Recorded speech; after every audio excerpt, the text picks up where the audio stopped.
Legislation Committee on Thursday, 28th of October 2021. The Senate has referred to the committee the particulars of proposed expenditure for 2021-22 and certain other documents for employment and industrial relation matters within the Attorney-General's portfolio and the education, skills and employment portfolio. The committee may also examine the annual reports of departments and agencies appearing before it. The committee has decided that answers to questions on notice will be required to be returned by close of business on Friday, 10th of December. The committee has resolved that written questions on notice should be received from senators by close of business on Thursday, 11th of November. Under Standing Order 26, the committee must take all evidence in public session. This includes answers to questions on notice. I remind all witnesses that in giving evidence to the committee, they are protected by parliamentary privilege. It is unlawful for anyone to threaten or disadvantage a witness on account of evidence given to a committee, and such action may be treated by the Senate as a contempt. It is also a contempt to give false or misleading evidence to a committee. The Senate, by resolution in 1999, endorsed the following test of relevance of questions at estimates hearings.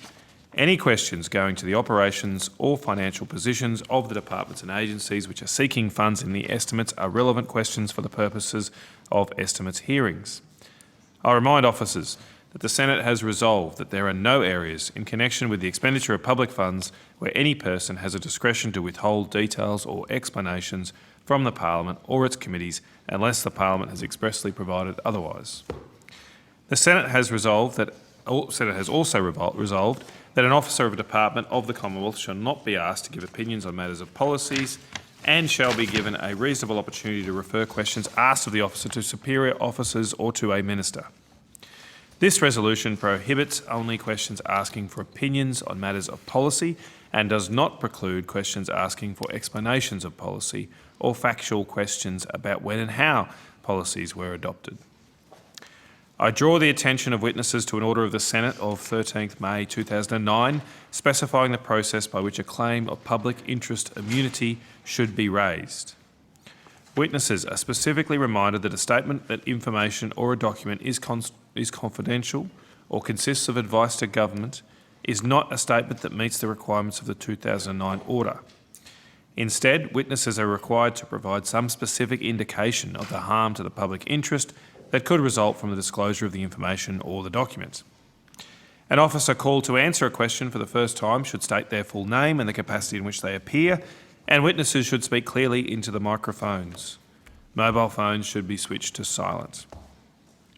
Senators, departments and agencies have been provided with advice on the arrangements in place to ensure that these supplementary budget estimates 2021-22 are conducted in a COVID-safe environment. The guidance is also available from the Secretariat. The committee appreciates the cooperation of all attendees in adhering to these arrangements.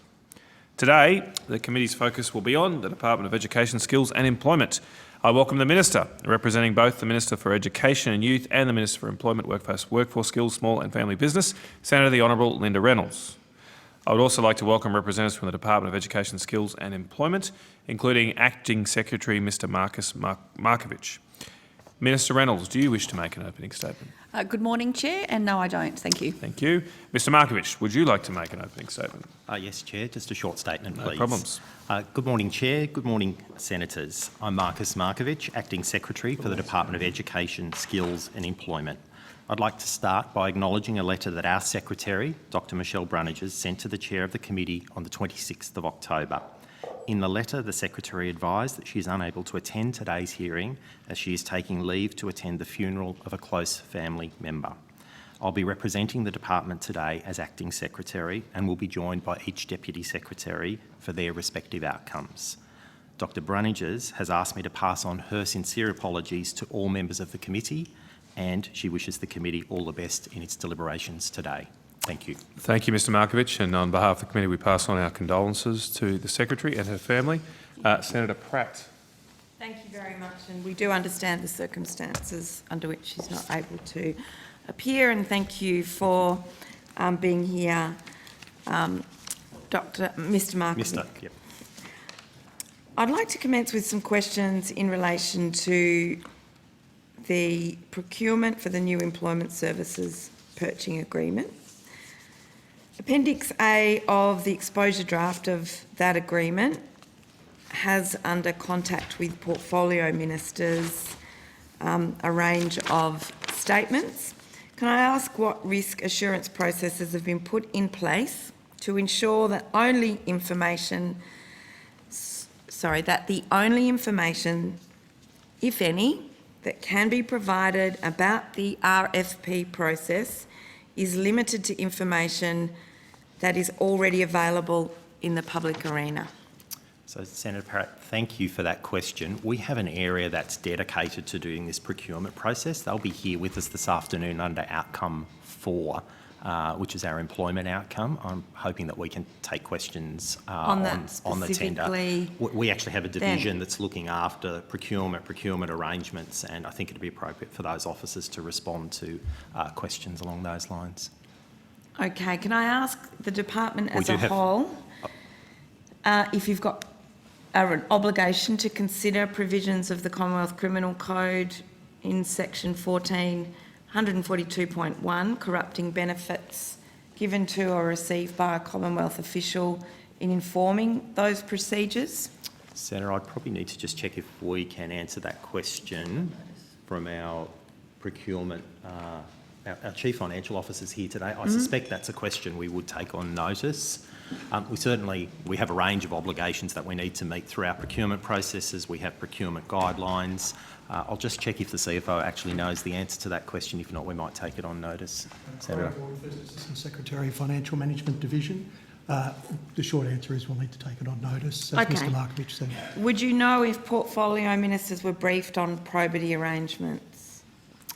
In relation to that particular procurement for the new employment services model, we'd either take that on notice or the relevant officers would be here this Do you do afternoon. general briefings on probity arrangements to your responsible ministers? Senator, the majority of procurement's undertaken inside the department, and we have comprehensive probity arrangements. In certain instances where ministers are involved in a procurement, then they would receive a probity briefing. On this specific one, be a good one to take in outcome 4 this afternoon. Okay, We but do have colleagues in watching. general terms, ministers would be aware of things that are inside the RFP that would not, that would be subject to the department's probity arrangement. So your own obligations, Yep. not to leak information so that all parties have equal access, are they obligations that the minister also has? Where the procurements, so the majority of our procurements, we do a couple of thousand procurements a year. The majority of procurements are run wholly and solely by the department, so our obligations relate to officials. It's only the very large and very significant procurements that might have some ministerial briefing. And certainly for our internal arrangements, the answer is yes. Okay, but so what obligations does a minister have in relation to their knowledge of a procurement?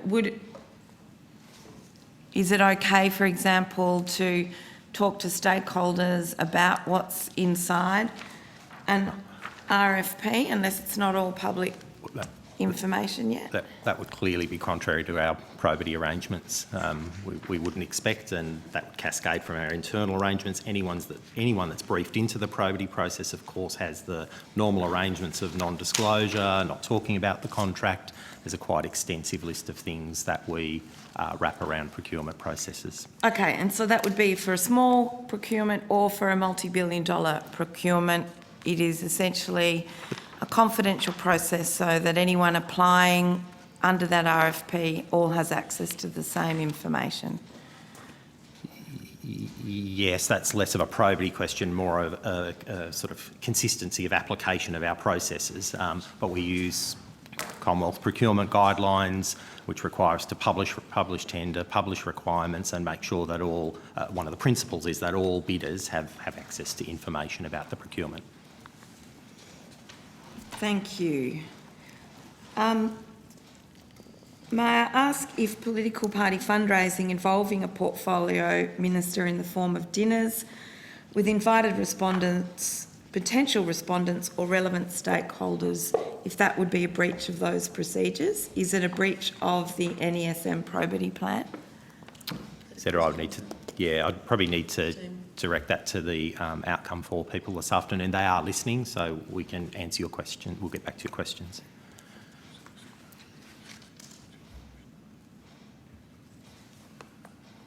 So you're unable to tell me but it would, given what you said before about the minister having the same responsibility as department officers to uphold the standards of that procurement, if the dinner itself is not necessarily a breach, if there was a disclosure of information at such an event. So, Senator Pratt, I think you're now Chair. I think these questions are going into the completely hypothetical and speculative arena. So, Well, I can get right down to being more Chair, specific. just allow me to finish, please, Senator Pratt. So the Acting Secretary has said that the relevant officials for all of these, which are very important and very serious matters, will be here this afternoon.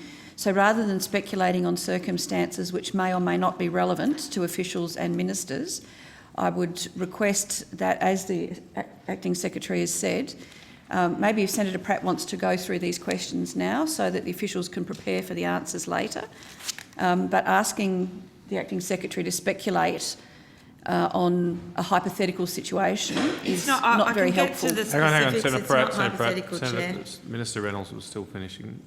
Sorry. So Minister. it sounds very hypothetical at this stage. So you're,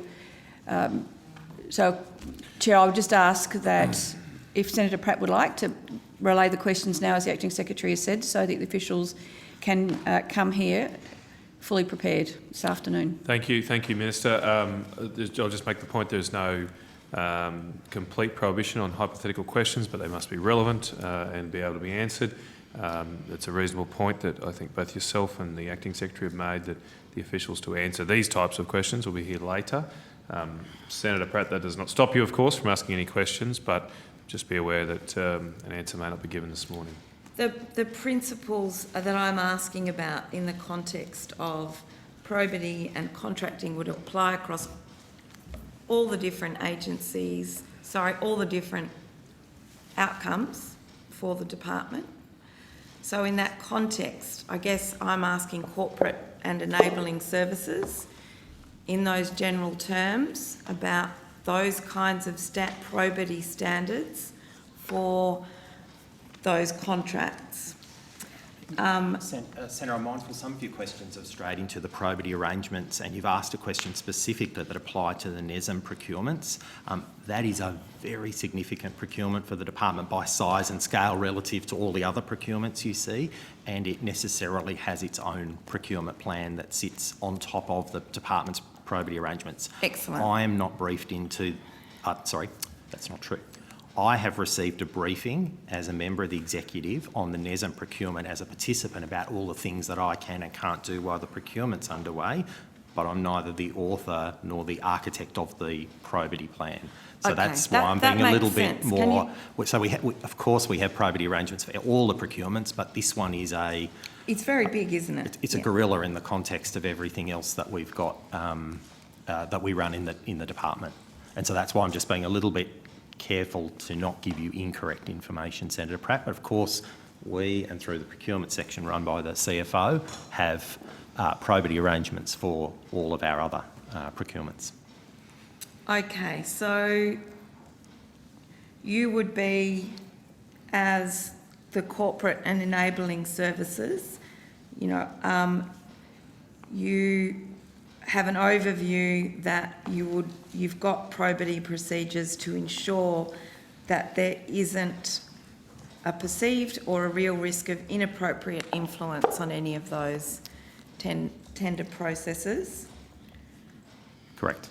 Okay. Our probity processes cover conflict of interest, perceptions of conflict of interest. There's a declaration process that we've spoken about previously that applies across the department.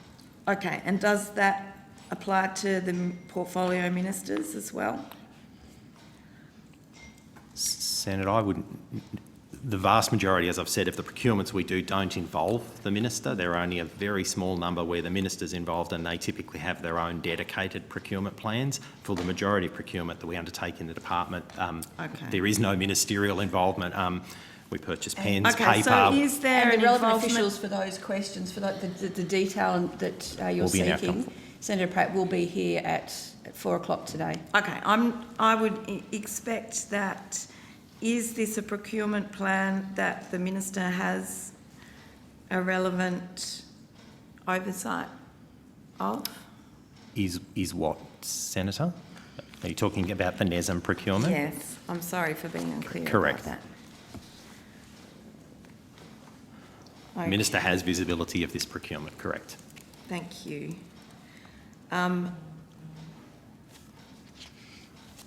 Would you have can you provide an assurance that this portfolio minister has not engaged in political party fundraising involving dinners with invited respondents, potential respondents during this process?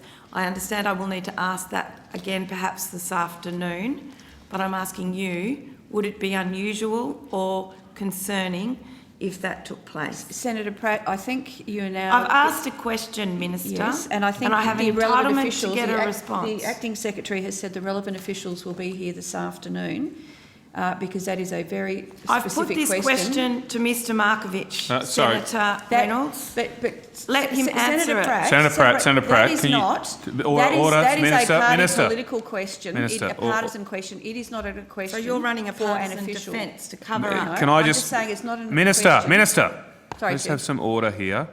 Senator Pratt, the Minister's, a couple of times this morning, the Minister's been talking and you've been interrupting. It's not helping civil debate. And Minister, when I call order, I'm trying to establish some civil Apologies, respect sir. again. Minister, were you finished your point? And I should also say, Senator Pratt, while you can direct the question to particular officials, the officials can refer that to their minister or superior officials that under the standing orders. Minister. Thank you very much, Chair. My point was that the nature of that question is not a suitable one for an official. It is a partisan political question, and it is not one for an official, certainly not for an acting secretary, who has said that the officials will be here this afternoon to answer all of those questions. Where does, point of order, Chair, Okay. where does it say in our standing orders that it is not an appropriate question? You've just read the opening remarks to this hearing, which says that officials cannot withhold information. I'm simply asking a technical question about the probity arrangements, about whether attendance at political party fundraising would be consistent with the probity arrangements that the department has in place. It's Chair. a On the point- reasonable question, and Chair. it is the department's responsibility to ensure that its probity standards are upheld. It's On the therefore point a of- relevant Yep. question. Chair, two points of order. The first one is, I'm sure that Hansard will reflect, is that at the beginning of this line of questioning from Senator Pratt, the Acting Secretary did say and make the offer to the relevant officials will be here at 4 o'clock, and I understood that Senator Pratt did acknowledge that. And my understanding was she actually agreed to ask these questions at 4 o'clock and would take them on notice. So that was my understanding. And the second point is that departmental officials are not responsible for the conduct of ministers or for regulating the conduct of ministers of the Crown. So I think there's No, it's your 2 job to points. cover up for them. Senator Pratt. already- Se- Sorry. Okay. Anything else, Minister? No, just that the relevant officials will be here at 4 o'clock to answer all of those questions, which Senator Pratt had previously acknowledged. All right. On the point of order, Senator Pratt, the questions you're asking are absolutely relevant and in order. However, as the Minister has pointed out, these questions do go to issues that perhaps are better answered by herself or by the officials this afternoon, and it is always at the discretion of the Minister to take questions that are put here at estimates, as the Minister has done. Senator Pratt, I cannot direct you to ask particular questions or to move on from questions, but I would appreciate if these questions become repetitive and we start getting the same answers, that we do, for the interest of time, move to other issues.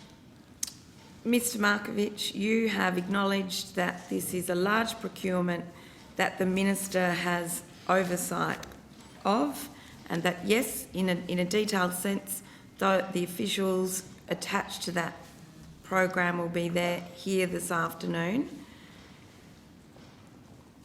I'm going to ask you Minister Reynolds, can you rule out whether any fundraising dinners occurred that might have been a conflict of interest with this procurement? Can you rule out whether they occurred or not? Well, Senator Pratt, I've heard some very interesting questions, wide-ranging and open questions, and you haven't been specific at all. How can I rule out something that you haven't provided any specificity on? So if you had particular issues, it's an impossible question to answer, as you well know, because you're asking me to speculate about something that not only do I have no knowledge about, you can't provide any specificity on either. So, I'm happy to give you the specifics throwing now. out wide-ranging allegations about the conduct of ministers is not very helpful. It's helpful to you, obviously, but it is not very helpful for me to answer a question where there is no detail. So I'll take that on notice. Okay, Senator Reynolds, are you aware of a donation of $2,000 on the 14th of July this year to the Liberal National Party in Queensland by the Busy Group with the description Monetary S. Robert event? And I'm I'll happy take to that on table notice. that I'll take that on notice. information. Did the Minister declare these donations to the department at Just, any stage? Senator Pratt, have you provided that to the Secretary? I'll Yeah, just have to let me check grab it. this. Yeah.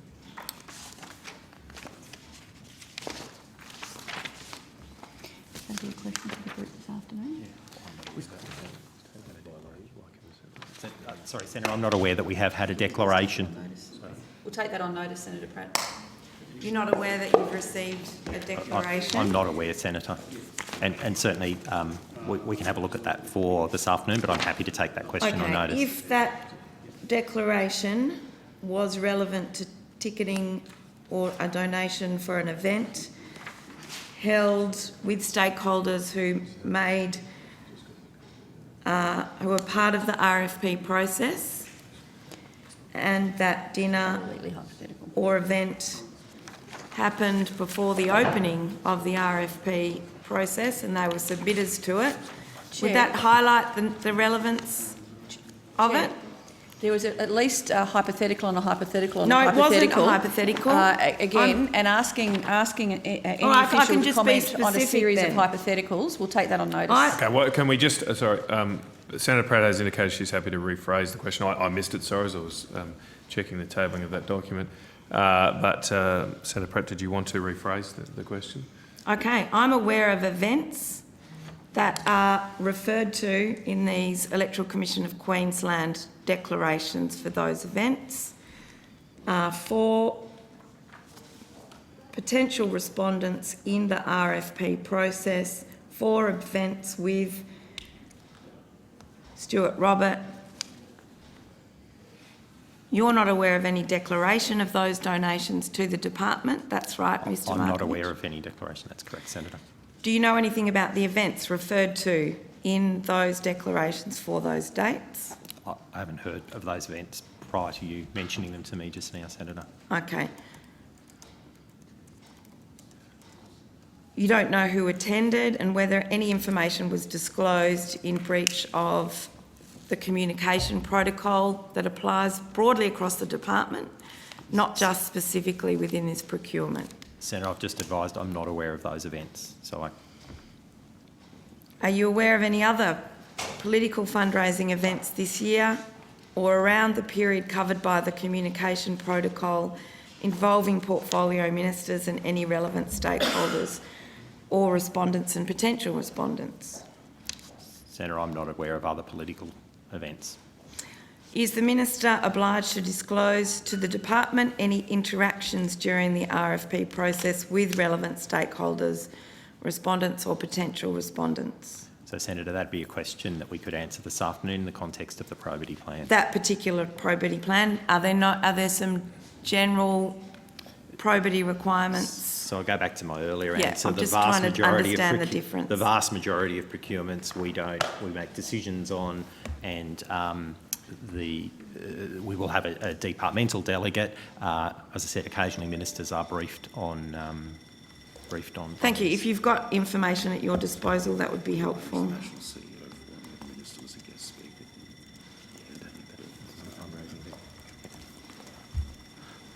Sorry, Senator. Thank you. Senator, just before we move off this point, can I just clarify, because I think you used some language a little bit earlier about the nature of the minister's role in this procurement. Can I say it is one of those larger procurements? The minister is advised of it, but the delegate for this procurement, the decision maker, is a departmental delegate. It's not a ministerial decision. No, I understand. I understand Deputy Secretary that. Smythe is the delegate for the process, and as I said, ordinarily we wouldn't be briefing ministers on procurement. We do lots of them.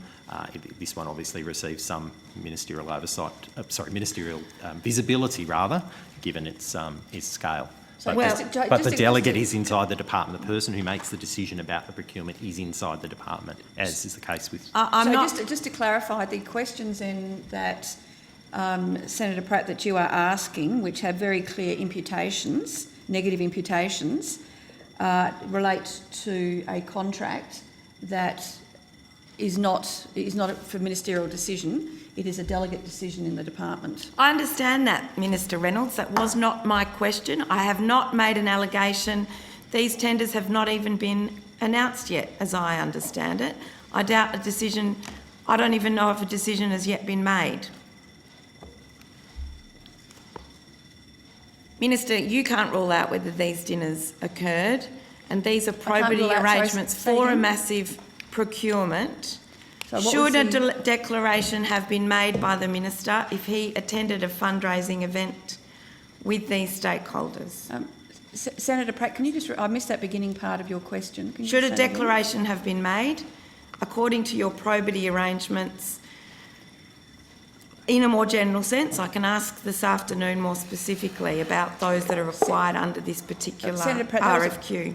Senator Pratt, that was a question to me, and again I'd remind you that you are making allegations and assertions through your questions where we don't have the relevant officials here at the table, and we will not have the relevant officials here to answer the specifics of your questions until 4 o'clock. So I would ask that you wait to get the right officials here to answer those questions. This is the corporate services of the department who have ultimate responsibility for ensuring the probity arrangements for this under them. Senator Pratt, as you acknowledged at the beginning of this session when the Acting Secretary advised you that the relevant officials were not here, you did indicate that you would be happy... No, I didn't. before I said that I would return to those questions later. Senator Small, The minister is obstructing my asking of questions. Senator Pratt, I have asked a couple of times. Let's respect each other. When someone has the call, they do not deserve to be interrupted. Let's adhere that on both sides of the table. Minister, you did have the call. I'm saying that at the beginning of this session, the Acting Secretary advised that the relevant officials were not here, but they would be here at 4 o'clock. Senator Pratt acknowledged that, and we then indicated that if she wanted to ask those questions, the relevant officials would be listening in and would be able to answer them would be here and ready to answer them all at 4 p.m. So to suggest anything else, I think is quite incorrect. Senator Pratt. Thank you, Chair. I'll continue with asking my questions. Is the minister obliged to disclose to the department any interactions, and I'm not referring to the specific procurement issues that relate to this tender, I'm looking at the overall obligations of the minister. I can ask this question again this afternoon. During an RFP process with relevant stakeholders or respondents and potential respondents, perhaps as a part of the annual process of preparing department statements, which were referred to by Mr Markovic at the last round of estimates. So can we just clarify, clarify that, Senator Pratt, are you talking about the standard declarations to Parliament or as ministers, or are you talking about specific circumstances for particular contracts that the Assistant Secretary has talked about, where ministers are briefed or may have a role in the decision? Not the parliamentary disclosure, because that's your questions are not very clear. Can you just repeat that with a bit more clarity? Is the minister obliged to disclose to the department any interactions during the RFP process with any relevant stakeholders or respondents and potential respondents? Senator Pratt, we've actually been through that previously, and I did make the point that it is not for the department to set conditions for any Minister of the Crown, as you well know, having been in government previously. I've asked this question of the official. Senator Pratt. Well, I don't think the answer will be any... So you're saying they're not obliged to? Is that what you said? Do you agree, Mr Markovich, that there is no such obligation? That's not what I said. So again, your question is very imprecise. If you can actually make your question more Is precise... the Minister obliged to disclose to the department of any interactions during the RFP process with relevant stakeholders or respondents and potential respondents? Senator Pratt, Full you need stop, to be... question mark. Well, no, it's not actually very clear because, as the Acting Secretary has said, for most of the procurement processes undertaken by the department, they are not done with any ministerial engagement and there are departmental decision makers. So are you talking about that circumstance or are you talking about specific contracts? I'm talking about the general principles here. This is not a specific question. It's a question about the Minister's obligation for disclosure.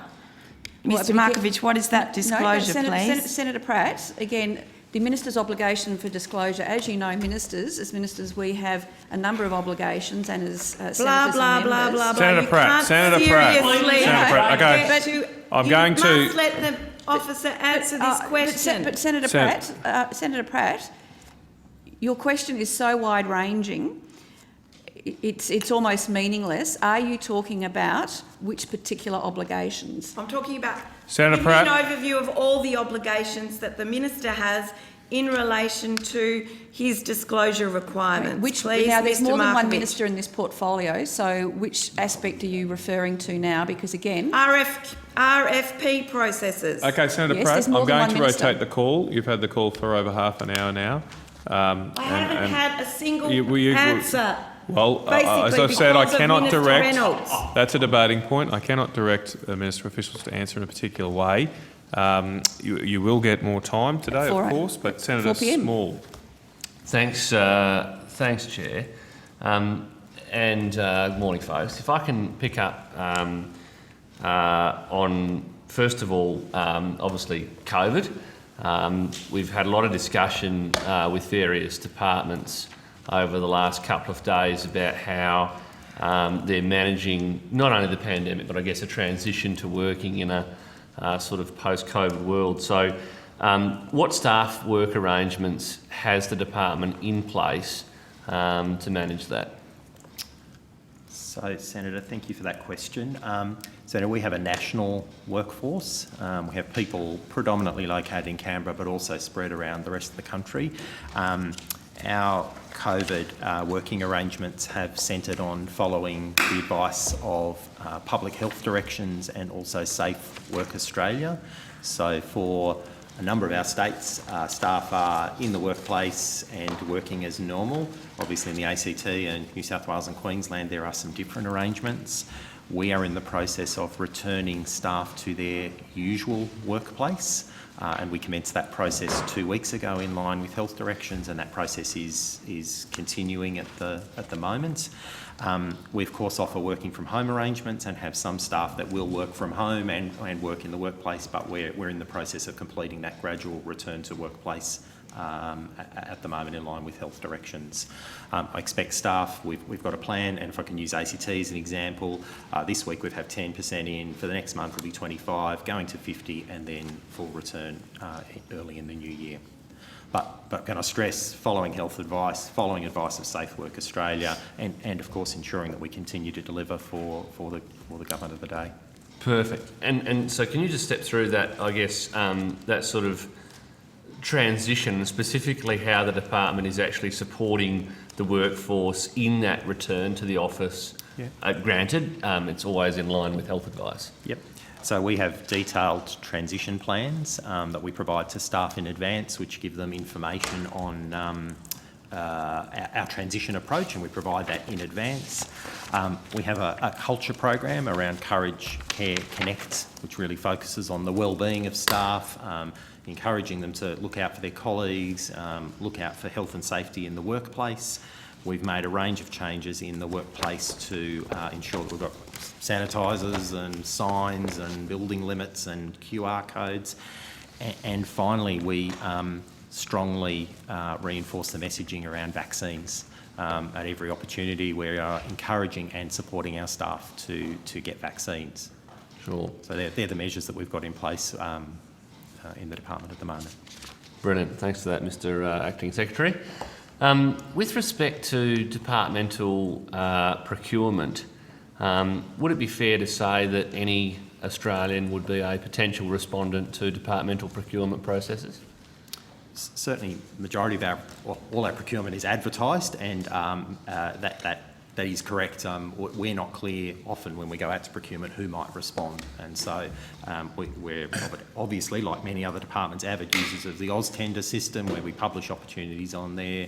We do use panel arrangements, but certainly for much of our procurement, anyone could respond. Correct. Okay, thank you.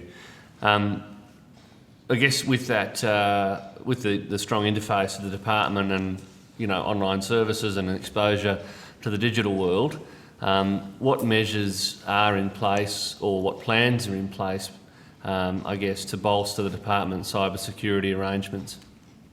So, Senator, on cybersecurity, we obviously comply with relevant government requirements around the Protective Security Manual and the Information Security Manual. We do a considerable amount of work in the cyberspace. Typically, we don't go into disclosing the nature of that for obvious reasons, but I can assure you we do have an active cyber program. I might let Mr Wallace just talk through a couple of the things at a high level, but probably have some reluctance to go into an enormous amount of detail in a public forum. Yep, I understand that. Yes, Scott Wallace, First Assistant Secretary, Technology and Services Division. Senator, as Mr Markovic said, the department takes its cybersecurity responsibilities very seriously and acts in line with the Protective Security Policy Framework and the Information Security Manual. We have a range of activities that we undertake that support our cybersecurity approach.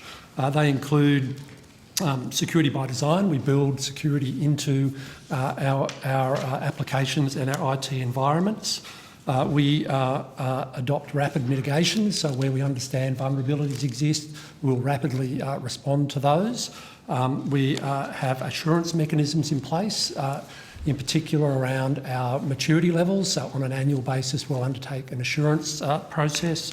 Obviously, we collaborate carefully and consistently with our cybersecurity partners across government, and we embed cyber resilience into our environment, monitoring our environment actively. So that annual assurance process, does that involve any independent or third-party verification of cybersecurity arrangements, or is that like an internal review? That's an external arrangement that we've undertaken for the last couple of years, Senator. Okay, brilliant.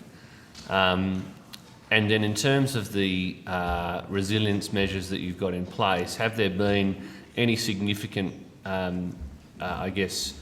service interruptions to departmental customers that you're aware of? From a cyber intrusion perspective? Yeah, correct. Not that we're aware of, Senator, no. Okay, brilliant. Thanks very much for that. Thanks, Chair. Thank you, Senator Small. Senator Pratt, do you have more questions?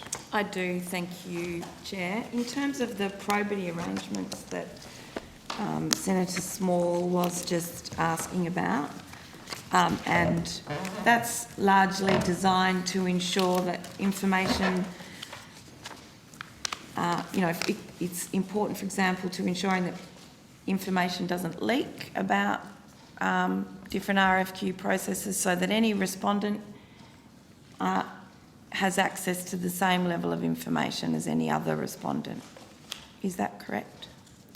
So Senator, the centre of our probity requirements are ensuring that all people are treated fairly and equally in opportunities. Of course, Senator Small's made the point that when we publish an opportunity, we're not quite sure who might respond to that. So I think that's a good point also. You'd be familiar with that, with the Oz tender processes that exist for publishing procurement opportunities for the Commonwealth. Of course, but and before a procurement is even released, there'll be a bunch of people wondering what's about to happen and whether they might put in a procurement RFQ. Well, they'll, for example, before this NESM Employment Services tender takes place, there'll be a bunch of stakeholders waiting for the launch of that tender, won't they? We do foreshadow procurement through a procurement plan. So we indicate the sorts of things that we're procuring. It doesn't have the specificity. It says we're going to be buying hand sanitizer. Then we go through a request for tender process or an RFI process where we would document the requirement, and then that gets published to people as an opportunity for them to bid on. Okay, So and that's the Minister standard. doesn't make any decisions about that at any point along the decision-making path in terms of who gets the tender, do they? No. Right, I do understand that. Nevertheless, it's also important that everyone has equal access to the information at all stages of the tender, isn't it? It's a fundamental principle of the probity It's process. a fundamental principle of the probity process. So the Minister has an obligation as part of those probity obligations not to give insider information to people for an upcoming tender if that information is not yet public. So anyone involved in the procurement process has that obligation. Yes, As I thank said, you. the Minister isn't the delegate for the procurement that you're interested in. The Minister isn't the delegate for that. But the Minister would have relevant information to that procurement that he has an obligation to maintain privately when he's speaking to stakeholders who might have an interest in tendering. I think that's a statement, not a question. Was there a Well, I'm question? just seeking agreement if that is a statement. Well, that was a statement, so I think Is it questions a would be statement helpful. with which you agree, Mr Markovic? Could you repeat the statement, please, Senator? Okay. Does the Just so I'm Minister really clear. have an obligation to ensure that everyone that the Minister speaks to has access to the same level of information about that process? You're not allowed to say, oh, the tender's going to include this or that, to give someone a front running on getting their documentation together, are you? I'm not disagreeing with the principle that you've expressed there, Minister, which is anyone involved in the procurement process who has information in that shouldn't be seeking to undermine that. Okay. By I'm assuming just- that in this instance you're not aware of any breaches of that protocol I'm not, Senator, but that's a question that for we this afternoon. could appropriately Yeah. answer with the officials who are running the procurement that you're interested in. Okay. Does the department overall conduct any monitoring to ensure that there isn't any direct, indirect leaking of that kind of information? So we do engage for procurement's probity advisors, so they're external to the department that provide advice, support, guidance, process to And who are build they? our. So we would use a range of firms to do that. All right, if you could, I can. I'm perhaps not the familiar with this one, who it is. No, I that's think fine. I've got the name in my mind, If the but department can take on notice for this afternoon Not gonna who speculate. that is. we use a range of Senator, they're typically lawyers Yeah, we legal engage. firms. They're typically legal firms that we engage on a procurement by procurement basis to provide probity advice to the department for the very reason we need to demonstrate that the process has been transparent and fair and that we've undertaken it appropriately. Okay, and I can ask this afternoon if and I'll put the department on notice for this afternoon, if the department is aware of information concerning this RFP process that was not already available in the public arena, being elicited or obtained from portfolio ministers or their staff by direct or indirect means outside the time that it would have normally been released. Senator, I've just been advised the probity advisor for this procurement is Ashurst. Ashurst. So they're a legal firm and they've been engaged to undertake probity services for this procurement. Can you please, I think I'll have to ask this afternoon in relation to the dates of any briefings that were held. Is Corporate and Enabling Services responsible for monitoring the records management system? So we manage the records management system for the department, yes. Have you been made aware of any breaches of the protocol in relation to access to any of that information? I personally have not. I might just check with Mr Wallace, who has responsibility for our records management, just to confirm that answer.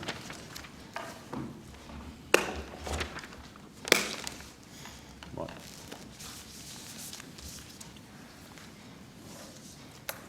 Sorry, Senator, could you just repeat the question?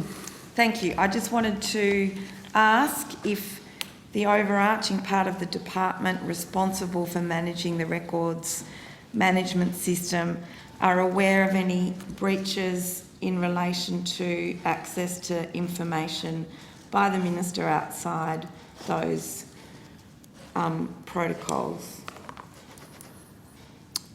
Senator, sorry, could you just clarify breaches in respect of?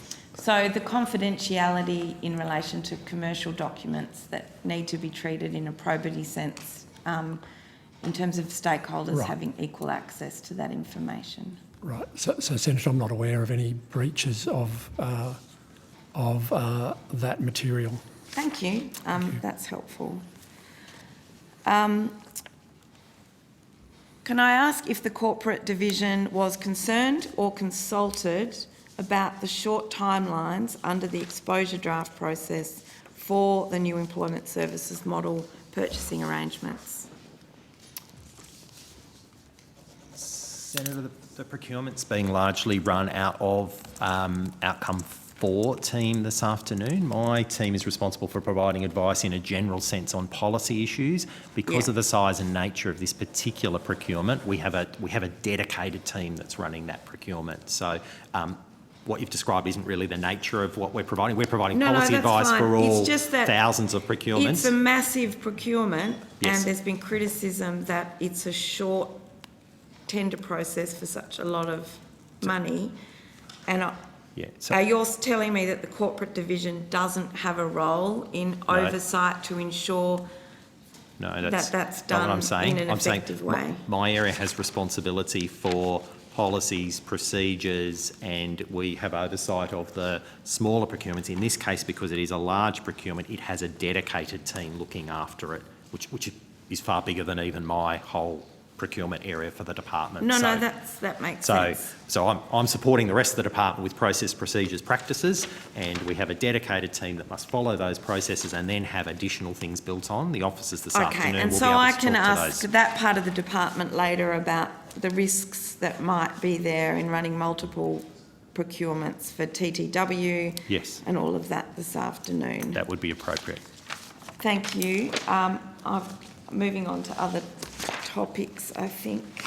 Now, I'd like to ask in relation to the communiques in the education space. Under the old COAG arrangements, communications have been released after every Education Council meeting, but I note there's been an absence of them. So can I ask how many Education Ministers' meetings there have been this year? Senator, I don't have that information with me, and I'm not sure I've got an officer that would hear at the moment. Okay, they'll be here this afternoon. Can we will answer that question for you today. I've got someone listening. I just don't have that information in front of me, Senator. Okay. I imagine we will probably be able to take that in the school section. So I think that's at 11:15, and we should have officers watching who can come back to that for you. Thank you. Who's responsible in the department for observing gendered pay disparities? So that would be a responsibility of my area. We do monitoring. Thank you. The annual report tabled last week shows there's an equal amount of men and women amongst the deputy secretaries. but each of the male deputy secretaries earn more than the female deputy secretaries. Why is this? Senator, I would say that the remuneration for deputy secretaries is set by the secretary, which is very unfortunate because the secretary isn't here today. We do monitor for SES when we do our remuneration arrangements for all SES. We do a gender comparison to ensure that we are getting parity between there. I think there are a couple of individuals in there who had arrangements that existed prior to arriving in the department. So is that in the sense that the men had higher salaries that they brought in with them? So there's a couple of those. There's a Yeah. couple of. Sorry, it's a small cohort, and I'm very mindful of. It is a small cohort, but it is not a small gap. Men collectively earned 12.5% more in base salary and 8% more in total remuneration. Senator, I assume you're referring to page 248. I would make the point that that's the salaries there are in an accrual sense and not a cash sense. So drawing comparisons between what people are actually getting paid is a little challenging. Okay. So the base salary column, for example, includes changes in leave entitlement. So if I can use myself as example, Senator, my salary went up last year in this table because I didn't take any leave. Poor you. Sorry, Senator, that wasn't the point. The point I was trying to make is I'm aware of another deputy who has the same salary as me, who happens to be female, and is showing lower because they took more than their 4 weeks leave. That table's not giving necessarily, it's an accrual, it's an accounting based table that gives you an accrual impact. So I'd just be cautious about I drawing a understand view that, but that's I there. think in part all you're doing is demonstrating the usually gendered nature of these things depending on people's... I'm not saying that you don't have significant family responsibilities, but we know as a general rule that women might overall have drawn on more of their leave for family arrangements. So, you know, it's still part of the mix of this discussion, and thank you for being transparent about and open about that. Can I just, on behalf of the Secretary, it is built into our process that when we do SES remuneration arrangements, that we anticipated spreadsheet, I might have Nicole here, we have specifically looked at this number to strive to close that gap. Okay, So it's not something that's accidental. I'm reassured to know that, and I'd be keen to know the analysis of the gap after you take those leave. I'm very happy it. to provide that. Thank you. Yeah. Certainly, Thank you, I that's think it very makes sense helpful. for the SES cohort for all of our executive officers. I think that I'm certainly happy to provide that to you, Senator. Thank you, Chair. Thank you, Senator Pratt. So there's no more questions for the corporate division, I don't think. Okay, so we will move on from the corporate services branch. Next on the agenda is questioning of the early childhood and childcare branch. So perhaps give people a moment. Are those officials in the room, Mr. Markovich, or do they need to come from? Senator, they just need to come from downstairs. Okay, So that so we have the might ante-room suspend downstairs. just briefly while.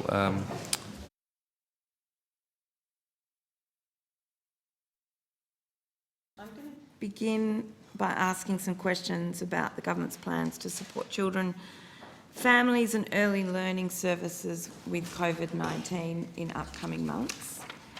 May I ask, please, does the department know how many early educators have received a COVID-19 vaccination? So Brenton Philp, Deputy Secretary, Early Childhood and Childcare. No, we do not, Senator. Why not? Vaccinations are a matter for the states and territories, so you'd be aware that as a result of running the system and providing the national quality framework and the assurance of the state regulatory agencies, some states have chosen to mandate vaccinations in jurisdictions and some have not. But can I ask in this context that, you know, we've demonstrated a strong interest in relation to aged care workers and their vaccination levels because of the oversight role of the Commonwealth in that space. Should not the same thing apply in relation to early education? So, Senator, the position is that we strongly encourage vaccination of early childhood carers and teachers. However, the states are taking forward where that mandation takes place. And so, for example, by recollection, that'd be in Victoria, West Australia, the Northern Territory and New South Wales of varying degrees. So we strongly encourage that, but that's a matter for the states. The only area, to my knowledge... Okay, even though it's a matter for the states, is it not information that the Department of Education should know so that we know what level of risk might be there? Senator Pratt, if I could add to this, is, as Mr Phillip has said, that this is an issue for the National Cabinet, and the federal government has been very clear through the advice of the AHPPC through to the National Cabinet that we strongly recommend states and territories through their own health orders mandate vaccinations for critical workers. So that includes obviously aged care, disability, and other workers such as in childcare. So does it include early childhood education workers? That is entirely a matter for states and territories, and each have taken a different perspective and priority on that. So that is, I guess the questions you're asking, Mr Phillip, are really speculative in nature because it relates to state and territory policy, not federal government policy.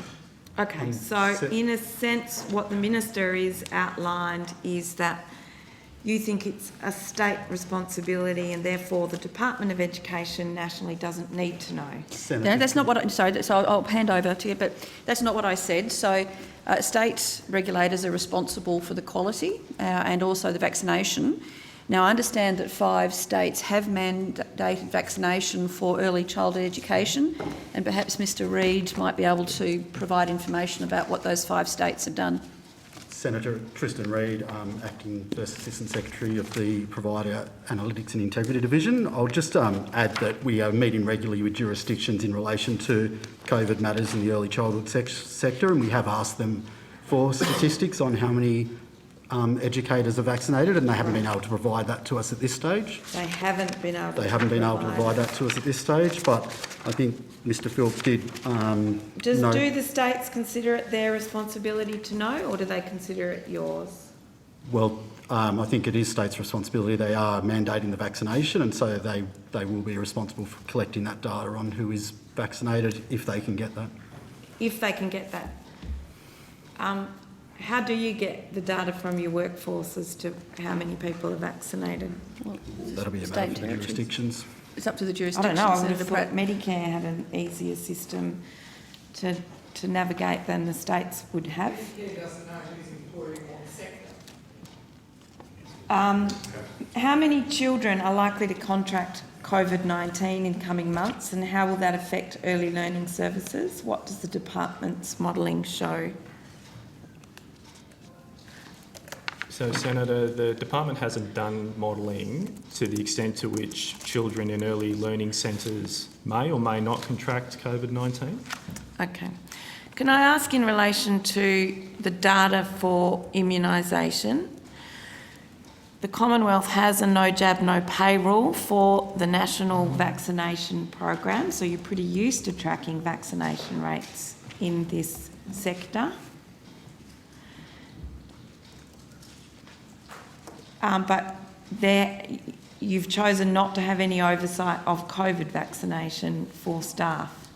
So, Senator, I think that's so the last part of your question is true. The first part, though, is that the immunisation rates for children in early childhood is something we're able to do because there is a vaccination for those children. It's a little difficult at the moment because vaccinations for COVID for children are not available. I understand that, Yeah. but you don't track the vaccination of staff then at all. Part of the no jab, no pay, and I might ask Mr Reid to come in over the top if I get this wrong, is that we're able to work between the Medicare data that we've got and the childcare support which attaches to the child. We don't have a childcare support payment that goes to the early educator.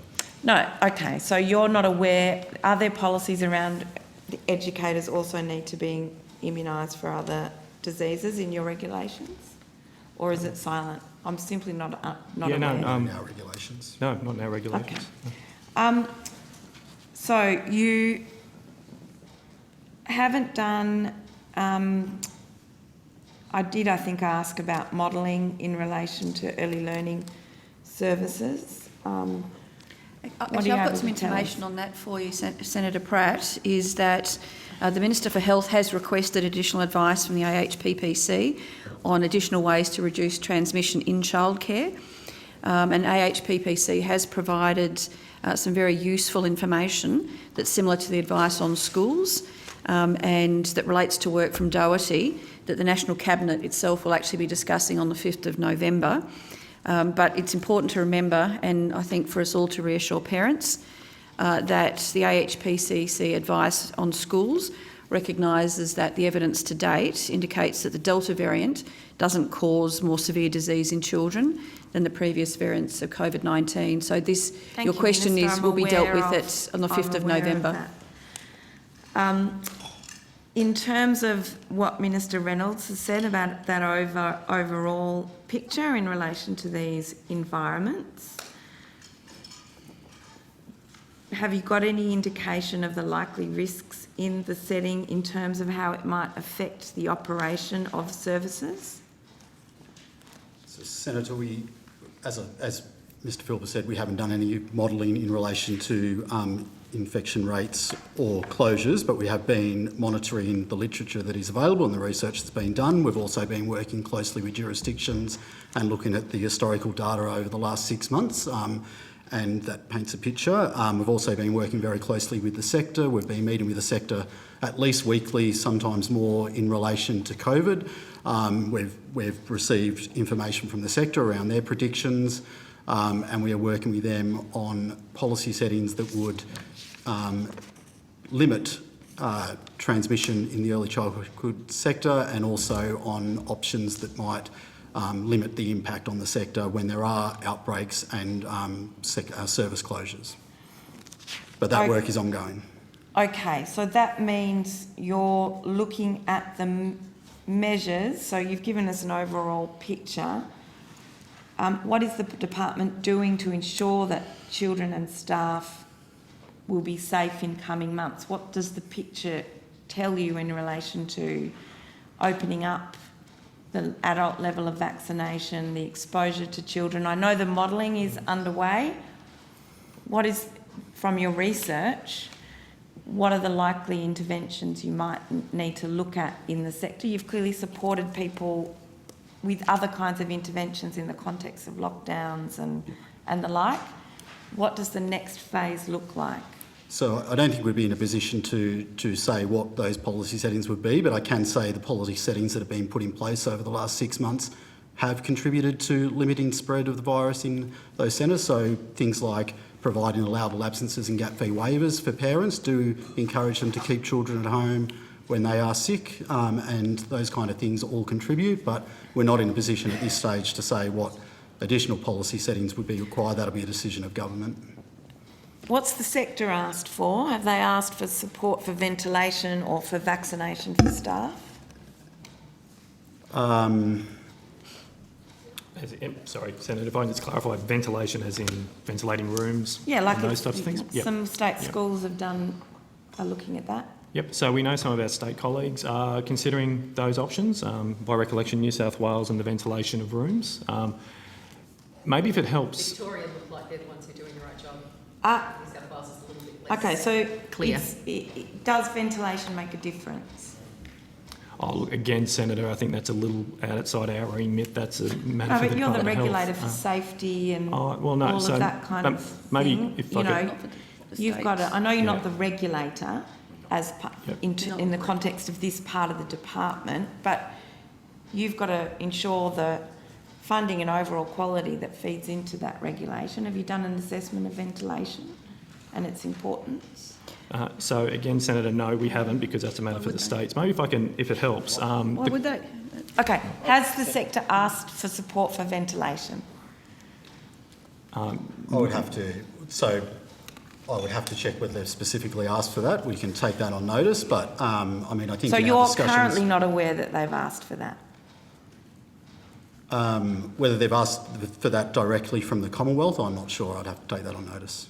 You're not sure, so you can't give a yes or no because you simply don't know. Okay.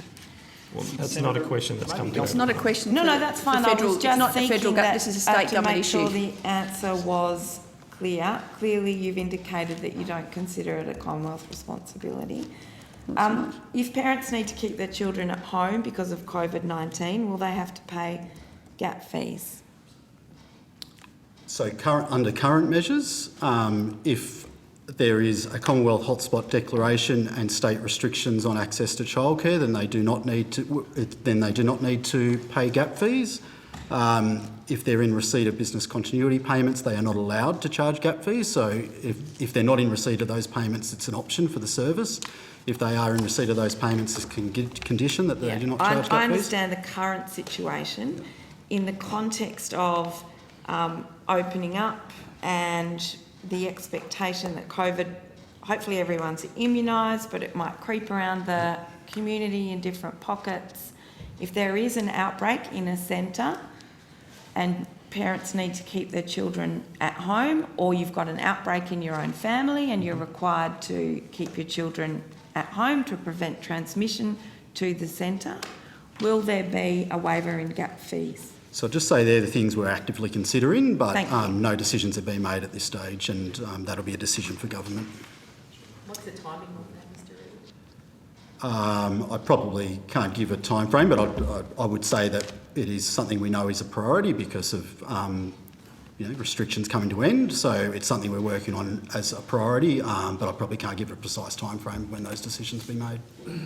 So, Senator Reynolds, when are families actually going to know about this? I mean, I just think about how tight things are, given, the pressure on small businesses and families and the insecurity of work and the vulnerability of people and their places at early childhood. They're trying to plan, The next 2 or 3 weeks is critical. And you've said in your evidence this morning it's an option for the service to charge these fees. It's going to turn into the Wild West out there and people don't know. When is the government actually going to provide the assurance that families need? They don't need any more pressure, Minister. Senator O'Neill, I think that you've obviously missed what the government has been doing throughout the pandemic, and particularly, I haven't. and particularly in this. You don't hold a hose. I've got it very clear. Senator O'Neill, please allow me to chair. Just allow me to. Well, You asked a don't question. generalise about what I do and don't know. finish. Okay, answer the question, but don't generalise about what I do and don't Senator know. O'Neill.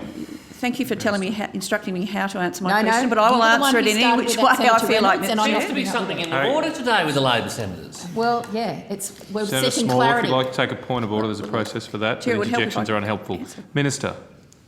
Thank you very much, Chair.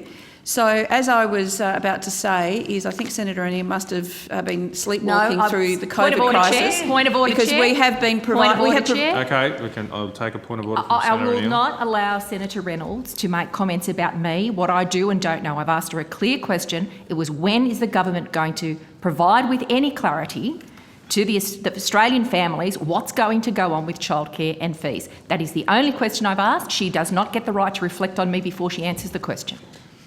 On the point of order, I do not believe the Minister was reflecting on you in a way that would breach the standing orders, but Minister, I would ask you to come back to the question. Had I been allowed to finish my answer, the point is that the government has provided over $3 billion worth of support to the sector to do exactly what Senator O'Neill is being saying. So the clear imputation is that if she was unaware that we'd already spent $3 billion doing that, that she wasn't looking very Point of order. closely. Yes, Senator O'Neill. The Senator is still not answering my question. She's answering a different question and she's also reflecting on me. My question is, when is the government going to announce, as Mr Reid indicated, in the context of lockdowns and the current strategies coming to an end, when is the government going to announce with any clarity about how families will respond to when a childcare centre takes the option for the service to charge a Senator, fee? point of order is not an opportunity for you to continue the debate. Yes, you have asked a question. I cannot direct the Minister in a way to answer the question, but you can, in this forum, ask as many follow-up questions as you like. The Minister has the call. Can I ask people to treat each other civilly and respectfully, as we did yesterday with a good day? Minister, over to you. Thank you very much, Chair. And as I said, this government has provided over $3 billion worth of support to the sector to make sure that those services continue throughout the pandemic and that parents who need it still have access and they have certainty, and it is certainly affordable. There are also existing supports for allowable absences and gap fee waivers which are available where public health closures are required exactly under the circumstances that Senator O'Neill has said. So the government has continued to provide unprecedented support to the sector and to parents. So I utterly reject any assertion that it is not clear what this government has done and what we will continue to do. Right across the board, we have provided Australian workers workers, families and people in this sector the support. And I might just refer to the department for any further specifics about Senator O'Neill's question. Well, I was just going to add, but you've mentioned it, that I forgot to also add that services that are directed to close in relation to health advice. Hang on, sorry. That's not an answer to my question. Chair, Well, I'm Chair, sorry, I can't. Sorry, Mr Reid was actually, I deferred to Mr Reid to provide some further specifics, and I don't think Senator O'Neill was actually listening to the answer that Mr Reid was in the process of providing. Sorry, that was my fault. I was just working out who would get the call next. I'm sure he's capable of a more relevant answer than Senator So I was just trying to coordinate things here, so that was my disruption. So Mr Reid, you can... Sorry, Chair, just before we go to Mr Reid, can I point out once again that Senator Reynolds has answered a question in a historical and retrospective term. My question was about the coming weeks. That remains unanswered, and clearly the government doesn't have an answer. I am interested in Mr Reid if he can answer the question I asked. Okay, Mr Reid.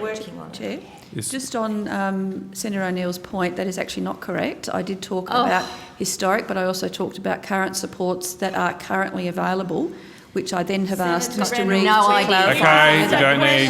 about the new We don't need... settings, not lockdown areas. Senator Pratt, Mr Reid wanted to... I think he was going to provide relevant information, so if we could all hear from Mr Reid. Thank you, Mr Reid. So I was just going to add and add to what the Minister said, that I forgot to mention that gap fee waivers are available until the end of the year where services have been directed to close on health advice.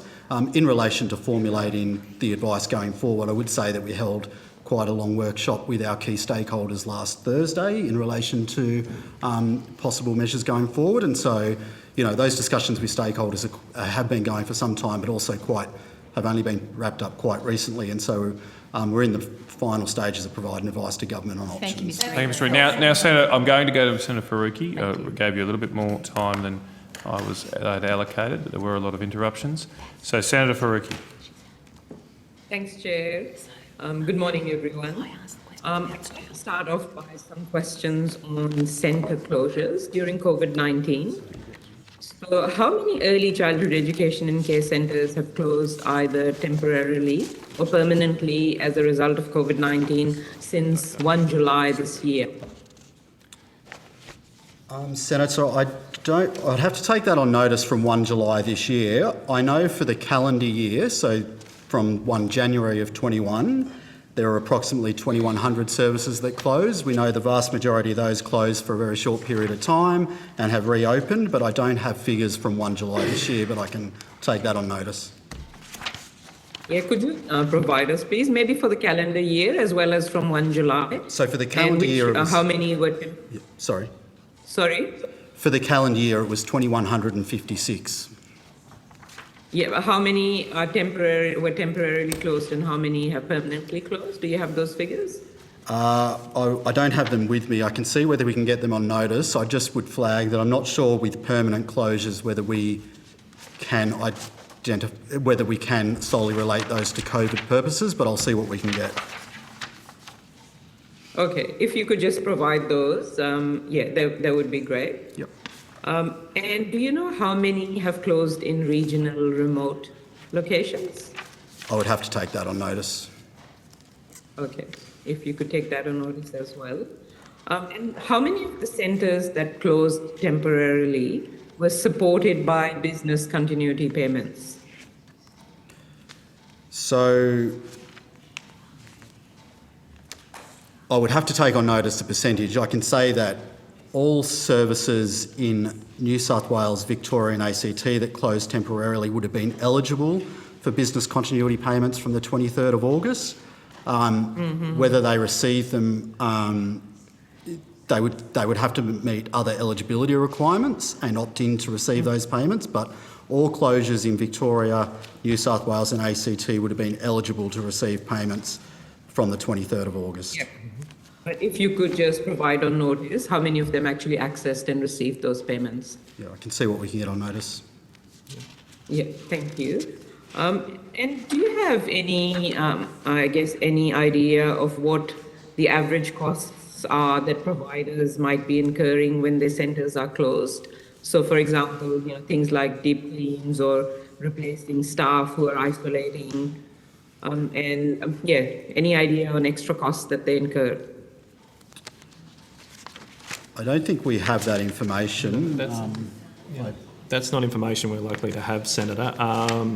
Some of those costs will be covered. So if they're a recipient of a business continuity payment, they're required to maintain their staff, and so staff salaries and things will be maintained.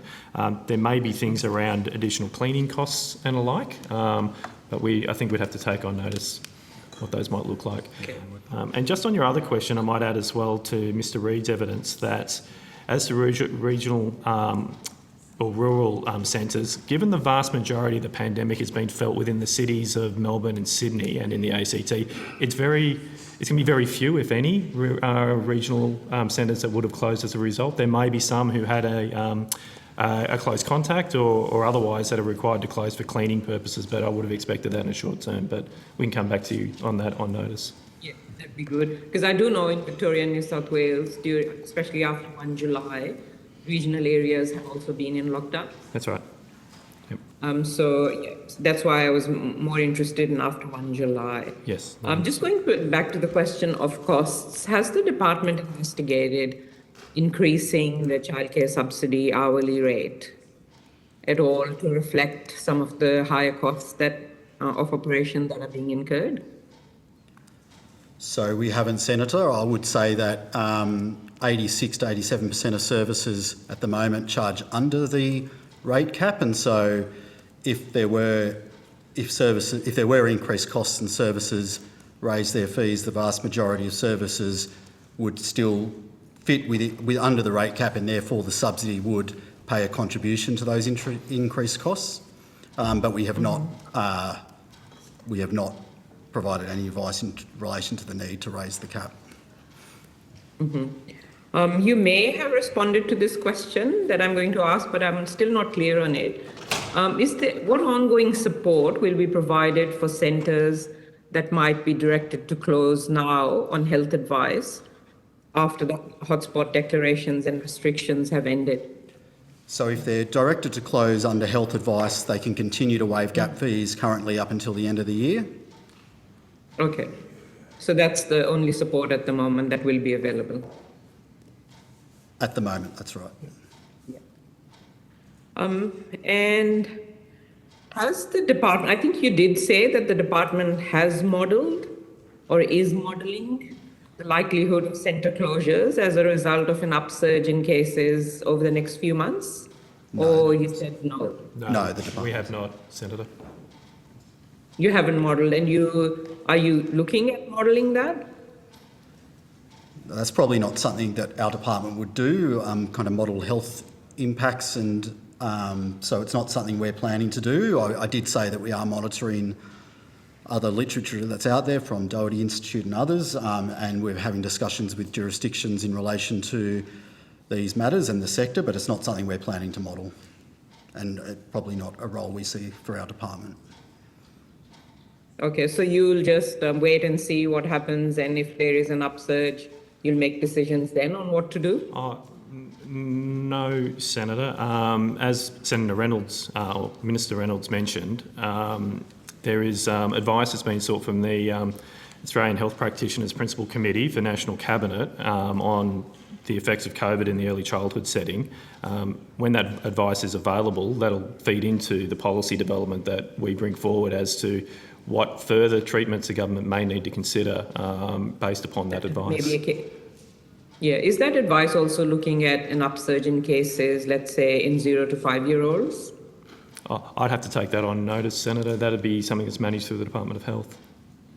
Okay, if you could take that on notice. Has the government considered funding rapid antigen testing so that centres can utilise testing as an alternative to closures?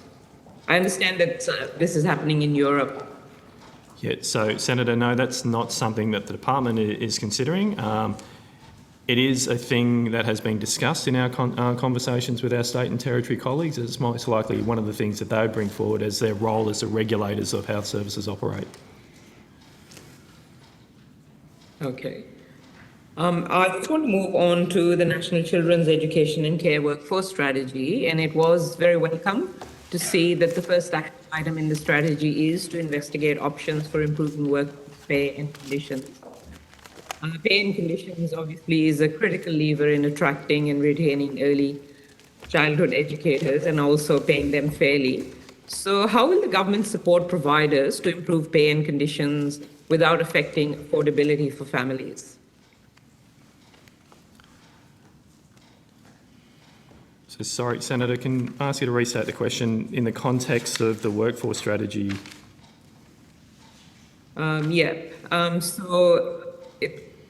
How will the government support providers to improve pay and conditions without affecting affordability for families? So, Senator, one of the things that has been discussed as part of the development of the workforce strategy, and indeed one of the things considered by some of those in the industry, and I'd stress that the workforce strategy is a joint product of the Commonwealth, the states and territories and the industry, is how to retain the current staff that you have. One of the significant costs that a lot of the services incur is that turnover of staff and the reskilling and the redevelopment of their own staff. And I know some of them, and particularly those like Good Start, are offering above award wages as a retention opportunity for their own staff, which they would say is helping to pay their staff more and also keep it within the CCS payments and their other revenues at the moment. Mm-hmm. You're probably familiar with the recent Fair Work Commission case, which increased wage rates for early childhood teachers considerably. It's well deserved and a long time coming. And I'm just wondering, is the government going to provide some support to providers to meet the costs without putting up fees? So, Senator, that's not something the government's doing at this stage. With regard to the Fair Work decision, I'd mention that this was a decision that's related to early learning teachers. There's about 16,000 of those in the sector of about 196,000 parties. Whilst the department hasn't modelled it, some of the submissions suggested that the decision of the Fair Work Commission would increase, might increase costs of about $2.30 per child per day, and that these could be maintained within the current CCS payments that are awarded. So we don't expect, based on those submissions, that there is likely to be a flow-on increase in prices to families or a need to increase the CCS. And as Mr Reid mentioned, 86% of services are charging below the fee cap at the moment, so there's headroom available if that needs to take place. Mm-hmm. And how much funding has the government set aside for implementation of the National Children's Education and Care Workforce Strategy? So the response to the strategy is under consideration. The strategy has been released. It's on the ASIQA website. The government's considering how to respond to that. Indeed, all governments are considering how they can respond to that. I'd mention, though, that the government response as it relates here will be part of the broader employment strategies that the government's got. For example, we know that in the Job Trainer program, 6.8% of the 6.8% of the Job Trainer program are ECEC qualifications. Under the Apprenticeships program, there's 6,319 apprentices, just over 2,000 employers with a childcare occupation. And under Job Ready Graduates, we know that the cost of an early learning teacher degree has decreased by 42%. So when considering the government's response to the early learning and the government is considering what it might need to do further in this space, it needs to be in the context of the broader employment strategies that the government has in mind, as well as what the states are going to bring forward and what industry needs to do to retain and develop its own workforce. Mm-hmm. So the implementation of the actions of the strategy is dependent on government's response to the strategy first and foremost. When is that response due? So that's a matter that officials are working out with our state and territory colleagues, and of course that'll go through government processes. We expect June 2022 is the time in which that broader thing will be agreed. Education ministers have asked that they be kept informed of this and that there'll be updates along the way. But Ms Pearce, I'll ask you So to sometime in 2022, there is no month or date or anything? I might take that. So Yeah. Kelly Pearce, First Assistant Secretary, Payments, Programs and Early Learning Policy. So with regard to the implementation of the workforce strategy, I mean, the first thing is it's not just the Commonwealth Government who will be implementing. I mean, and it does, as Mr Philp has said, come off the back of quite considerable investment, just not from the Commonwealth in a range of things, but from others. So it's a very busy space. So it's not like we're starting from zero as far as implementation goes. What education ministers have asked officials to do, and this is all officials, and this will be co-designed just as the strategy has done, is to work on an implementation plan of how to take forward kind of the priorities that are in the workforce strategy and fill the gaps that in current activity.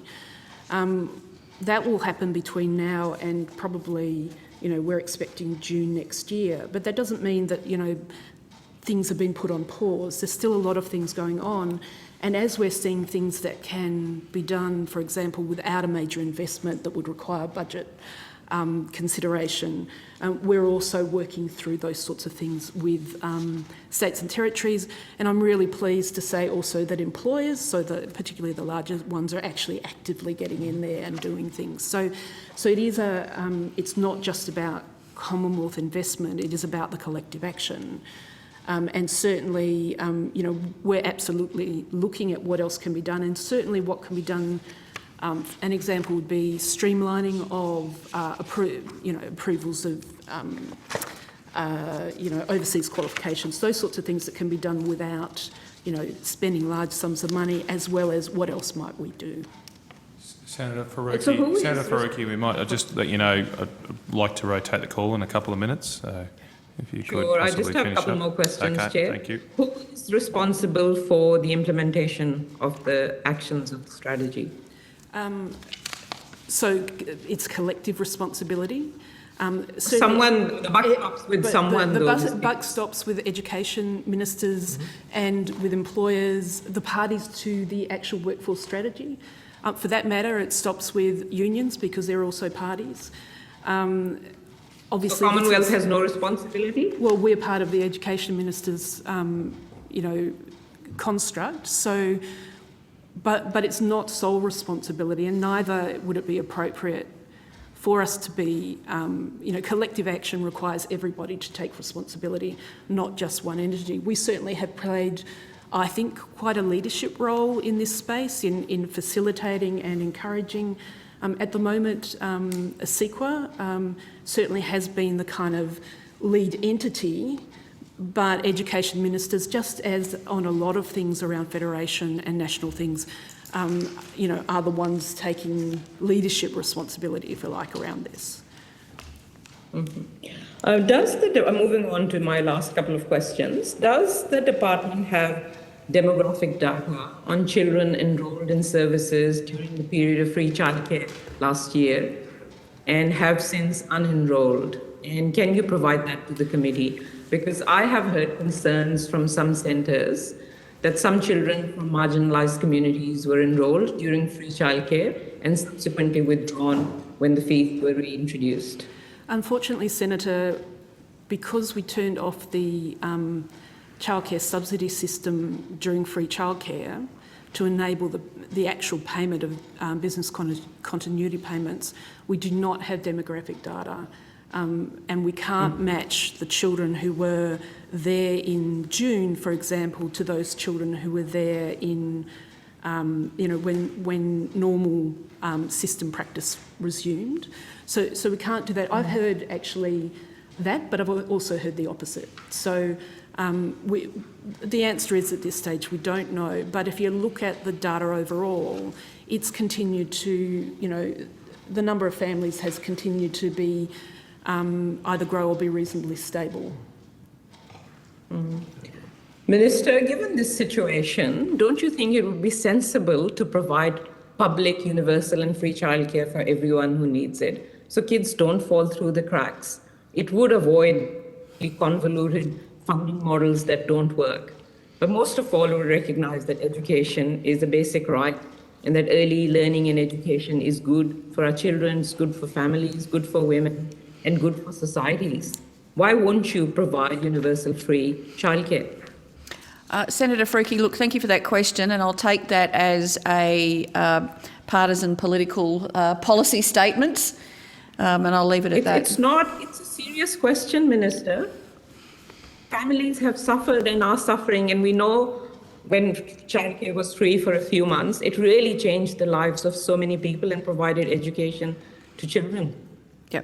Look, Senator Faruqi, our childcare system is one of the best in the world. We do support it very strongly, and I don't for a second agree with your partisan political commentary there that this government is not doing enough, because quite clearly we are strongly supporting families. And if you'd like, we can go through the whole list of that, but I suspect the chair will rather move the call on. But if you would like me, we can certainly list, probably for the next 5 or 10 minutes, exactly everything this government is doing to support families and childcare. So I'll just resist. That was my question. Okay, so yeah. Thanks, Chair. Senator Faruqi, yeah, thank you. Rhetorical. Thank you, Senator Faruqi. We will go back to Senator Pratt. Just to close on a couple of issues in the early learning space. Given the importance of ventilation to reducing the risk of transmission, does the department know how many early learning centres in Australia have satisfactory ventilation and air quality?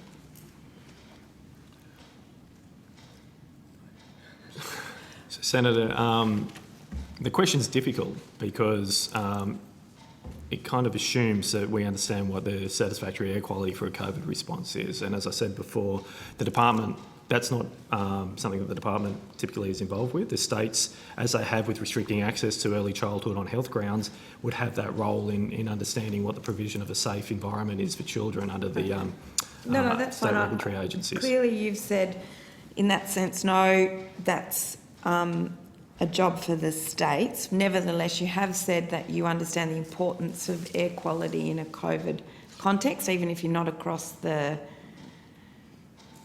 the technical detail of what that looks like in an early learning centre. Is the government intending on providing any support to early learning centres to improve ventilation? Senator Pratt, I think that's probably a question for me in terms of a policy sense. Yes, thank you, Minister.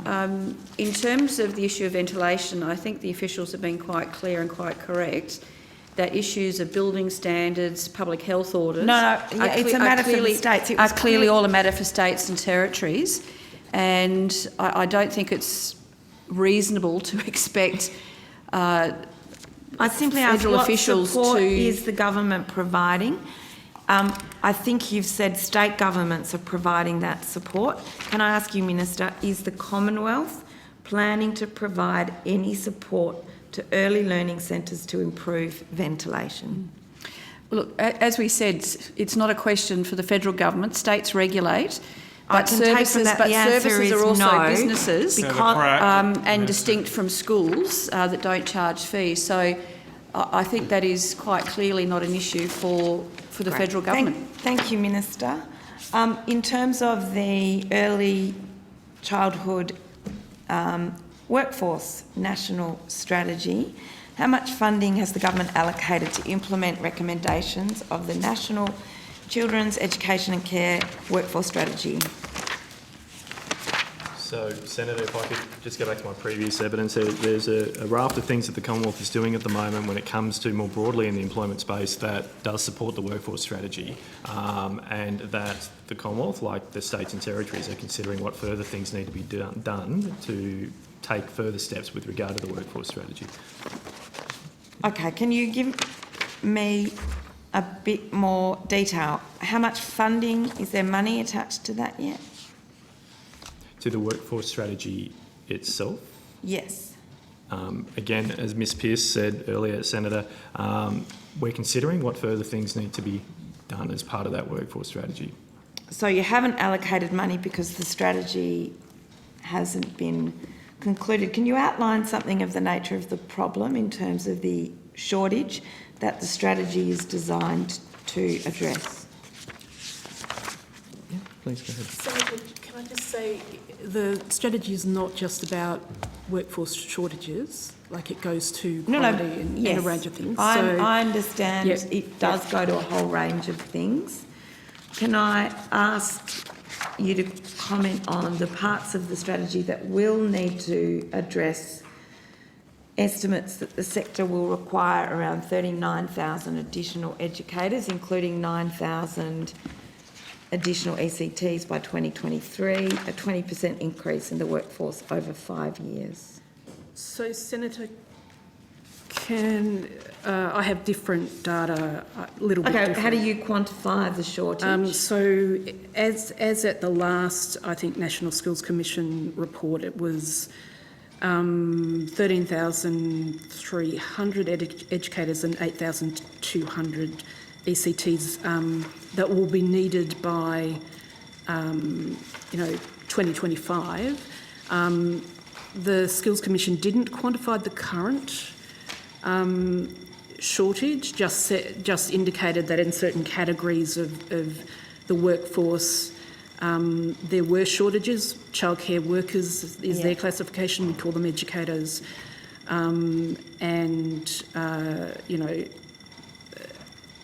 moderate kind of shortages in early childhood teachers at the moment.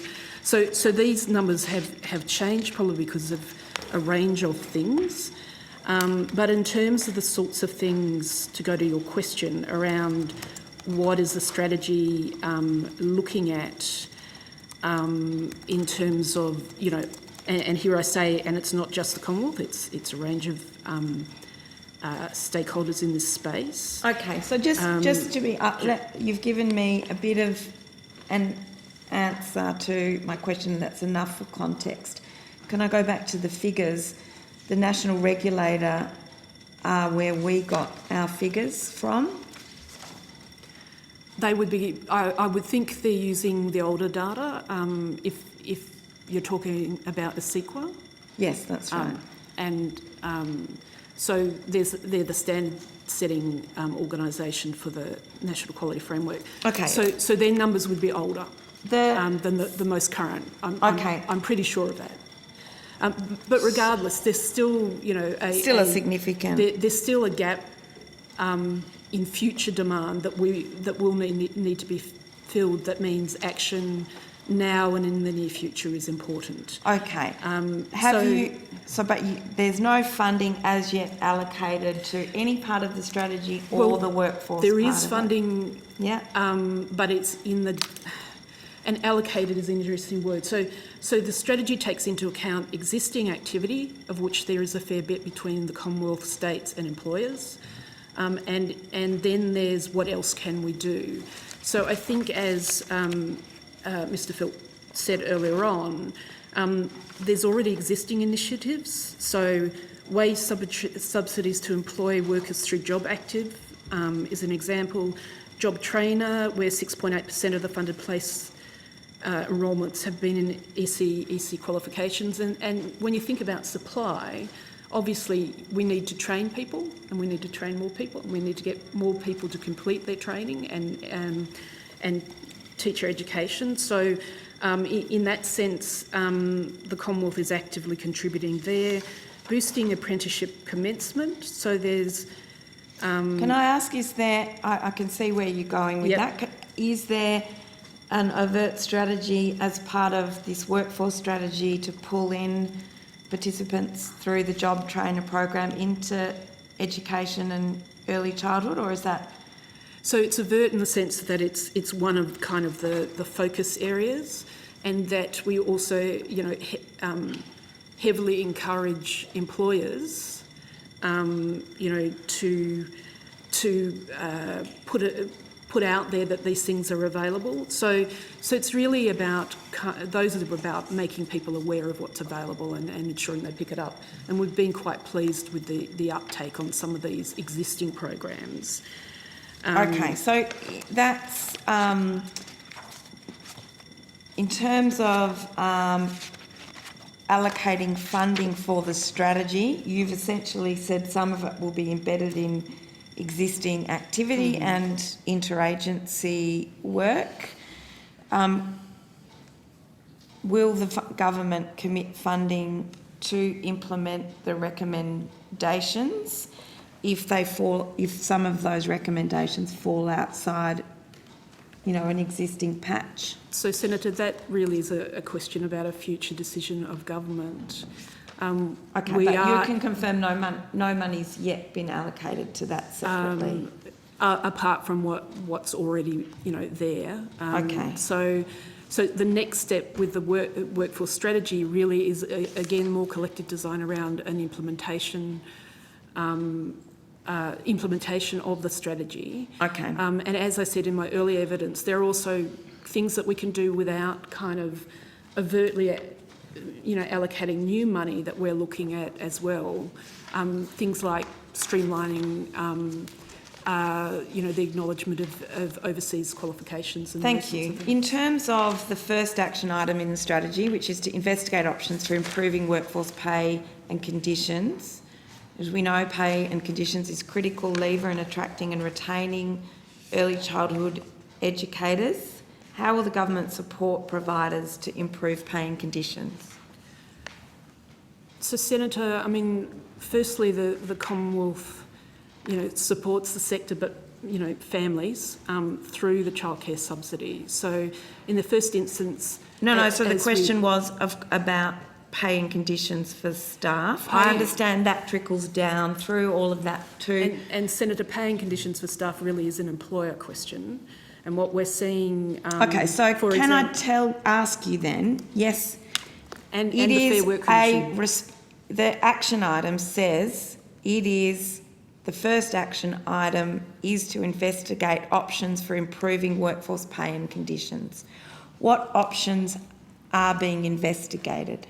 At this stage, Senator, that work hasn't started. We're actively, the group, the collective, is actively talking about what is necessary in that space, because there are a hypothetical, which don't normally go into, but a hypothetical would be, what do we know about conditions in the sector and what might need to change? Pay itself, the Fair Work Commission has just been through the early childhood teacher process. It kind of begs the question about what else you would need to know. Okay, I'm interested. You sound like you're still reflecting. The group is still reflecting on the problem. Does the government acknowledge that pay and conditions, as identified in the strategy, is an issue for attracting and retaining educators? Senator, that's actually quite a challenging question to answer because it's quite complex. We know that certainly a number of the large employers already pay above award. Some of them, like Good Start, have recently sort of offered new enterprise agreement that improve paying conditions. So I don't think it's a black and white. Well, I think what you're saying question. is that some providers have recognised that it is a problem and therefore they're taking action. Do you recognise that it is a critical lever in attracting and retaining educators? Chair, can I just can I just clarify? Is Senator Pratt asking the official for an opinion? It sounds a bit like asking for an opinion. If we could actually just clarify the line of questioning. No, I'm not asking for an opinion in the sense that the strategy already identifies this, and that what the officials are saying seems to be stepping back from that and walking backwards from it. And so I'm really just saying, does the government endorse the strategy and the action item, which is to investigate options for improving workforce pay and conditions. So, Senator, I think the difficulty that we have in giving you a concrete answer on that at the moment is that we have a strategy that's been developed with the industry, the states and territories and the Commonwealth. The Commonwealth is considering what responses we can bring to that, in addition to those treatments that I already mentioned that are part of the broader employment packages that the Commonwealth has. But that has to complement the activities that the jurisdictions have all got and also what the industry is doing as well. And we know that You some of them... could simply say, yes, it's an important action item, but it's not our responsibility. But I'm not clear about what you're trying to say in relation to whether the Commonwealth will have a role in investigating options for improving workforce pay and conditions as the strategy outlines. Chair, I think Perhaps you might be able to answer the question for well, me, actually, I'm Minister not Reynolds. quite sure what the question is, Senator Pratt. The question is... So you just started off then saying, sort of basically telling the officials what you wanted them to say by saying you could say this. So perhaps if you could just rephrase that, because I don't think we're quite clear. Well, I'm not quite clear based on what I've been told. What involvement will the Commonwealth have in the first action item in the strategy, which is to investigate options for improving workforce pay and conditions? Is that clear? Yeah. So, Senator, we'll absolutely have a seat at the table as part of those conversations coming together. I think the difficulty comes in that who is best placed to solve that problem. This is a market with private sector participants and not-for-profits participating. They're the employers, they set the fees. So what role can we play in ensuring that pay and conditions for their staff is properly reflected? So that's the difference, and that's the things that we're considering at the moment with our jurisdictional colleagues. So essentially what you're saying is that you'll be at the table for the strategy, but Commonwealth has not yet declared any funding or any responsibility in relation to those matters. I don't think that's what the official said at all. That's not what I'm they said. happy, Mr. Phillip, if you're able to highlight, yes, you've got a seat at the table. What funding and responsibility will the Commonwealth look at taking in relation to that first action item in the strategy? You've said, yes, it's about private providers, they work for these other people. I understand that. I'm asking specifically what the Commonwealth, in having a seat at the table, is going to bring to the table. So, Senator, I think the best answer I can give to that is that it depends upon who's best placed to solve the problem. And so I can't say at this stage that the Commonwealth will put X amount of dollars on the table or not, or will do certain things, because it depends on who's best placed to solve that particular problem. We know that some of the private providers are paying above the award rate. We know that they are investing in retention of their current staff because they see and recognise that it's better for them in the long term to maintain their staff than to turn them over. In that circumstance, there's no role for the Commonwealth to play in that part. Well, there could be. For example, Mr. Phillip, wages and conditions, the Commonwealth, you could say as a department to the Fair Work Commission, we recognise that there's a problem attracting workers and therefore we support a significant raise in pay rates. That takes it in part out of the Commonwealth's hands and puts the onus on the employer, but still it's part of the government having a seat at the table. Senator Pratt, I might just quickly, we are running a little bit over time now. I was happy if you finish this line of questioning, but that's all right. we need to break at some point. Is there any funding or responsibility for this strategy coming from the Commonwealth? It's a very Morrison government thing to do, to have a strategy with no funding and no responsibility. Senator, that is a political comment rather than a comment. It sounds yes, like it might be a good time for the morning tea break. Thank you, Chair. Okay, thank you very much, Senator Pratt. Are we done on early childhood? I'm just going to check. Okay, if you just want to quickly check. I'll just check. Okay, we'll just let We the might nearly be done. senators check to see if we can dismiss early childhood and childcare. I'll release. Is that the right word? Okay. Well, we're in school, so I'll dismiss them. Have we got an answer, Senator Pratt? I think we are, yes. Happy to? Okay. Yeah. All right. Well, officials from early childhood and childcare are released, and we will break for morning tea and come back at 11:05. It being close to 11:05, welcome Dr. Baxter. So we are moving on to questions from the Schools Division of the Department of Education, and I think Senator O'Neill has the call. Thank you very much, Chair. I wasn't here for the opening of the day. Can I just, through you, Mr Markovic, send my condolences to Dr Bruniges. It's very unfortunate that she's facing those challenges and unable to be with us today.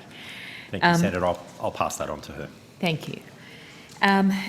I believe Senator Pratt has written to Secretary Bruniges on the 18th of October asking the department be prepared to answer a series of questions and provide information on a number of topics, including estimates of funding, student enrolments, capital expenditure, student loading, SRS calculations, and scores for non-government schools on machine-readable spreadsheet. Would you be able to provide that both digitally to the committee and a hard copy to me personally? Yes, thank you, Mr. Senator, thank you for that. Ros Baxter, Deputy Secretary, Schools and Youth. We have come prepared, as Senator Pratt's letter indicated, to discuss matters that will be of interest.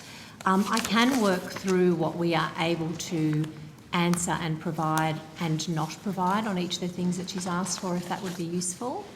Do you have documentation that you can give to me? So there are some issues with the things that have been asked for because we don't have some of what has been asked for. So if I could talk through what we do, what we are able to talk to. Well, it's probably better if you do have materials, if I have them in front of me as you speak to them. So no, Senator. For the first request in relation to schools, which was the estimated per student funding received as a total of Commonwealth and state and territory government contributions as a total and as a share of the school's resourcing standard, I do have a hard copy of some material here if you would like to ask about a particular school. But what I can help you with is the total Commonwealth contributions, including per student contributions. Look, can I just stop there? Can I indicate, Chair, that there was sufficient time for this to be prepared and that the requests were pretty specific? I don't believe that we would have enough hours in the day for me to ask all the questions that I have with regard to multiple contexts. And I think it is unsatisfactory that this material hasn't been provided to the committee. Chair, I might be able to provide some clarification. I have been briefed on this, and if perhaps Senator O'Neill and the Chair, if you could give Dr Baxter a couple of minutes, because some of the questions, as I've been briefed on it, some of the questions, as Dr Baxter's explaining, are not able to be provided in the way that they've been asked for. So they are prepared to answer those issues that have been asked. But again, for some of them, I understand they're not able to be provided in the way that has been asked, but they can perhaps provide them in a different way. So just to be clear, Dr Baxter, have you got any of the documents that we've requested here to provide to me in hard copy or digital copy today? We can certainly provide you, Senator, with a digital copy of committed expenditure under the Quality Outcomes budget line. We could provide you with a digital copy or a hard copy of the youth policy framework that you requested. The other schools, sorry, the policy framework requested. The youth you're policy referring framework. There were two requests, two letters from Senator Pratt. Yep. And I'm talking about the combination of the things that were asked to be provided. If you would just, I could work through what we do have and what we don't have in order of what's been asked for. We do have some things, but some of the things that Senator Pratt requested are not things we have in the Commonwealth. So in particular, we do not have the state shares provided to each school, which was the large machine-readable spreadsheet that Senator Pratt asked for. We have Commonwealth shares provided to We have Commonwealth shares provided, including per student contributions for non-government schools.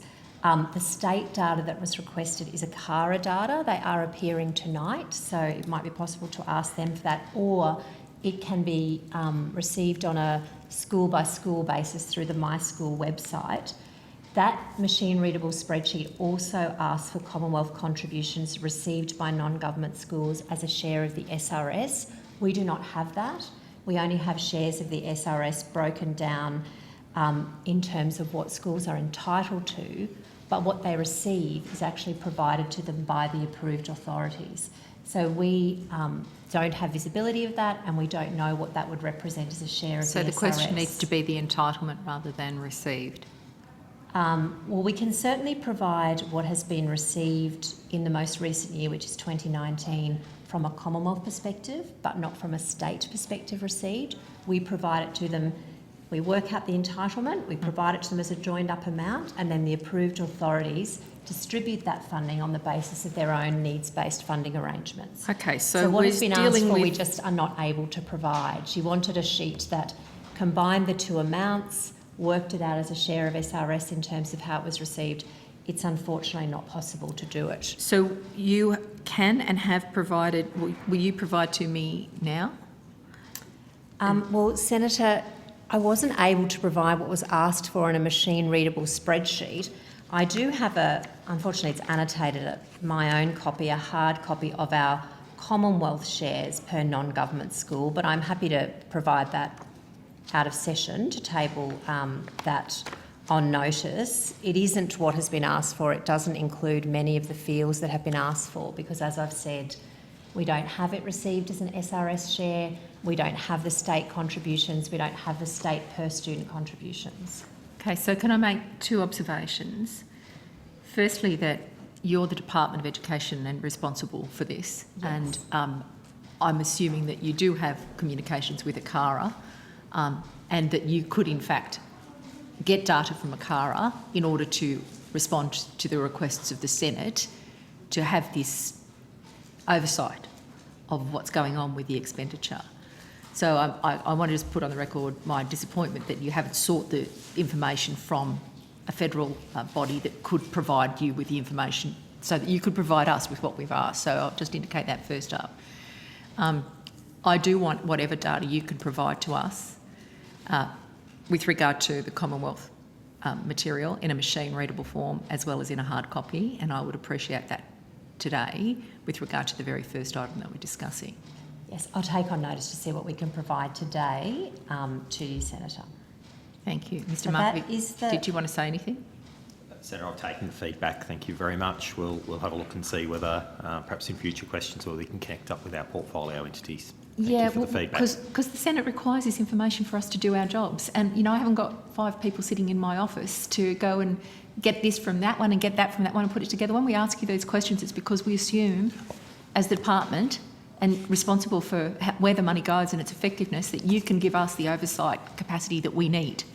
So I just... Look, Senator, we do appreciate the letters. We did receive 4 letters this time from committee members in advance of the hearing, and the teams have worked through them very diligently, as Dr Baxter's pointed out. There were just sometimes when we get these, there are things that we can't quite answer because we just don't have it. And as you've rightly pointed out, there's probably an opportunity for us to work with one of our portfolio entities. So I'll take that feedback back. Thank you very much. You. And if I can be clear, could we have the entitlement for the most recent year available and received for the most recent year available? Yes, understood. Thank you. Senator. Okay, and then if you want to continue working your way through. Sure. So projected student enrolments by state and system for each year through to 2027.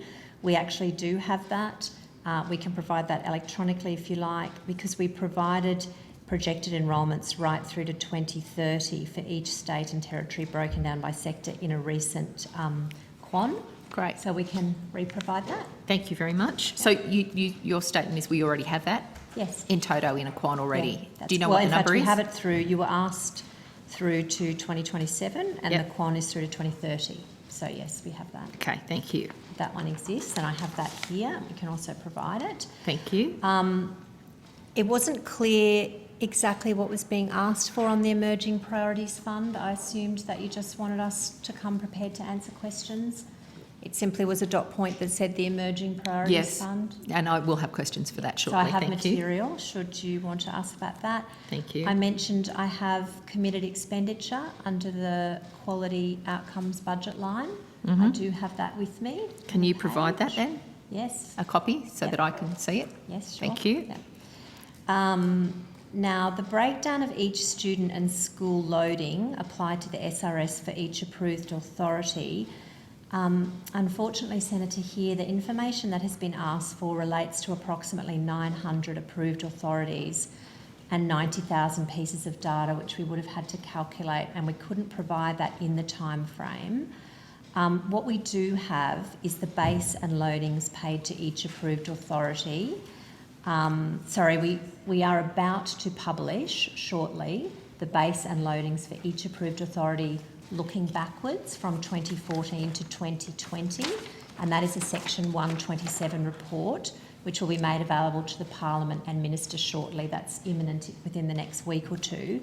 But I do have with me total and average per student loadings available at the state sector level for 2020 to 2029, if that would be helpful. Thank you. So if you could provide those Yes. now, that would be really good. I'm assuming that that's going to either come physically, but also if it can be done digitally, that would be great. You indicated in your response there that in the time between the request and coming here today that you're unable to do the work that was requested. How much time would you need to actually meet the request? I'd have to take that on notice and talk to our data expert, Senator. We did have a close look at what was possible here, and because it is not material we have in this form, it wasn't possible in the time. Could I take on notice to come back to you with how Yes, long and that can might I take? indicate that we still remain interested in the data in that form, and if it does take a little time for it to be delivered, that we're happy to, wait for the shortest period of time necessary for you to achieve the outcome that we've sought. I might just ask one of my colleagues to get the Quality Outcomes committed funding one-pager hard copy for me, because unfortunately I've drawn on my copy, but I can get that for you quite quickly, I think. Someone can manage that for us. Thank you. This is, that's the previous one that covers the projected enrolments asked for. Where did we get to? That was the loadings. Then we were asked for the 2021 and 2022 CTC scores. They are available on the DESI website. I can get a particular one for you in session if you're interested in it, but the 2022 scores are still being calculated. When do you think will that be 2022 will be ready? By the end of the year. So we think November. We think they'll be ready for November for the 2022 year. And again, happy to provide those on notice. So can I get a request? And just to be clear, we asked for those in a machine-readable spreadsheet. Is that the way in which you're providing them? Yes, I don't have that in a spreadsheet, Senator, those CTC scores, but they are available on the DESI website. So in what form do you have them that would allow us to efficiently we can interact provide you with with the them? link, if that is useful. We can provide you with the link that exists on the DESI website. So how do you manage this information if you don't have it in a machine-readable form to interrogate Well, it? we have a series of databases that include our schools funding data and that are working through. The way in which we want the information so that we can similarly interrogate it. Yes. So if transparency is the goal, and I'm assuming that that's the case because you're accountable to the Senate through this committee, then we need the information in a way that we can assess it most efficiently in a machine-readable form rather than provided with data that requires re-entry into a machine-readable form. So whatever form you hold it in that we could then interrogate is the form that we are seeking. And if that's not a spreadsheet, but it could be another form, then that's what we want. Well, Senator, our assessment was that this link is the most accessible way. You can enter details for any school and it will provide you with the 2021 CTC scores. So I'm happy for us to forward that link through and you can have it and you can enter any school and it will provide you with that material or series of schools. Okay, So and look, our I'm going to assessment talk was to a that was tech the most- expert and ask if that's actually the best way that we need to receive it. And if not, can I indicate that we will be seeking it in another form Of that course. makes it discernible and able to be interrogated. Yeah, very happy for you to come back to us, Senator, but we did have our data people look at it and think what would be the easiest way to get this material to you for your ability Scrutiny. to look at it and to look up schools. Yeah. Youth policy framework I've mentioned. I might just ask for us to table. Would you like a hard copy of that tabled? Yes, and a digital copy. So we'll I don't put have it it, up but anyway, won't you? one of our staff here will have it. Thank you. So I think that covers each of them across the two letters, Senator. Thank you. And I hope it's pretty clear about why we want the information to actually be able to do our work in the forms that we've requested. Yes, and Senator, I would just add on the initial request that you asked for, it is not usually our practice to provide data that belongs to other agencies, but I'm very happy to talk to ACARA about that. But also the nature of what was provided simply does not exist. So we don't work out SRS scores for money that's been provided by the states because we don't have visibility of that. So that was inherent in what was asked for in the spreadsheet and it doesn't exist. We provide it at the approved authority level. They then pass it through based on their own needs-based funding arrangements. And part of what we have been working through in the work we've been doing with the ANAO and with the states is about how can we make that data more transparently available. And my teams have been working at length with the states, with the approved authorities about how can we make some of that more accessible. So I suppose I do want to emphasise that it's not a lack of will here. Some of these things just simply do not exist and we are doing our very best in line with those ANAO recommendations to increase that transparency and do because that work. if it's a reasonably significant amount of money that is expended, so to have that transparently connected with where it ends up. I mean, the goal has got to be the outcome, which is, great learning outcomes for kids because of this expenditure, rather than we've done our job, the money's gone. I mean, the goal's got to be on the prize, hasn't it? Yes, so money that is provided to schools, again, is available through that My School website, which uses the ACARA data. But the transparency issue is a live one. And as I said, we are working with the approved authorities on that. And we are, we do believe that we're making good progress. The place that can be looked at the moment, we have a fact sheet that goes to how each of the approved authorities distribute their funding out to individual schools. So we have provided that transparency so people can go to the DESI website, they can look at how that material, how that funding is distributed by approved authorities, and we're now working through trying to increase that transparency still further. Great, thank you very much. Can I go now to the Emerging Priorities program that you indicated you have some materials for? Yeah. Now, how much initially was announced for this catch-up program that was touted as a response to impact on educational learning outcomes because of COVID? So, COVID, Emerging Priorities program, $25 million announcement. What's going on though? That's the question. So Senator, thank you very much for that. As you mentioned, there was an initial announcement in relation to the Emerging Priorities announcement, and then there was a subsequent announcement in the May 2021 budget. In terms of what's going on, we have had two projects that have been funded under the EPP. The first is an extension to the Math in School project and a complementary maths research project across both 2021 and 21-22. That was approved on the 23rd of April 2021. It basically extends the existing Maths in School and Maths Hub initiative with the development of a professional online learning course and webinars. Both are being delivered by Education Services Australia, ESA, and ESA have begun developing the modules and are expecting to deliver the final products in January 22. Okay, just before you go on, because I'm going to ask for more detail a little further down, but I want to do some high-level stuff first. So can I just ask this question clearly? How much was initially announced for this catch-up program? Let's just get that on the record. So the initial announcement in October 2022 was $25 million over 5 years, Senator. October 2020. Sorry, 2020. Yeah. I misspoke. 25 million over 5 years. That's correct. Okay. How much is still expected to be spent through this program? How much remains to be spent? How much is not committed, Senator? Is that what you're asking? Yeah, what's Across the 5 years? Yeah, how much is already spent? So across the 5 years, 13,500,000. So can you explain the gap between the 25 million announcement and the 13.5? Well, Senator, this is a 5-year program and we are only in the second year of it. All of the money that was allocated in 2021 has been expended. A substantial amount of the money that has been allocated for 21-22 has been expended.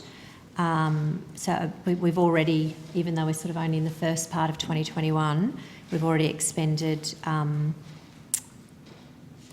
significant amount of the 21-22 money. So we've approved projects totalling, I think I've got my maths right, 3,250,000, and we only have about 1,750,000 left in 21-22. And then, of course, you have the out years, Senator. So we would not expect that in a 5-year program we would expend all of the funding in the first year and a bit. That would not be a usual course of events. It was called the Emerging Priorities Program, though, and hopefully COVID will be over in a quicker period than 5 years. But can I just go to the program funding guidelines? So correct me if I'm wrong, but I've got 21-22 as a 4.5 million spend. Is that correct? As an appropriation of 4.5 million? Let me just check, Senator.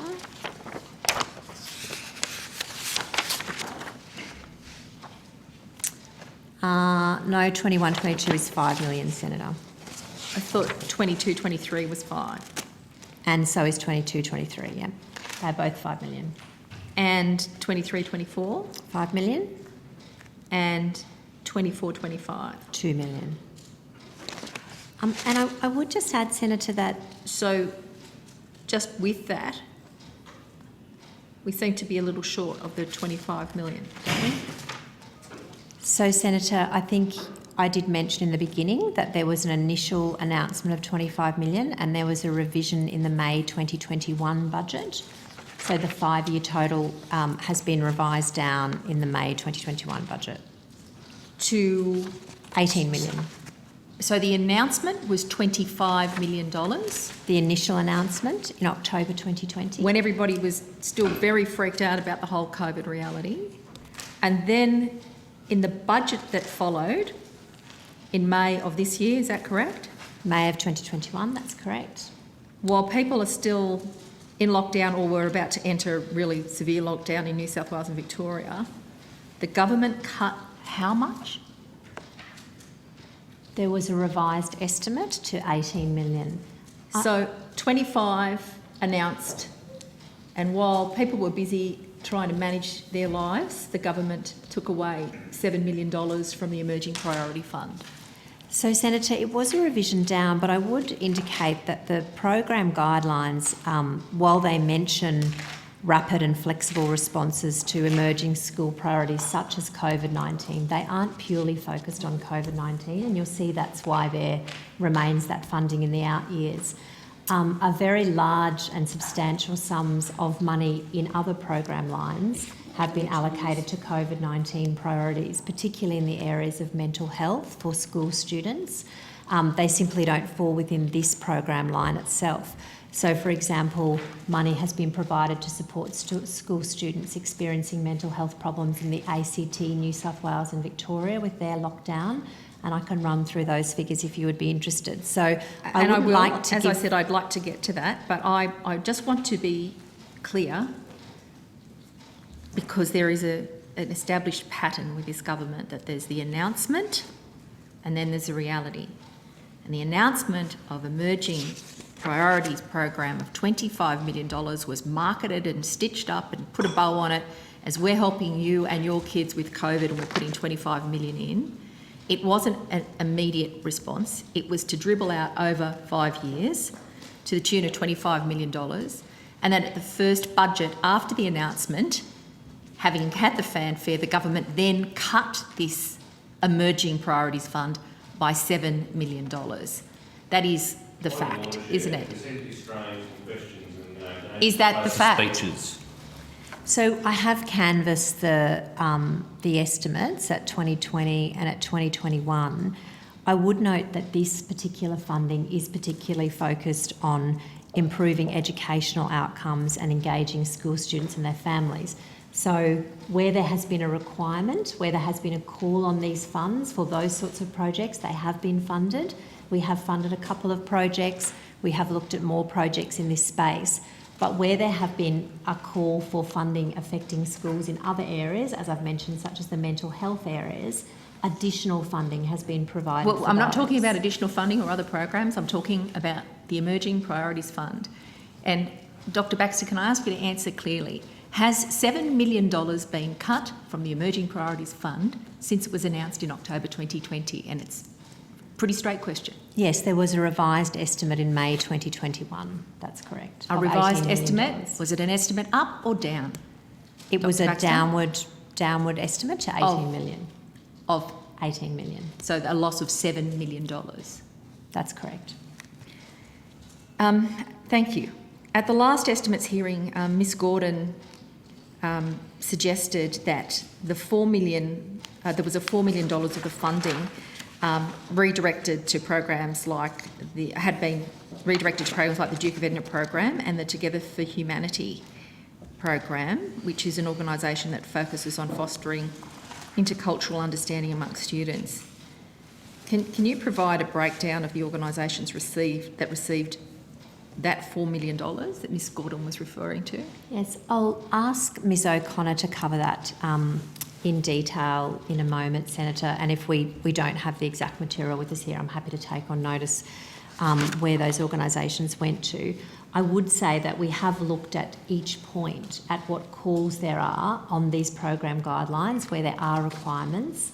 The Minister for Education, Minister Tudge, did communicate to his state and territory counterpart ministers at the most recent Education Ministers meeting that if they had a requirement for extra support funding as students moved back into the classroom to support them with COVID, they were able to submit proposals to him. He has made that offer, conscious that he has this fund available, but also looking at other options for funding to support COVID. And to date, we have had no proposals from the states and territories to support school students in those with those fundings. So what was the date of that MINCO? I believe he made that far at the... I will have to check. I think it was the 3 September meeting. I'll just check that. Someone can come back to me online and let me know. And is this the fund that he made available to them? Minister did not indicate where the funding would come from, but he did indicate that he was very interested in supporting the states and territories as they return to COVID normal and as students return to classrooms. He mentioned to them that, Commonwealth had some funding available for this. He also mentioned a willingness to entertain if there were, proposals beyond that, and that ministers should contact him or departments should contact our department if there were particular requirements they had in order to support children going back to school. Now, the things that we have funded Well, just before you go on, Dr Baxter, because I feel like we're straying into many other areas, and I'd like to think that the important needs of schools and preschools, as discussed by Senator Pratt earlier, including issues like ventilation, might actually draw funding from the federal government to actually make schools safer. But we are talking about a $25 million announcement that is now reduced to $18 million, of which how much has been expended already? So I have mentioned 2 of the projects that have been funded. Yeah, and, you can just give me the total. So far we have expended for 2020 and 2021 and 21-22. We will expend 1.5 million on the math in schools. And the second project that I was going on to discuss with you through 21-22, we've committed 2.75 million for the Smith Families Catch-Up Learning Program.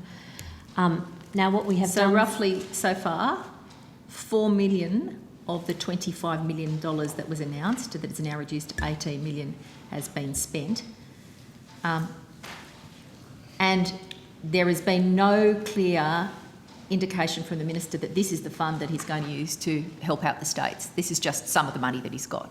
He certainly wasn't going with the states to where this money would be drawn from. Right, okay, He was so let's just making an stick with open the offer. program, because that's what I want to hear about. I might have to retake the call soon. You've got a Yeah, break point I'll come here. back to this. Okay, Thank you ready you. to break now? There's been no request yet, Senator O'Neill, For money from the Emerging Priorities Fund. from the states and territories. So I wasn't specifically talking. The point I was making, Senator, is that this is one fund from which we are drawing COVID support, and we are funding those things that we are aware of that are being required in the area of learning and catch-up learning. Offers have also been made to the states that if they have things that they require support with as students are returning to school, we are very happy to look at them. We didn't go in with the states to where that would be drawn from, but it was an open offer from the ministers. We have also met on a weekly basis with our state and territory counterparts and reiterated offers of support. As we become aware of things, we are able to draw on some of our available funding, including from the EPP program. But I would say that $4 million being spent of the $6 million available over the first 2 years is appropriate for where we're at in the stage of that cycle. We have expended all of the money allocated for 2021. We have expended most of the money allocated for 21-22, even though we are very early in that financial year, and we have money allocated across each of the out years. So I am very confident that we have money there to respond, that should states and territories or approved authorities approach us with requests for funding, that we do, we are able to respond as was the intent of this program. So in $5 million for the next year, how many ventilators could that buy? That's a pretty emerging priority. Senator, and I know we'll probably discuss this when we discuss COVID more generally, but the issue of ventilators is a very mixed one for states and territories. As I mentioned, we talk to states and territories on a weekly basis. Our Secretary speaks with them through the Senior Officials Committee. Our Minister has had discussions with them through the Education Ministers meeting. While we know one jurisdiction has made a very large investment in ventilators and they have not asked the Commonwealth for support with that, other jurisdictions are not prioritising ventilators. I have noted that in New South Wales Wales. because I of have the noted nature of their system. The New South Wales government is not providing that support to students. Okay. Anyway, I have more questions on that later, but All right, my Mike. questions are about the Emerging Priorities Program. I want to be clear when I come back. If we could be That's what I brief, want to Minister. talk about. Senator Faruqi Can I has just, been waiting patiently. just to deal with one statement that Senator O'Neill made, is that the money had been cut. Well, actually, it was reprioritised to other programs to help school children. So That's I wouldn't want anyone to think that the money had sort of disappeared out of the schools program. It had been reprioritised for things like Together for Humanity. So it stayed within the school system. It was just reprioritised. Yeah, and it is certainly not uncommon that as we look at where expenditure falls and where the calls on expenditure are, that we look at where that money can be best expended, where there is a need at a particular time. There was the need for these two projects and they've been funded. There was a need elsewhere for other projects and the money was reprioritised to them. That is not unusual, but also for funding things like mental health, we've then used different buckets. So it really depends on where the priority falls at a particular time. Thank you. We will now go to Senator Faruqi remotely. Thank you, Chair. Good morning, everyone, and thank you for being here to respond to our questions. I'll start off with some questions on JobKeeper and private schools. Does the department have a full list of which private schools received JobKeeper payments? Just one moment, Senator. I'm just going to go to the relevant part of my folder. I'm still finding my way around this one.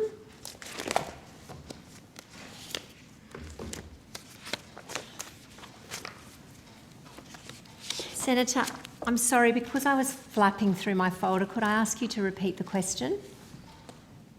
Does the department have a full list of which private schools received JobKeeper payments? No, Senator, we do not. So you do know that a lot of private schools received payments, about 750 million worth, according to the ATO, and your department is responsible for the public funding of these schools. And you're telling me that you don't keep track of which schools receive millions in JobKeeper? Wrong department. So no, Senator, we don't have a list of which schools receive JobKeeper. Inquiries about which schools receive JobKeeper should be directed to the Treasury. We do keep, obviously, financial information about our schools. We do not have a full and complete list of which private schools, non-government schools, would have received JobKeeper. That is a question that's most appropriately directed to the ATO. Sure, but your department is responsible for the funding. You don't know what funding they got through JobKeeper. You don't have a list. No, we do not have a comprehensive list of which non-government schools receive JobKeeper, no. Can you at least confirm to me that, for example, the elite Geelong Grammar in Melbourne received more than 10 million in JobKeeper, according to their financial statement lodged with the ACNC? No, Senator, I could not confirm that. The only reference we have to JobKeeper is a question on our financial questionnaire. It is self-reported. There is no checking of whether that is an accurate representation of whether or not people received JobKeeper. We do know that there has been quite a bit of confusion from a number of institutions, including some schools, about whether or not they received JobKeeper, how much they received, what they received it for. So I do not have a definitive list I would feel confident about which non-government schools receive JobKeeper, but certainly that is an appropriate question for Treasury and the ATO. As I said, this self-reported data has changed a number of times. In fact, even I think since the original submission of our financial questionnaire data, we've had approximately 80 changes to those financial questionnaires, which is this self-reported data. So we don't have, it's not something that we are responsible for. We're not responsible for the policy settings. We're not responsible for the compliance settings in relation to JobKeeper, so we simply don't have a comprehensive list, I'm sorry. So you can't confirm that St. Joseph College, for instance, in Sydney, received $6.7 million in JobKeeper? I really don't know if that's the case, Senator, I'm sorry. Will you get this data from the ATO for your own purposes? I will check. I will ask Mr Harding to come in behind me here, but my understanding is we do not seek this JobKeeper data from the ATO or from Treasury, and we will not be receiving it. Is that correct? Yeah, that's correct. Yeah. We know that the government won't be asking any of these schools to pay anything back. That much is quite clear. But I will ask whether you will be factoring in these payments into resourcing for these schools over the coming years. And these are schools which are already overfunded. So, Senator, our current recurrent funding model would not take account of JobKeeper payments, no. There are, that's better. There are some aspects of our funding, for particular grant programs or particular special circumstances where we look at overall financial viability of particular organisations that we fund. But in terms of our recurrent funding, we would not be factoring in whether a school didn't or did not receive JobKeeper. And as I said, we simply don't have reliable records as to that at all. But you could get those reliable records from the ATO. I just want to get this straight. Private schools made something to the tune of $750 million in JobKeeper last year. Many of them actually ran surpluses last year. And you won't be asking any of them to pay anything back. And you won't be factoring in these payments when it comes to future resourcing of the schools, which are already, as I said earlier, funded. Minister, do you see something wrong with this picture? I, for the life of me, cannot find a way that you can justify this to be needs-based funding. Can you? Well, Senator Faruqi, I think Dr Baxter has been completely spot on. You're asking the questions to the wrong departments, and in this case, these are entirely matters for Treasury, in particular the ATO, who are responsible for administering this scheme. And all of these responsible for funding Senator private schools? Faruqi, I'd appreciate the opportunity to answer the question if you don't mind. So these are entirely questions. DESI does not administer JobKeeper with the program from last year, and these questions, and you've had the opportunity to canvass extensively at Treasury and the ATO on these questions, who are entirely responsible for administering the program. So I think Dr. Baxter has been spot on. My question was about public funding for private schools and the interaction between the JobKeeper and that, but I'll just move on from there. I just have a few questions for ventilation in schools, and I'm interested in work the Commonwealth has been looking at in terms of ventilation in schools. Is the Commonwealth supporting the states and territories with their plans for ventilation audits and measures in schools? Senator, I've touched on this a moment ago with my questions to Senator O'Neill. Our process in working with states and territories is that we very much understand and acknowledge that they all have different situations that are quite unique. So some of them are in lockdown, some are looking at returning to school. They each have different challenges in terms of their classroom environments. So while we know, as I mentioned before, that Victoria, for example, have invested heavily in carbon monitoring and also looking at filtration where required, others are much more focused on using their natural climate benefits, so looking at getting children outdoors more for outdoor learning, looking at being able to open their windows and ensure fans for the circulation of air are available. So rather than kind of coming in as the Commonwealth requiring a kind of one-size-fits-all here, what we've done is we've stayed in very close contact with our state and territory counterparts. My colleague, Ms Anderson, who's the First Assistant Secretary relevant to this area, meets with them on a weekly basis. I am also in close contact with my schools policy group and ASOC colleagues about what is happening for them in a COVID context.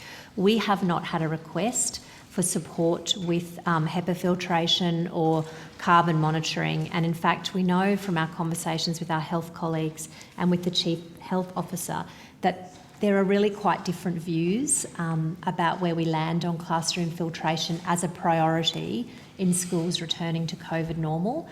There are a number of things that are equally priorities for schools, around cohorting of students, ensuring appropriate vaccination of students and teachers, and very significantly for everyone, and a place that the Commonwealth has, I think, appropriately put some support and effort, is the mental health and wellbeing of students and young people. So I would say, in summary, we continue to talk. We have not been asked for support with these kinds of mechanisms, and we have looked at and funded a range of other things that have been helpful to states and to non-government sector as they've looked at moving back into a more COVID as normal, returning to school situation. Okay. Just some questions on the school chaplains program. You will have seen the report in Guardian Australia in August about a number of government MPs calling for more funding for the chaplains program to address concerns that activism against global heating is causing mental health problems for Australian children. One MP is quite disturbingly quoted as saying that climate change activism is alarmist and does cause mental health problems for young people. Have you conducted any work for the government relating to potentially increasing funding for the school chaplains program?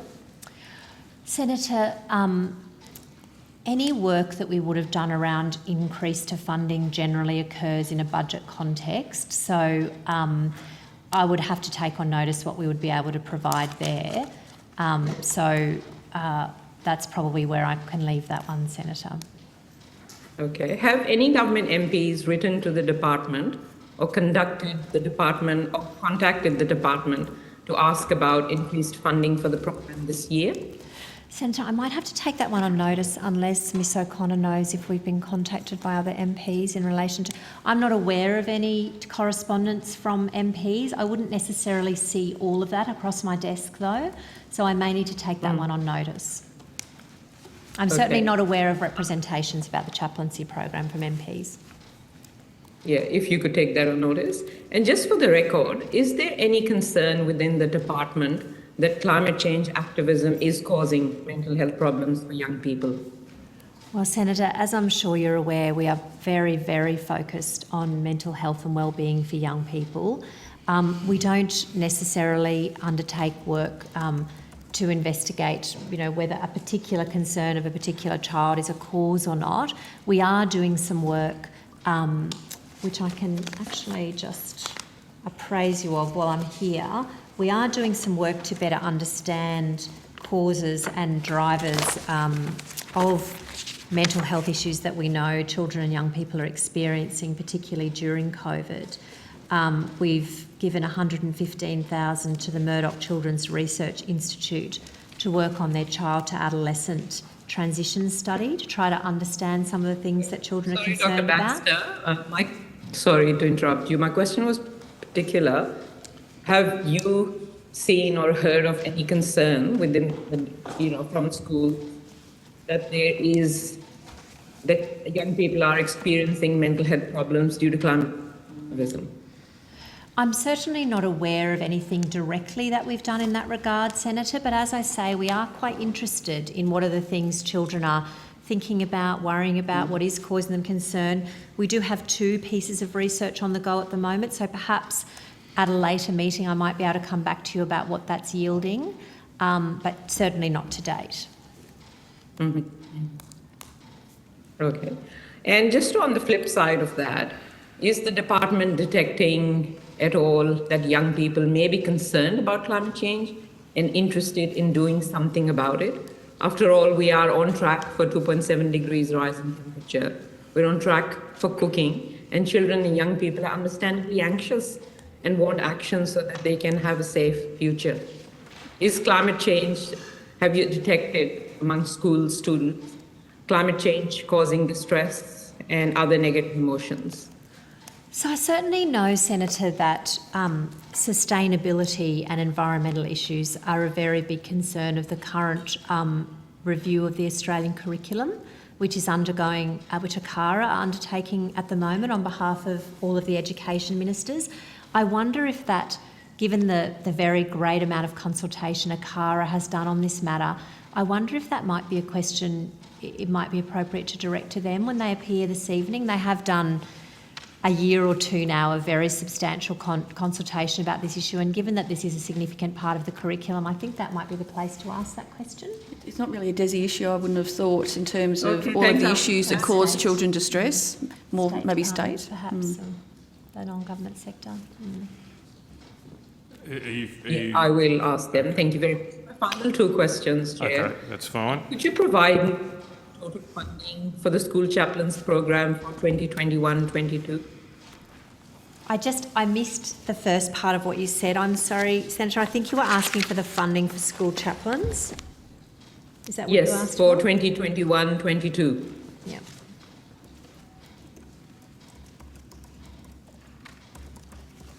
Let's find the right line item for you.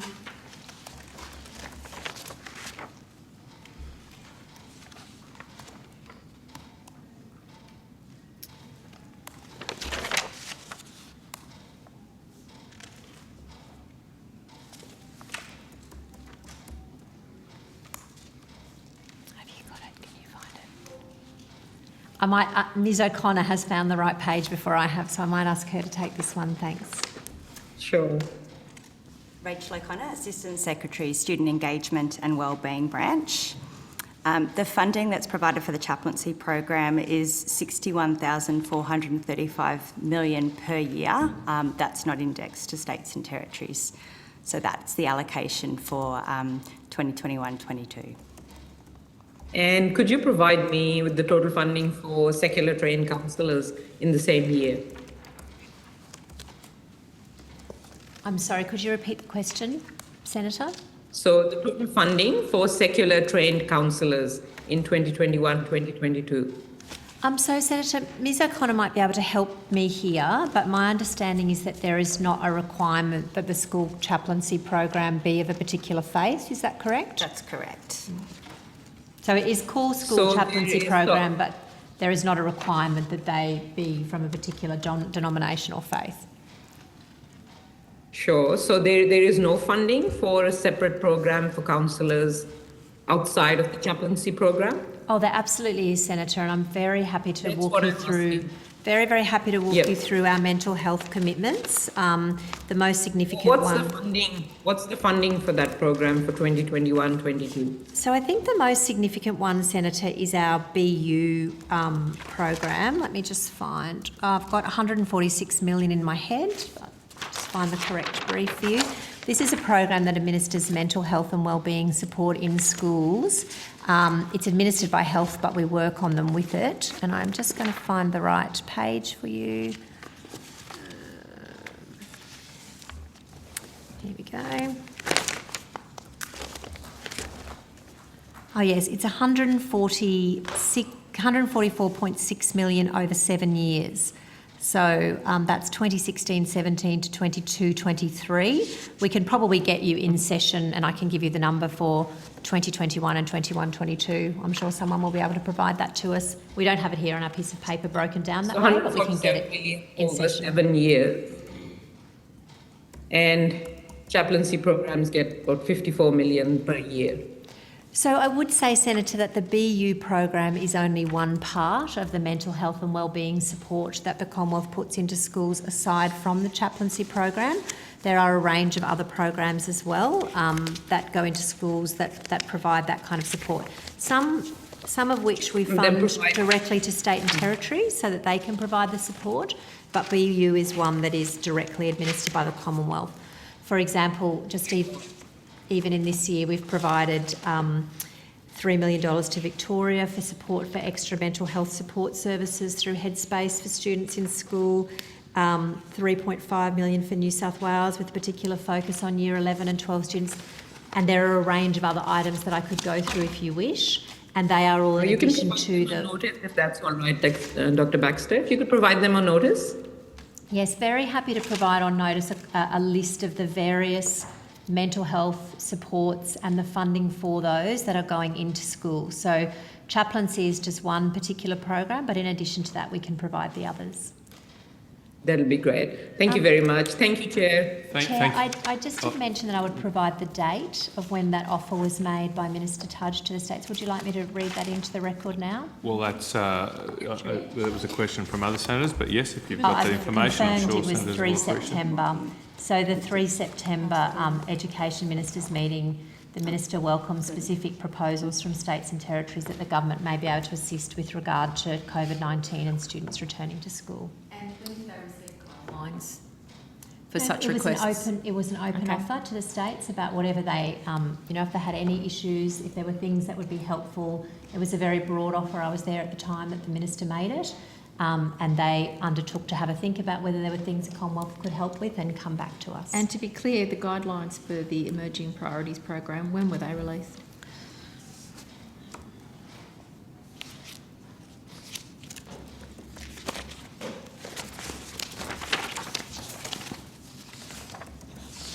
They were approved by the Minister on 19 July 2021 and they were published on the DESI website on 21 July.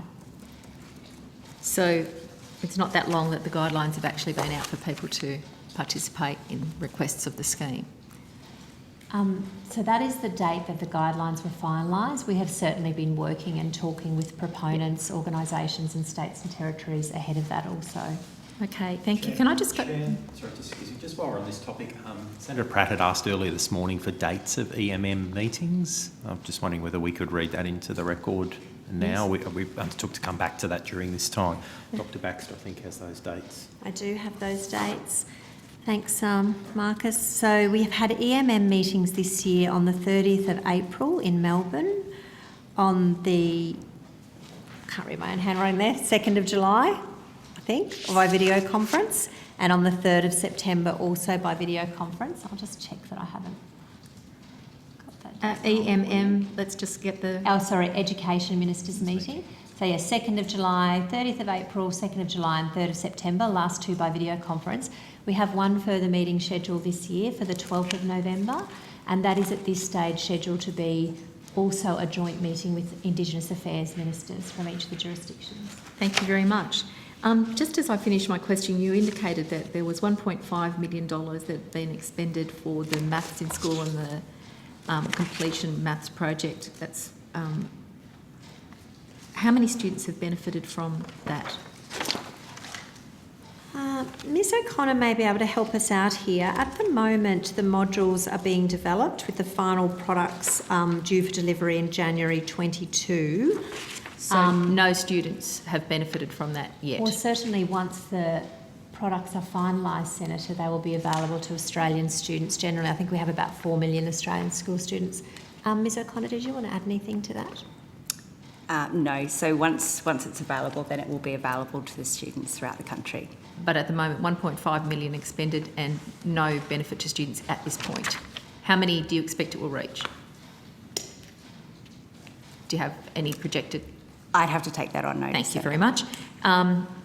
Will it be available across all school systems? So it is an online learning platform, so it will be openly available. The idea of MOOCs, the massive open online courses, and the Maths Hub is that they are generally available. Great. And my understanding is they include materials for students, but also professional learning and webinar focused on the teaching of maths for primary teachers also. If you want to provide any information in detail on that, I'd be very happy to receive that on notice, but I just want to sort of push through if I can. I don't want to be rude, but I have got a series of questions that I want to ask, and I'm sure that you have more information than you can provide me with in the time that we have. So if we can stick to the questions, that would be quite helpful. We'd love to provide that on Thank notice. you.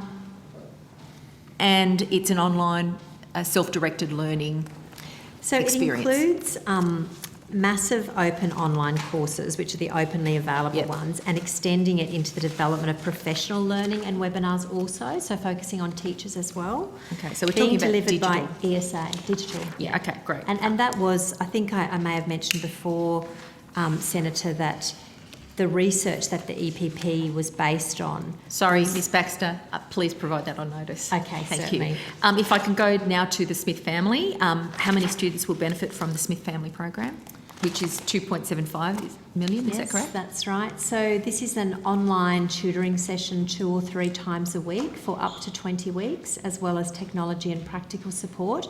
It's commencing in term 4, so this term, 2021.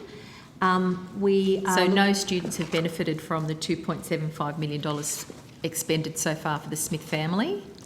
It has previously operated, and Ms O'Connor may have some of those numbers here. I'm not interested in anything other than the understood. EPP program. I want to be really clear about this spend within this program.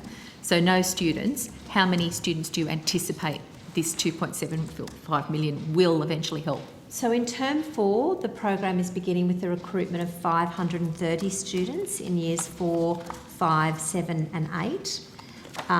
And Ms O'Connor may have detail about the numbers of students that will be recruited across the life of the program. Otherwise, we can undertake to take that on notice. Do you have it there?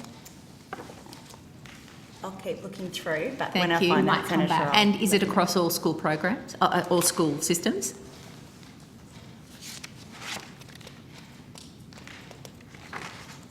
Why don't we come back to you with those 2 Yeah, questions? if you could, so and that we perhaps you can- might need to give me some detail on notice there. Yep. Now, I'm trying to understand, in response to a question on the 3rd of June 2021, Ms Gordon says, in response to a question there, you might have seen in the budget that 4 million of the 5 million allocated in this financial year has been directed to a number of portfolio priorities. These include, for example, funding for the Duke of Edinburgh program and the Together for Humanity program. My question is, how much funding was given to the Together for Humanity program again, and did that come from the Emerging Priorities program funding, as was indicated in that answer from Ms Gordon? And I think Ms O'Connor has those numbers for you.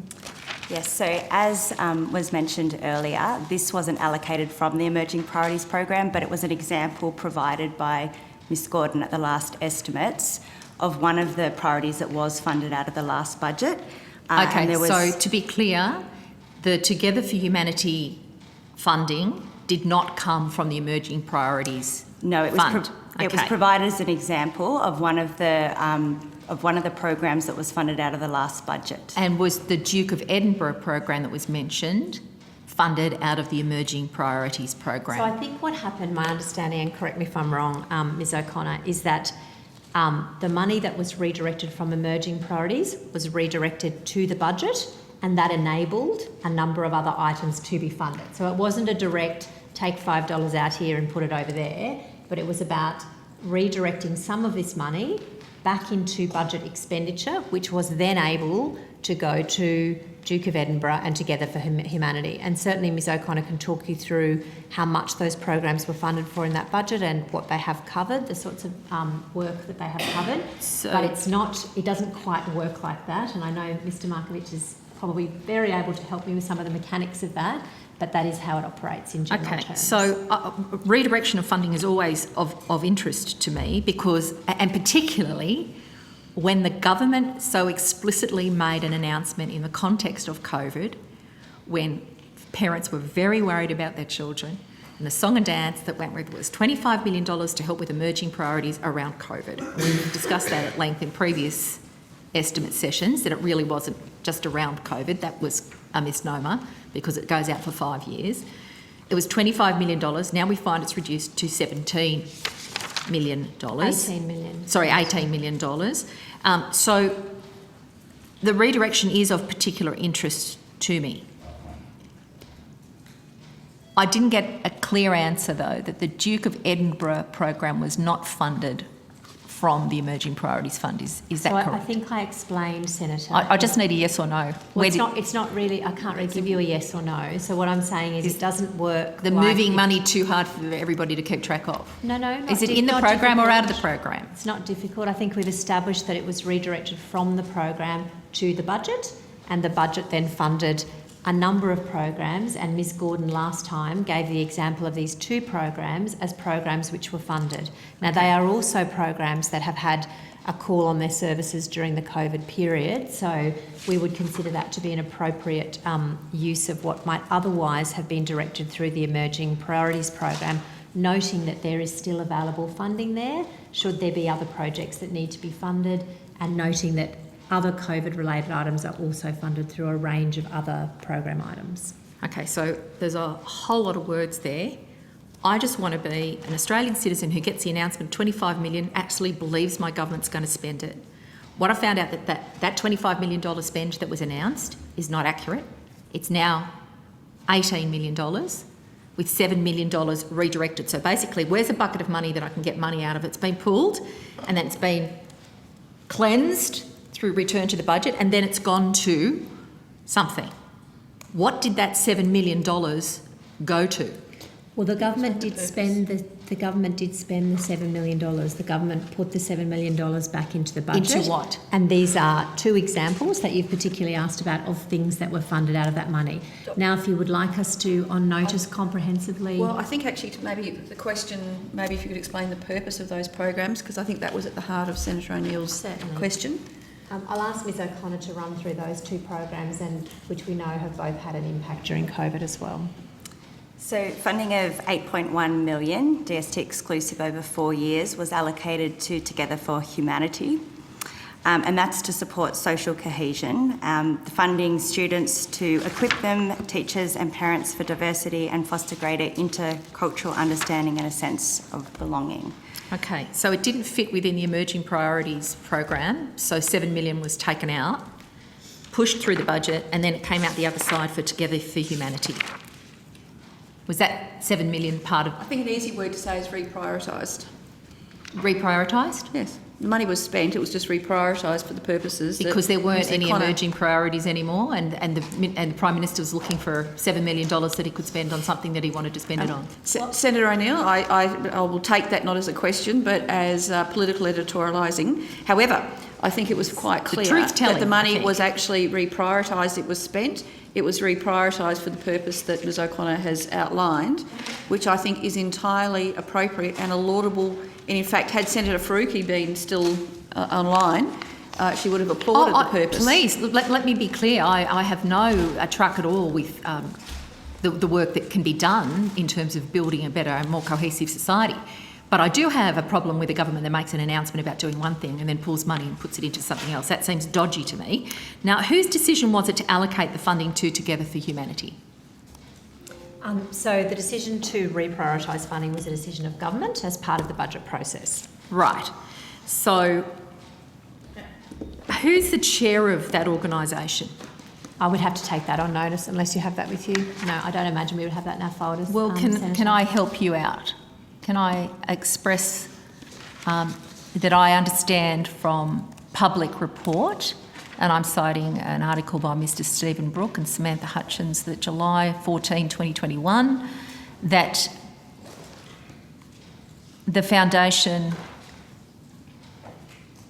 called Together for Humanity is actually chaired by the Liberal Party's former president, Chris McDivitt. Is there a question for me, Senator? Is that correct? I would be surprised if you were unaware of that. I am unaware of that, and I'd have to take on notice. That's not a matter I'm aware of. We know that philanthropic organisations generally tend to be chaired by a range of people who've often had interest in a range of different community organisations. I'm not aware of this particular chair, and I would have to take on notice whether that is the case or not, unless you have that there. So the reprioritising you did indicate was a decision of government. I'm pretty sure the government would know that Chris McDivitt was the president of the Liberal Party. Was the decision to redirect funding away from this program designed to help students catch up from COVID made before or after the Prime Minister signed on as a patron of that organisation? Again, Senator, I'm not aware of that. That's something that I would need to take on notice and come back to you about in terms of dates. Minister Reynolds, did you have anything to do with his decision to direct money to Together for Humanity and away from the announced $25 million supposed to be spent on emerging priorities? Senator O'Neill? Yep. No, it's not my portfolio, Senator O'Neill. Did the department have provide advice on Together for Humanity's receipt of these funds? And what was that advice? Senator, I don't have a brief on Together with Humanity with me. I can assure you that where budget funding is provided to an organisation, the department works assiduously to assure that funding is assured in line with what it's been allocated for in the budget. I'm very, very happy to take on notice what we have put in place here, what, if anything, I can provide you about briefing that occurred prior to that, noting it was a decision of government in a budget context. So I'll have to take on notice what I can and can't provide there, but certainly very happy to talk you through the support we're giving to that organisation in the acquittal of those funds that have been provided for a particular purpose.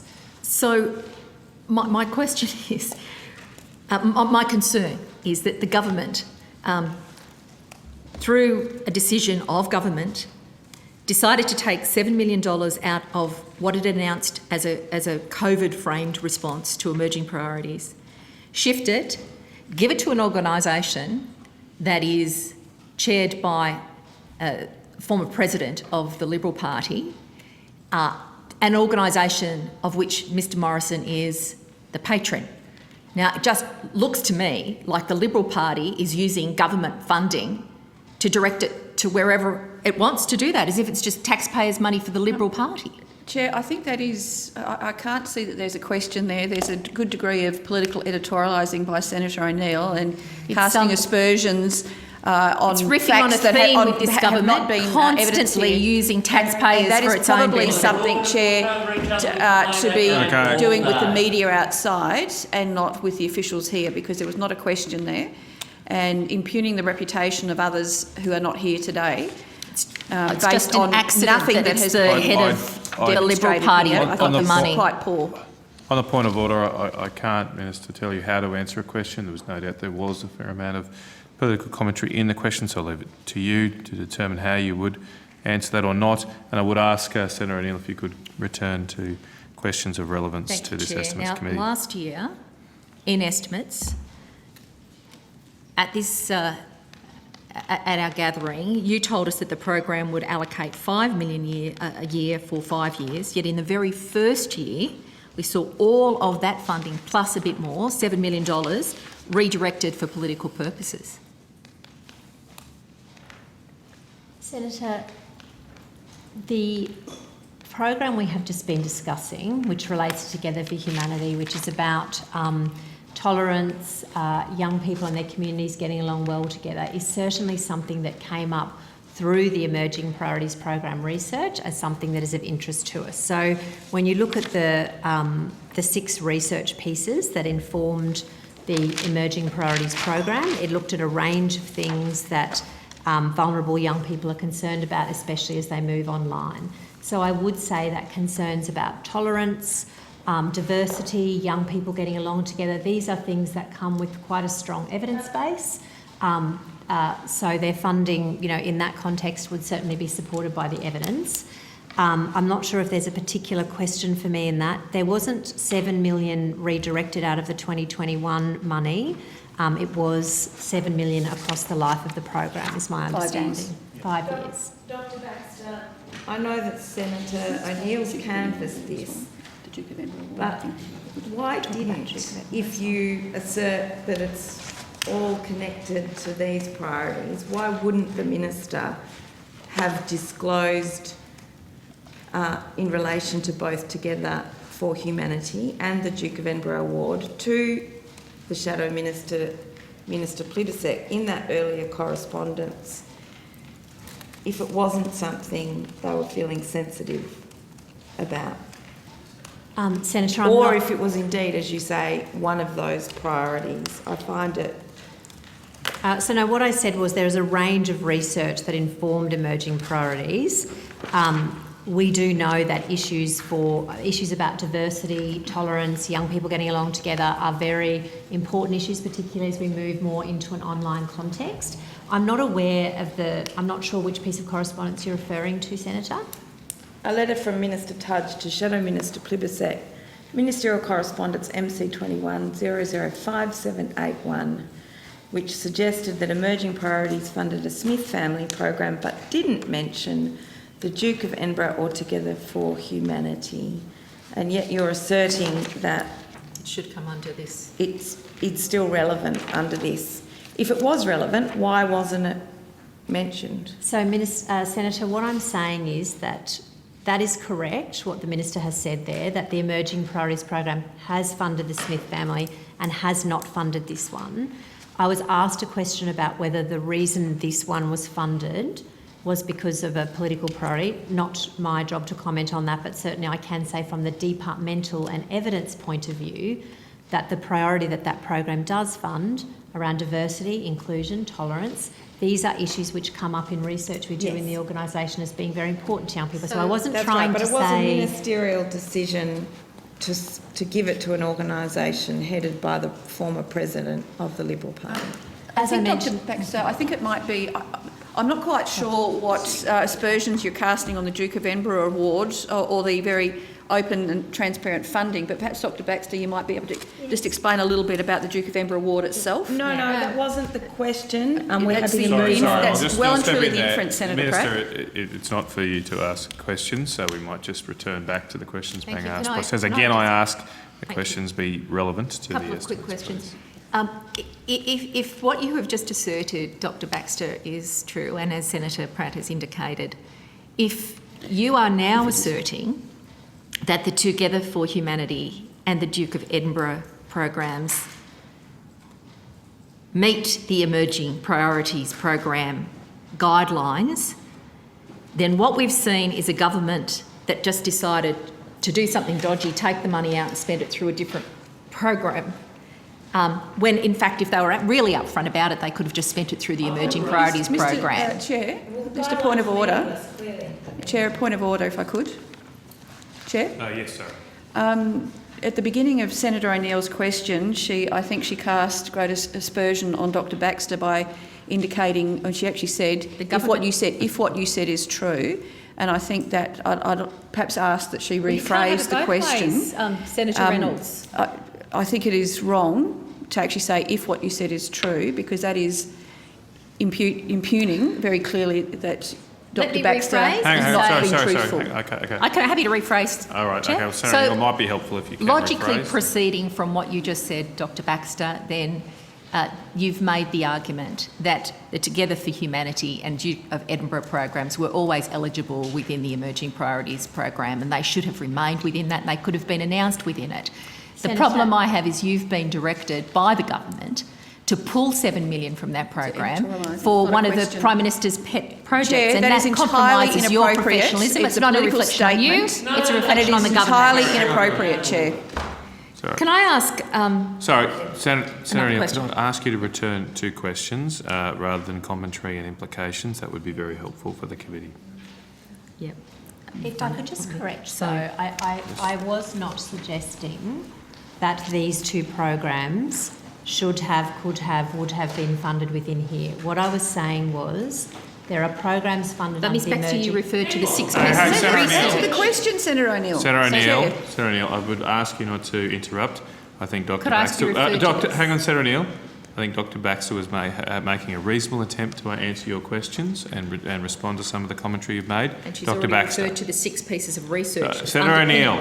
So what I was saying was that the suggestion that they were not appropriate to fund, there is research that underpins the Emerging Priorities program. There is also other research that we are aware of in a mental health and young people context in the schools and youth group. And the issues that are covered by the Together for Humanity program and indeed by the Duke of Edinburgh Award are highly relevant to young people, including in a COVID context. I did not I have to say agree and with did you. not mean that meant it fit within the guidelines of the Emerging Priorities program. And I would also add that the redistribution of money through the budget is a decision of government. It is something that occurs, and the allocation of that money then to other programs is also a fairly usual part of that budget deliberation cycle.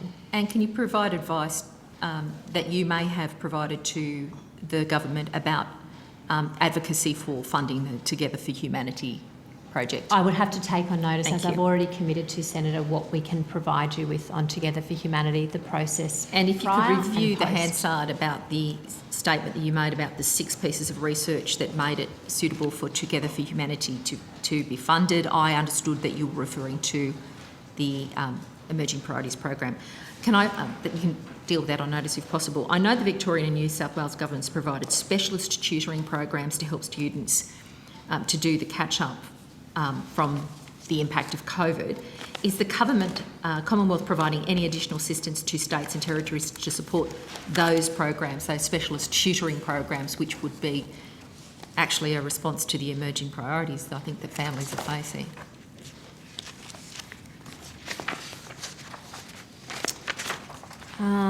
Senator, I am aware of the specialist tutoring programs that are being made available, in particular, I think, through the New South Wales and Victorian governments. The 2 that are currently funded through Emerging Priorities don't relate specifically to tutoring, although hands-on learning is about engaging a group of children who are not engaged. My understanding is at the moment we are not directly funding tutoring catch-up. Is that correct, Ms O'Connor?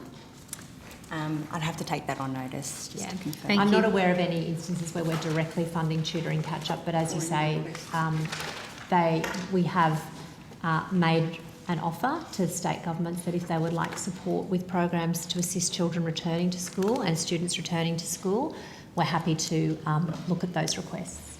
And would that fit the guidelines of the Emerging Priority Fund? I beg your pardon? Would that fit the guidelines of the Emerging Priorities so- program, which were announced in July this year? The guidelines of the Emerging Priorities program really focus on 3 things: improved educational outcomes for students, engagements of students and their families with education, and the wellbeing of school leaders, teachers and school students. So within that context, it may be something that we could consider. We would need to look at the specifics of a program. Thank you. Has the government given any additional support to schools to fund deep cleaning for classrooms? Senator, I might ask the relevant officer to join me at the table in relation to COVID. So there was money that was provided in 2020 for the hygiene program when that was required, and I might just ask someone to provide us with some more detailed information about that. In Thank this you. latest... And the same thing for IT. Perhaps it might be the same person or it could be a different person. For IT support? Yes. So we have provided assistance with a range of IT supports, including through things like our Civics and Citizenship program, PACER, ensuring that some of those materials can be placed online.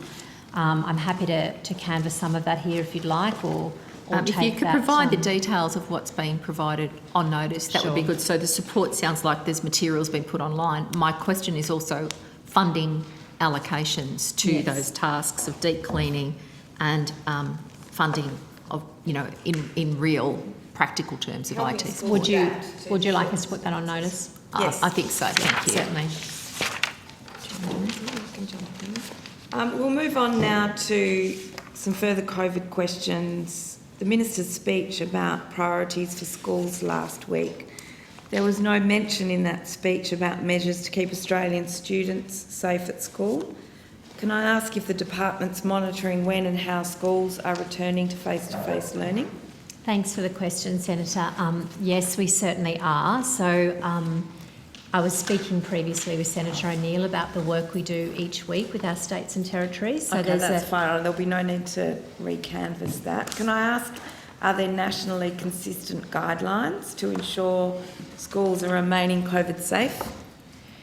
So we also discussed, prior to you being here, Senator Pratt, that in our conversations with state and territories, they've been very clear that the requirements from place to place and school to school are quite unique.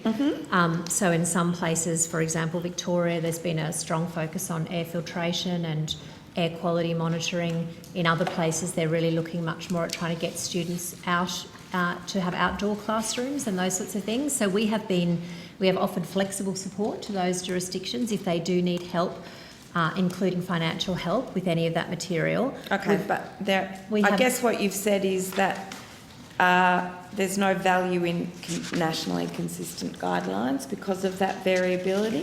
I think there are some areas where we have seen national consistency. So at the beginning of the COVID crisis, we saw education ministers and National Cabinet and through the AHPPC issuing some guidance about preferences for students being able to return to school where they can and under which conditions. So the Commonwealth was involved in and helped to lead that guidance. Okay, we've also thank seen you. national guidance around boarding school students and trying to facilitate return to school for boarding school students and under which circumstances that would take place. So we have worked quite hard in those areas where states and territories and indeed schools and their parents have indicated to us that it would be helpful to have a national approach. In the context of now going into phase B of a COVID plan, has there been any analysis about the impact of opening and the transmission of virus in the schools? So again, Senator, there is some work that's being done in this context and led through Health and also the Department of Prime Minister and Cabinet to support state work. Again, Okay, so that's involved your discussions with them? We have been involved in those discussions, that's correct. We've seen reports that more than 200 schools in Victoria have been forced to close. What is the Commonwealth doing to support schools who are now also supporting students and families in isolation? And do you expect that to grow in the context of we've had lockdowns which haven't, for families not necessarily involved infection, it's been about infection prevention. Do you expect that you'll require further support from the Commonwealth for students and families in isolation? So, Senator, one of the very significant impacts we've seen for those students who are in isolation and indeed the students and their families who are returning to school is the impact on mental health and wellbeing, in particular for the students and the young people. We have made some very significant investments during this period and also on behalf of the states and territories, we've also developed some research in these areas as well. So we have a $144.6 million initiative for mental health in education that has been very active during this period. We've commissioned 2 pieces of research to look at the impacts of COVID on children and young people and their mental health. And what about their physical health in terms of if they've had it, specifically tiredness, lethargy, ongoing shortness of breath that might impact on their education? So, Senator, in relation to other impacts, we tend to be led by the states. So Ms Anderson might want to talk a little more about the conversations we have on a weekly basis with states. But we have, through our schools policy group and our work with senior officials, reached out around whether any specific Commonwealth support is required in those regards. Is there anything in particular? Sorry, Victoria Anderson, First Assistant Secretary, National Schools Reform Division. As Dr Baxter has said, I meet weekly with state education officials to discuss a range of COVID-19 related issues, in particular return to school, and in particular with regard to primary school students, given that cohort is not yet covered by vaccination availability. So we're in constant contact. The actual best outcome, I think, of that group has also been the ability for states and territories to share with each other the sorts of measures that they're taking and adopt better practice between themselves. And I would also say in relation to the physical health of children returning to school, we're very much led by the Commonwealth Department of Health and the processes they have in place through AHPPC and then through to National Cabinet, and it will probably be a matter for them in terms of what they're currently considering in relation to safety of kids in schools. Okay, so what do the states talk about in that context about how they're going to resource and manage that, and have they asked for things from the Commonwealth that would help them? Funding or particular collaborative action? I think I mentioned, and again, Senator, I'm sorry, it was before you came back into the room, I mentioned that we did, and Minister Tudge at a recent Education Ministers meeting did ask states if there were particular things they would like support from the Commonwealth in terms of funding, if the states and territories would be seeking Commonwealth funding to support that return of students to the classroom. We haven't had any proposals, I don't think, to date from states and territories in relation to those. We do know quite a lot about the things that the states are putting in place, and we discuss those with them on a regular basis. For example, in New South Wales, they've developed a wellbeing framework for schools, school counselling and student support initiatives. We ensure that our BU initiatives come in behind those and are supportive of them, so it's important for us to understand what is the framework that a particular state has in place.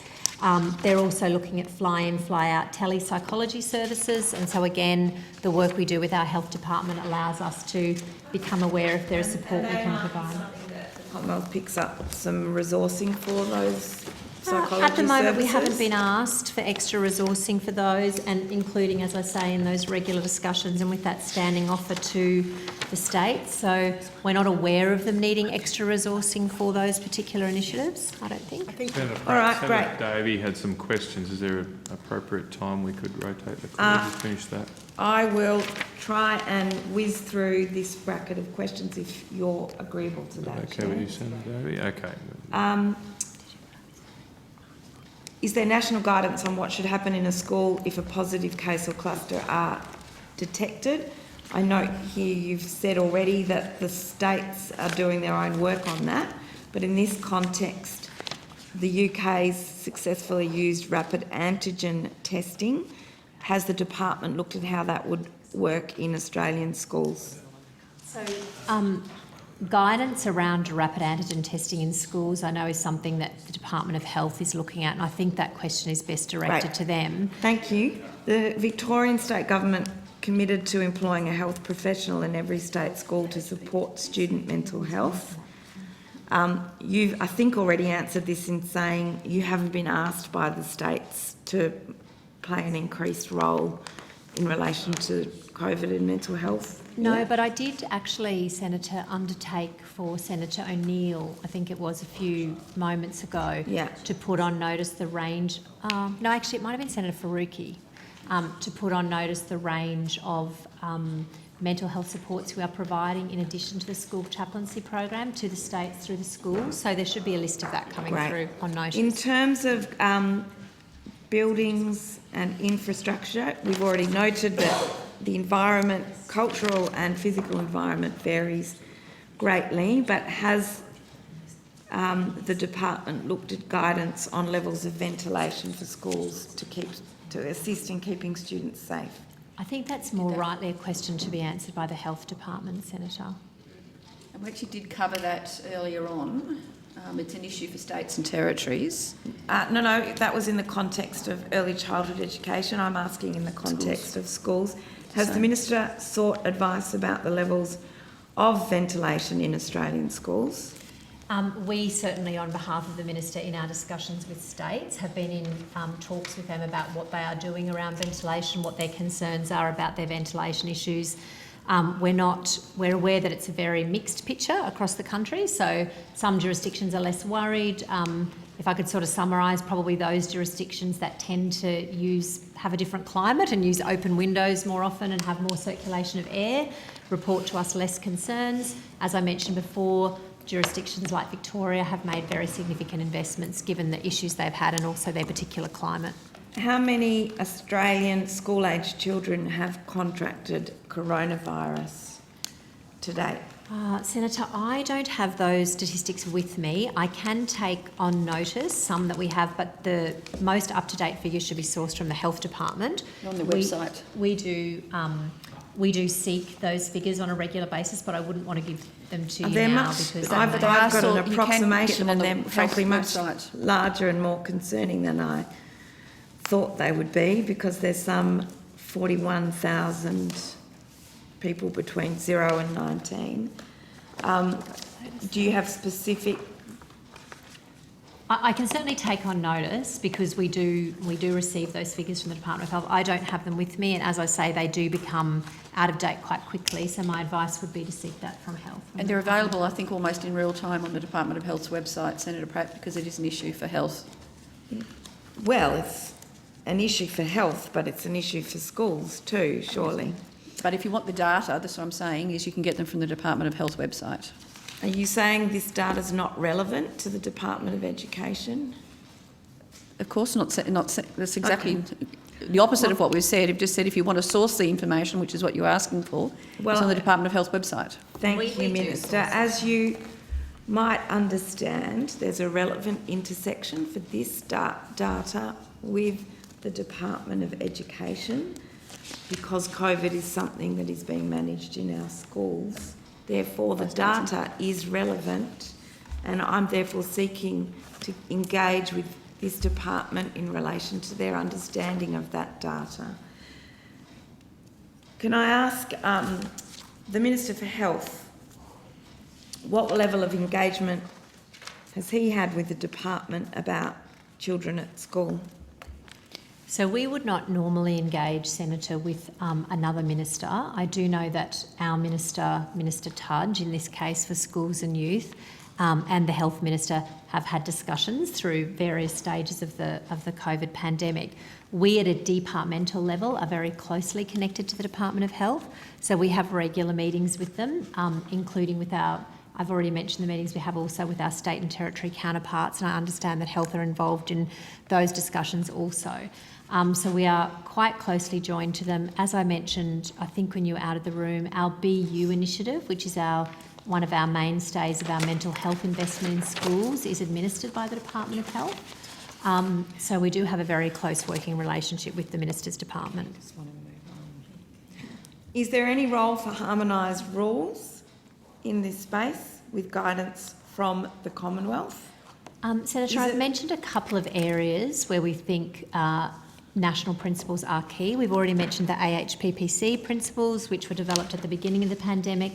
We've also mentioned the national principles on boarding school and movement of children. Yeah. But there are other areas where what we are hearing from the states and what I understand they are reporting through National Cabinet is that there are areas where it makes much more sense for them to be responding flexibly to their local circumstance, both what's happening in terms of outbreaks and school closures. What role does the department think vaccination for children under 14 will play in changing the capacity of schools to manage these issues? So certainly, Senator, our understanding from the work we do both with the Health Department, Commonwealth Health Officer and our state and territory officials is that vaccination is very important. As we know at the moment, that vaccination extends to children 12 and up, and certainly the Australian Government is throwing all the support it can from its point of view behind that vaccination program. We're also very supportive of the vaccination program for teachers. As to what role it plays, I think we could not overestimate the role that vaccination has played in returning schools to normal, alongside a range of other things which have been identified, like cohorting children, mental health investments we've talked about, and also flexible school environments. Have you had any discussions with the state government of Western Australia about the possibility of them needing to close schools, which they haven't had to do for any lengthy period of time, once COVID comes into the state and the borders open up? Senator, I might ask Ms Anderson to take this one, as she's been in the regular weekly discussions with WA as to whether this matter has arisen. Yes, thanks, Dr Baxter. So Western Australia is a regular participant in those weekly meetings that we've previously referenced, and not just for Western Australia, I guess, but for all of the states and territories who don't currently have significant COVID cases. It has been of great interest and concern for them to sort of pay attention to what some of the jurisdictions are that are dealing with COVID cases. And so there's definitely been a sharing of information, and I'm not aware of specifics for WA, but they've certainly been part of those conversations regularly and interested in learning from what other jurisdictions are doing to manage COVID outbreaks. Okay, but there's a lot of pressure from the Commonwealth to stick to the plan for opening up. I want to be confident that that pressure doesn't undermine the safety and wellbeing of West Australian schools that currently don't have COVID. Are you able to... I think what we can assure you, Senator, is that we talk to each of the states on a weekly basis, and sometimes more often than that. If they have concerns, those concerns are raised with us in those forums. The work around the national plan is much more a conversation for the Department of Health and the Department of Prime Minister and Cabinet, but we inform those. We use those weekly discussions with states and territories to inform our colleagues who are leading those discussions, and I think what Ms Anderson is saying is we are keeping very current with where their concerns are at the moment. All right, are you able to tell us what the impact on schools in Western Australia and other COVID-free jurisdictions is likely to be once it reaches the state?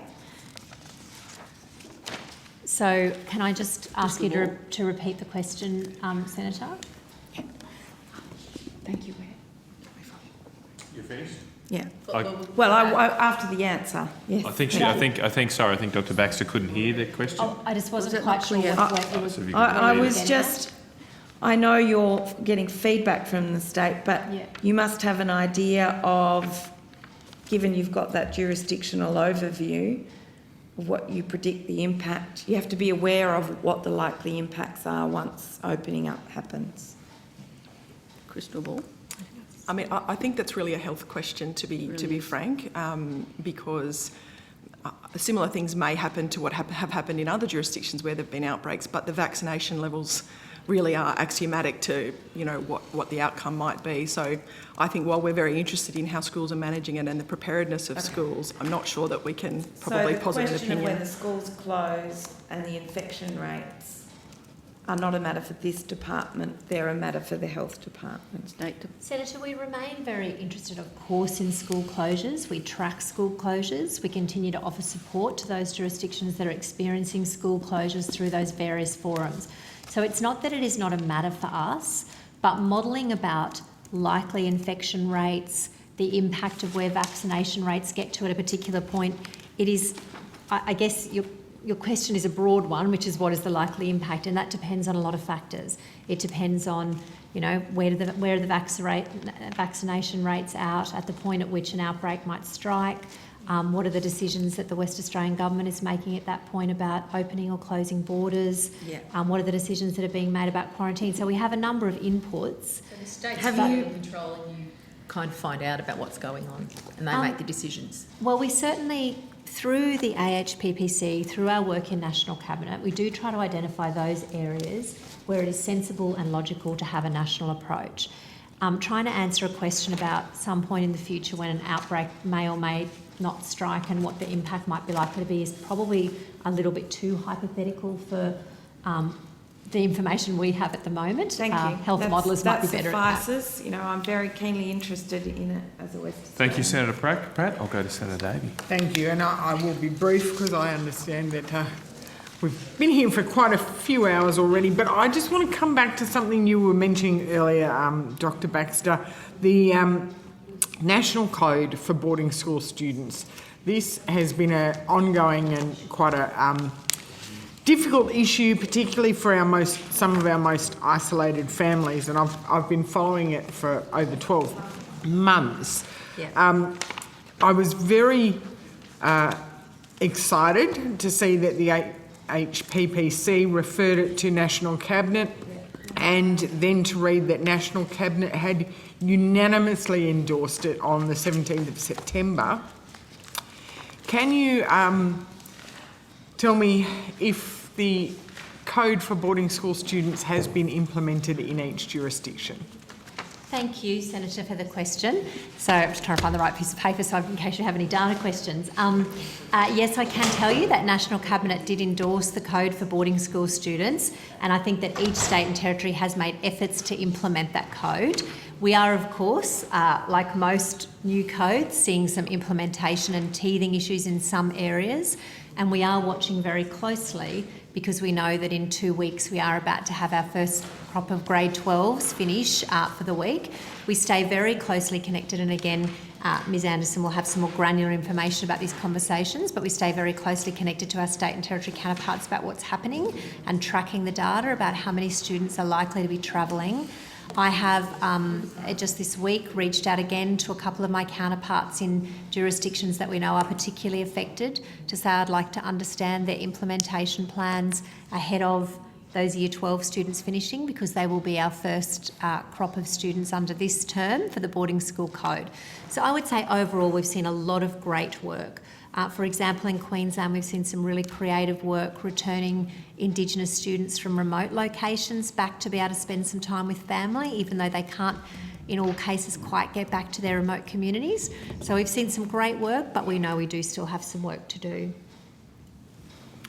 Would you like a little bit more granularity to answer some of those concerns? Yes, I'll take some granularity before I go on, because you might already answer the question. Yeah. Look, I think, as Dr Baxter said, there are still a few remaining areas of concern. Primarily, they relate to within-term access for some students, particularly those students who live in a non-COVID sort of jurisdiction and might be travelling or need to travel to and from, for example, when boarding schools are closing on weekends, which are some examples we have now. There are still a few problems around consistency in advice being received and the lateness of that advice. And while we understand the health situations are rapidly evolving, it is also really important for this quite small and vulnerable cohort to actually understand, you know, what is likely to be happening, particularly towards the end of term 4, which, as Dr Baxter said, for some students is quite soon. So we're working quite specifically with South Australia, Northern Territory and Queensland are the areas, again, non-COVID states, and making sure that we're talking to officials very regularly about making sure that students have a bit more certainty about what the arrangements will be, and where possible have the ability, where quarantine's needed, to quarantine at home, to have a cohort approach so everyone has certainty about what's happening, to ensure that where there's costs involved and other things, that they're carefully considered on an individual basis and on a risk basis about what risk that student might pose in returning home, either during or at the end of term. And I guess one other thing is access for parents to students for the end of term is also an issue. We have students finishing school and end of year assemblies, sometimes end of school assemblies for our Year 12 students. So that's something that's quite stressful for families to know if they're able to attend those and under what circumstances. So we're working quite closely with those jurisdictions where there are remaining restrictions to make sure that there's certainty provided, but there's still a way to go. Timeliness is key, as you say. We're coming to the end of the year, and I know that I'm still getting phone calls from a lot of families concerned about their ability to cross the border to pick up their children at the end of term. But also, there are families seriously considering what their options are next year, because we're going into the new COVID normal. In developing that national code, however, can you explain the work that went in behind it? Was there a consultation process? Who did you talk to sort of get the framework for the national code? How was it put together? Happy for you to take that. Thank you. So, thanks, Senator Davey. I'm a newcomer to this, but I'm well briefed on what happened before I arrived. So, Minister Mackenzie. Met with a range of peak bodies, received a range of sort of representations from families, from individual families, from students, but also from peak bodies. So she convened a roundtable on the 13th, or we convened on her behalf, a roundtable that she attended on the 13th of August. That was attended by the Isolated Children's Parents Association, the Boarding Schools Association, a range of Indigenous boarding representatives, the Catholic and independent sector as well. So a range of different peak bodies attended that. From that meeting, the code was sort of born and developed. Minister Mackenzie shared that with state and territory health ministers in draft, and education ministers, I should say. That then went to education ministers for consideration on the 3rd of September, went to the Australian Health Principal Protection Committee on the 9th of September, and then was, as we all were very happy to see, was endorsed by National Cabinet on the 17th of September. So it really was a groundswell of sort of information going to and from, concerned parties. As you say, it's been going on since the beginning of COVID. It's not been a new issue, unfortunately, and I think it was a great example of collaborative effort to get together and try and work out what could make a difference, and we're very pleased to see that the code was accepted by all jurisdictions on the 17th. Thank you, and I encourage you to keep working so that we can make sure it is consistently applied across all states. May I just add one follow-up, one addition? Sure. Just to note also that the Education Ministers meeting that I mentioned that's occurring on the 12th, we expect to see Minister Mackenzie give an update to her state counterparts there to let them know how implementation is going and encourage them to take all steps possible to ensure the code's implemented appropriately. Great. So if there's any last holdout states, that might be an opportunity to... And the Secretary did also mention it to her counterparts at our recent Australian Education Senior Officials Committee as well. Thank you very much. Thank you, Chair. Thank you, Senator Davey. We're going back to Senator Pratt. Just quickly, why are communiques no longer published at the conclusion of each Education Minister's meeting? Senator, that was a shift that occurred in the move from Education Council to Education Ministers meeting. It was part of the reviews that took place and the consideration of the new governance arrangements. Education ministers were able to decide whether or not to issue communiques. They haven't undertaken to do that in the meetings that have followed that shift. They certainly could in the future. It's sort of on a case-by-case basis. But I know several of them, including, in fact, the discussion we just had about the boarding school code, do issue joined up or separate communications as required. So whose decision was it to no longer publish a communique? So, as I said, there has not been a decision not to. There's been a move in the new governance arrangements that ministers can decide to do one or not to do one, and so far in the meetings we've had in that new context, ministers have elected not to issue a communique. Have state governments done some of their own? Why hasn't our National Education Minister chosen to do his own communique in that context? So the Education Ministers meeting is a meeting of the Commonwealth Education Minister and the State and Territory Education Ministers, so they have made that decision collectively to issue or not issue at a particular point. As I just mentioned, individual ministers and sometimes collections of ministers have issued particular communications after the event on particular issues. Can you clarify that last part for me? I apologise. Particular ministers have, or as a group, they've selected out They have not issued individual... a communique, so the education ministers have not issued a communique. Okay, who did the little bits that have come out? I'm sorry. The example that I'm thinking of is, for example, boarding schools. And who did that one? Communication went out. That was led by Minister Mackenzie, but I think it was a joint communication with state and territory ministers. We need to check. I need to check if that was a joint one. But in that case, Minister Mackenzie did issue but media. Did it get buy-in from all the other ministers to be allowed to do it? I would need to check. Certainly, it was a. It's not clear to me, therefore, why our own Minister for Education is not keeping us up to date on what's going on in these meetings. Previously, there was a communique that took you roughly through the agenda that was published. You kind of... It seems like we could still get an update if the Minister chose to give us one. So it's not just the decision of our Minister, it's a collective I understand, but that's what I'm decision. trying to unpack, why Bridget Mackenzie did an update. On a particular issue? On a particular issue. Who was it who did you need to get consent from for her to do that? Well, she did some media about an agreement that had been made through Education Ministers, and I understand Okay, she so did why doesn't liaise. our Education Minister do that, therefore? From time to time, our Education Minister does make media statements about things that have been agreed, with other ministers or conversations that have been had. It's not done systematically, and the issue of a joint communique is an issue for all ministers collectively. Education Ministers meeting makes decisions by consensus, Okay, and so they have not... Yeah, I understand what you're saying, but what is the minister trying to hide by not giving us a regular update, therefore consistently and transparently from each of these meetings? It's not the minister's decision, Senator Pratt.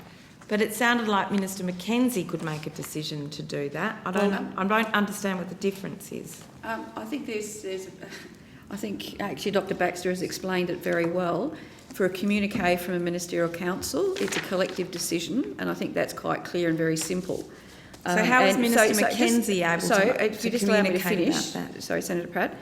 And Minister Mackenzie is the Regional Education Minister, so it's quite within her entitlement if she thinks that there is something that she wants to communicate, as Dr Baxter has said, that Minister Tudge will do on occasion when he thinks it's appropriate. So it's a joint communique is just that, a joint communique, which they all have to agree on. And then ministers may from time to time do things separately from that, and that's quite standard. So a communique is a reminder of a period in our past where there was a high degree of transparency and people could get information. That's changed under this minister. We get less information and it's locked up. Chair, I'll take that as not as a question, but as another sort of political statement. But it's very clear, a joint communique has to be approved by everybody who's a party to that communique. And they used to do it, yeah. I don't need to know which minister put this on the agenda, but I would like to know if it was from one of the other states. But was it the federal minister that said let's not do a communique anymore? No. So to be clear, Senator, the change from I understand the process changed. Senator Pratt. I understand the process changed. Was there no thought that a communique was relevant? I simply don't understand why it came off the I'm table. coming to that, Minister. Senator Pratt, the official had only, I think, expressed 3 words before you interrupted. The official was going to restate the answer that she'd given before. That was Psychic, Senator not Pratt. apparent. So could you please let Have you got any new information about why the Senator communique Pratt. changed? Thank you, Dr Baxter. So I think the question was who made that decision to change from having communiques each time to people deciding whether or not there will be a communique. That was a change following the Conran Review, which was agreed by all ministers. So all ministers agreed those Conran Review changes. That moved from Education Council to Education Ministers meeting.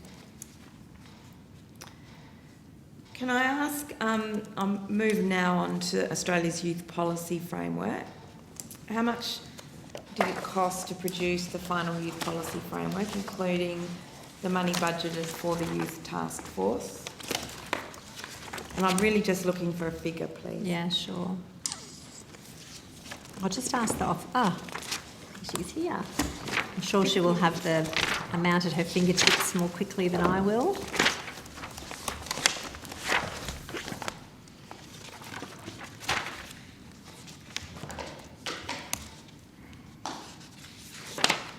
Is it one we need to take on notice?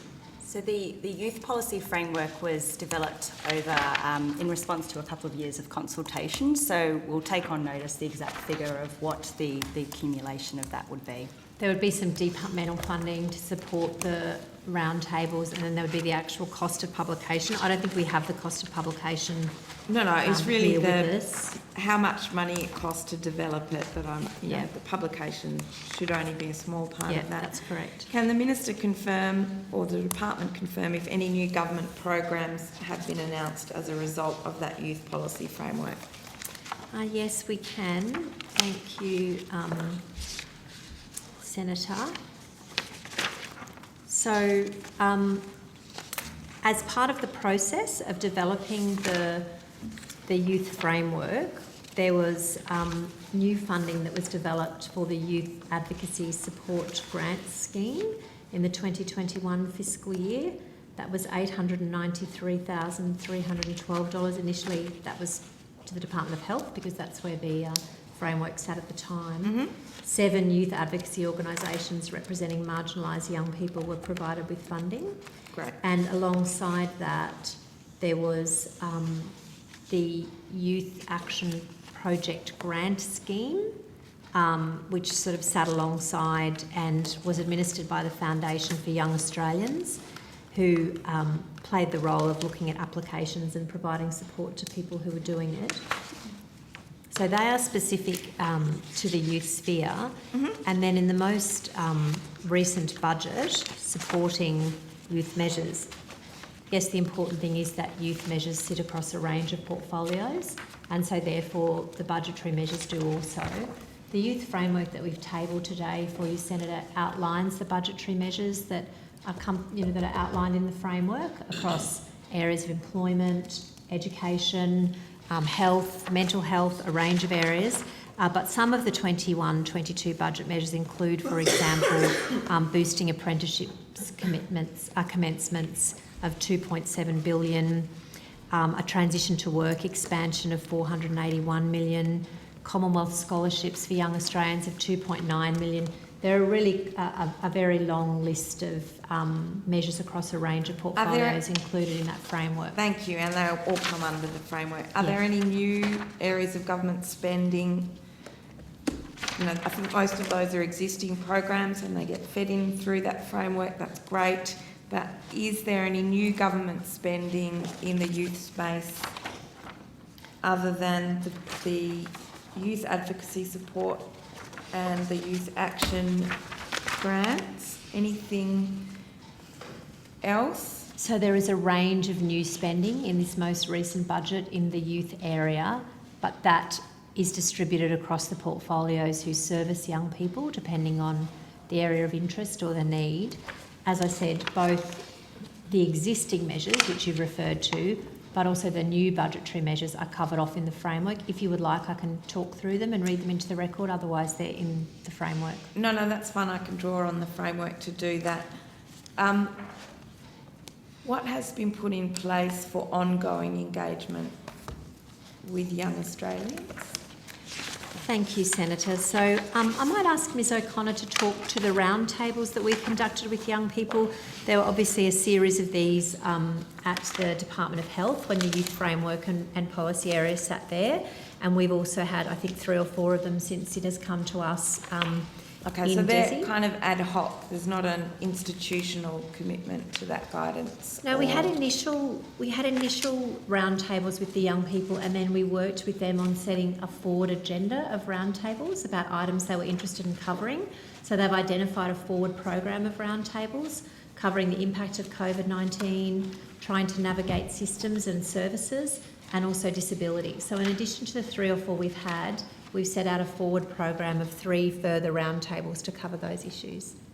Okay, but is there anything, so there's some more roundtables in place. Is there, as part of the youth policy framework, an ongoing commitment to engagement with young Australians beyond the currently planned roundtables?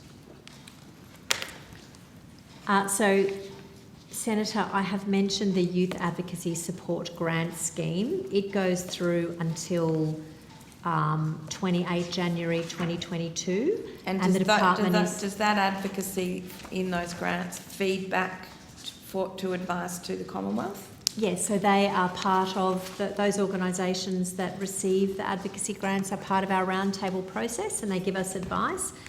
And that runs through until the 28th of January, and we're currently looking at options for forward advice beyond this calendar year. So there's no institutional arrangement beyond the beginning of this next year?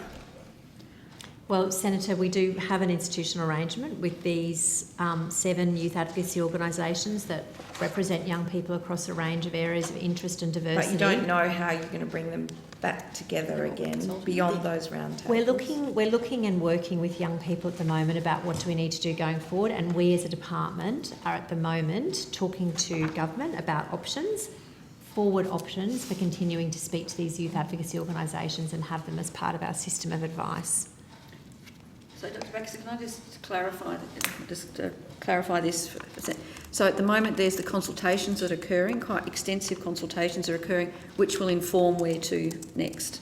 And yes, so it's a bit chicken and egg. It's a bit difficult to put these in until we've actually done the consultations and determined so you're waiting for young what the advisory people to tell you committees what they want? Isn't that a good thing? Yeah, I've got no problem with that. I just want assurance that the resourcing and the commitment to do that is there, and it's not yet announced. The Youth Advocacy Support Network was also established through that grant scheme, so that's an important mechanism in an ongoing way as well, Senator. Okay, can I please get a table of the forward program, and are you able to point to the specific new programs outlined in the framework? So the framework itself sets out new budget measures and existing measures. And the new budget measures are the two that you've mentioned? These measures that I have mentioned are covered in the youth framework, so they are in there. I think if we took it on notice, we would probably point to that in the framework. Okay, so I guess the question is the framework's that's supposed to be there to develop and input into the next iteration of programs, but the framework has only generated the ones that it's currently referenced when it was launched. Which I understand is a new document in any case. Can we get a framework? Sorry, can I get a copy of the forward program? The forward funding?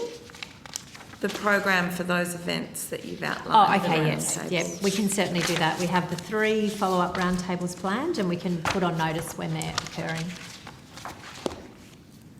Thank you. Yeah.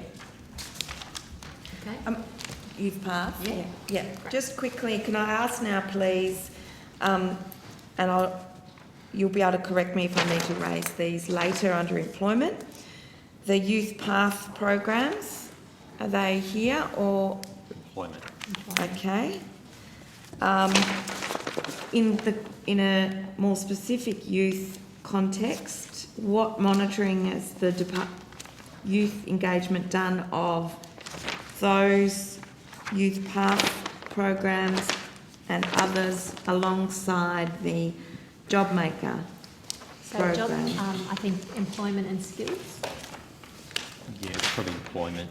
Ms Gordon, I think. It'll be in the employment section. Yep, that's fine. Is it in employment or is it in Treasury? Because it depends if it's a taxpayer deducted one. I think our employment people will be able to give advice on how to respond to that, Senator. Okay. I'm interested from a youth point of view about how we take Treasury programs, employment programs, and look at it in terms of what it's delivered for young people. Can I ask that now? Or do I need to ask? It's an employment question. If you're really looking at those employment programs and specifically what they've delivered, who they've delivered to, that's a question better directed to Ms Gordon this afternoon. Great. Thank you. So I think we do have other questions, but there will not be sufficient time, so there'll be a series of questions on notice, and many of them will address the mental health concerns. I think there's been some discussion of that this morning. Of course, it's of grave concern to all Australians right now. Nonetheless, in the time that we have before the lunch break, which is proposed at 1:15, can I go immediately to the higher ed request? Senator Pratt might want to pick this up, but Senator Pratt... Sorry, Senator Neal, you're going to the higher ed section? Yeah. I probably would prefer just to... Can we come back to that after lunch? Well, can I just, before we go, ask for the responses you want to flag the... some questions? Yeah, Okay, well, okay. Senator Pratt wrote to you and asked for some details. So yes. rather than use the beginning of the next session to find out what we have and haven't got, could we get an indication now or get receipt now of the things that were requested by Senator Pratt before the lunch break? Thank you. That's exceedingly helpful to me. I've just got a couple of questions for schools, though, before you go. Oh. So sorry, I just was a little unsure. Are you going to list the things you need, or that's... Well, you just refer to data. Yeah, so they know them and you're just flagging that. Okay, Yeah, so can you there's... hand them over now? So, Chair, they're contained in the letters that we've got. We do have officers who'll be able to talk to those. I think as we found with the initial request, there were some things that we didn't have, needed to step through. We can certainly get officers to come to the table and talk to that I think now, that took a little while, Senator O'Neill, at the start of that. I just I'd probably... want the documents, if they have any... Do you have any... anything you can Well, produce. without bringing officials to the table, because it does take time. We'll check if there's anything we can Are there any table documents you could provide now? We'll check that. Before If you could check that right now, before Thank lunch. you. I've just got a couple of questions. It's my first time chairing this committee. and I've been a little bemused that we've had some very important questions today, but actually almost no questions on how schools are doing to actually educate our children, which is presumably their purpose. I was having a look at the PISA rankings, and they are quite sobering. I see here that the last PISA report seems to be 2018. Is that correct? That's correct. Okay. When's the next update due? It'll be 2021, I presume. When will it come out? Senator Julie Birmingham, the First Assistant Secretary, National System and Performance Division. The next one will be in 2022. It's been delayed by a year because of COVID. Okay, so they won't do the tests until 2022? Correct. And therefore it won't come out probably to 2023? Correct. Is that right? Okay, so a while away. I mean, I'm not saying anything here. I'm sure you don't know. It is, as I say, sobering reading that particularly our maths scores have gone with the 8th best in the world in 2003. We're now the 24th, apparently. I think we're below average. They've dropped 6%.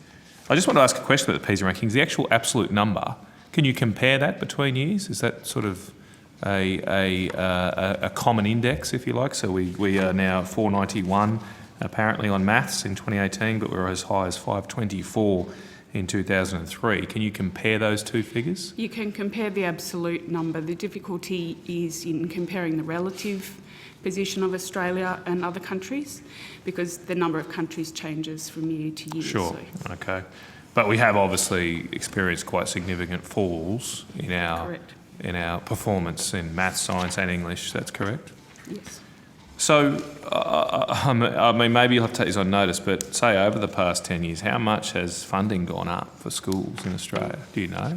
Yes, I have the funding material here that I can run through with you, Senator. Turn to the right page so I don't get any of my numbers wrong. So 2018 to 2029, funding will grow by 86.6% during that period. That'll be record $315 billion funding. It was at $18.7 billion in 2018, and will be at $32.7 billion in 2029. Which year were you interested in going back to? Well, I was talking about maybe 10 years, just a rough might, figure. I mean, it doesn't have to be exactly 10 years, but Would you have those figures? that's, I suppose, a useful comparison. Just check if we have those. You mentioned 86%. What period was that over? 2018 to 2029. That is how much well, funding will grow over the more forward looking at the period. past, obviously. But you're interested in how much it's grown, yep. projecting back. Given I'm I'll looking just and check if we comparing have it, past otherwise we results won't of PISA. bring you to the table. Thanks, Julie, sorry. We'll check what we have for you, Senator. Well, while you're checking those numbers, I mean, clearly, it's pretty clear we have increased funding significantly. I haven't got that one. Yeah. And at the same time, our results performance has been not up to scratch. So, what's the strategy to try and fix this? Because it doesn't seem to be money that's the issue. Senator, I think that we think it is a range of things. Obviously, Australian government's making a very significant investment in funding going forward, and there is an important role that funding plays. Working, Dr. But we will get the figures for you, and there have been substantial increases over the last 10 years. I just don't have the figure to hand. We certainly also think there are a number of other things that are very important. You would know that the community at the moment of states and territories and ACARA are very focused on looking at the forward curriculum and how do we update the Australian curriculum to make sure that's something that is meeting the needs of all school students and is optimising learning. There's also a very strong focus from the Commonwealth Government on quality teaching. We know that teachers are the biggest single in-school influence on student learning and outcomes, and of course during this period of COVID, they've also played a really critical role in care for our students as well. I think they've been described as the knowing and caring profession. So we've been having a very close look at teachers, in particular quality initial teacher education and how we support our teacher workforce. Minister Tudge announced a review of quality initial teacher education this year, and that report and review are coming to culmination soon, so we are very interested to see what comes out of that and what we may need to take forward. We certainly have seen some concerns about some aspects of the initial teacher training program, And we've also got a very strong interest, Senator, in what happens in classrooms. So the classroom environment, ensuring children can enter an environment where they can learn undisrupted. There is some very good evidence about the impact of classroom disruption on students' performance. So in addition to those things, we have a range of national priority initiatives that the Commonwealth prosecutes through the National Schools Reform Agreement. States are required to participate in those national policy initiatives as part of a condition of Commonwealth funding. They report annually to the Commonwealth on how they are going against the commitments they've made in bilateral agreements.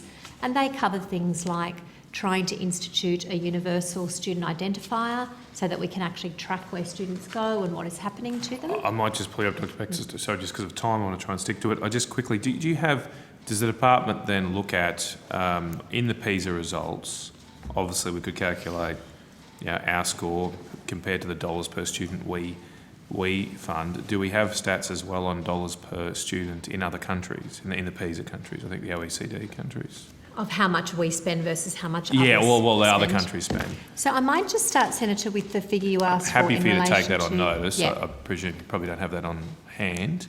But I do you understand what I'm asking for? I do, like dollars per student or funding per How much we student? spend versus like countries. Well, yeah, just by country, just the PISA countries.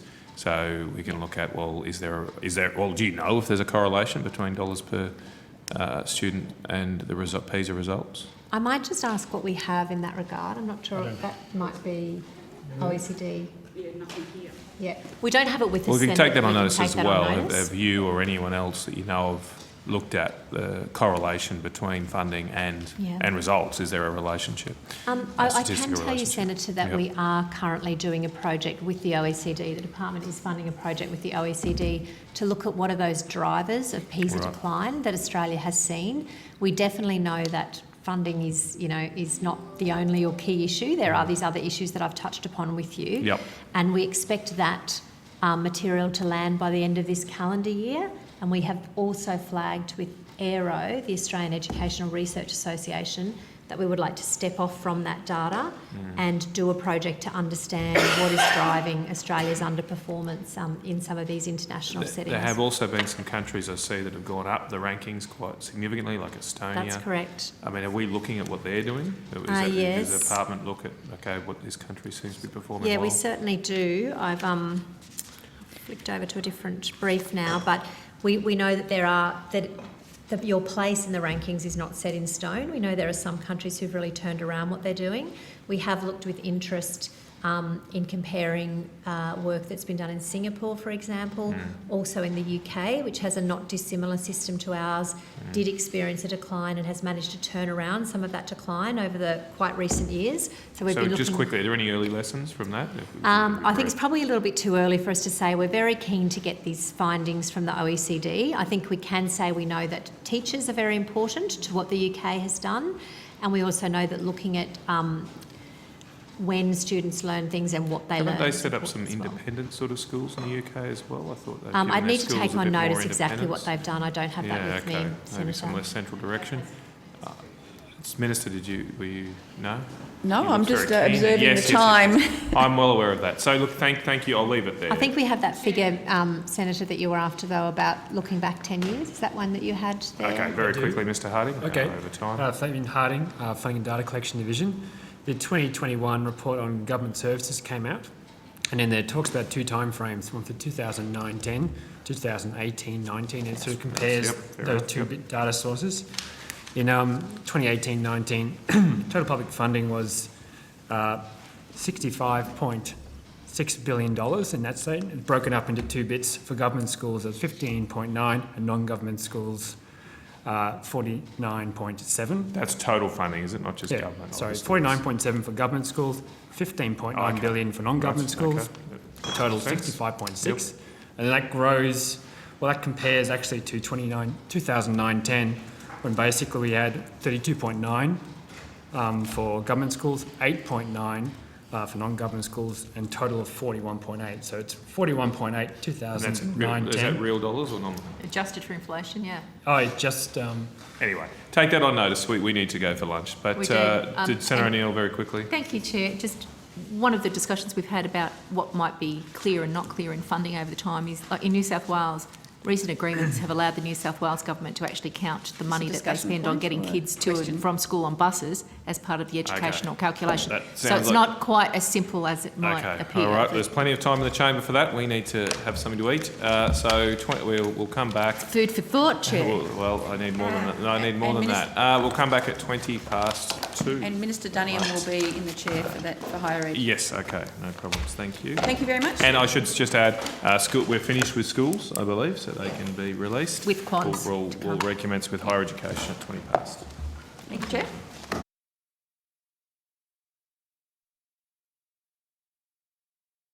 We have now officials from the Higher Education Research and International Division of the Department. We're ready to go, and we are going to start remotely. Oh, I should also welcome Minister Duniam remotely with us. Good to see you, Minister. Good to see you. And we will, as I say, go to Senator Senator Faruqi remotely. Sorry. Over to you, Senator Faruqi, who may have frozen. Are you there, Senator Faruqi? I think it was working. We might have to, can I just check, Senator O'Neill or Senator Pratt, are you right to take over? Hang on, Senator Faruqi, you there? Maybe try and turn the video off, perhaps. Might help. I'm here. Can you hear me? We've got you now, so let's proceed. Senator Faruqi, you have the call. Thank you very much, Chair. Good afternoon, everyone. I'd like to pick up on some questions I asked back in June about the 47,000. You've just frozen again there, Senator Faruqi. We've missed all that. Perhaps if I could ask if you could maybe go without the video. We'll try that one more time, hey?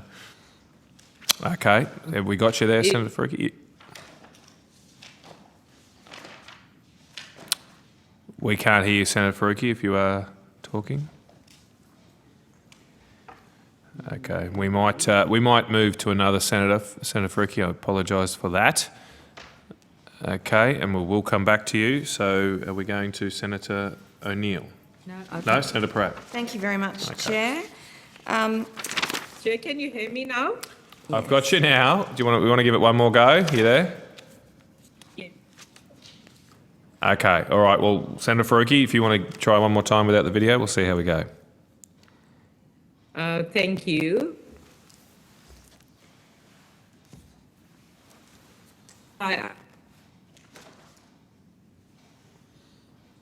No, it's not working. Of course, there's... Yeah, we're only getting every second word there, Senator Faruqi. We're going to have to try and maybe fix that up while we go to another senator. We'll come back to you, but we'll go to Senator Pratt. Thank you. As part of the higher ed relief package, the government guaranteed CGS and help for domestic enrolments at pre-census levels. Did the guarantees have a cost to the Commonwealth ultimately? Is there any way you can check that question? So Tony Talk, Deputy Secretary, Higher Education, Research and International. Senator, in relation to that question, the data that we are using to answer that question is still being verified, and so we actually don't have that information, which I think was part of the question or notice that you might have asked for, of us. Okay, did any money go out the door that wouldn't have anyway if the guarantee was not in place? I'll ask Mr English to respond to that. Excuse me, Dom English, First Assistant Secretary, Higher Education. Senator, at this point, I can't answer the question as to whether the funding that they were provided was not earned, in effect, by their student enrolments. It's fair to say that the level of enrolments that we saw in 2020 was encouraging and quite good, so the cost will have been reasonably modest, but we are still confirming that. I don't quite understand why you don't know. Can you explain why you don't know? I said we're waiting for the final reconciliation of 2020 enrolments, which has been impacted this year by the move to a new data system. That doesn't quite explain. I'm assuming that it sounds like as part of the guarantee you put all the money out the door and Yes. you're waiting then to find out whether the enrolments met those levels. That's correct. Okay. And the time at which we would do that. So surely you must have some idea whether enrolments are over or under for the relief package, which was announced last year, and it is in regards to last year's funding. Did enrolments drop? No, so in the end, overall enrolments were sustained through the year. Okay, so you can tell me that no money has gone out the door, as far as you know, because as a whole, the guarantee wasn't needed. Has there been any demand on the guarantee? So no, I think you've... Has any institution needed to use the guarantee? Senator, I would argue all institutions took advantage of the guarantee. Well, that's right. It's a guarantee. It's like a bank guarantee. But did anyone draw down on it? Senator, I'm not sure I can respond to the words you're using. Can I describe for you a little bit how that process would work, and that might help? I think you understand quite well what I am asking. I Have the understand. guarantees cost the Commonwealth any money? Senator, we were very clear at the time the guarantee was offered. It was affirming the forward estimates as they stood, Okay. regardless of enrolments. When will the data be verified? You've had it for some time, right? No, Senator, the point I was making before is that the data for 2020 is still to be reconciled, and the question about how much... Okay, so when will you have it? Likely in November, I believe, Senator. This November? Yep. So at that point, do you know now if domestic enrolments have fallen any more than usual after the census date? Which census date, Senator? The enrolment census? For which year? Are you interested For in the 2020 year that I'm or asking about, last year? Well, in overall, enrolments by domestic students were sustained. We'll find the number for you in a second. There was not much dropping at all. There are a few universities, however, Senator, where individually the institution may have had more or less students than they originally projected. That's the calculation we have to do. Yeah, and that's to the work out. calculation based on domestic enrolment, not the loss of international students, That's correct. isn't it? Yep. The big splash of the $18 billion, you know, we knew that with the loss of international students, unis were under a great deal of stress. Many people went, oh, well, there's $8 billion extra money here. It's not extra money, it's a guarantee to top up to the existing funding based on the enrolments that were expected, isn't it? Yes, Senator. Thank you. We're always clear that it was about the commitments already embedded in funding agreements, not needing to be evidenced by enrolments, as is usually the case. Okay, so why is there such a delay in releasing student data? Normally, for example, under the previous Labor government, data was released by the middle of the following year. You're talking about November for last year's enrolments. It's a long way. As I've said, Senator, we're in the middle of changing over between data systems that capture this information. You may have heard about the Taxi project. That is extending the timeframe from which we would normally get final data for 2020. Historically, you're right, about middle of the year we've had that data. We've been able to reconcile the previous year's estimates of load and impact on funding for institutions, but we are still in that process of rolling out the You system. haven't verified it yet. No. I think to be fair, Senator, I think that's actually waiting for some university data to come through to us. Okay, Once so we have on that what date available. did you, so you're saying, I was going to ask on what date did you receive final data from universities for the 2020 calendar year? You're saying in some instances you still don't have it? My understanding is there might be 5 or 6 universities where we may not have that information. I'll just check with Mr Paddy. Okay. That's correct, yes. And what does the data tell you from the universities you have received it from? Sorry, Senator, which data? So those 5 or 6 unis that haven't put it in, has every other uni met their enrolment benchmark so that they haven't needed the guarantee? I think that's part of the response Mr English is giving around, we can't say that at this point because we're waiting to verify the data. Okay, so it's not that you haven't received the data, you haven't verified the data that they've given you if you were to take the data they've given you at face value, would it look like any of them needed that enrolment guarantee based on unverified data? Again, Senator, I think there's just a little bit of prizing out the concepts here.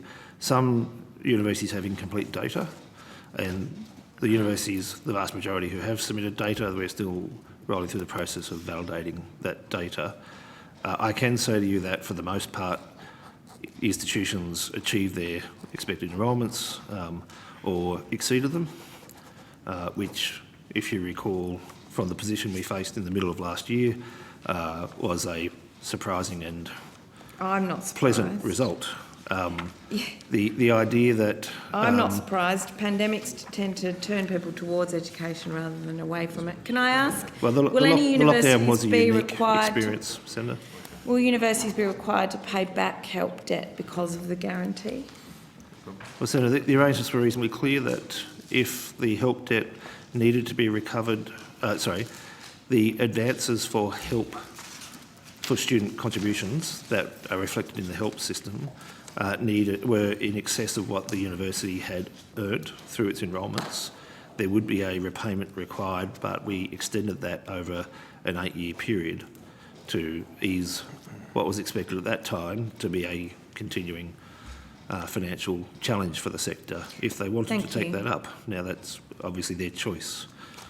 So the inordinate delay is purely because of the data changeover in the systems? Okay. On what date did the department receive finance submission from unis for the 2020 calendar year?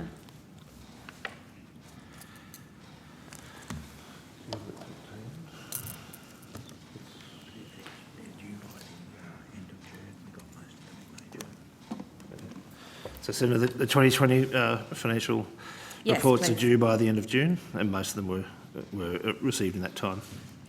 We then run a process of, as we say, validating the data, comparing it to previous records and our expectations, and that takes some time to roll through, which is usually why we're reporting the actual outcome of those financial statements about now. On what date was briefing provided to the Minister seeking his agreement to release 2020 student data? I'll need to take that on notice, Senator. I don't have that date with me. Has the Minister agreed to release the data? Sorry, I think I may have misheard your last question. Did you say on enrolments data or on the financial data? Finance submission. Finance submission, yeah. So I'll need to take that on notice. The Minister has agreed that the finance publication can be released, and it was done in the last 24 hours. It was done in the last 24 Yes. hours? That's correct. As in the Minister signed off in the last 24 hours? The publication was put out early this morning. Okay, and on what date was and you don't, but... We'll have to take that on notice. Was the Minister briefed yesterday or weeks ago? It was a reasonably short turnaround period, Senator. In recent weeks? Yeah, it was not a long time with the Minister. My recollection off the top of my head, it's in the order of a week or so it was with the Minister, which is a reasonably rapid process, but I can check that on notice. Why isn't the information released to the public when it's available rather than when the Minister finds it convenient? It's a routine requirement of all of our publications and data that we notify the Minister and advise of the data and the content before we publish it. Applies across all of our data systems. Yes, but did the... I do understand that, but if you've got the data ready, when was the data ready for those finance submissions? How far back could you have gone in terms of saying, look, we're ready to brief you, Minister, because we've got the data ready? How long ago was that point in time? So, Senator, as we indicated, data comes in roughly towards the end of June. We then take several weeks, I would imagine, to verify and validate that particular information. June, July, August, it could even take up to 8 weeks. September. We have to chase up on missing data if missing data is there as well. It's the usual data cleansing process that we would undertake. Okay, when did you have your data ready? So we'll take it on notice, but The process of getting from final data being ready to go and briefing the minister was less than a week or two in terms of the analysis. Okay, and is this data caught up in the same technical issues of a new system for the finance system, or is it a separate issue? No, it's a separate collection mechanism. Thank you. Yep. Reports on higher education funding. Until this government, it was always practice to produce a regular report on the state of higher education. This included providing consolidated data on funding, loans, students and the like. Why has no report ever been produced under this government? Well, Senator, I'd need to take that on notice. The previous reporting arrangements predate me. I will be honest. There's a range of data that we publish now more in tables and through the Power BI platform that we use to publish a whole range of data. We also publish all the funding agreements. I think yes, but the need that's for not a the consolidated... same as reporting on the health and well-being of that data and any, providing a commentary on the insights that data provides. Well, this year we have added some commentary and analysis across the top of the financial publication that we usually do. The data's including always... on loans, number of students, funding. Certainly the student data is routinely available. With a commentary on... No, so we have a range of tables and data platforms that convey a that commentary data. on, for example, the government's objective said, we want to increase enrolments in technical and science courses and send a price signal on the arts, when in fact the opposite of that has actually happened. Perhaps you don't want to pass commentary on it. Has there been any commentary in relation to what the government intended in relation to its funding structure for student fees and what has actually happened? Commentary by The government? The Minister has put out at least one press release I can recall from analysing the early data we had on enrolments.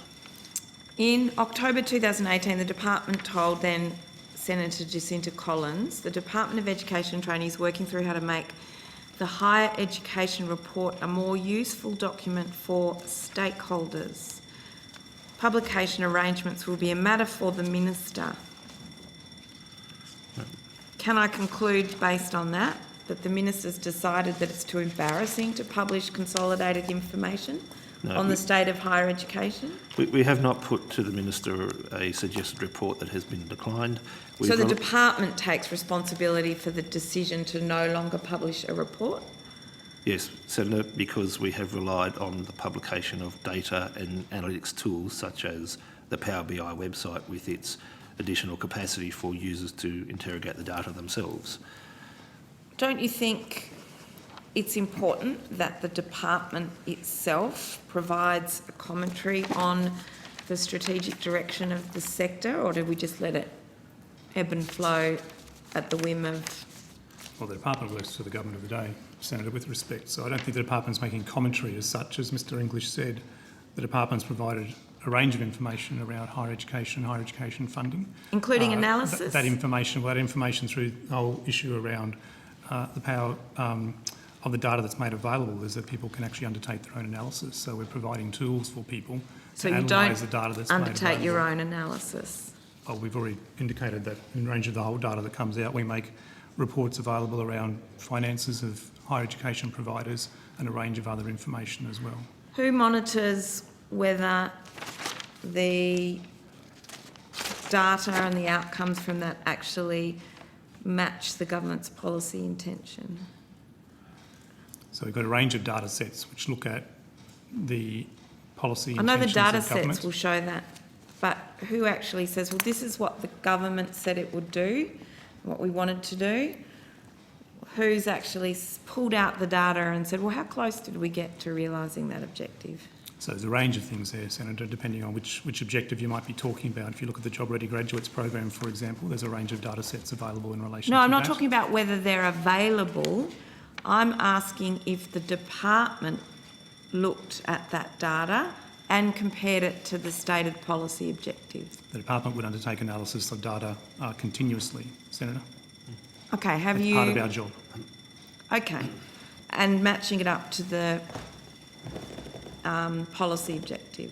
That's correct. So the Minister would no doubt ask us on a number of times about the achievement of things Okay. like Job Ready Graduates and what's the trends look like and Why things wouldn't like you that. then write that down as the state of the higher education sector and be transparent about those goals being reached or not being reached, as the case may be? So I think there's a range of documentation, Senator, including government documentation, ministers' speeches, which include analysis of the information that the department's actually made. And to be also very clear, there's a very well-established performance reporting cycle from the portfolio budget statements through the portfolio additional estimate statements Yeah, to the I annual report. understand that. Can I is ask, the data I'll that- move on if I may. I'm going to ask about some enrolment numbers and offers. The department's recent... I might just use this opportunity Let Senator Faruqi see to if we jump can in get... if we can. Sorry, Thank if you. that's okay, then I'll come back to you. Senator Faruqi, you have the Thank call. you, Chair. Can you hear me? That looks like it's working. Over to you. Oh, thank you. Finally. Thank you. And I'd like to start by some questions, pick up on some questions I asked back in June about the 47,500 places funded by the government for short courses at our public universities. Mr. English mentioned in June that they may have some numbers by later this year on student uptake of those short courses. Does the department have that information available now? Senator, we have information on the allocation. We don't have information or final information on the take-up of those courses at this present time. When will those numbers be available?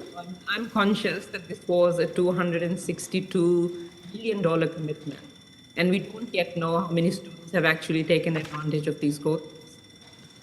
So the information I have available to me, Senator, is the final data on short course take-up won't be available until early 2022. When in 2022? Early 2022. I don't have a specific month, but we can take that on notice. Yeah. During estimates in June, Mr. English, you mentioned an audit that you had done for that program. I received that audit on notice on the 16th of July, and I've looked over this document, and it is not an audit of the 47,500 university short courses places, but rather for short online courses run by non-university higher education providers and some further Commonwealth-supported applications to those providers. It's a much smaller program. So I'm just wondering, does an audit of the 262 million university short courses program actually exist? And why did the department provide me with the wrong audit? Senator, I will check the record and make sure that what I'm about to say to you is consistent with my previous comments. But I think I said to you at the time that we'd built the process for allocating the short course places through that initial non-university allocation in 2020 as part of the emergency response to COVID circumstances. That was audited and that process was found to be robust, and that was the process we applied to the allocation of the further rounds, including that 47,000. So I will check the record, and if I've erred last time by my description of that audit, I will correct it with apologies, but that's the sequence and that's the relevance of that report. We used very much the same sort of process from that initial allocation.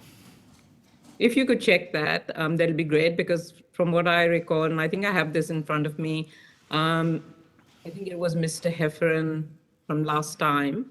You said you'd audit it because, and I think I have something from Mr. Heffernan here who said where something happens with speed and due to the importance of money getting out of the sector, at times we will need to have a look at this internally to make sure that in the desire for the speed and efficacy, we don't end up in a situation where there's been poor public administration.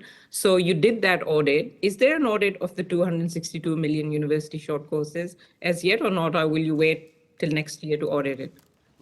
We don't audit every particular action or process, so there's not an audit of that explicit allocation outcome. The audit, as I say, was about the methodology that we'd applied in that previous process and then taken through to the next ones. So. Okay. Okay, I'll move on. So there's no audit of the $262 million program? No, Senator.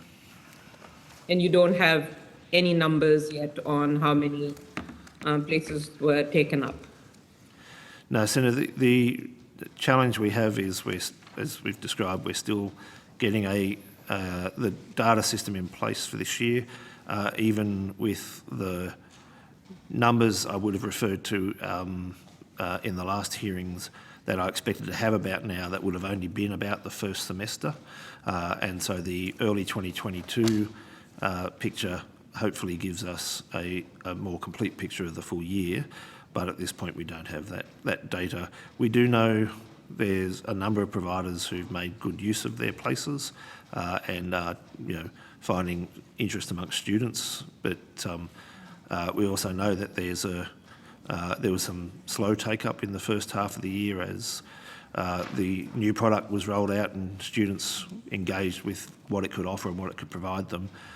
But we're seeing strong interest from both students and providers over time. But at this point, I can't give you those numbers. Yep. Okay, so when you say some providers have had good numbers, do you have those numbers? We can do some sense of the growth we see in the numbers in that institution and the feedback they've given us over time. I can certainly take on notice and come back to you with whatever précis I can give you of the information we have about the providers. Yeah, whatever number or you have from universities, wherever they are, of that $262 million program, and what the uptake has been would be great. I'll just move to international students now, and I'm sure we're all very excited that international students will soon be returning to Australia in large numbers. But is the government alarmed by reports that the Queensland government plans to send fully vaccinated international students returning to Australia, many of whom have delayed their studies or gone online for literally months and months to quarantine facilities, while Australian citizens don't have those requirements? I mean, isn't that just blatant discrimination and racism on top of, milking international students? Are you concerned about that? Senator, I don't think it's our role to comment on state government decisions about quarantine. Interestingly, I've just moved from Queensland 3 weeks ago, so I'm aware of the situation in the Queensland government around particularly Wellcamp, which I'm assuming you're talking about, and the situation of their view that they'll use the Wellcamp facilities for international students. That's the decision of the Queensland government. It would not be our place to make commentary on their policy decisions. The Commonwealth government is responsible for higher education, and international students are part of that higher education. I'm just wondering, international students have literally been through hell in Australia during COVID, with high and dry by the federal government. So what sort of message do you think this sends to international students, who already have a rough time, yet they've, stayed enrolled in Australian universities and are keen to return to campuses? Frankly, I think it's an outrage. And I think the government should be worried about the signals this sends to international students. Has the government had any conversations with the Queensland government counterparts about this matter? Senator Faruqi, could I just remind you not to ask officials of an opinion that's against standing orders? The last part of your question, though, did not do that, so I'll let that be put to the officials. But just remind you that the officials cannot provide opinions on policies or other matters. But I think the last part of your question went to communication with state governments, so that can be... Sorry, thanks, Chair. Before I go to that, could the Minister answer that question? So you were asking about whether there's concern around the Queensland Government's policy, just to be clear? Yes. Yeah, sure. Look, I mean, while Queensland should defend their decisions themselves, obviously I believe common sense should prevail in terms of arrangements for people coming into Australia. We know what New South Wales has already announced they're doing. I'm not too terribly familiar with the announcement made by Queensland, but I would hope that while all safety and health advice is taken into account, that common sense would prevail, and that anyone seeking to come into the country would be able to do so as easily as possible based on the arrangements each state or territory puts into place. So look, I think Queensland need to justify to those who seek to enter their state what they're putting in place. And as I say, if it doesn't match up with common sense, then they're the ones who have to justify it. Yeah, but the Queensland government will need approval, as far as I understand, Minister, from the Commonwealth for their plans to retain international students. The Commonwealth government does have some say in that. And has the government had any conversations with the Queensland government counterparts about this matter? Because it is clearly discriminatory. Well, Fully vaccinated international students will have to go to quarantine facilities and pay through their nose, while Australian citizens don't have to. I'm not going to defend whatever the Queensland government may or may not do, and whether or not they're racist or not, as you suggest, is a matter for them to defend. But the point I would make is, and I think your question alludes to this, there is a process to be gone through. Officials may be able to speak to that. And if we don't have final details able to be presented here today, then we'll take that on notice. Okay, great. Maybe if we could ask the department if you've had any conversations with your Queensland government counterparts about this matter. Senator, we received the Queensland plan on, I think it was Tuesday this week, when the Queensland Premier announced the intentions of the Queensland Government in relation to return of international students. We're obviously reviewing that plan at the moment. My understanding that we have met with Queensland officials at least on 12 different occasions over the last 12 months in relation to some of their thinking around international students. I'm not sure whether there's been any discussions this week. Mr Sandercock might be able to help us, but I haven't myself had a conversation with the Queensland official this week, but we've had several conversations with those Queensland officials over the last 12 months. But Mr Sandercock, you might be able to assist. Karen Sandercock, First Assistant Secretary, International Division. Yes, Mr Cook is quite correct. We've been engaged in a detailed process of discussions with states and territories around planning for the return of international students for quite some time, since late last year.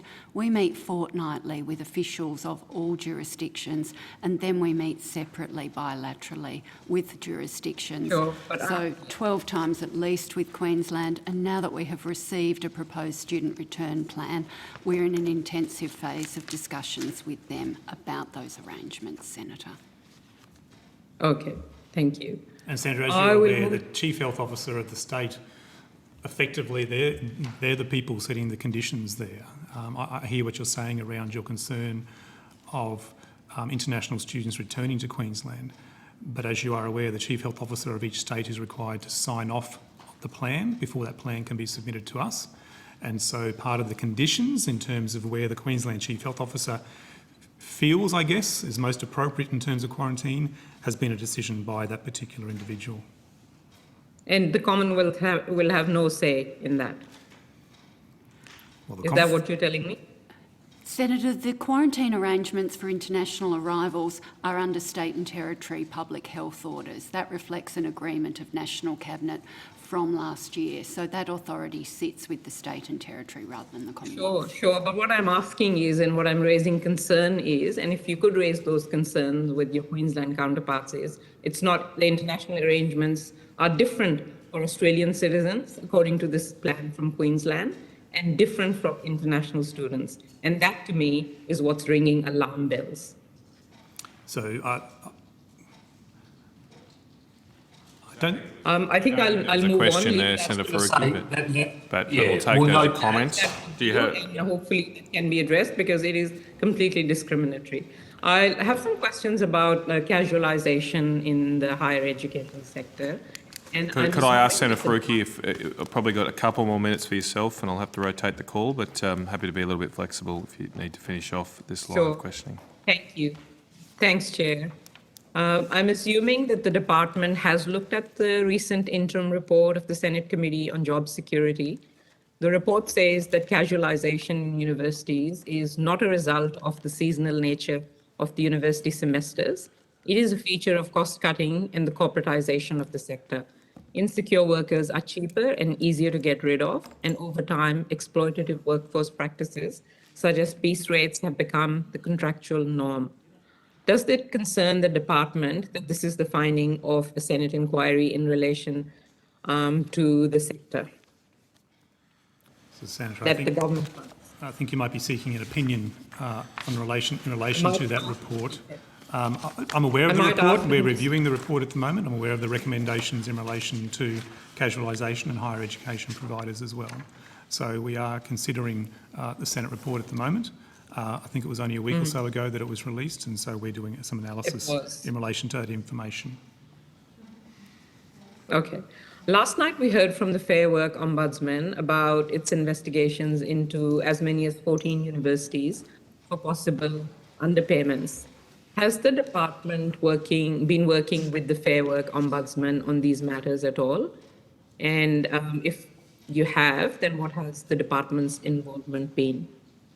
Senator, I'm not aware of us working with the Fair Work Ombudsman. I'll just refer to Mr English as to whether there's been any work on that recently. I don't think so. No, Senator, we've had discussions with the Ombudsman from time to time to understand the issues they were investigating and the stage of their investigation, but it's not employment law is not an issue that we have expertise or competency to bring to the discussion, and it very much is a matter for the Ombudsman to ensure that the workplace relations laws are being upheld in all those cases which the universities, I think, who've appeared before you have freely conceded they needed to make amends in a number of cases and have done so. Minister, I wonder if you are concerned about this, the underpayment by so many universities, that it has become systemic. And why I ask this is because, of course, it's the Commonwealth who is funding universities. Not having at my disposal evidence relating to the points you're making, I think it'd be unwise of me to venture an opinion on something based on the comments you're making now. But obviously we need to make sure systems work properly and people are provided what they're entitled to. I think the officials have talked about the process in terms of the Fair Work Ombudsman, and any questions related to that specific process obviously should be directed there. But there's probably not much more I can add at this point. Well, we know that there is a close link between casualisation and wage theft. Recently, a number after the Fair Work Act was changed on casual conversion, there were a number of employees who sought that conversion. 69 staff at the Sydney University were offered ongoing employment out of 4,000 assessed, and only 72 at Melbourne out of 5,000 casual staff. And also, on top of this, many staff who were not offered a conversion to a permanent position received emails where not even a reason was given. In fact, the place in the email where they were supposed to insert reason just had reason written in it. And again, I ask you, given that government funds universities, is that like a surprise to you as to the low number of conversions and how this was communicated? Senator, as Mr English said, in relation to employment, the matters solely sit with the universities. We don't, as a department, play a role in providing advice in relation to employment matters for those universities, and so really that's a matter for each individual university to make those decisions. So you don't keep an oversight, because at the end of the day, it impacts the quality of learning and teaching, and how, staff, whether staff are being treated fairly or not, does impact that.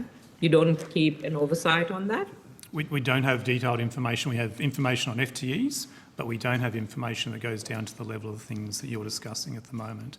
TEXA obviously has some role about discussions around quality of teaching, and so I don't know whether TEXA's had conversations with the Fair Work Ombudsman around the points you've raised or not. I think they're on later tonight. It might be a question for them, but as a department, no, we don't go down to the level of detail that you're raising with us today. Chair, I just have a couple more questions, if you could indulge me, and then I'll be finished. A couple more minutes if you can, Senator Faruqi. Yeah, thank you. Thanks very much. I'm just concerned that my connection will disappear again. I just want to ask about a few more questions about jobs at universities. And as you know, that the Centre Future Work report came out a few months ago on job losses in higher education. As many as 40,000 jobs is what they estimate lost over 12 months. Are there any plans for any kind of government task force or review into how on earth this has happened? This massive crisis of mass sackings at our universities.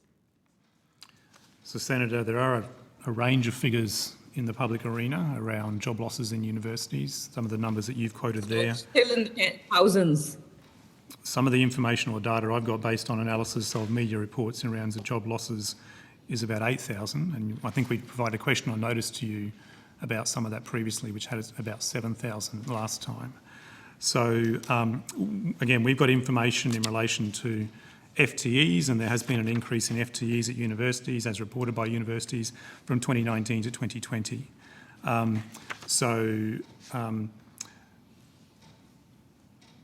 Job losses of any description, of course, are a concern across any industry.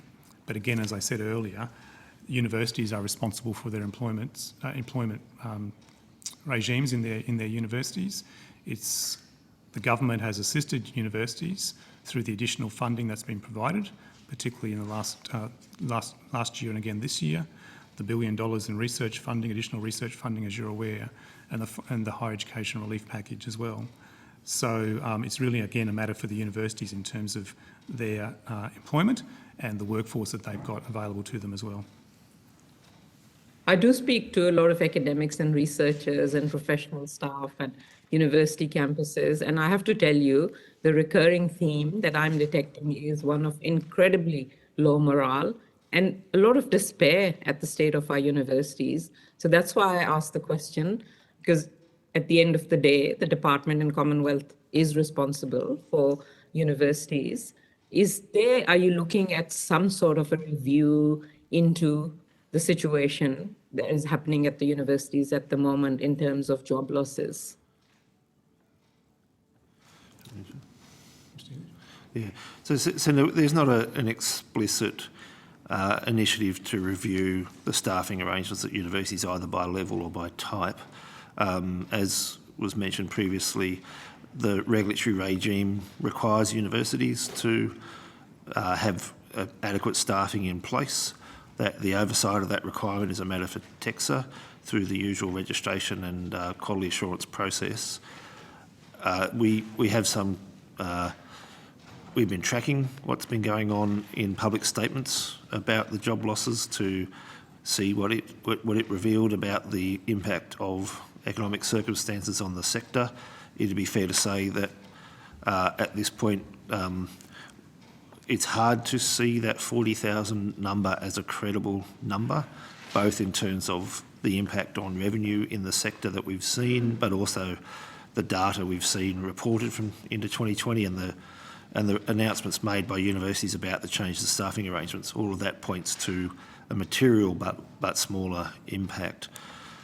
But those are the processes that we rely on. The regulatory regime is designed to protect the quality of teaching, Senator. Yeah, well, it's still in the thousands, and I'm a bit sad and disappointed to see that the department is doing nothing to make university staff feel like higher education in this country actually has a bright future. I mean, that is your role.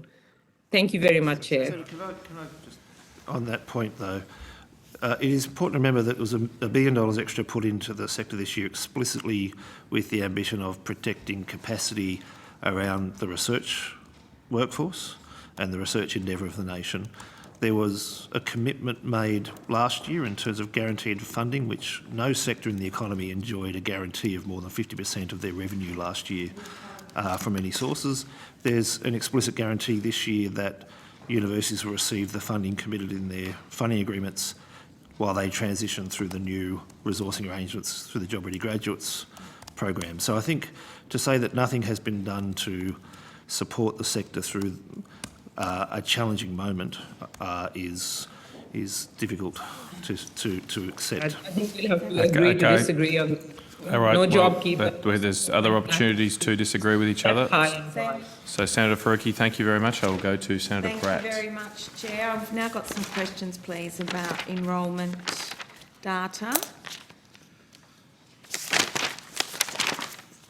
The department's recently released undergraduate applications, offers and acceptances. What's the growth in applications since 2020?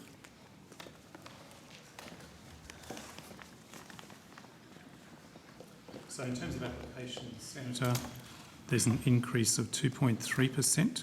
And what was compared to the growth 2020. in offers? And in terms of offers, an increase of 1.2% on last The year. growth in offers only increased at half the rate of applications. How many students does that mean have missed out on an offer than last year?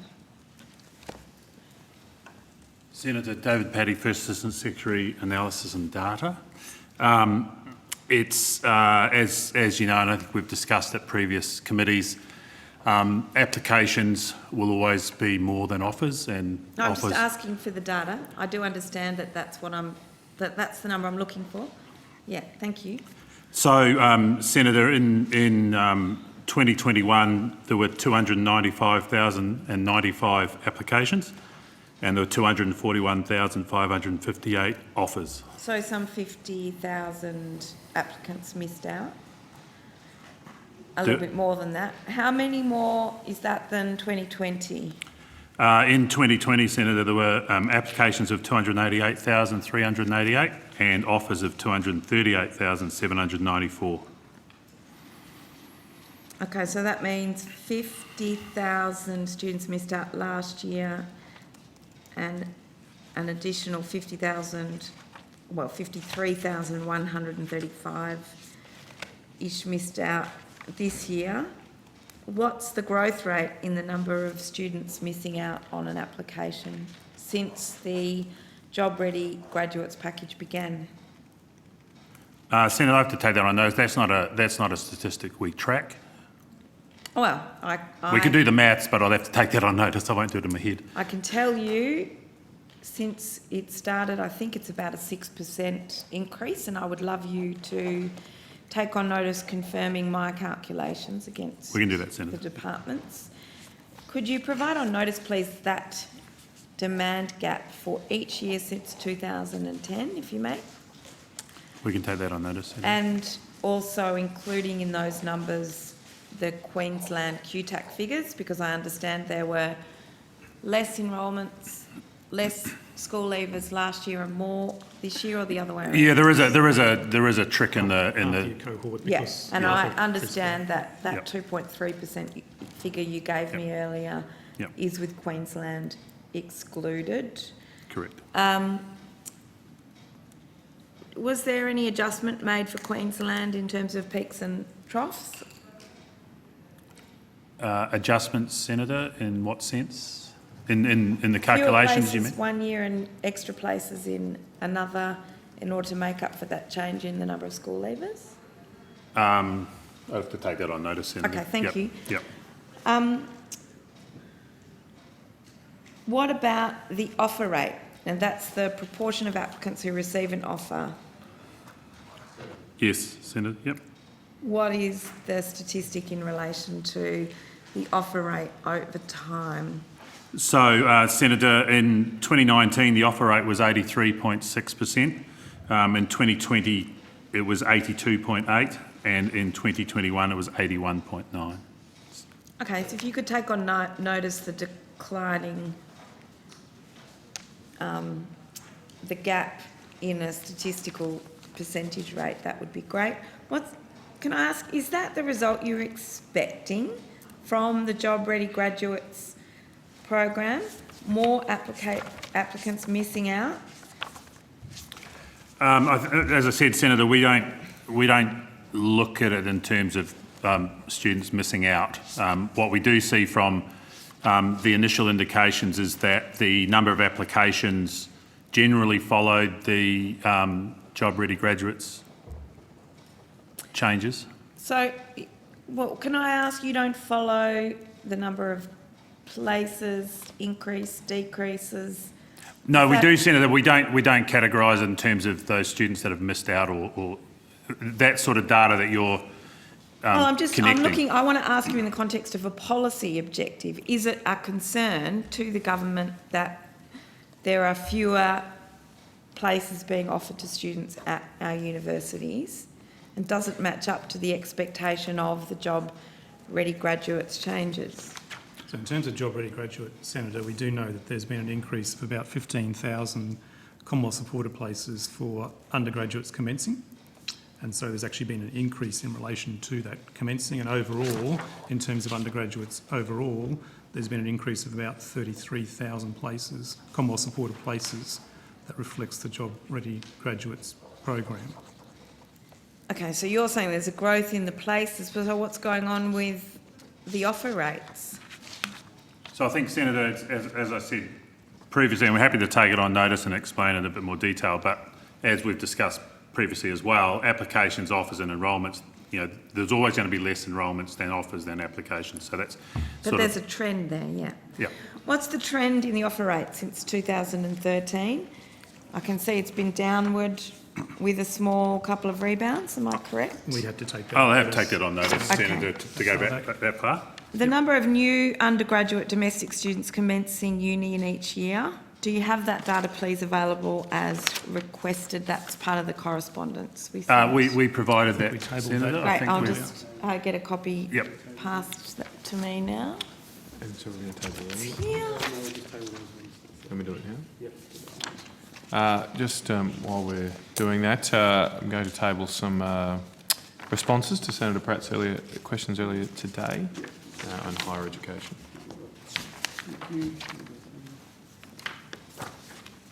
Thank you.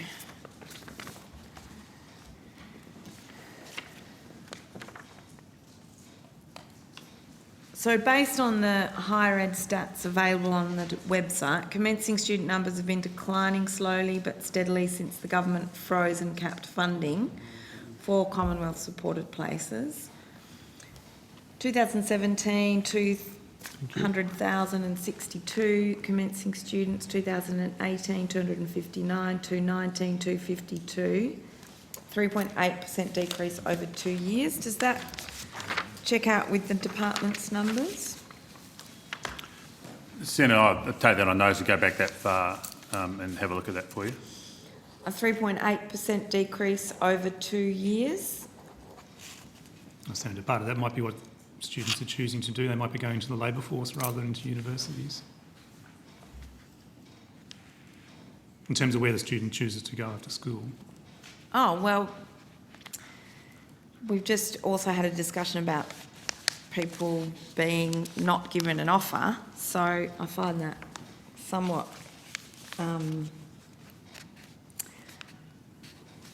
You're talking about commencing.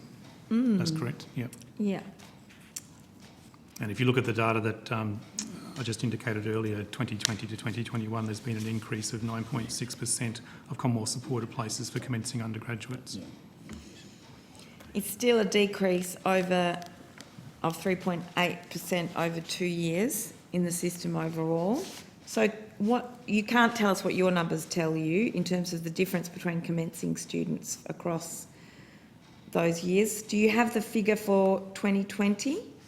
Yes, Senator, I think I Please, just if you indicated. can provide that for us now, that would be great. So in terms of commencing undergraduates, it's 159,091. And in 2021, it's 174,402. So an increase of 9.6% from 2020 to 2021 in terms of Commonwealth supported places commencing undergraduate. Okay.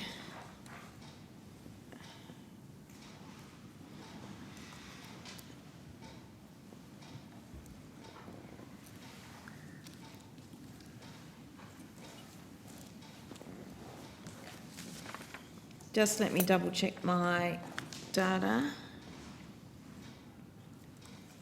Falling and commencing student places, and at the October estimates I asked for a breakdown of how many new Commonwealth supported places there will be each year over the forward estimates.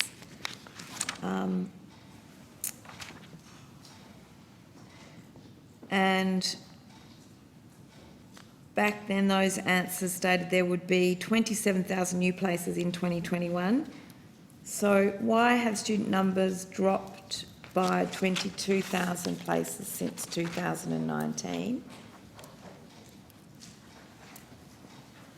in relation to Commonwealth supported places?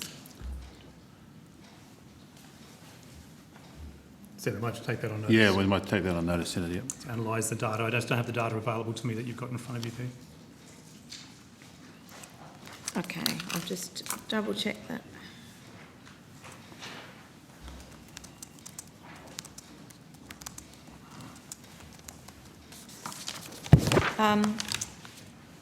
The CGS funding in 2018-19 was frozen and then capped. How many enrolments were subsidised in 2019, 2020 and 2021?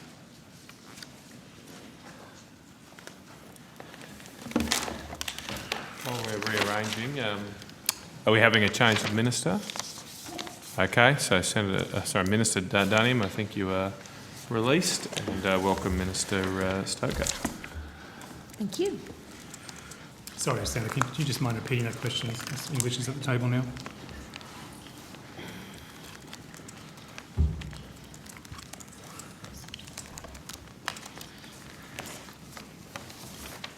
I beg your pardon? That's okay. You mind just repeating the question for us again? Sorry, Senator. Yeah. I was asking, please, for the numbers of unsubsidised student places in the system. How many enrolments were unsubsidised in 2019, 20 and 2021? I anticipate we'll have to take that on notice. I don't think we've got that data available to us. Surely you must have some ballpark idea, please. Senator, there is no concept on which I could give you an estimate of places in a publicly funded, students in a publicly funded place who are unsubsidised. Every student has access to the subsidy implicit in the higher education loan program. No, that's not what I'm talking about. I'm talking about the I CSP. understand, if you let me finish. Yeah, sorry. The allocation to universities is a block grant allocation. We make an estimate of how many students that might support. But based on the estimate of the number of students funded in the block grant, how many universities over-enrol above the approximate number of students in the block grant, which is ultimately still based on student numbers? Well, it also depends on the mix of courses that they offer and the way they allocate their costs within an institution. I think... No, I understand they do that. We don't manage that. You fund people per... I've seen the amount of subsidy the Commonwealth puts in for an engineering student or an arts student, depending on their mix of subjects. I understand all that. Attached to that is a nominal student load. Yes. What is the... if you look at full-time students and you add up what's the gap between... So I'll need to take that on notice, and I would offer some caution about the value of the calculation, but we can do that. I beg your pardon? I would offer some caution about the value of the calculation. All institutions face slightly different cost bases. We do have a funding rate that that builds up to the total, but at the end, it's a matter of universities. I'm deeply interested in this question because I agree the money gets moved around, and the extent to which the money gets moved around, particularly when you've got students with very little subsidy paying a high debt load now. I'm very interested in what's happening in that regard because, frankly, I'm worried that you'll have art students cross-subsidising students in other faculties, for example.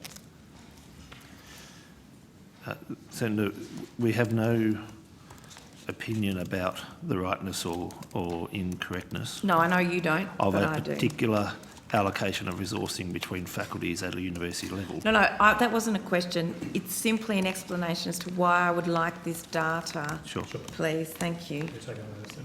You don't have a ballpark figure. Not to hand, Senator, no. Do you have... Do you not have any kind of ballpark figure, given those students still have a student debt attached to them? We know exactly how many students have attracted a debt. Absolutely, Senator. For each enrolled year? Yes. Okay. Yep. So can you give us the... And we must have those figures somewhere. I think I've actually got them here somewhere, Senator. So in terms of total... Of Commonwealth, student debt, some of those students will have Commonwealth supported places, some of them won't. Well, to access help, Yeah. they have to be, by definition, in a Commonwealth supported place. To access fee help, they're outside the Commonwealth supported places as a private as a full fee paying student, in effect. So we can give you the breakdown of students enrolled by institution on those two bases. Thank you. If you can take that on notice. I know that doesn't entirely answer my question.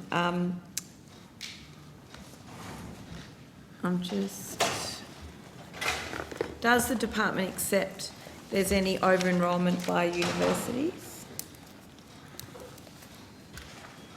Sorry, Senator, do we accept? Is that the question? The idea of over-enrolment, the principle of it. So we certainly see universities who take on an increasing number of students in spite of the fact it's a capped funding amount and obviously relying on a lower share of funding per student to deliver the course outcomes. That's one of the outcomes inherent in a funding model that's built on an average rate. Everybody faces a different funding structure at their institution. In the Job Ready Graduates package, the government promised 39,000 new places by 2023. Does that number include funding the unsubsidised student load, or is it on top of the existing enrolment numbers? So the additional places that were mentioned are the implied places that could be funded with the additional dollars being put into the sector. It was a dollar amount placed on top of the existing dollar amount.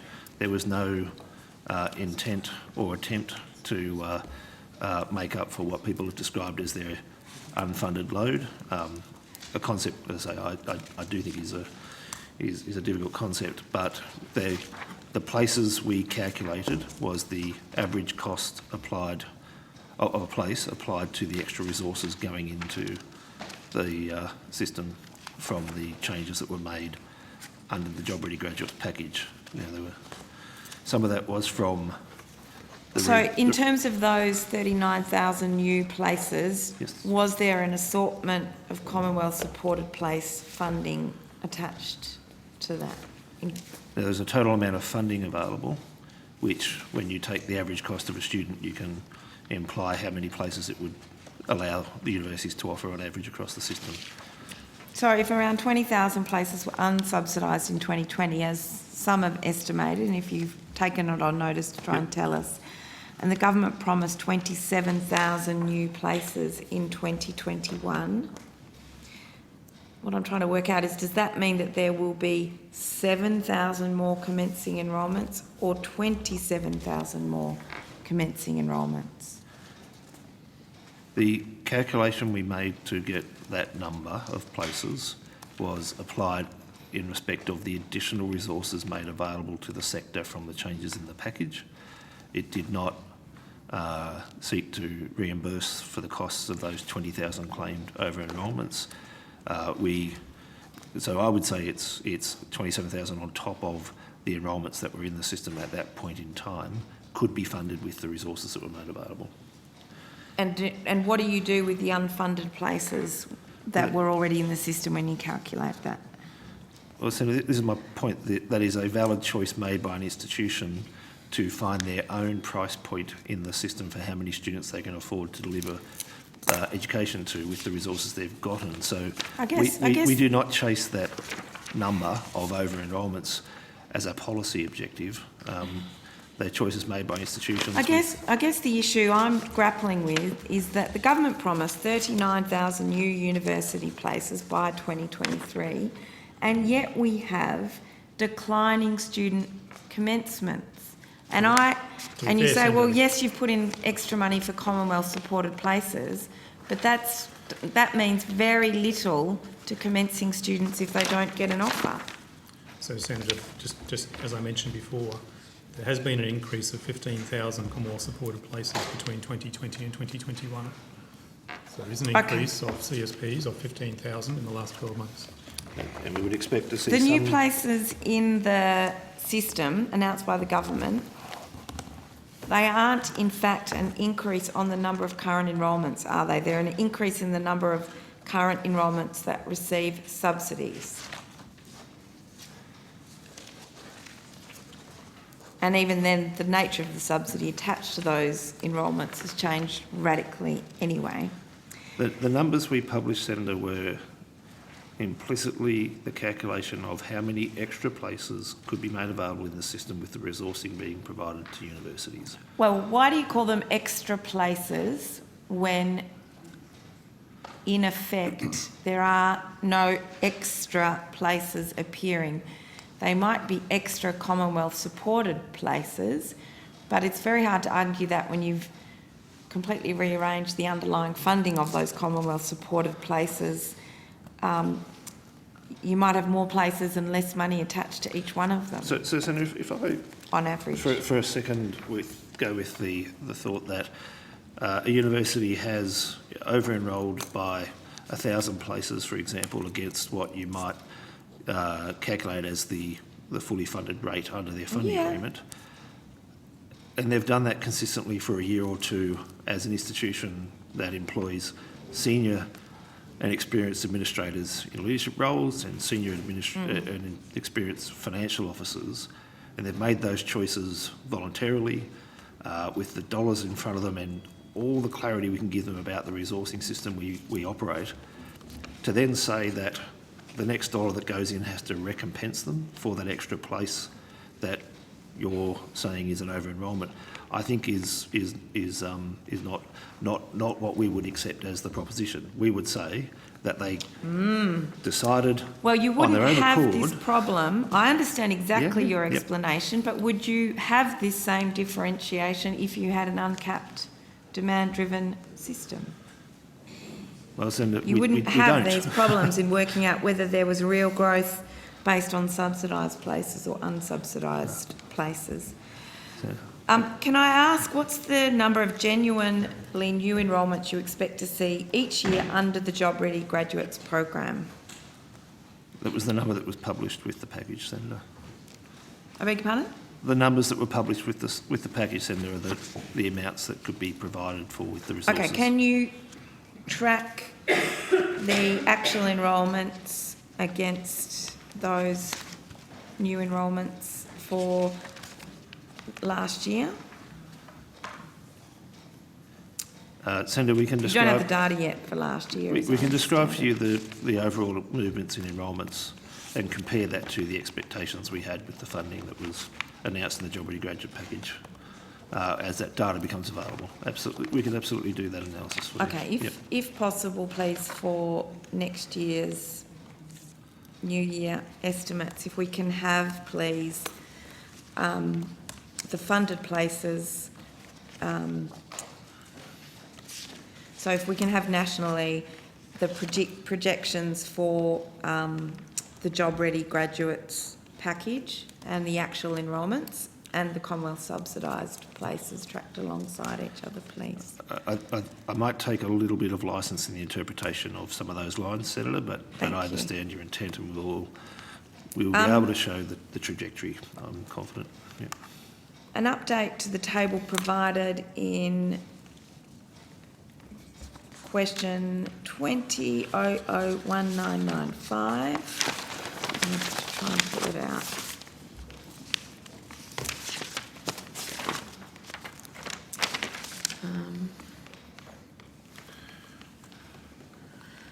Sorry, I'm just going to get my place again, please.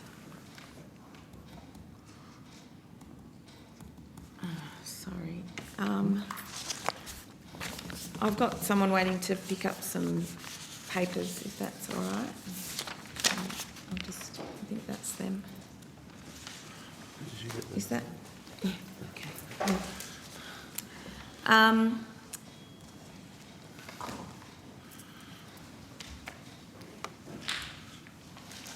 Senator, do you mind just repeating the number of that question on notice, see if we can find it? SQ20-001995. 001195.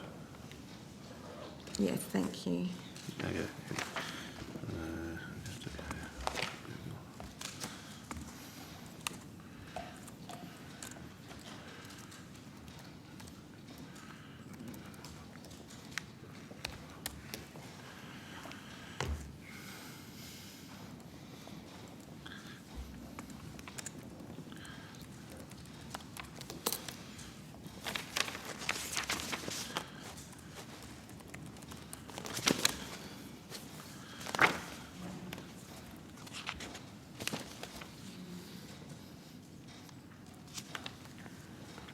And that's got the per place funding as at November 2020.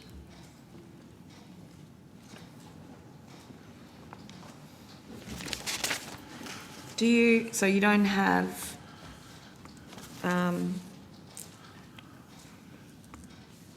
so I would like, please, if you're able to provide data that on notice that replaces that data with real per place funding that covers the 10-year period from 2015 to 2020-24, if you may.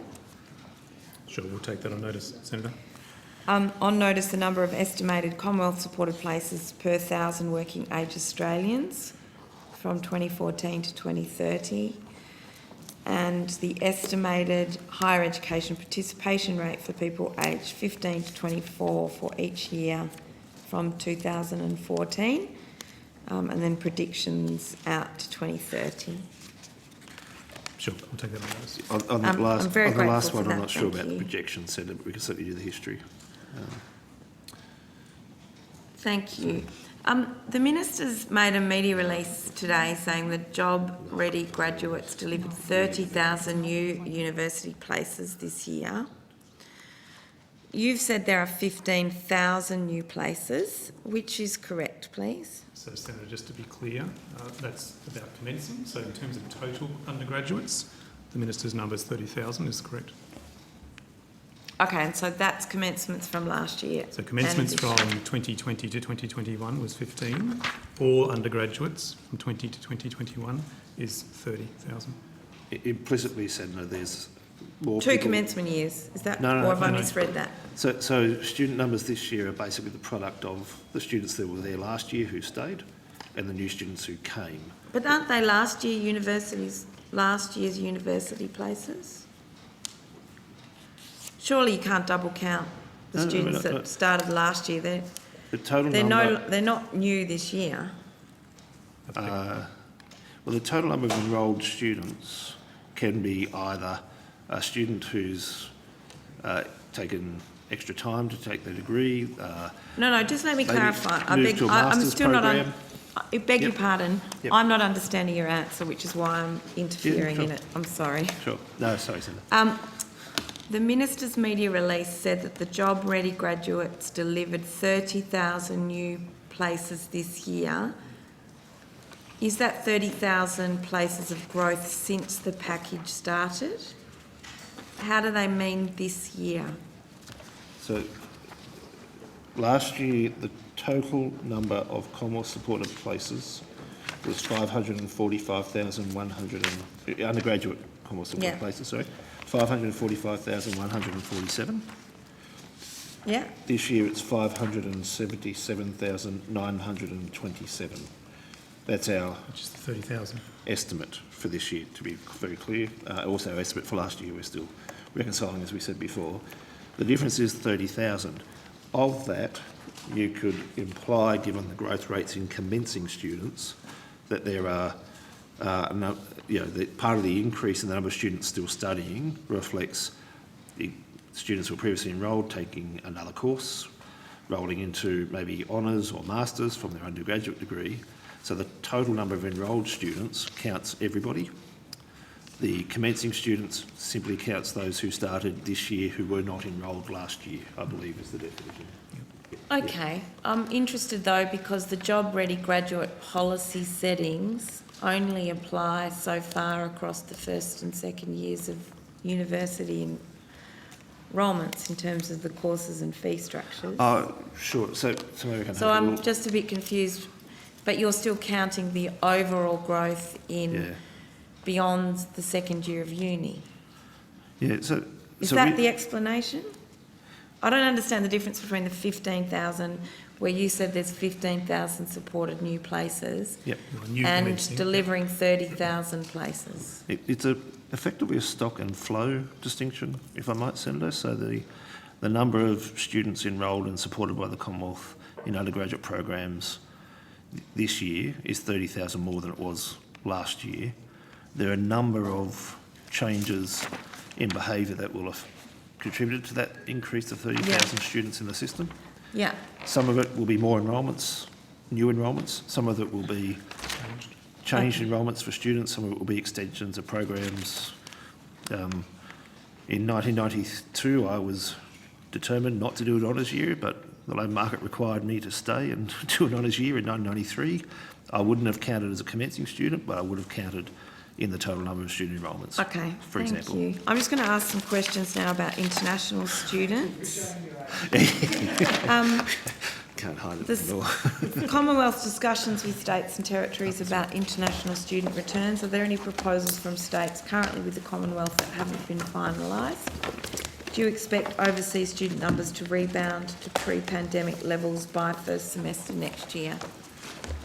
Senator, as I think I indicated to Senator Faruqi, Queensland submitted their plan on Tuesday this week, and so Queensland is the plan that we're currently reviewing. That's the only one that we've got that hasn't been agreed that we have received. Sorry, the second part of your question was? So which states have you got them from? So South Australia, New South Wales and Victoria have all been approved. Queensland we received on Tuesday. Victoria we received about 2 or 3 weeks ago, and the Minister approved that last week, I think. Correct. And like I said, Queensland's only this week. Okay. And we're working quickly to review the Queensland plan. Oh, nothing from WA yet, given their borders are still We haven't closed. got a plan from WA, that's correct. A survey of leaders at unis found that they don't expect international students to return in meaningful numbers until semester 2. That was 71% of those leaders. Does that accord with the department's views? Well, Senator, I guess our view is dependent on where decisions are made at National Cabinet in terms of international borders and the quarantine requirements of states and territories. Really, we're in states and territories' hands around the expectations of number of students that they can actually bring in. As, again, Senator Faruqi indicated, Queensland has gone down the track where every student will have to quarantine. Other states like Victoria and New South Wales are not in that position at this point in time in terms of their cap. And so it's very hard for us to judge when the return will be in terms of the numbers of international students to match what it might have been previously. Okay. One of the department's performance measures is that an average annual growth rate in international export earnings is between 3% and 5%. How does the department track that data? What do you expect to have happen to it? Are you aware of analysis that suggests the sector as an export industry will drop from nearly 40 billion to around 22 billion by the end of this year? Senator, there's a range of data that we have in relation to that. I guess the latest data for us would be the ABS data, which I have, but I might ask Mr Sandcott to, she might be able to reach to it easier than I have. Oh, here we go. So Look, the preliminary data released by ABS shows that education services arising from international students, and again, this is all services. Yeah. So it's not just universities, it's all the hospitality services and all the other services linked to that. Yeah. Has gone from $40 billion in 2019 to $31 billion in 2020. Thank you. Have you monitored overseas enrolments of our competitors in the international education market, Canada, UK or US? So, Senator, we do have some data in relation to that. In terms of offers, I think it's offers, Ms. Endicott, I think in terms of places like the United States, I think they've seen significant decline as well in relation to international students. But we continue to monitor what's happening internationally. We've had a significant increase of students who are doing online learning, and so overseas enrolled, they're overseas, but they are enrolled in universities. And what we have found in the last 12 months, based on the financial data that was released today, in terms of universities, I think the international revenue has dropped by around, I think it's 7 to 9%, I think it is. So there's been a significant increase in international revenue from international student fees for students who are studying actually overseas. So if you can take on notice that I'm interested in the gap between the growth. What do you expect? Are you expecting a contraction? It's been a growth rate of between 3 to 5%. Have you got forecasts of what that statistic looks like for 2020, 2021 and 2022? So, Senator, we do know that from 2020 to 2021, there's been a decrease of about 17% in terms of the international students, and that's varied across sectors. And that includes those students that move to online learning.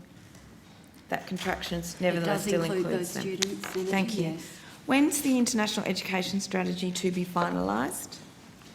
So, Senator, that's currently being feedback that was provided in relation to a range of forums that have been held throughout the year is currently being considered, and that strategy will be released. When? When the government makes When that the decision government's in relation ready. to that. This pandemic's been going for 2 years and yet we still don't have the strategy for recovery released. Nearly 2 years.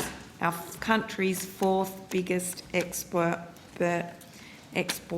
earning industry. Which it continues to be, Senator, and the government, as you're aware, has put in significant additional resourcing for the international sector, both public and private providers, to assist them through the current time. I think it was $53 million announced earlier this year to assist the sector in relation to that.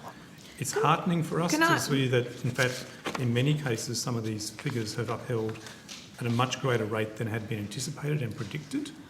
Obviously, the impact of the virus is unpredictable, but while it is difficult in terms of the sector, certainly in terms of the decrease, it would be my view that the decrease is not as great as what had been anticipated and forecast by many forecasters. Okay, can I ask please if the Minister has advocated for purpose-built quarantine for international students? I'm not aware of that, Senator. Senator, the Minister's had discussions with a range of bodies in the purpose-built student accommodation sector. He certainly has been made aware of their interest, but of course the planning process for student return sits with states and territories. We have, for instance, seen New South Wales engage a purpose-built student accommodation provider as part of their plan to return students. And it's appropriate that those discussions would happen at the state and territory level under the planning process. And as also, as you'd be aware, Queensland, the Wellcamp proposal in Queensland is a private arrangement, effectively, with a family company and the Queensland government. And the expectation of the Queensland government is that those international students will be quarantining in those facilities near Toowoomba. Thank you.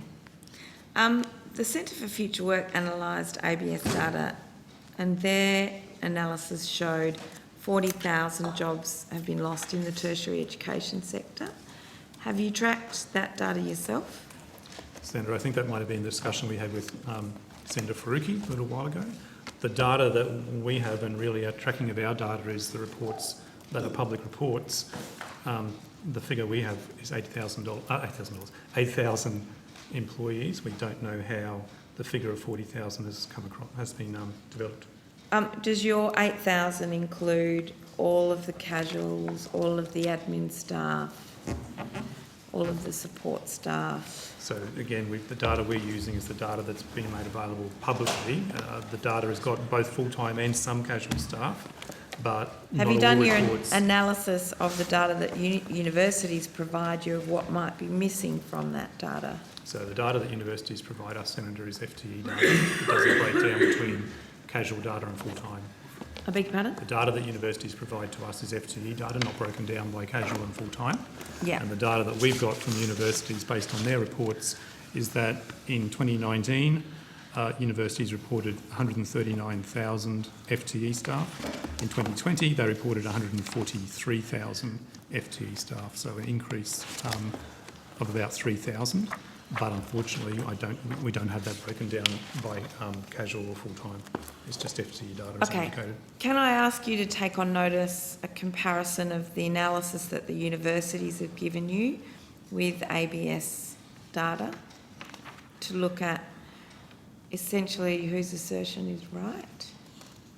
We're happy to take it on notice, Senator, and Thank see what we you. can do for you. Has the Minister sought a briefing about university employment from the department? I'm not aware of that, Senator. Has the Minister, well, perhaps you have to take that on notice. Are you aware of any meetings that the Minister's had with the sector about this employment issue? Again, I have to take that on notice, Senator. I've been here for 2 weeks. Has the Minister met with Universities Australia or the Regional Universities Network? Again, I'll have to take that on notice. I've certainly had a conversation. I've had a conversation with UA already, an introductory conversation in the last week. I don't have access to the Minister's Okay, diary.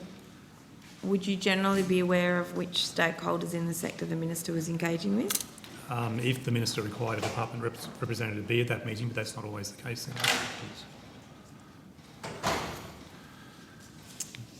It would be fair to say, Senator, that the Minister has ongoing and regular contact with a range of stakeholders across the sector, both as groups and as individual institutions, and the situation they face financially and with their staffing is a regular point of discussion. He has met the UA on different occasions in different formats. As you'd be aware, there's the plenary group as well as the executive group, and there's been a constant engagement with that group at various levels, both this Minister and the previous Minister during the time of the COVID crisis. Thank you. Can I ask, in the context that I also hear a lot of feedback about job losses in the sector, you've said that they've grown. Do you reject the assertion that there have been job losses? I'm not rejecting, Senator. I'm just indicating the data that universities themselves have provided us as part of their report. So I'm quoting the pure data which has been provided. As I indicated, universities have reported in 2019 139,000. I'm just trying to work out. I see that. I'm just trying to work out the extent to which the government cares or is monitoring it.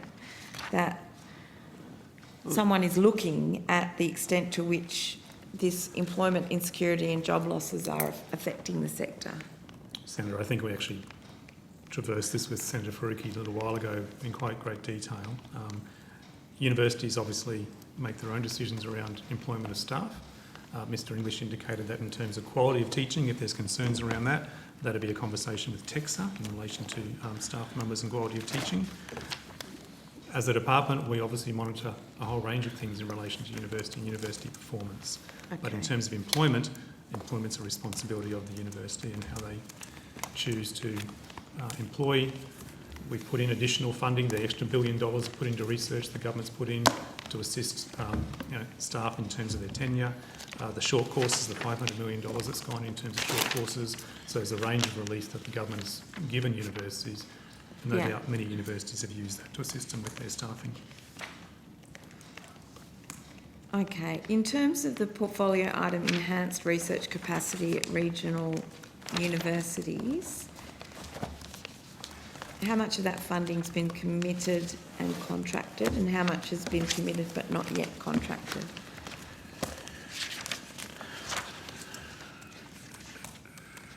So, Senator, 6 projects have been successfully granted funding for that particular line. $19.94 million has been allocated across those 6 projects. The 6 projects are the Federation University of Australia, or universities that received the funding: Federation University of Australia, Central Queensland University, University of Tasmania, Charles Darwin University, University of New England and Charles Sturt University. So as you know, that funding is over 4 years, and $19.94 million will be allocated across those 6 projects.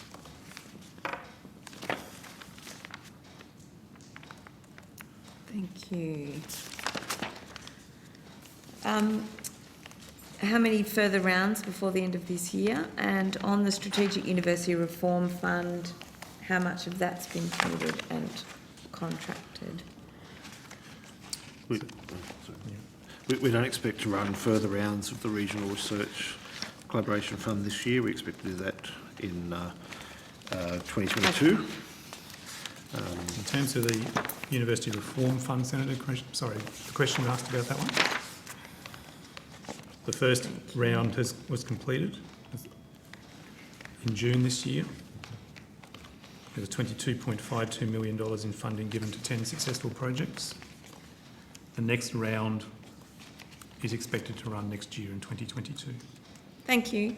And I think I'll put the rest on notice. Thank you, Chair.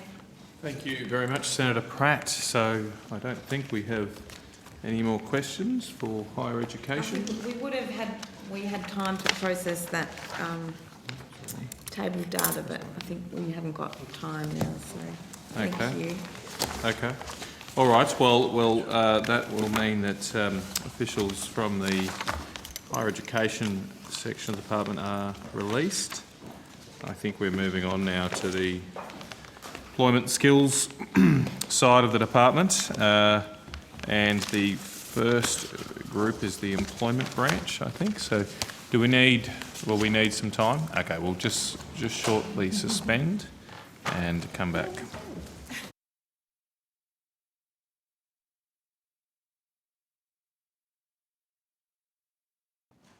Good day, Mr. Smith. We are back. So we'll recommence with officials from the employment branch. Senator Pratt. Thank you. I might just commence by asking for a response to the information that we requested from the department in writing to an updated table with the details on targeted compliance. Employment programs. That was provided to the committee and I think has been circulated. Has it been circulated on the table? Sorry, the targeted compliance framework document from the 3rd of June at last estimates. That's fine. I just thought I'd get that circulated so that.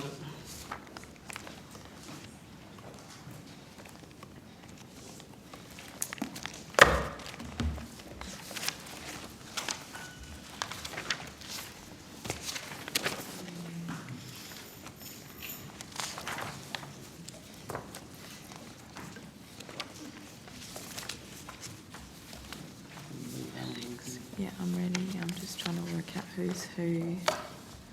Smythe and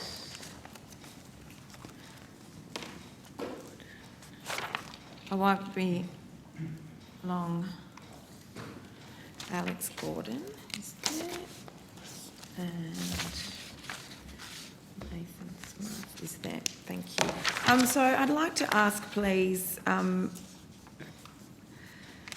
in regard to the responsibility for the design and procurement of the new employment services model, how much of the contracts under that procurement process worth over the life of the agreements? Senator Nathan Smythe, Deputy Secretary, Employment National Workforce Group.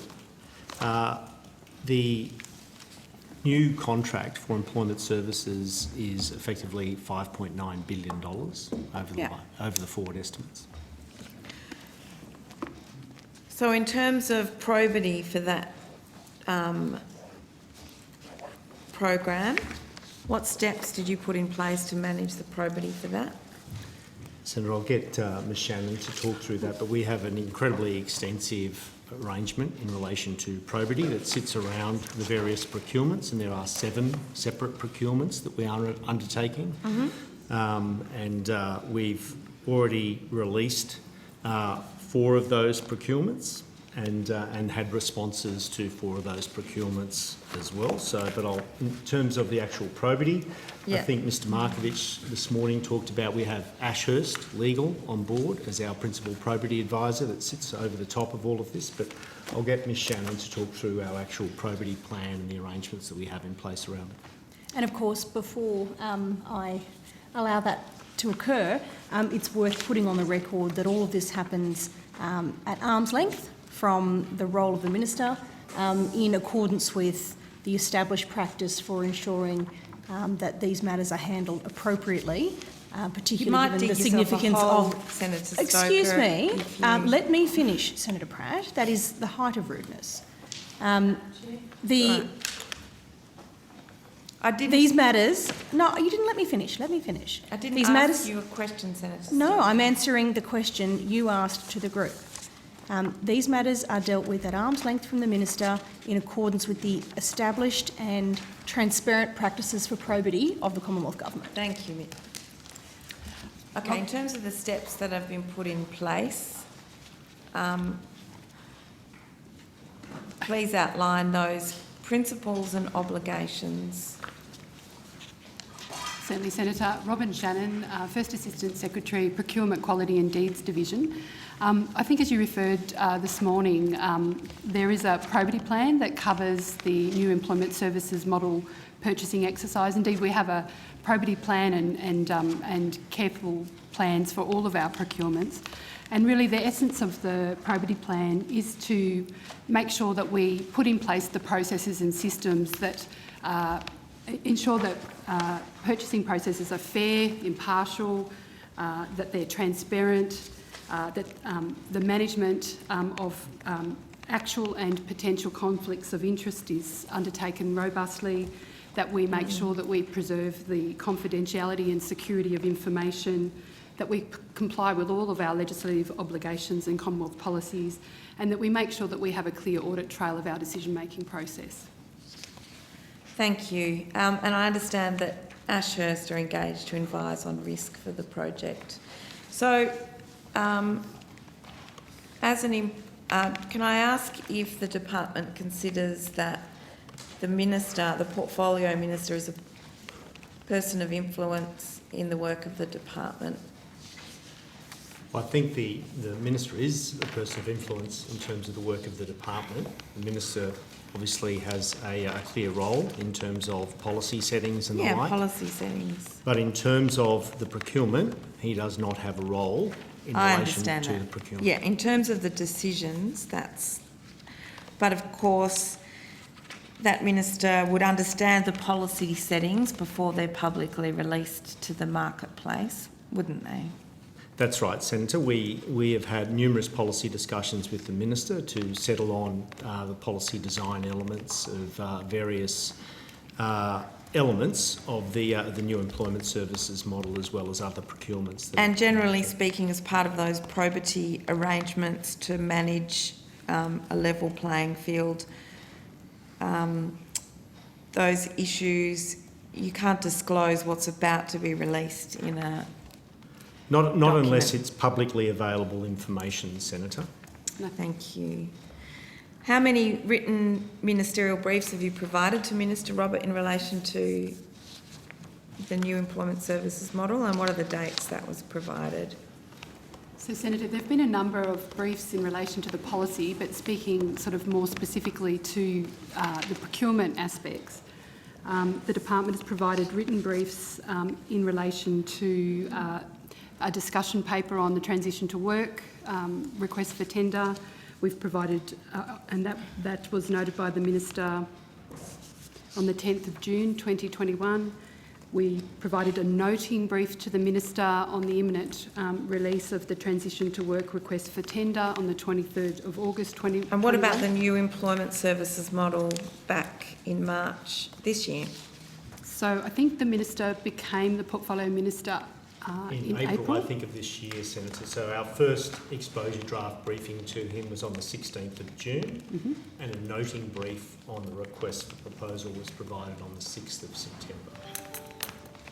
So what about Minister Robert and a briefing to him on 2021? Minister Robert.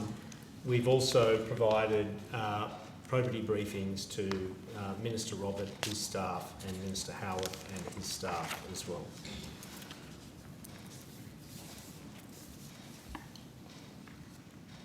So Minister Roberts' probity briefing took place on the 27th of May. And 27th of May. Staff in his office were present. Some of his staff were present for that probity briefing, but his staff also received a separate probity briefing on the 19th of April of this year. And Assistant Minister Howarth and his office received a probity briefing on the 19th of February. Okay, and when would the Minister also have been briefed on the decisions being made inside what was going inside the model that was about to go out for tender?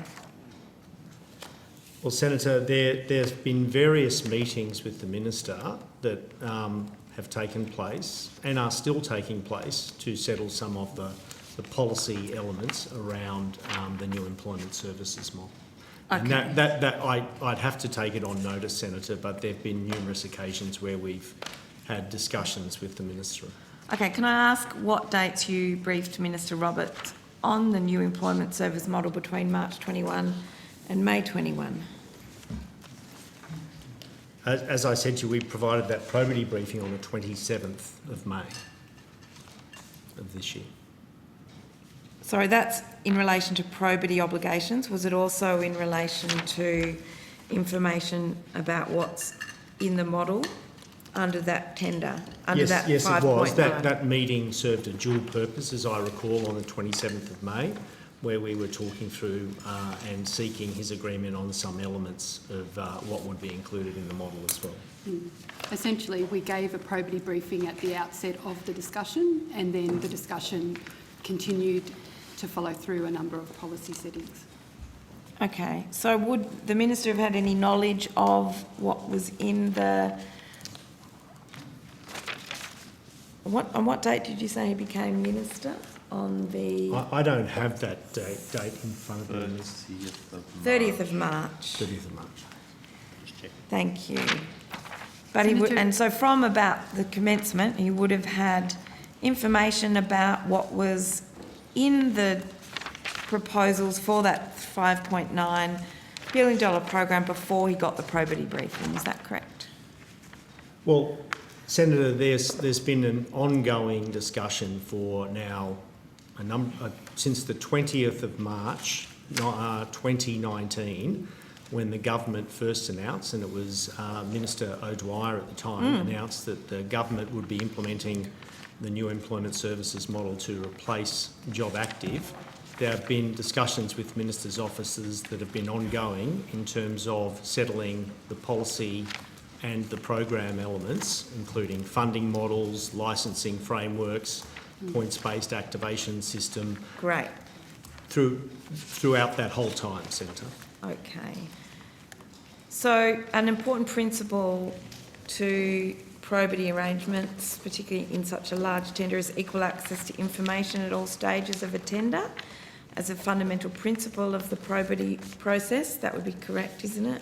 That's correct. It's fair, equitable, impartial and honest treatment of potential suppliers, transparency, openness and accountability in decision making. And so there is, when we release information, we release the information publicly so that all parties have access to it.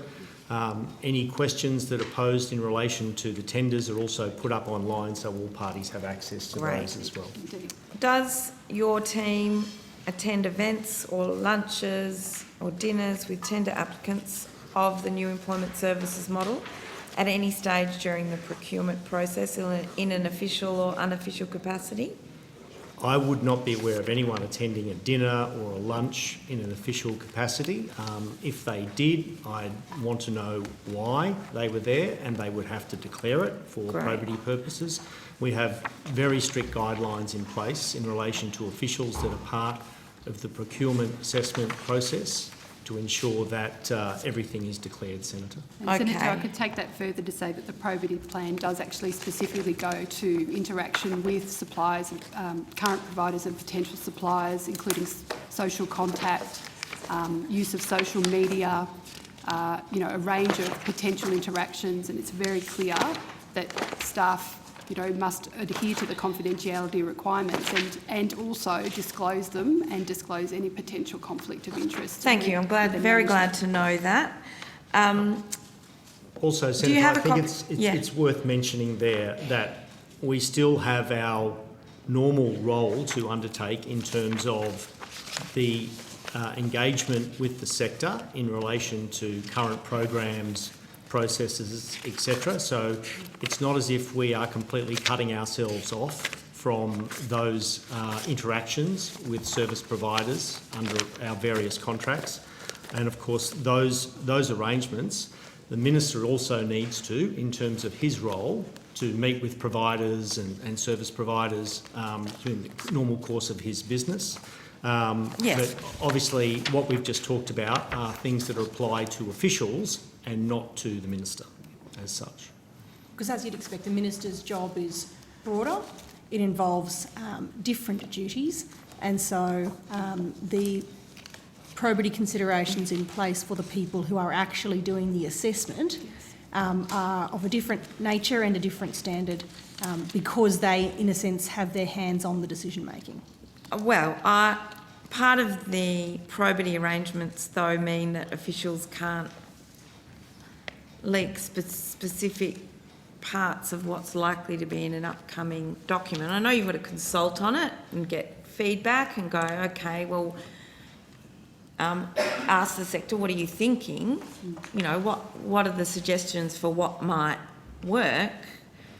But you don't go out and then give someone an insider advantage and say, well, this is what the tender document's going to look like. You'd have to release that on a level playing field, wouldn't you? We do, Senator, but it's fair to say that the sector has been engaged in an ongoing consultation since the government announced the formation of Ms Sandra McPhee's panel that reported to government on what the new model should look like. And so we've been engaging with constantly, but also we put out an exposure draft of the tender documents. We put out a deed of standing offer draft as well, and very little changed from the time of that exposure draft going out to what was actually publicly released as the RFT. What did actually change? Would you mind? In terms of the two documents, the key change, one key change related to the payment settings for employability skills training. Yeah. So in the exposure draft, a certain payment model was proposed, and based on the feedback from respondents to the exposure draft, a policy decision was taken to make a variation there. Another key change was the exposure draft did not include the detailed selection criteria. The department was still working on those at the time, but we wanted to make sure that we gave as much detail on as much of the procurement process as we could to the market. So we took the decision to release the exposure draft without the detailed selection criteria. Right. We were also doing a build of the system at the time. So we were trying to work out how, sort of the minutiae of character limits for responses to specific selection criteria. Thank you. That's very helpful. Do you have a copy of your communication protocol with you? I can table one if you like. I've got a soft copy because I've got a soft copy of the actual request for proposal. Okay. So this is Appendix A. That's the right. Communication protocol to the request for proposal. Yeah, that protocol states the purpose of this protocol is to establish procedures to minimise the risk of any improper practice that could influence the fair operation of the market, probity for the process. So that's about influence, not just decision-making, isn't it? And it's also about the way information is released fairly, isn't it? Correct. It covers specifically the interactions between departmental staff and portfolio ministers during the approach to market process. Yeah, includes the statement, respondents and potential respondents must not seek to elicit or obtain from portfolio ministers or their staff any information concerning the RFP process that is not already available in the public arena, and that would include, for example, key changes in the selection criteria, because that's the bit of information that's still private. I think the other thing, that's correct, Senator. To the extent, Senator Pratt, that you have referred to things like events, there isn't a necessary or logical correlation between the holding or attendance of an event and the disclosure of such information. They are separate and distinct things, and one does not imply the other.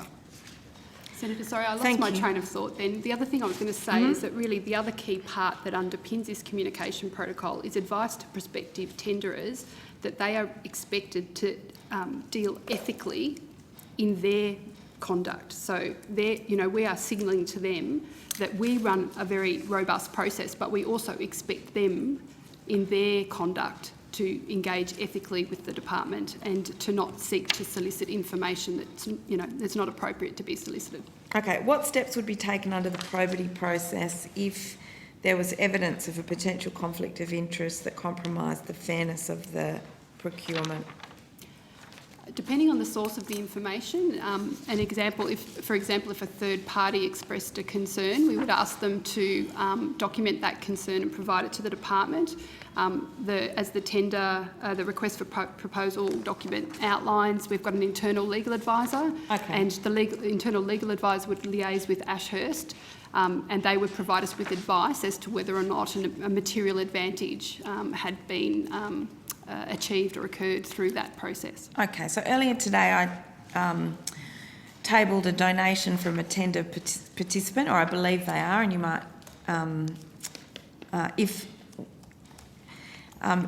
they are a tender participant, what steps would you take or have you taken to determine if there's a conflict of interest?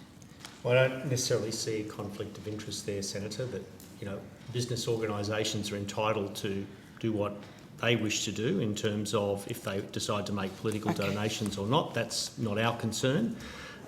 It has no bearing whatsoever on me as the delegate in terms of the decisions that I will make as to who receives contracts and who doesn't. Okay, so in terms of confidence that the process is not compromised given a donation over the period in which the Minister was briefed, you would assert he's not the decision maker. There's a donation from the same tender participant to the Minister, Robert, on the 14th of July, and then there was one on the 29th of April. You wouldn't take that as any evidence of a potential conflict of interest? I would not see that as a potential conflict of interest because Minister Robert has no role in the decision-making of who receives a contract or a licence in the new model and who doesn't. There's a few other things that can be said about it, Senator Pratt, too. The first is to say that the donation to which you refer is one that was not made to the Minister, but to his party. The second thing to say is that the exposure draft had already been released to the public on the 17th of June. I'm aware such of that. The relevant time for the shaping of it had already passed. I'm just reluctant to allow you to try and connect some fairly serious allegations. We'll get there, Senator Stoker. I just think it's really important to be on the front foot, given the seriousness of what you are trying to allege here, in making sure that people are very clear, particularly those listening at home, that this is not something that could have, on any construction of the facts, had the impact that you are seeking to draw? The statement of the protocol Appendix A goes on to say, those who may be in positions that the public could perceive as having the power to influence the operation of the RFP process have been identified as including ministers, parliamentary secretaries and the staff. That's the right protocol in relation to this $5.9 billion tender, isn't it? It's a public document. Yes, that's correct. Clear for release. Yep. Thank you. Senator, I might just add that the detail of the selection criteria was only provided to the Minister when he was briefed in a noting brief, I think less than 10 days prior to the actual release of the request for proposal. What date would that have been? It was seen, I'd have to take that on notice, but the formulation of the selection criteria, if that's something you're focusing on, is a kind of technical way for respondents to address the policy intent, which had been clearly expressed in the exposure draft with no amendment to the request for proposal. Okay, but on what date around would he have been briefed? You said it was around 10 days before. I think we didn't. Normally our protocol is a minimum of 10 days prior to a decision point for the Minister, and I think we had to actually get agreement for a shorter period, noting period. So Can I'll you just find need that to date for us now, please? That would be extremely helpful. So I've got the decision date, but not the date the brief went, so I'll just need to see if the team can provide that to me.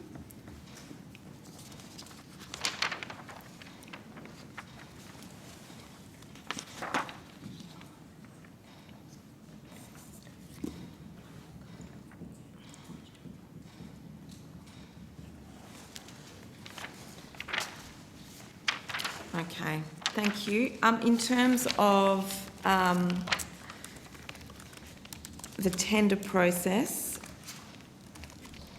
on what dates is the RFP process deemed to start and cease? Well, Senator, the process for the tender has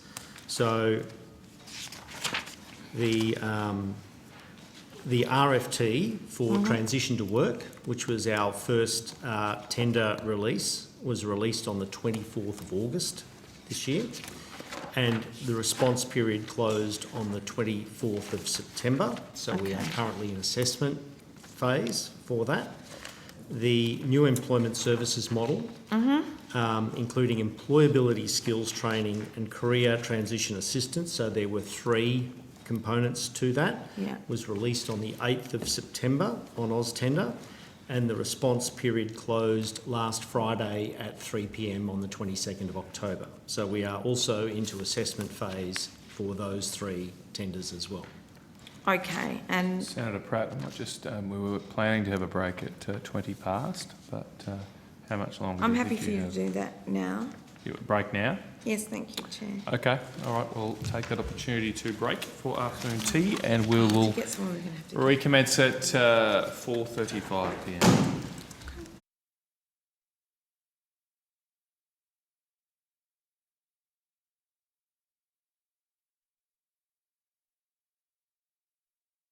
Recommence with the employment branch and go to Senator O'Neill. So I was sort of following along with Senator Pratt's questions. I just want to go to revisit the communication protocol that was being discussed. Do you have a copy of that? I don't have a full copy in front of me, Senator. I have excerpts from it. Perhaps. But I think that Ms Shannon may have a copy of it. Great. Have we got a clean copy handy?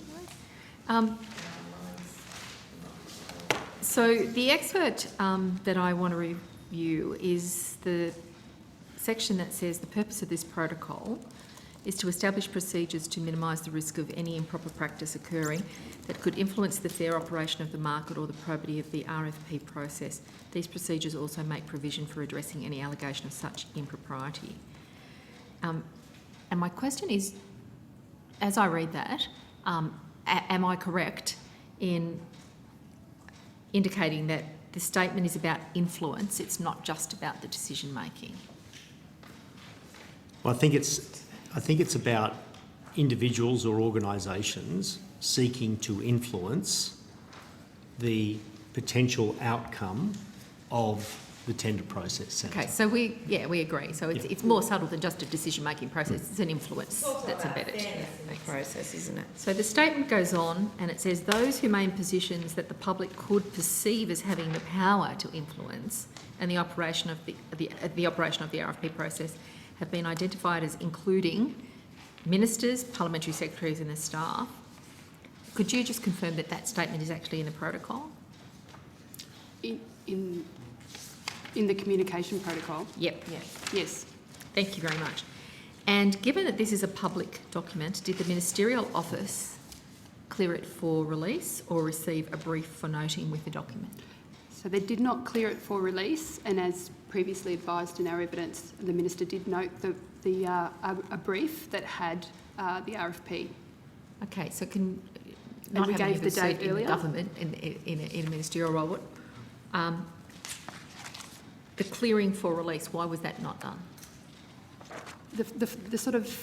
The final policy settings are signed off by government, but the procurement process is a process run by the department. So Mr Smythe needs to be satisfied that the process that we put in place is an appropriate process to deliver a value for money, fair, transparent outcome. Right. So Mr Smythe, you cleared it for release, you believed it met the That's right, standard. Senator.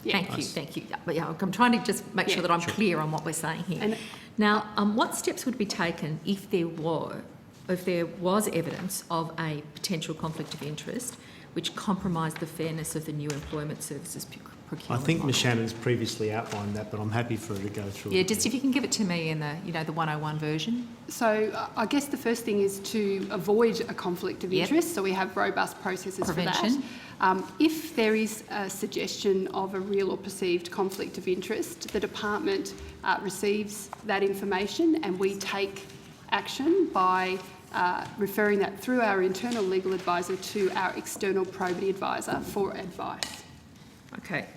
So real or perceived, 2 stages, internal legal advisor.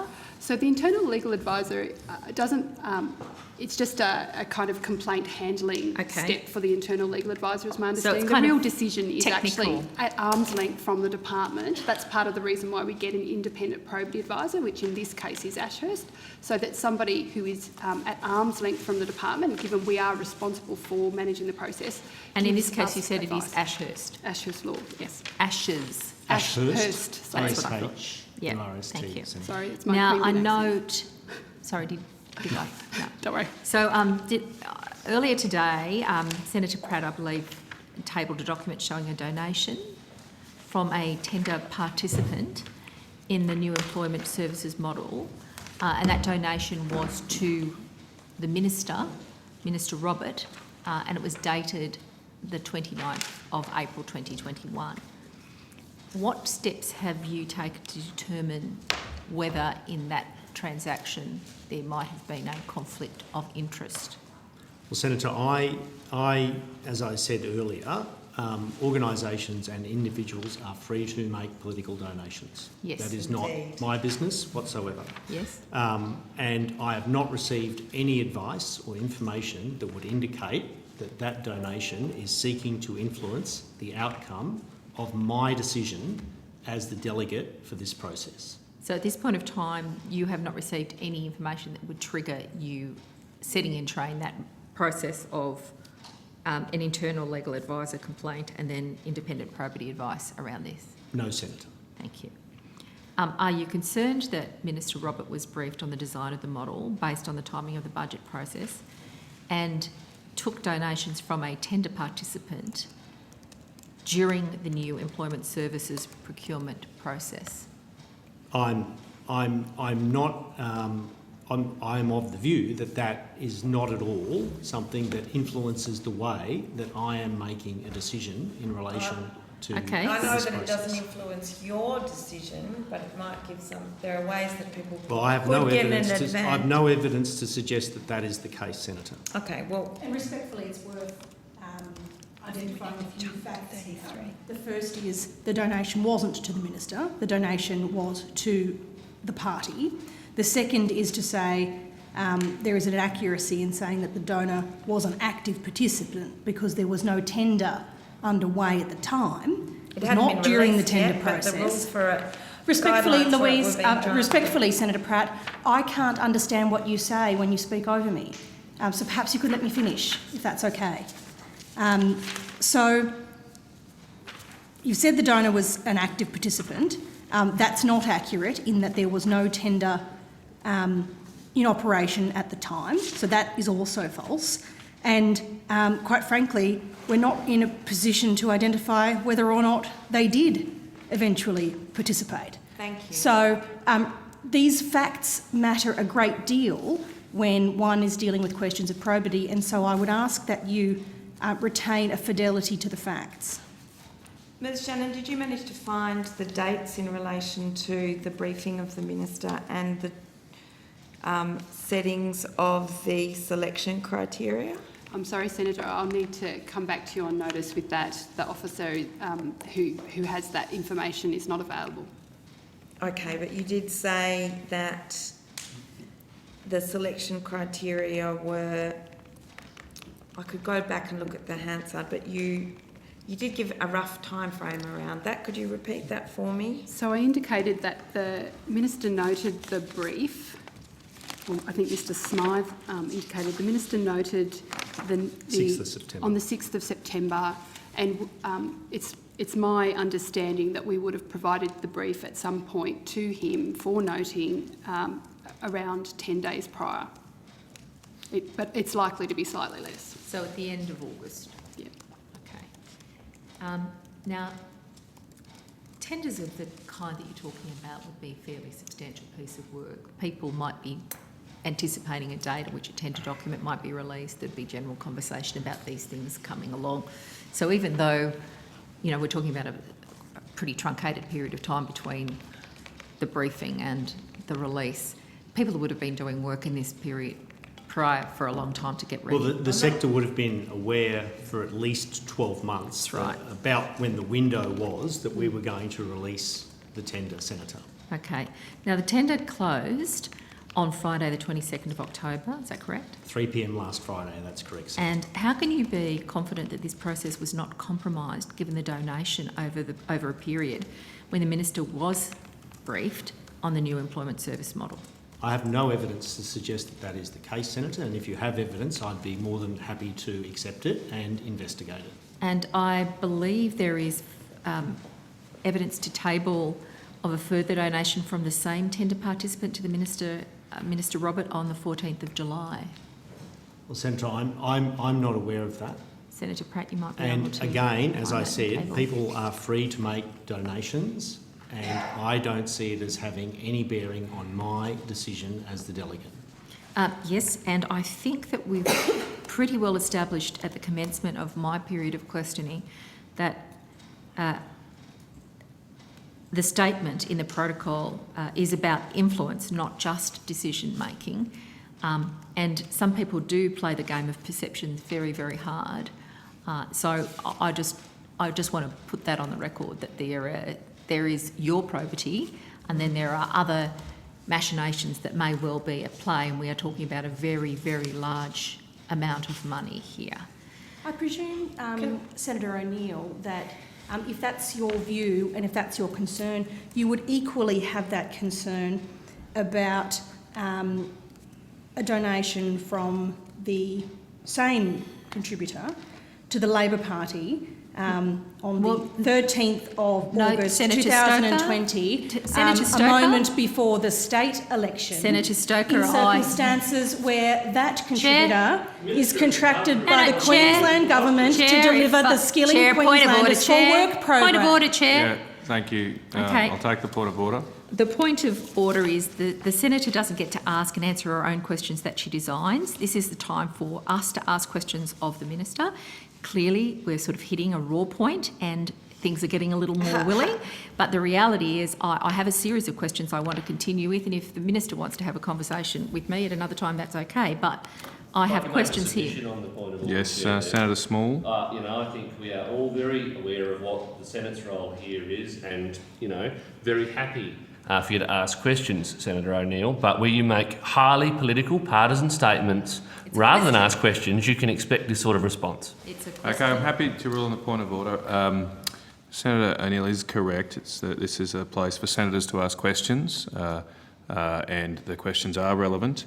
However, I cannot direct a minister to answer a question a particular way, but I would ask the minister to make sure the content of the answers are relevant to questions. Thank you. Certainly, my only point was to say that these I've are ruled matters on of principle. I've ruled on the point of order, Senator, Senator. I accept Minister, that. so can we go back Thank to you questions, very much. please? Can you tell me what steps will be taken given this further evidence or material of a potential conflict of interest which compromises the fairness of the new employment service procurement model? Senator, you haven't presented me with any evidence that that is the case. If there is evidence that you are saying that it is seeking to influence in an inappropriate manner, then I would be happy to take that evidence and have it investigated. But I have not received any information that indicates that that is the case. To be clear, donations to Minister Robert in the period of time relevant to this tender process are, in your view, of no import in your decision-making? No import. Point of order. We've established on the evidence that there What was is your a point of order? donation Hang on, to Senator O'Neill. It's argument. Hang on, Senator O'Neill. I let you make your point of order, and I rule on it appropriately. So there's no need for you to interject, Minister. We've established on the evidence What's of the the point people of order? contributing. Senator O'Neill. Is the point of order relevance? What is the point of order? Well, you're Senator not letting me- O'Neill. you're not letting me you're speak. testing my patience, Senator O'Neill. I've asked you not to interject when someone is making a point of order. I will rule on the point of order. That is not for you. You can make a submission on it, but the minister has the call. Respectfully, it is not appropriate for Senator O'Neill to verbal the witnesses at the table in circumstances where the evidence has been that it was a donation to the LNP, not to the minister, that it was made at a time when there was no active tender. That is the opposite of what Senator O'Neill has just said. And if we are going to engage in a process in which we examine serious matters, such as the procurement process, then we have to do it with fidelity to the facts.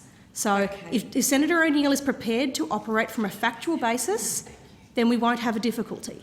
Let's go back. Let's just return to questions. I can't rule on matters of fact or accuracy. Thank you, but because I'd that wasn't a point of order, Chair. Senator O'Neill, Verbally. do not talk over myself. You've been talking over others. Apologies, Chair. Now you're talking Apologies. over the chair. Apologies. Okay, because can we return to some respect and courtesy, please? You have the call, and you're welcome to continuing your questions. Thank you, Chair. And can I just be clear? In terms of taking a point of order, matter of relevance, absolutely, we get that. I'm not quite sure what Senator Stoker did just then. I've ruled on the point of order, Senator O'Neill. Was it a point of order, though, is my question, Well, Chair? I've ruled, and I've ruled that you continue your questions. Thank you. Over to you, Lydia. Thank you very 24. much, Chair. Are you aware of any information concerning RFP processes where information that was not readily available in the public arena being elicited or obtained from portfolio ministers or their staff by direct or indirect means? No, I'm not, Senator. Thank you. And this wasn't one of those either. May I note in that context that such information is covered in the protocol. It's not necessarily about influencing you as the decision maker, but it's about the access that those participating in the process, the access to information that they have. Do you monitor, I guess you monitor and assume that that information is confidential in relation to that RFQ process. Are you aware of any events that might have taken place post the briefing of the minister and where political party events would have brought stakeholders together, where not all the where the minister would have had knowledge of what's in the RF process before it was publicly released, where the minister would have come together with stakeholders? There have been a number of events where the minister would have come together with stakeholders. I'm not aware of any political events. Of course, yeah. But the minister has attended jobs fairs Yeah. throughout the course of this year, where a number of our providers that may well be respondents to the tender would have been present, Senator. The Minister also addressed the National Employment Services Conference earlier this year, as did Minister Howarth, and peak bodies were present, as were a number of providers. Not all providers, because some were still subject to lockdown provisions and the like due to the pandemic, but that's probably one of the main events that I'm aware of. The department also conducted a national CEO forum where both ministers spoke, and Ashurst attended and provided briefing to attendees about the probity requirements, and all of the presentations and speeches were published on the department's website for the benefit of the broader market. So anything that was said at those fora was shared with all potential respondents. And I do recall, Senator, that at the National Employment Services Conference, Ashurst were also present at that meeting. Thank you. Can I ask, the Minister hasn't declared as part of that process any events where he has engaged with stakeholders and received donations from them? I'm not aware of anything. I haven't been provided with any information that would indicate that is the case, Senator. No, that's right. And a donation to the party is indeed a donation to the party. However, it was a donation to attend an event with the Minister during which he had time, during which he would have had information about the process that had not yet been publicly released. Well, I don't think that holds, Senator Pratt. The event was one arranged by the LNP at which the Minister gave a speech. He didn't benefit from it. He didn't receive funds from it. It was held at a time... Senator Stoker, he is a member of the LNP. Senator O'Neill. Isn't he? We did, Senator O'Neill, you weren't even asking me a question. Of course he's a member of the LNP, you know that. Yeah, Senator O'Neill, please refrain from interjecting So I'll in put that it- fashion. I'll No, put sorry. it The forward. Minister Sorry, had the call. The apologise, Minister had the Chair. call. Please allow me to finish. The event was held before the tender process had commenced. What was the date? Do you have the date of the event yourself? Sure, 29 July. 29 But there were two events, weren't there? July. I only have details of one event, but I can take that on notice. That is before there's a tender process, before the Minister would have had any clue who had an interest in tendering, and even if that process had been underway, it wouldn't have been a process over which he had decision-making influence anyway. There's an awfully... I have some instructions. The additional event was the 30th of April.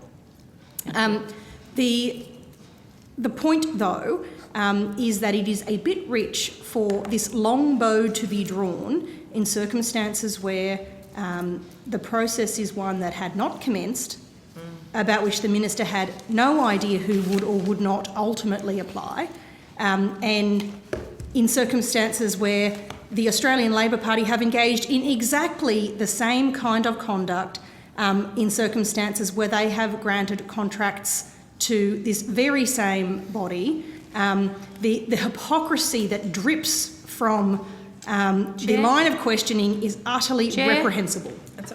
Reflecting on the senators is highly disorderly. Sorry, well, is that a point of order? It's a point of order, yes. Look, I did not hear. I heard the Minister reflecting on the questions, not on a senator's. The Minister is perfectly entitled to reflect on the nature of questions. It was not a reflection on. Senator O'Neill, if you raise a point of order, let me rule on it. And I've ruled on it. There's no point of order. You can continue your questions. Chair. May I ask, Yes. do you happen to know, Senator Stoker, who was at these dinners? Sorry, what was the question? Do you happen to know who was at the dinners? You seem to know a lot about it.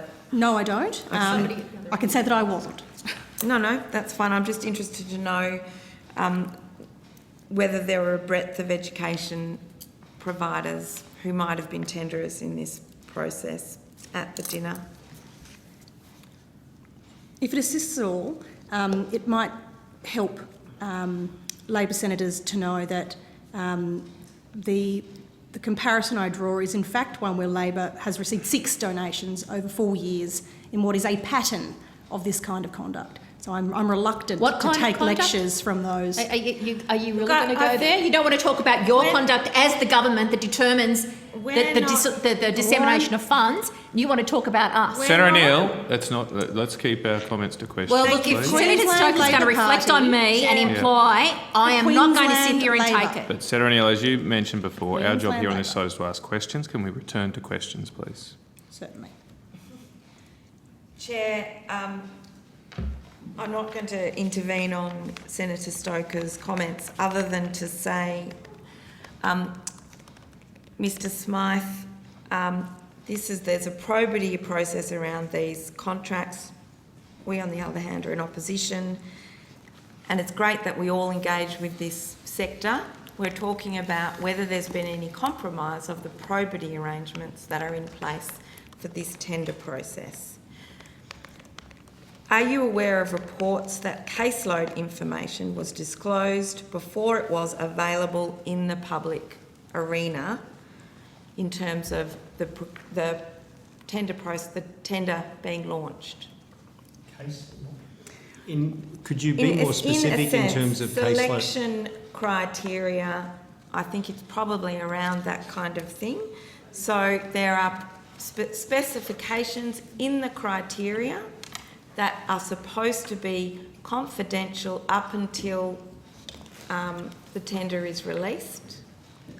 My understanding is that indicative caseloads were provided as appendices in the exposure draft because we are trying to make sure that potential suppliers have as much information about the nature of the service, the needs of the participants as possible to form a business decision about whether or not they want to actually submit a tender and potentially enter into a contract to deliver the services. Okay, and were those caseloads, did they become more specific in the context of when it was actually released, for example? I think that I do recall when the documents went out, there was a pretty large appendix that contained information about likely caseloads, in particular employment regions and the like, Senator. But as Ms Shannon said, we need to give as much information to prospective tenderers as is humanly possible to ensure that they make informed business decisions and as to whether or not they feel they're going to have a viable business model when tendering. That's true, I understand that. Nevertheless... But I'm not aware of anything being specifically released to that level of detail outside of the process, Senator. But if you have that information available, I'd be more than happy to look over it. Thank you very much. So it wouldn't be appropriate to discuss anything other than what's already publicly available at these fundraising events, at events where you do speeches, at stakeholder events. The information has to be only what's publicly available. Is that correct? Or subsequently, immediately made publicly available to Yes. everybody. Yes. Yeah, and if you thought, oh, goodness, I've inadvertently disclosed this, you would come to the department and say, oops, I had a conversation last night where I might have disclosed something that was in the tender process. What do I need to do to level the playing field? That would be at least an appropriate way of trying to work through a situation like that, wouldn't it? That would seem reasonable to me, Senator. We would assess the information as to whether or not it had a material impact on the tender process and make a decision based on that information. Okay, so it's fine to take donations, I expect that. Yep, we do that. There's a protocol in place for the purposes of managing any inappropriate influence on the process. So at which point could a political donation or a conversation with a minister impinge on the probity processes that you have in place? Well, Senator, it's very hard to get involved in hypotheticals because I really need to see the evidence and the specific details of any particular allegation or information in order to make an informed decision. and there are a multitude of potential consequences and issues that would need to go into that determination. Thank you. But it therefore would be of concern to you if there was someone in the portfolio or their staff who by direct or indirect means supplied information concerning the RFP process that's not already available in the public arena. Well, If that had in fact happened, that would be of concern to you. That would be of concern. Of course it would. That would be an issue that we would need to deal with in terms of the probity arrangements that we have in place. Okay. And how would you... Sorry, Senator Pratt, Mr Markovich wanted to add. We do engage a professional probity advisor here, so the situations and scenarios that you're contemplating would be referred to a professional independent probity advisor for advice. I just want to make sure that we've got on the record that we have engaged someone to fulfil that role as part of this procurement process. Okay, I would like to ask you... Senator Pratt, so even if the if that you have described were possible, So there's no evidence that that if is possible in the present circumstances. No, I'm not saying that there is irrefutable evidence.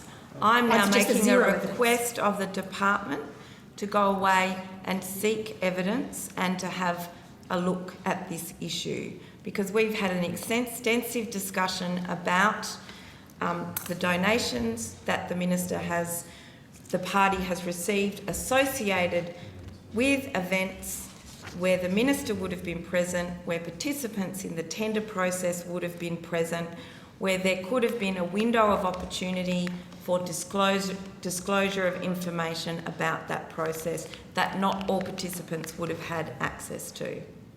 Now, I can't confirm that this happened, but it has been reported to me that it happened. I don't think that's is there a question there, Senator Pratt? Well, if, I'm putting that to you. My question is that enough information for you to go away and look at the issue? Or have I not given you enough information? Please take that on notice.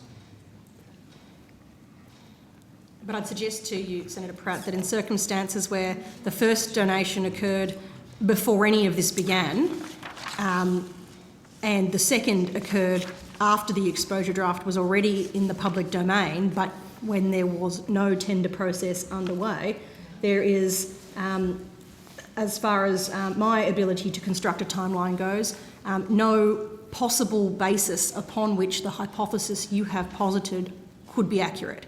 Now, it's been taken on notice, and I'm sure that will be done in the proper way that we expect from Commonwealth public servants. But I think it's very important to know that the slur you have brought before this committee is not possible on a mathematical calculation of the timeline. Thank you, Senator Stoker. Can I therefore ask you in that context, if the minister had available to them changes the selection criteria that were about to be released, that was post the exposure draft. The exposure draft is released publicly. The selection criteria have not yet been released publicly. There's a window in the middle there where the minister knows what those selection criteria will be. I'd suggest that is so hypothetical that it would be almost inappropriate to speculate upon whether or not we might as well speculate on whether unicorns and rainbows are outside the window today. Please explain It's to me. about as speculatory as that. Can you explain to me why it's hypothetical, Senator Stoker? Because it is not something that there is any evidence that has happened. Are you saying it That's didn't? what hypothetical means. Are you saying it didn't happen? I said it's hypothetical. Hypothetical means something that hasn't happened, and you are positing a situation for consideration. I'm asking... you've got a dictionary, you know what that means. Senator Stoker, I'm asking for the department to go away and have a look to see if... And they will. Yeah, Senator Pratt, that has been taken on notice, so repetitive questioning is not helpful. Do you have further questions? Can I just clarify something, because something may have been indicated when I wasn't in the room or wasn't listening as closely as I needed to. Could you just clarify for me, is Busy Group Limited a respondent or a potential respondent in the RFP process? I can't provide you with that information, Right. Senator. I don't know myself, Okay. and that would be breaking the probity arrangements Right. for the entire tender. Okay, so and my next question is, I understand that there was a donation of $2,000 on the 14th of July to the Liberal National Party by that group, the Busy Group, and the description of it was not monetary LNP event. The description of it was monetary S. Robert event. There was also a donation on the 29th of April of $2,500 again, and the description by the Busy Group, and the description of that was monetary, and it was a Stuart Robert MP event. And I'm trying to understand, if I were Busy Group, or if I was, any group that wanted to participate in this, and I was invited to an event, it's the LNP, but it's an area that's being managed by a minister in the business that is related to my business. When it says Stuart Robert MP event, and the defence that's run is this is an LNP event, that doesn't wash with me. So, Mr. Smythe, can I ask you to investigate that level of influence, not just your decision making? Was there a perception, or was there the indication to people who attended that fundraising event that there would be some influence in the process? If you can you find out in any way? Can you manage that degree of probity in terms of influence? I've taken the earlier question on notice, Senator, but I'll look at it. But I have no information to hand that suggests that there is any undue influence associated with these events. I would need further information, Senator. And could I just add on this point, Senator O'Neill, the questions you've asked so far have been almost all relevant, but we've got to remember that these estimates are into the functions of government. Yep. So some parts, I think, of that question were starting to veer into the practices and issues involving other organisations, which I don't think it's reasonable for the officials to... And I accept that. I accept that, Chair. Thank you. A question relevance for point Senator that has just been raised. If I might put something on the record in response to make sure that is balanced, I think it's important to observe that despite the matters you have quoted from the paperwork, I'm instructed that the events to which you refer were LNP general events at which the Minister was a speaker, but for which he was not, in his individual capacity or local capacity a beneficiary.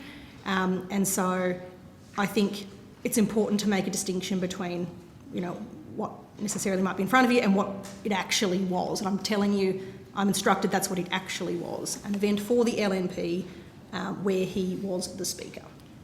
Can I ask Mr. Smythe if the department is aware of those two events that were attended by Mr. Robert on the 14th of July and the 29th of April? I only became aware of the event after the evidence before the committee this morning, Senator. Okay, thank you. Which is appropriate given the fact that it doesn't touch on the probity arrangements in place for this tender whatsoever.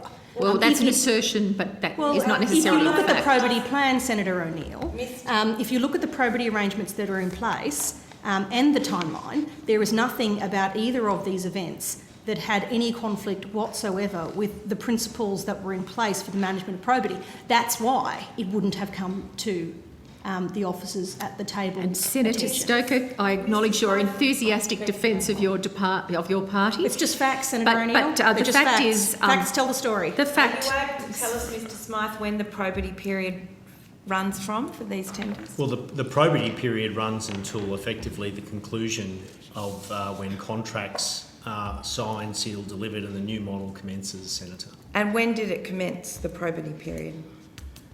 Well, we've been in... I'd have to take that on notice, but we've been in a probity period clearly for some time, given that we've been constructing the tender documents, drafts of them, the criteria, etc. And we obviously earlier briefed Minister Howarth on this on the 19th of February. So there's been quite a period that we've been undertaking probity arrangements in relation to the tender. And the Minister would have been briefed on issues in the context of relevance to the probity on the 27th of May, That's the 14th correct. of July, but also information that he would have received as he was onboarded about the whole process. Well, he would have been probably sitting in cabinet meetings, Senator, when this whole new model was agreed to in the budget.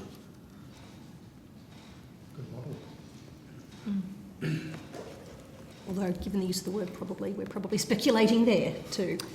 And can I clarify that despite the evidence that indicates a donation declared monetary Stuart Robert MP event, Senator Stoker for the government is continuing to articulate that that was not really an event about Mr Robert. It was irrelevant that he was there. Don't verbal me, Senator O'Neill. What I said was it was an LNP organised event at which he was the speaker, but for which he did not receive for his campaign the donations. That's what I said. Big difference. May I just ask what monitoring is conducted by the department during the process to ensure that the protocol is maintained so that respondents and potential respondents don't seek to elicit or don't obtain information from portfolio ministers or their staff by indirect or direct means? Well, Senator, the communications protocol makes it very clear of what we expect from participants in the tender process. It also, through our probity briefings with staff who are involved in the entire procurement process, we are constantly briefing, rebriefing and ensuring that staff report anything that may unduly influence. We constantly discuss with staff the need for a need-to-know basis in terms of the procurement. We hold regular briefings with our probity advisor for staff. We onboarding new staff, etc.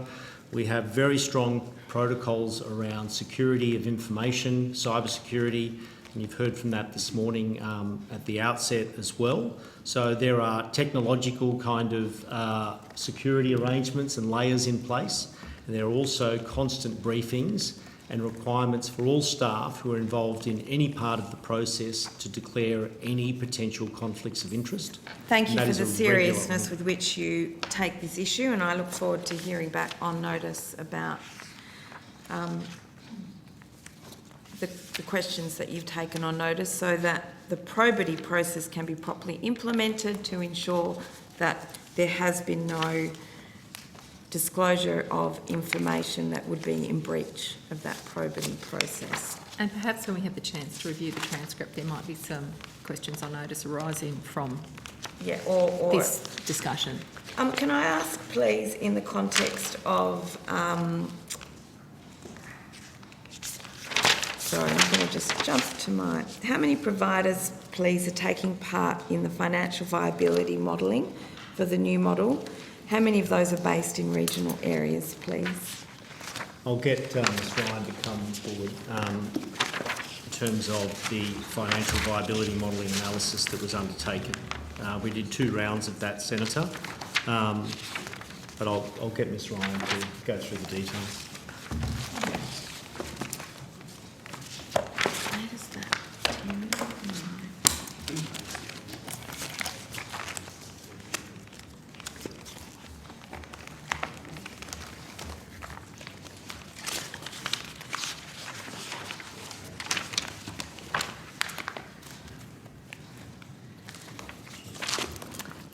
Melissa Ryan, First Assistant Secretary, New Employment Services Model Program Implementation Division. Senator, while I've got some details around the financial viability analysis that we did conduct, I'm just flicking through my analysis. In the first piece of viability analysis, we invited a range of existing providers to participate in that review, and I don't actually have how many ended up providing visibility of their analysis. I'll see if someone has just sent it to me.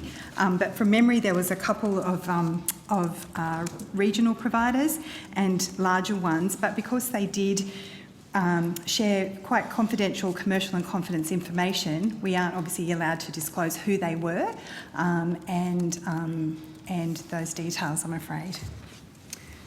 That makes sense. On what basis are areas chosen? Do they represent a typical regional job market? Senator, we have 51 employment regions throughout the country, and so we classify those as, you know, inner metro, metro regional areas, and the like. So part of what we've done in terms of running trials is we run one in a regional area and one in a more metro area, Adelaide South versus the mid-north coast of New South Wales. I think that one of the respondents to the work was from Tasmania, as I recall, as well. Yep. So they would have been selected based on how we classify our employment regions across the country. Okay. And recognising that kind of in some employment regions, they're so large, some are in large I'm from WA, I know. metro centres and others are in, you know, smaller regional areas, but they could be within the same geographical kind of construct that we have for an employment region. So when we did, Senator, if it helped, when KPMG, who was the provider that assisted us with this viability analysis, they looked at the department supplied them with a range of administrative data, caseload figures, referral flows, outcome and payment data from both JobActive and the new employment services trial, which we had been operating at that stage, and we continue to do so. Also, there was consultation with the 8 new employment services trial providers, which Mr Smythe just referenced. But in terms of, and I said there was a wide invitation, it was an open invitation as well for those all providers to participate. And as I said, a few took up that invitation. Excellent. And the only other bit that I was going to say is that I've just been reminded nicely that we actually don't specifically know what information that those providers that participated shared with the consultant, because it was shared on a confidential basis. Thank you. Can you get a priority list? Thank you. I'm just going to jump. We've got a lot of questions still, but I want to prioritise some questions in relation to the table. The data that you've provided, what does it show in terms of the main reason for demerits accrued to people with disabilities? If you'll just excuse me, Senator, I will exit the table and allow Ms Gordon to come up.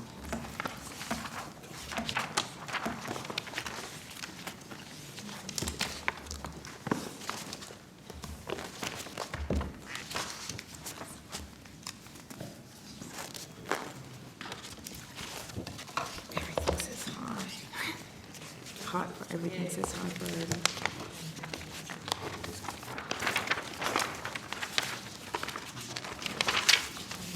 got 30 pages.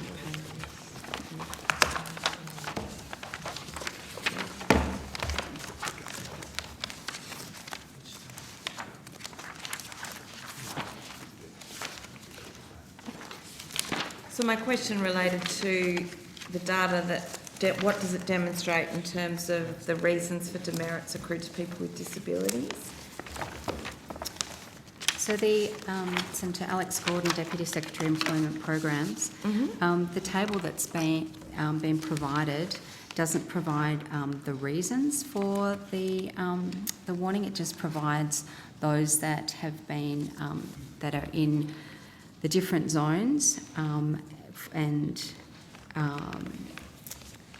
in the top table. In the bottom table, it does go through those for each of those different cohorts.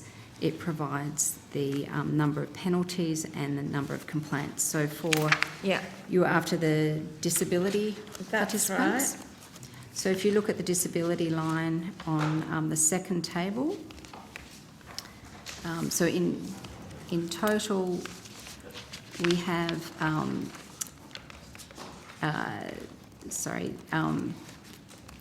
if you look at the top table first, in the green zone we have 70,673 people with disability in the green zone.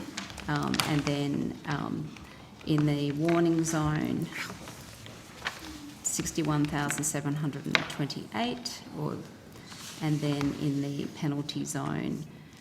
Okay, so rather than the reasons, what does the data show you in terms of the extent to which people with disabilities are able to participate in the workforce, noting that the level of penalties and demerits that can be seen accrued in this cohort? So, Senator, if you look at the top table, you'll see that for people with disability, there are 52.9% of those people on our caseload that are in the green zone. Yeah. This is actually slightly lower than the overall numbers of 56.2, which is all streams at the top, where you can see the 56.2. So they have a slightly higher number that are either in the warning zone or the penalty zone. Okay, and are you able to tell us why that's the case? If you look at the second table, it tells you those that have the outcomes of the capability interview and capability assessment. Yeah. I'd have to look to see if we've got more information. If you can give me a moment.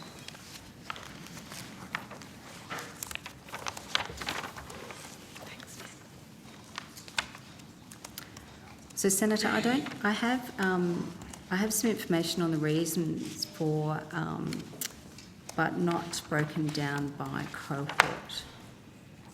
Okay, perhaps you can characterise the reasons overall. So, in terms of demerits applied to job seekers, I've got. Sorry, it's not in order, so I'll need to just do a quick sort of ordering. I've got the highest number is due to, this is across all, not just Job Active, but digitally serviced disability employment services and Parents Next. Thank you. The highest number is through Job Search. The second is provider appointments. The third would be related to their job plan. And then activity. So that gives you a bit of a sense. I can go on if you'd like to some of the others. But in that context, it is hard. They're the issues, but clearly when you've got people with disability at a higher rate, I'm assuming you would take from that people with disability have some specific barriers in terms of job plans, appointments, etc., in terms of their ability to comply and be capable of doing those activities. I think it's fair to say that a lot of the people that are on our caseload have challenges. Obviously, people with disability have those related to their disability, but there are others with similar challenges. If you look at, as part of the process of suspensions and penalties, as you're aware, there is a point at which they will go through a capability interview or a capability assessment before proceeding to a penalty. And if you look at the numbers that in the second table, it shows you the outcomes of those interviews. So you can see there that the disability cohort has a slightly lower percentage of people that were found capable as part of the capability assessment and therefore would return to the green zone. So that's at 60% compared to all streams, which is at 62%. Thank you. That's really helpful. going to comprehend some of that data now over time. It's the point in the evening where you go, you're sad that Rachel Siewert has retired. Senator, I should just point out as well, further to that, that was the capability interview. If you look at the capability assessment as well, which is the second one, again, you've got a lower number that were found to be capable and therefore would reset to the green zone. Yeah, thank you. I just need to, I will move on, if you may, to some other topics, but I just need to work out what page they are. Apprentices Skills Week. Okay. Just double check it's the right lot. Okay, in terms of apprentices and trainees, does the department source data on apprentices and trainees from the NCVER? Senator, this will be a question for our skills colleagues, which will be in the next group that attend. In the next room? Okay. No, the next group. So following employment. So skills and training will be, our skills and training colleagues will... Are we supposed to conclude skills and training before dinner, aren't we? I can't recall. That is the schedule, and it would be nice to get back to it if we could, but in your hands. I just need to work out, there are some other things in employment I would have liked to have asked, but I'll just check. Okay. Give you a second to do that.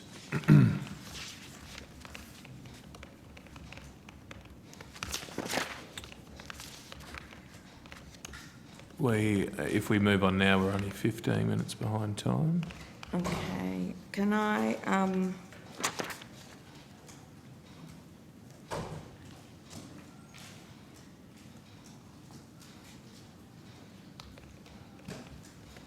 All right, just let me... I can put some of these on notice.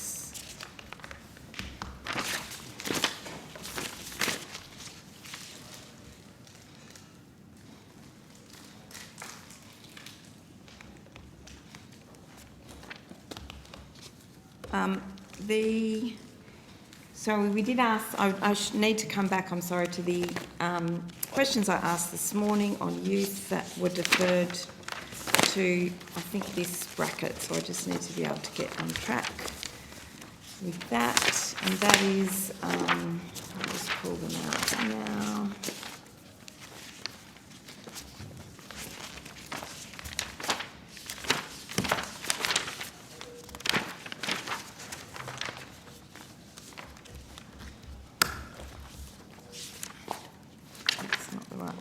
Deb, do you have the youth questions from this morning there? If you don't mind doing those now. Thank you. Thanks. My apologies. Been with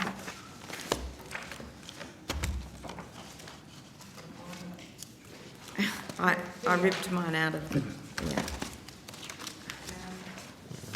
So if I can, tell us about the Youth Path Program. Certainly. Thank you. So could we please have the updated data on the government's Youth Path Program participants for each stage of the PATH program? That's the prepare, trial and hire. Certainly. So I've got the figures for as at 30th of September. So we've got 130,600 young people have participated in at least one of the elements of the PATH program. And of those, 64.4% have achieved a job placement within 6 months. So breaking that down into the different components, we've had 80,696 participated in the employability skills training. Which is the prepare? That's the prepare, that's correct. And then the trial? We've had 14,893 participate in internships. And then the hire? Is 63,370 that have received a youth bonus wage subsidy. And then, do you have any details on how long they have remained in the job after that engagement period? So we've got the, for which element? For the hire, because that's the bit where so for the the rubber hire hits the one. road, yeah. Just 1 minute. So I've also got, just continuing on from the numbers I gave you before, if you're interested in how many have participated in all three elements, it's 3,223, and then those that have just participated in one element is 130,636. Sorry, so did you say 3,223 have done prepare, trial and hire? All three components, that's correct. And the other number you gave me was? Sorry? What was the other number you gave? The other one was those that have just participated in one element, which is 130,636. Okay. So, yes. So the youth bonus wage subsidy, sorry, I'm just trying to find the relevant bit. That's Derek, sorry, Mr. Stiller, if you've got it at hand as well, just jump in. Sure.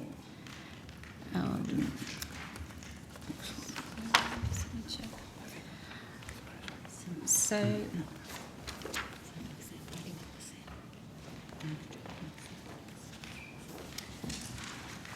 I've got some data here, which is for the subsidy, 74% have remained in employment at 3 months and 55% at 6 months when the subsidy ends.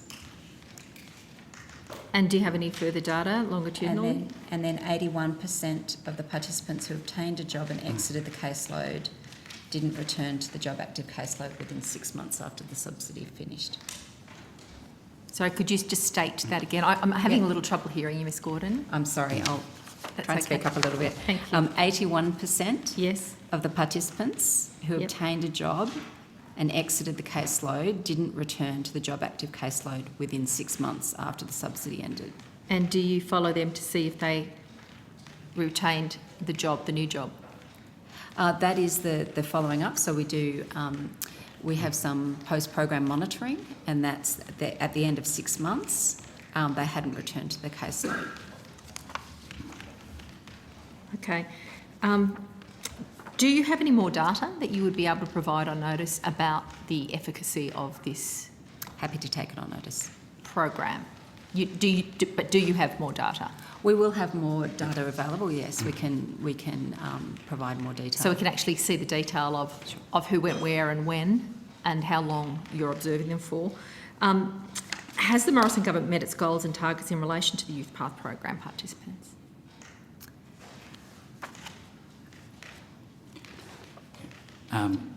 Senator Derek Stiller, Assistant Secretary, Youth Employment Programs Branch.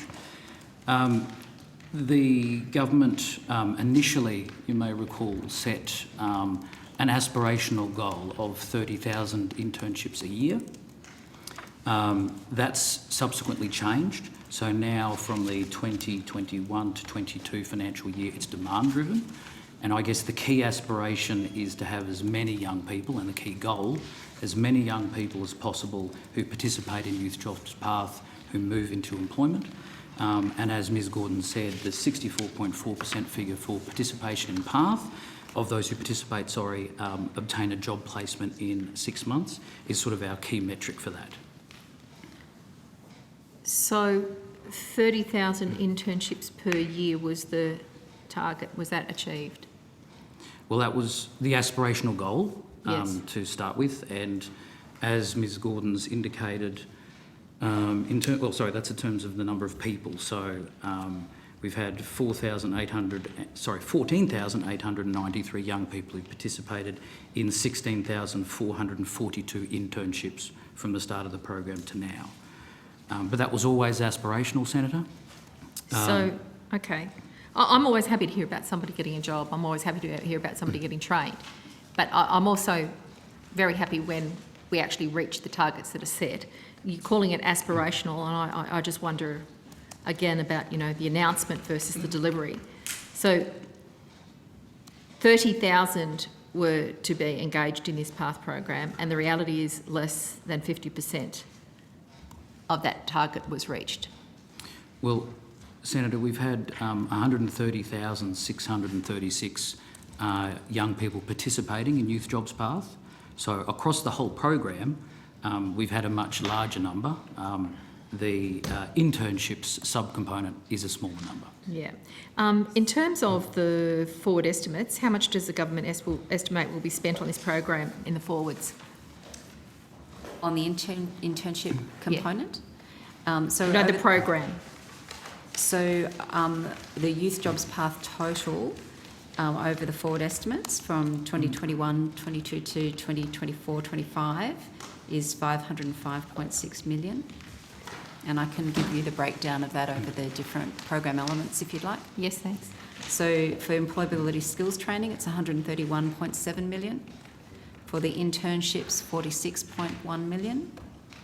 For the youth bonus wage subsidy, it's 327.8 million. Could you say that again, 300? 327.8 million. Okay. And how does that interact with the demand-driven and the adjusted from aspirational internship numbers?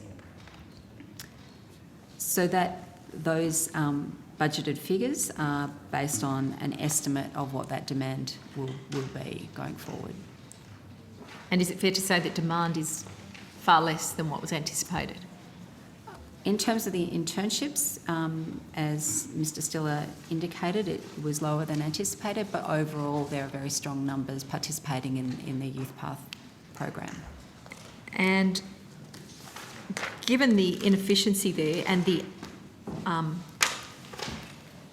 unknown dimension of the demand-driven model that it's converting to, that you've just indicated, is the government committed to continuing with this program? Well, the government has projected significant funding in the forward estimates to support this program.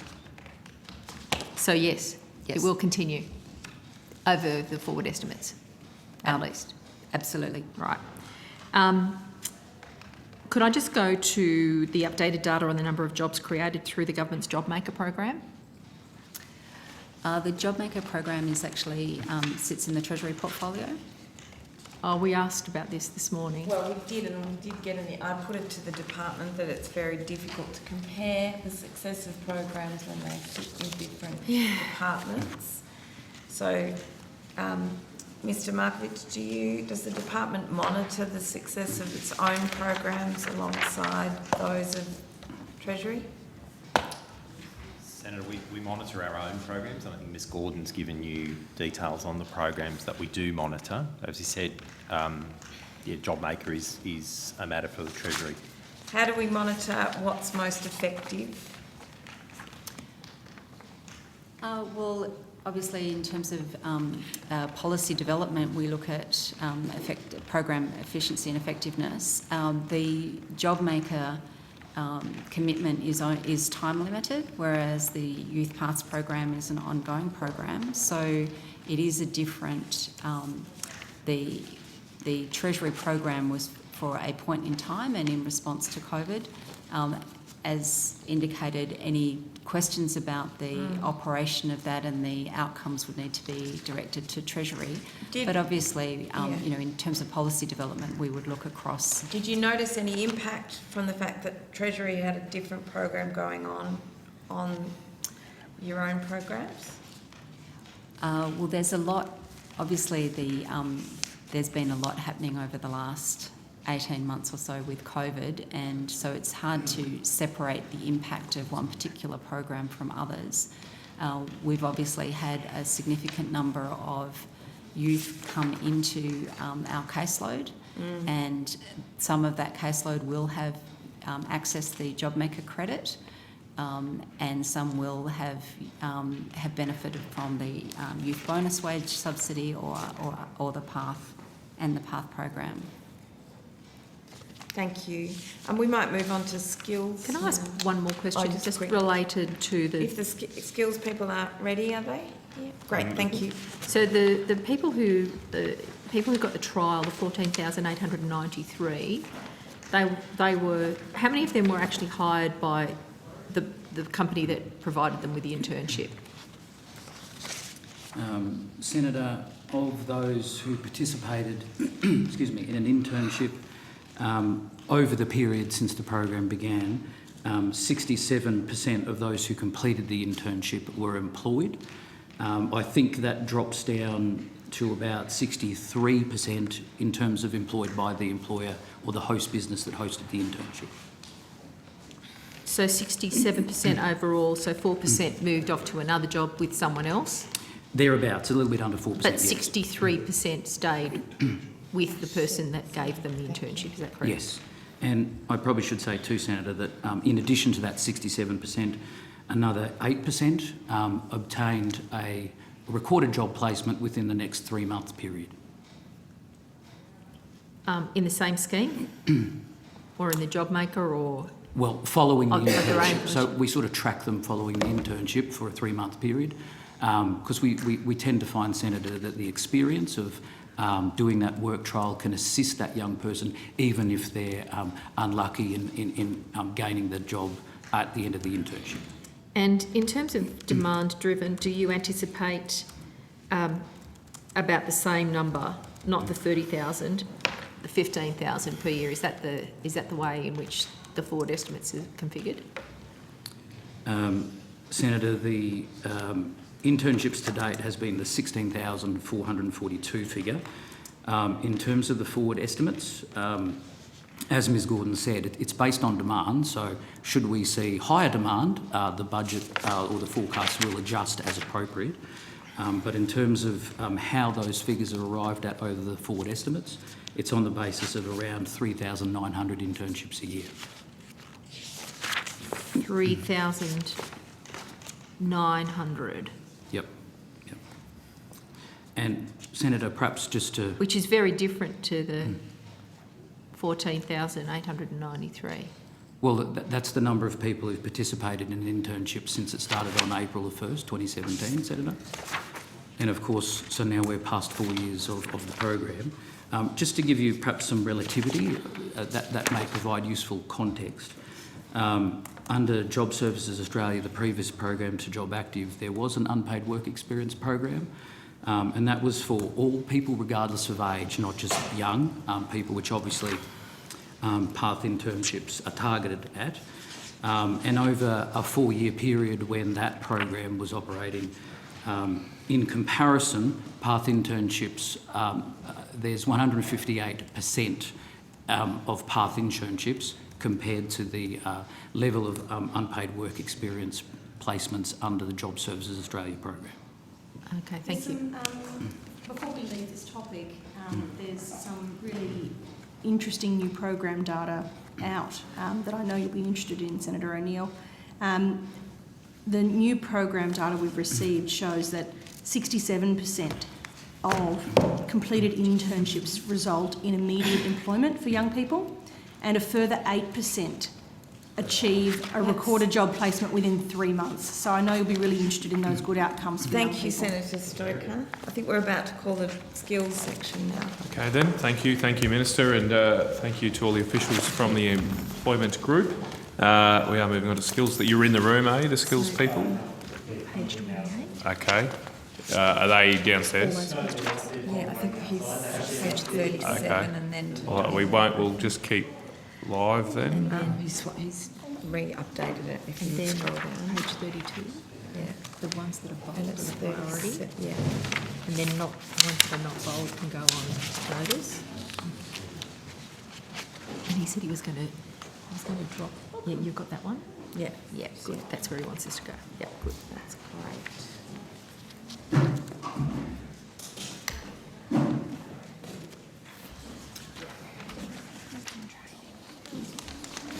Well, not in that. Haven't you done your training yet, Aaron?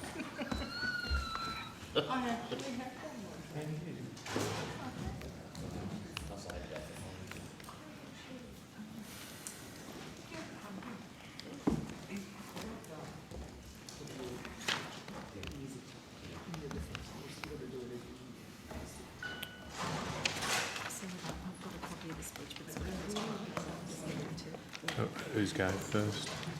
You can do this. Just wait.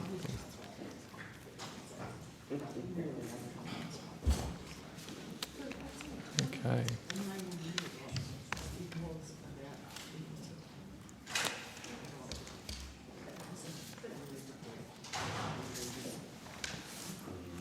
Are you ready, Ms Williams? Okay. Senator Pratt. Thank you. Good afternoon, Ms Williams. May I ask if the skills part of the department has provided any briefs to the Minister in relation to the mix between public and private vet providers? Ms Nadine Williams, Deputy Secretary Skills and Training. Not to my awareness, Minister, but we can certainly check and take that on notice. Okay. And what about any advice to the Minister on the structure of TAFE, decentralisation, restructuring, privatisation, those kinds of things? I wouldn't expect a briefing on TAFE, given that's a state responsibility. And certainly, as you say, the funding of the private versus the public sector is a state and territory responsibility. Senator, as far as I can recall, we haven't provided explicit briefing on the structure of the market, certainly not recently. Not recently. But I can check to see if we've done that previously, Senator. Okay, so in that context, what are you able to tell us, if the Commonwealth funds a significant proportion of vet and of TAFE, what role does TAFE currently play in the vet sector?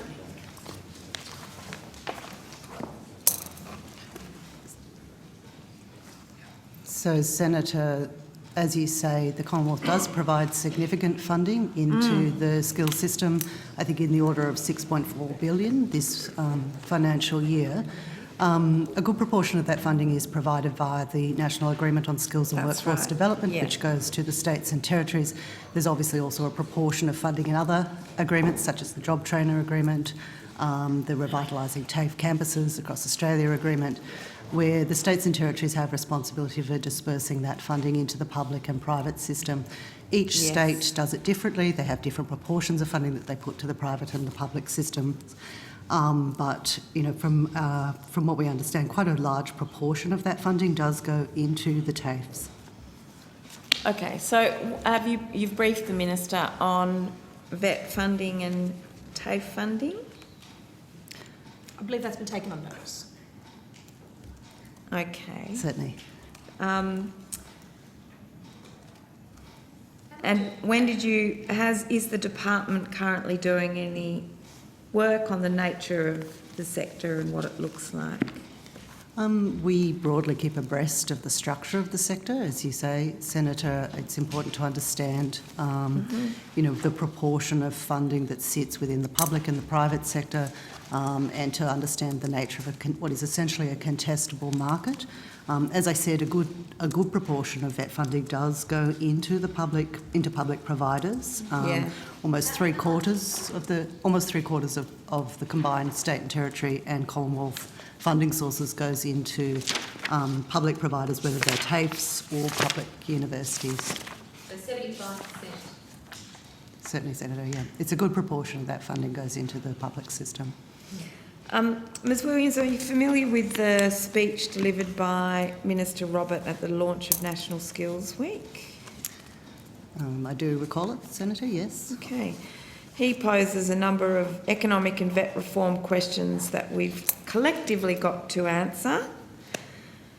Did the department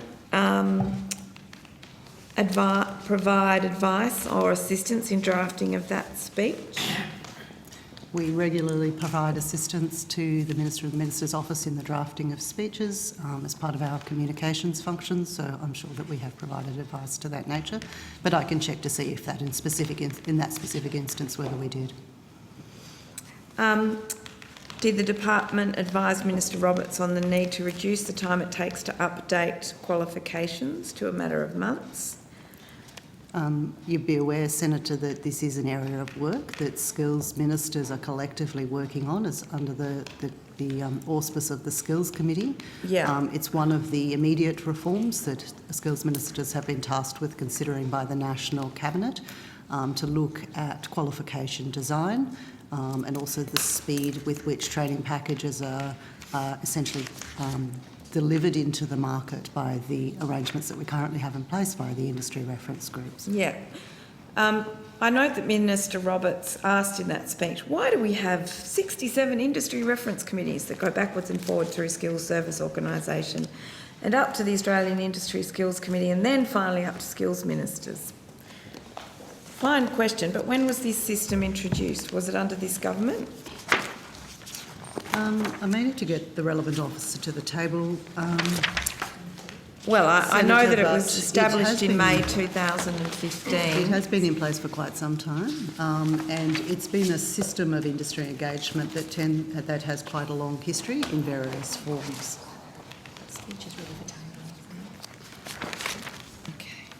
I think they'll be familiar. I'll get that speech tabled, but I understand you'll be familiar with it in any case.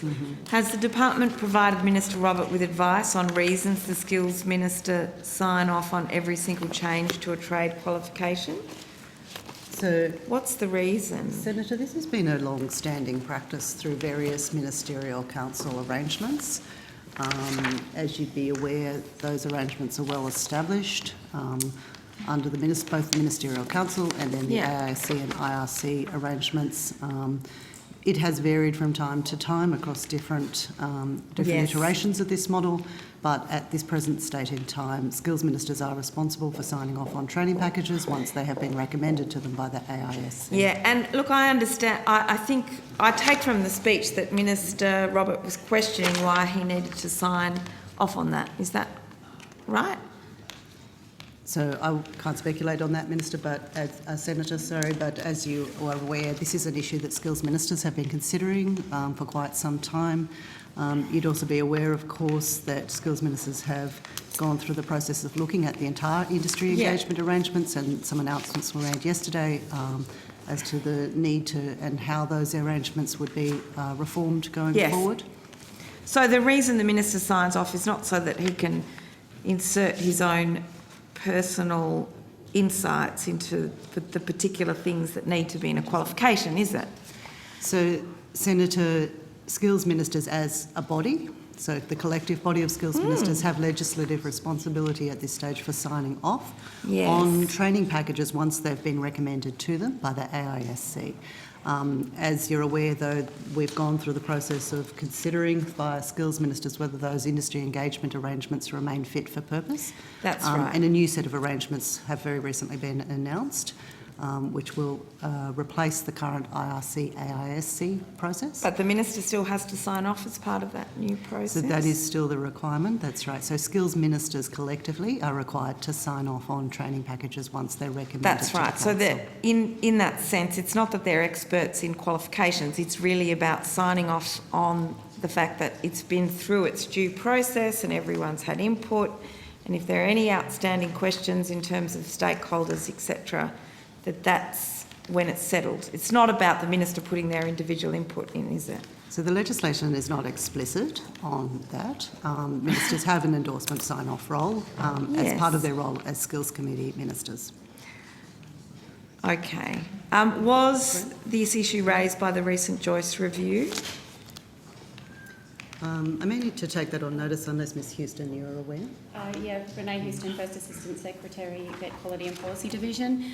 As I understand it, in the Joyce review, there was a recommendation that the Australian Skills Quality Authority should take over endorsement or final endorsement of training packages, but I would have to take on notice whether it was an explicit reference to the minister's role, but certainly there was a view expressed around that endorsement process. Thank you. Minister Roberts said in the speech, for 400 years we've signed contracts to indenture labour. Now we've gone from 8 years down to 4, but why is it 4 years? Does the department share the view that while an apprentice is undertaking their training, they're engaging in indenture, bonded or slave labour? I'm trying to come to grips with the speech as Minister Roberts gave it in relation to the nature of apprenticeships. I highly doubt that's the intention, but could you Well, I'm just direct me to the passage that you're referring to in the speech? I think you have the speech now in front of you. I do. Could you direct me to the passage, It's a please? long Page number, paragraph number, something like that? Let me ask the Brains Trust in the ether to do that. I'll locate it for you, Senator, if you want to Thank keep going. you.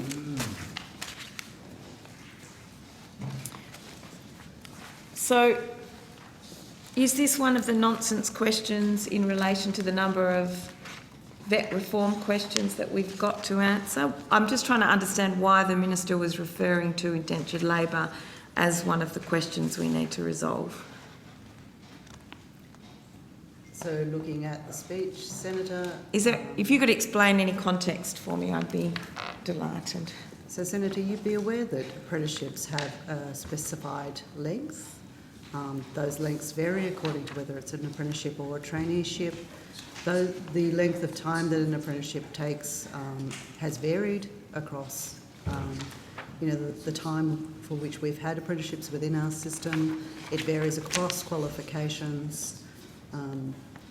And there's always scope to consider, what an appropriate length of qualification is and what an appropriate time for an apprenticeship should be. These are certainly matters that are considered very carefully by the industry reference groups and others that consider training packages, as well as, of course, state and territories that have responsibility for regulating the apprenticeship system, including matters such as that. The final page. Thank you very much. I found it now on Thank you. the last page, and I think it's really important, Senator Pratt, to observe that there's nothing remotely reflective of slavery in the reference in the speech, but rather it is a reference to the fact that back in 1640 apprenticeships were already in use, and the language of the time was one that referred to it as an indentured I know, it's just that the Minister did indeed say that nothing had changed since Dickens. There's nothing in here about slavery. No, and the invective you are using is disingenuous, Senator Pratt. I have simply quoted the speech. You haven't. He said nothing had changed since Dickens' time, so excuse because me. apprenticeships have been in use since Dickens' Point of order, time. Jane Century, actually. Let's be sensible here, Senator Pratt. Let's be sensible. Point of order, Chair. How long has competency... Senator Pratt, I have a point of order. Point of order. Look, I got to admit, I wasn't listening too carefully, but I did hear Senator Pratt imply that that the Minister had aligned apprenticeships with slave labour. I may have misheard it. She might want to take the opportunity to correct that if I've misheard it for the record. Well, I can't rule on the facts or accuracy of statements, but Senator Pratt, if you could return to questions and limit the interpretation or commentary. No, I'm inquiring as to whether I've made the correct interpretation. Can I ask how long competency-based progression, rather than based on years of training, has already been available and reflected in the award system? So competency-based progression is a feature of vet training, as you'd be aware, Senator, so I would imagine for quite some time. That's right. So we haven't had indentured labour then for some time, have we? And I agree with Senator Stoker in that case. I'm just trying to understand why the Minister has made this particular reflection. Because Minister Roberts stated the historical language. Minister Roberts stated that 36% dropout rate for apprentices in their first year. Two major reasons for this is they're starving, so they have to get a job, or their employer is a bastard. Why do we accept that? Does this mean the department is now examining measures to increase the rate of pay for apprentices and reduce the level of bastardry by employers? So, Senator, there's a range of reasons why apprentices don't stay beyond the first or the second year in terms of,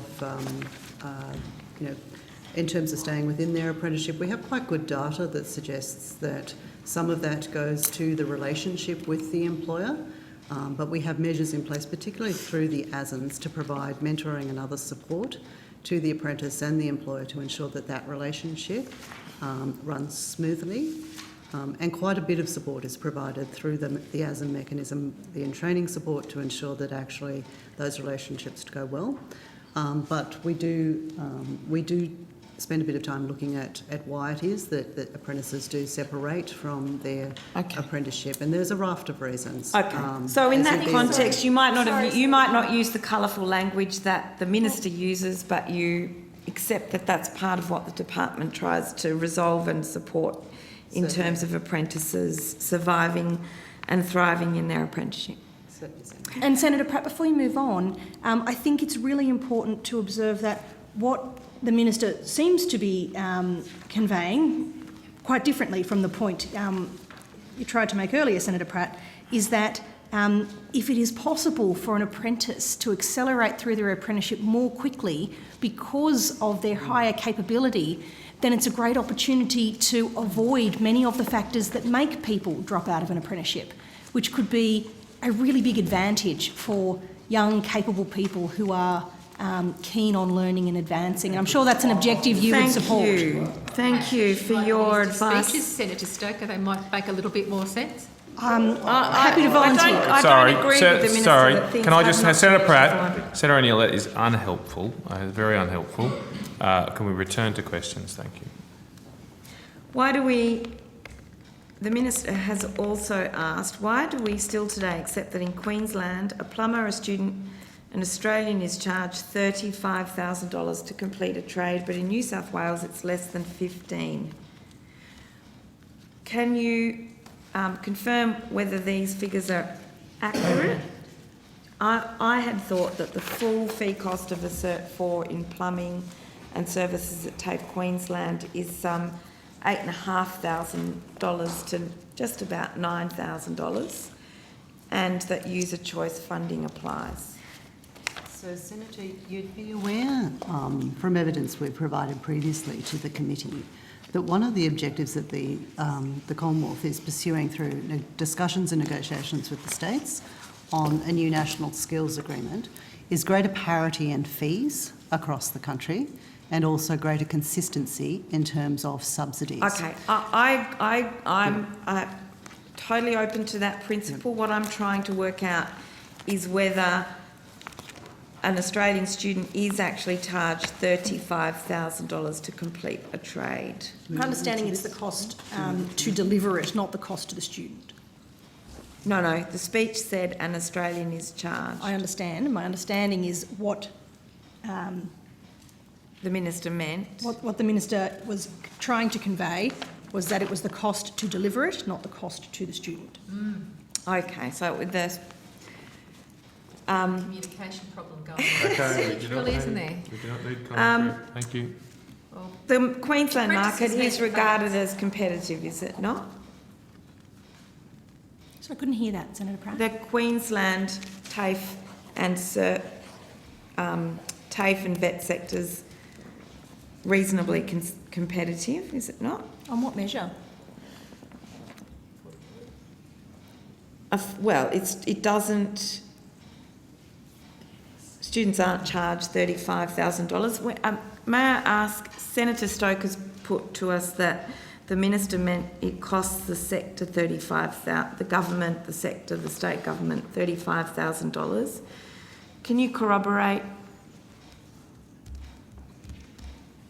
the minister's statement? So, Senator, I might need to take that on notice just to confirm that. But as I was saying, we do see fairly wide disparities across the country in terms of both the fees charged to students and the subsidies offered by state and territory governments, meaning that the amount that the student pays, or the gap between the subsidy and the fee, can be quite significant in some cases, and the variations between jurisdictions can be quite significant in some cases. Okay. I will take on notice that specific example that you've raised there, and we'll provide you with further information on that.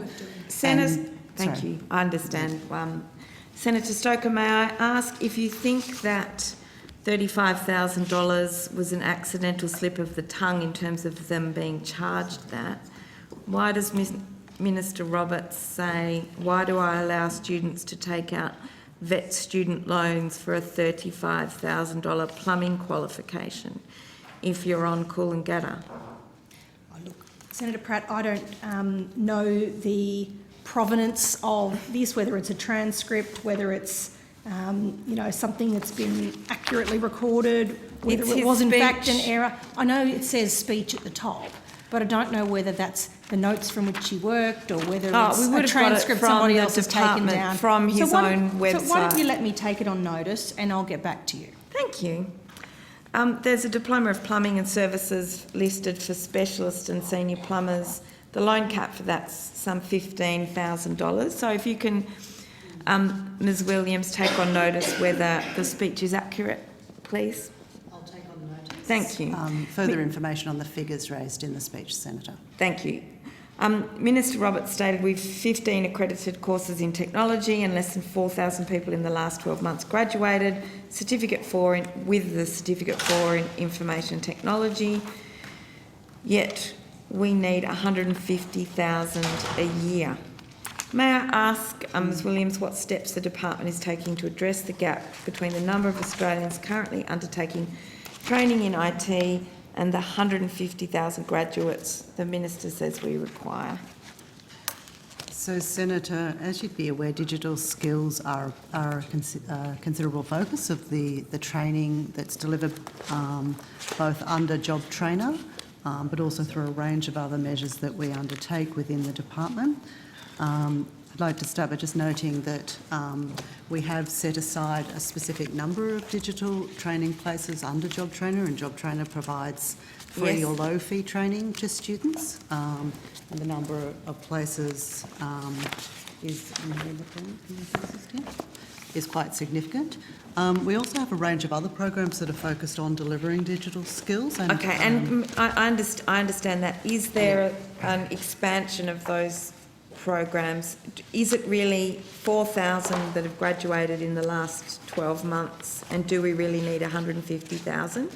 I know you've got programs, but are those programs designed to specifically fill the gap as outlined by the Minister? So a number of them are, yes, Senator, and I think the Job Trainer Fund is the most pertinent example for that. As you'd be aware, the government did extend the Job Trainer Fund in partnership with the states and territories in the 2021-22 budget. And as part of that, 10,000 additional training places have been set aside specifically for digital skills courses, which are designed to essentially grow that digital skills workforce and fill that gap that you're describing there, Senator. There will also be significant investments, as I've discussed, as I've raised, through a range of other measures. We have quite a focus on ensuring that digital skills are fit for purpose through the national training system, including through the establishment of a skills organisation that's specifically designed to look at whether those qualifications are fit for purpose and to ensure that when they are delivered, that they are delivering the skills and the training that people need within the economy in terms of digital training. Thank you. Can I ask in that context, does our system leave it to big tech companies to create course structures and create qualifications in this space? So there's a range of training in the digital space, Senator, as you'd be aware. There's the national training that is developed up by industry through the national training system by the IRCs. There's also private or non-accredited training that many of the big tech companies do provide, particularly in the context of the workplace. There's also a range of digital skills that are taught through the university system. So there's a broad range of digital skills that are taught both in the accredited and the non-accredited space. Okay, so the Minister was the one that asserted that we've left it to big tech companies to create the course structures and create qualifications. Does the department itself to counter that, does the department have plans to establish such courses for accreditation with the VET system? So, Senator, I think this goes very clearly to the changes that the government has put in place in terms of industry engagement arrangements and the establishment of new industry clusters that will essentially ensure that industry is placed at the centre of the skills development process. The purpose of those clusters is really to go to this question as to whether the accredited training system or the national training system is developing the sorts of qualifications that industry requires. and to ensure that actually the national training system is sort of filling that gap, I guess, that we would generally see occur through private industry Thank you. developing up training otherwise. I understand what you're saying, but I still don't understand what the minister said. The minister said, why have we left it to the big tech companies to create the core structures and create the qualifications? Whereas you're saying we're setting up a structure to draw on their expertise to create that qualification. Are you able to explain to me what the minister meant? So, Senator, it's clear that the current industry engagement arrangements that we have in place have not been delivering the digital qualifications that industry requires. And when that happens, it's fair that the private sector would step in and start to develop those qualifications themselves. The reforms that the government and the Skills Committee has agreed to, that were announced yesterday, they go to that question of how do you actually get the national training system, the accredited training, in the space that industry requires so that industry doesn't need to step in and take that role. If those qualifications are fit for purpose, they're flexible, they're agile, they're able to be delivered at the pace and the speed, particularly in the digital space that industry requires, then we will see, national training essentially stepping up and meeting that need. And those reforms are designed to ensure that the work that industry then is able to put into the design leads to those qualifications being in the marketplace. May I ask, does the department have any plans for Australians to be able to log into their MyGov account and see all of their qualifications? Senator, I'm not really across the MyGov space. There may be others who might be able to answer that question. Well, it but was certainly another at one of this the very stage- colourful ideas in the minister's speech, which I quite like, but I'm trying to use these estimates to understand what he sees as being in the skills agenda, and I'm struggling to connect it really with the advice you're giving me as a department. So certainly, I think that certainly would be a clear objective of a citizen-centric approach. At this stage, if you have undertaken a vet qualification and you are able, by virtue of having a USI, to get access to a transcript of your qualifications, and there is certainly significant work afoot to ensure that if you're undertaking a tertiary qualification, you can utilise your USI for the same purpose. Certainly from a citizen-centric perspective, it would be very useful for the citizen to have access to all of their qualifications in one spot, and for that to be a very simple Thank you for making process sense to of the navigate. minister's remarks. The minister said, why do we have 1,250 qualifications that are accredited, but 97% of students do the top 500 and no one's doing the bottom 500? When he says, why isn't there a greater focus on the skills we need to build our country, is he suggesting that all qualifications with low enrolments are dispensable? So, Senator, this is a piece of work that the skills ministers collectively, via the Skills Committee, have been looking at quite consistently over the last 12 to 18 months. And this is a question of qualification use and whether there is a series of qualifications within the system that are very low use. Skills ministers collectively have tasked the AISC to consider that question. Okay.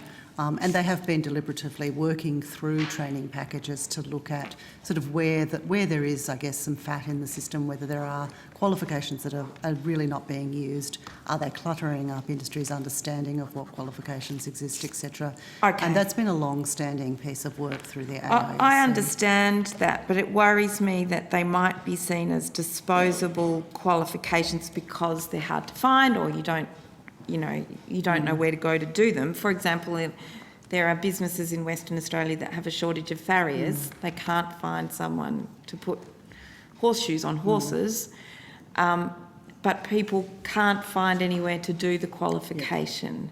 So I don't want to see those qualifications disappear because they can still be central to important parts of our economy and trade skills. So how is these qualifications, even in thin markets, are important. They can be very bespoke trade skills. So how are you managing that issue? So this has been a matter that the AASC has considered exceptionally carefully, and there has been a very rigorous process of working through those qualifications and considering their use. I might ask Ms Houston to just speak to the process that the AASC has undertaken with respect to those sorts of qualifications and where they've landed. Senator, the AIC looked through all of the qualifications with low or no use and did look to remove qualifications that for the last 4 years had no use of the qualification, but they did not remove qualifications where there was industry demand or industry had said Can you that they give wanted. some examples of the qualifications that have been removed? I would have to take that on notice. I don't think I've had that with me, Senator, but there was a process by which the qualifications before their removal from the system were actually tested again with industry to ask whether or not there was going to be a demand for them or they needed to be kept in the system. I should also say that the process has not been that the qualification has been completely removed. The qualification remains on the National Register. It remains in a sense dormant because it's not being used. Okay. But should there be a need for it, should industry need that to be put back into the system, there's a really quick and simple process to put that back online. So, we haven't lost. No matter how bespoke yes, I do see the time. No matter how bespoke the qualification is, there's a skill shortage assessment for it before it's removed. There was a process that was gone through. Yes. Can you take on notice? I just want to make sure that horseshoes and being a farrier hasn't been removed. That's still on there. Jenny Lambert, the Director of Employment and Skills at ACCI, wrote on the 7th of December, skills standards and qualifications should still exist as the skills standards could be highly beneficial from a productivity perspective. Does the department share that view? As I said, Senator, they do still exist. So things are not being removed. If there is job roles and functions that are attached to qualifications, those qualifications are still sitting there on the National Register. They're just not appearing necessarily for use because after 4 years there has been zero enrolments in these qualifications. So they are still sitting in the background, they're still there, they're still able to be accessed by industry groups within the system, they're still able to be drawn down on them from that sort of perspective. They're just not viewing out in the public domain. Thank you. So what was the Minister... lastly, I know we're about to conclude, are you able to tell me what the Minister meant? Is he talking about investing in those bottom 500 courses or is he talking about removing them? So, Senator, I think as we have just heard from Ms Houston, there is a process of essentially analysing, working through and deciding whether to essentially, I guess you call it archive perhaps, given that they're not removed from the system. And that is what we're talking about here. Okay, so what is the Minister talking about when he says, why do we have over 1,250 qualifications, but 97% of students do the top 500 and no one's doing the bottom 500? Why isn't there a greater focus on the skills we need to build our country? And I think that goes to the question as to whether the qualifications that we have in the system are essentially fit for purpose. They're designed to meet the skills needs that industry, requires, or the skills that people require to undertake work. There's clearly a number of qualifications that are more utilised, and those qualifications should ideally align with the skill requirements of industry. I think that's the process that the AISC has been going through to consider the use of qualifications is a really sound one, and it goes to that question of whether what we have in the system is actually meeting the needs of industry. Thank you, Chair. Thank you, Senator Pratt. I just have a few questions, but before I do that, do you have more questions on this area? Well, I'll try and be very quick. Look, I just wanted some questions about funding for VET programs. Could you tell me how the Commonwealth funding of VET programs has increased since, I believe it's increased since 2012-13. Do you have those figures? Yep, certainly. So there has been a substantial increase in funding over the last period. If we take 2021-22 as a good example, as I mentioned earlier in my evidence, Senator, Commonwealth funding for the vet system is sitting at $6.4 billion. And that can be broken down or includes funding in the order of $3.8 billion for the government's own skills programs. So those are, for example, the employer incentives that we provide for apprentices, as well as a range of other support programs for the system. We transfer around about $2 billion to the states and territories. In the 2021-22 year, $1.6 billion goes to the NASWAD, about $500 million via a range of other national partnership agreements, including the Job Trainer Fund, the Revitalising TAFE Campuses Across Australia initiative, etc. And the Commonwealth also provides in that $6.4 billion figure funding to students directly in the form of income contingent loans, so around $0.6 billion to that in that space. I just missed that. There was $6.4 billion in the 21-22 budget, I think you said. What was it in 12-13? So it's my understanding that in 2012-13, the total level of Commonwealth investment was in the order of $3.8 billion. Okay. So it's a significant increase, not quite double, but yep, okay. The funding we provide to the states, do we directly fund the TAFEs of the states, or do we give it in a block grant and then they decide how they allocate that? So no, we don't directly fund the TAFEs. So states and territories are funded to deliver training within the skills system.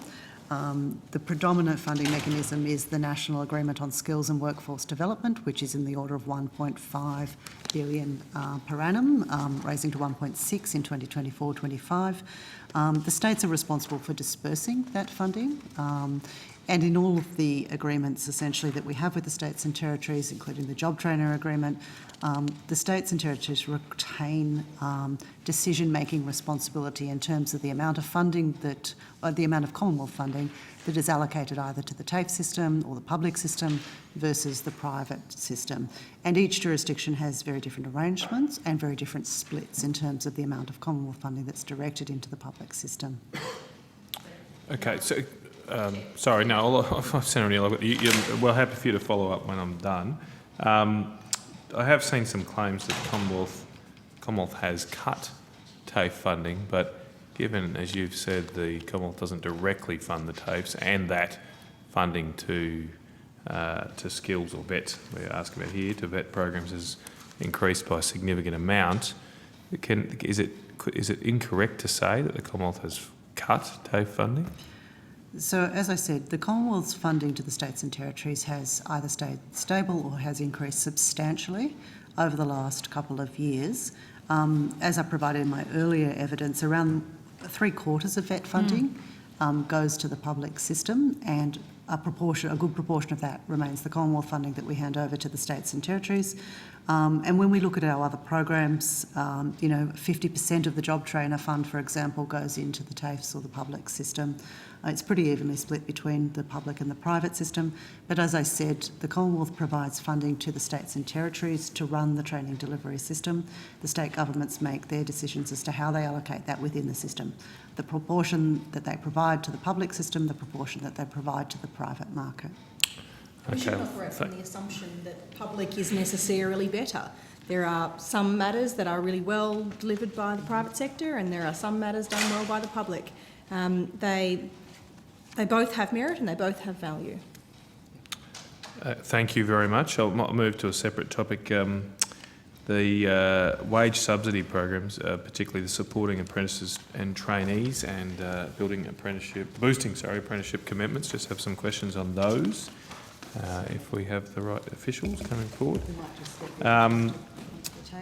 Can I ask just how much funding has the Commonwealth put into the supporting apprentices and trainees program, and what's the eligibility for that program? So the Supporting Apprentices and Traineeship program, or the SAT program, was a program introduced in the middle of the COVID pandemic, and it's designed to retain apprentices in place so that they weren't let go from their job. It started on the 12th of March 2020. It ran until the 31st of March 2021 and was funded for a total of $2.8 billion for that period. And How many apprentices or trainees were supported? It's estimated that around about, I think we've got 152,756 apprentices were supported to stay in a job during that period of the program. That sounds very successful. Just moving on to the Boosting Apprenticeship Commencements program. Similar questions. How much funding has gone into that and what's the eligibility for that program? So the Boosting Apprentices Commencement program is funded to a total of $3.9 billion. It's available for any new or recommencing apprentices. It's a wage subsidy program, so it funds 50% of the apprentice's wage. Any new or commencing apprentices, is available to businesses of any size, and that includes group training organisations. Okay, and how many apprentices and trainees have been supported by the BAC program so The far? BAC is an ongoing program. It doesn't end until the 31st of March 2022, so we're still seeing apprentices coming into the program. Quite a number of apprentices have been supported to date. Let me just find my current numbers. So I'm told that it's 116,654 to date, and those are the figures up until the end of September. When did the program start again? Sorry. So the program started on the 4th of October. It's been in place for quite some time now. 4th of October last year. That's right. So a year. That's a pretty good uptake though, is it? You're happy with that? 116,000 in a year? That seems significant. So the BAC is tracking exceptionally well. The Right. uptake numbers are very high, and we're expecting that demand for the program will continue until the end of the program in the 31st of March 2022. Can I just ask, in terms of more general, do you have data on apprenticeship commencements and how have they changed over the past Yep, year? certainly we can talk to you about that. Senator, we might just get the appropriate officer to the table.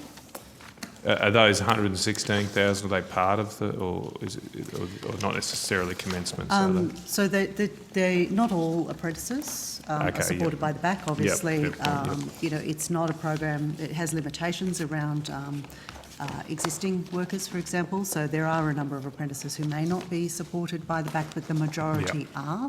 Okay. And when we look at commencement numbers, we are seeing really strong commencements occurring.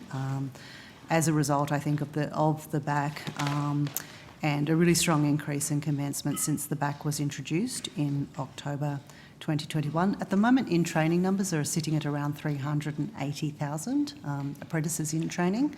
And since the BAC was introduced, we've seen around about 184,235 commencements occurring more broadly within the system.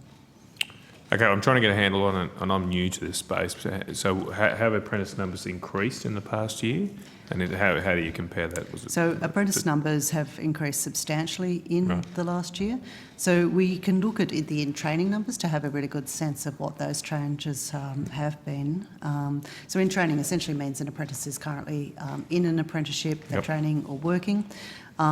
We're seeing those in-training numbers are sitting at the moment at around 348,000, and that's at the end of June 2021. And if you look at that against the same time last year, that's around about 79,700 more than what we were seeing at that point last year. And we've seen quite substantial increases in commencements over the last year since the BAC was introduced. So yeah, in terms of commencements, have you got the similar numbers? Because I think the numbers you just gave were those in training, is that correct? Have you got the numbers for commencements as well? Belinda Campbell, Assistant Secretary, Workforce and Apprenticeship Services Branch. Since the Boosting Apprenticeship Commencements started, we have seen a significant uptake in the number of commencements. In the first 3 months in particular, we saw commencements increase by more than twice the number in the same period in the same quarter in the previous year. So we saw 71,335 commencements in the first quarter. Then between January and June, we saw an additional 112,900 apprentices and trainees commence. to a total of, over that period, the 9 months that back has been around 184,235 commencements, of which 165,209 were supported by the back. And how did that compare to the previous 9 months before back? Have you got a figure on that? I do.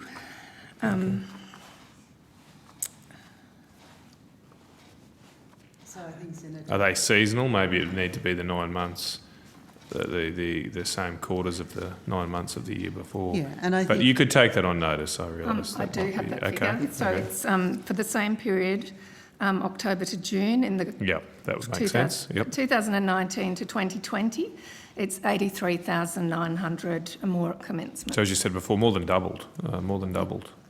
And you put a lot of that increase down to the success of the BAC program? Is that your early assessment? There was rapid uptake and interest from employers during that period, particularly in the first 3 months. But it has continued at higher levels over the Well, remainder. congratulations on a successful program. I just finally wanted to ask, the Completing Apprenticeships Commencements program, how does that work in with BAC? so the Completing Apprenticeship Commencements program is designed to support apprentices once they reach their second or their third year. So apprentices that are eligible for the BAC have been supported through the first 12 months of their apprenticeship. The Completing Apprenticeship Commencement program kicks in at the second year. It provides a wage subsidy to employers of 10% in year 2 of the apprenticeship, and then a further 5% in year 3 of the apprenticeship. And it's designed to essentially assist those employers to retain the apprentice over the life of their apprenticeship. Is it too early to judge the success of that? Has that just started and therefore you haven't had many go to the year 2 or 3? So that has only just started on Right. the 5th of October, so it would be too early to gauge that. But we are seeing strong sort of transitions between the first year to the second year, and we have a full expectation that we'll support a wide number of apprentices through that extension of the program.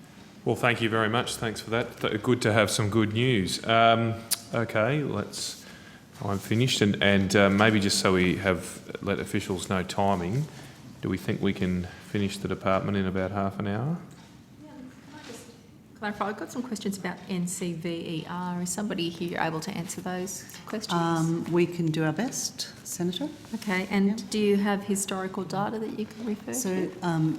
is it about a specific data set, Senator? Because it will be a On different officer. apprenticeships and trainees? Yep, we can certainly talk about that. Okay, just want to check. So, these are questions relating to apprentices and trainees. And does the department source data on apprentices and trainees from the NCVER? Is that your primary So source? I think we've talked about this previously, Senator. The NCVER data tends to have reasonable lags in it. It doesn't provide us with a contemporary source of data around apprentices. We tend to use a combination of the NCVER data as well as our program data or the data that's entered into the TIMS system, and those tend to be very comparative. The TIMS system includes data, for example, when an apprenticeship is signed up, they have a formal training contract, it's been signed by the employer, it's been ticked off by the State Training Authority, and then it's entered into the program system. So it's a very reliable source of data, particularly around things like commencements and, So the withdrawals, interaction etc. of NCVER and TIMS is to give you sort of a little bit more contemporaneous reference points, but NCVER is nonetheless a very reliable source. It's very consistent. Because it's historical and accurate That's right. retrospectively. Okay, thank it's you. just a little later than And the that's why you program use that data. So we tend to use both. The NCVER data, though, however, aligns very closely with the program data, so we're very comfortable that both provide a strong source of what's happening in the system. So according to the NCVER data, how many apprentices and trainees were there in training in the September quarter of 2013? Oh, I'd have to have a look into that.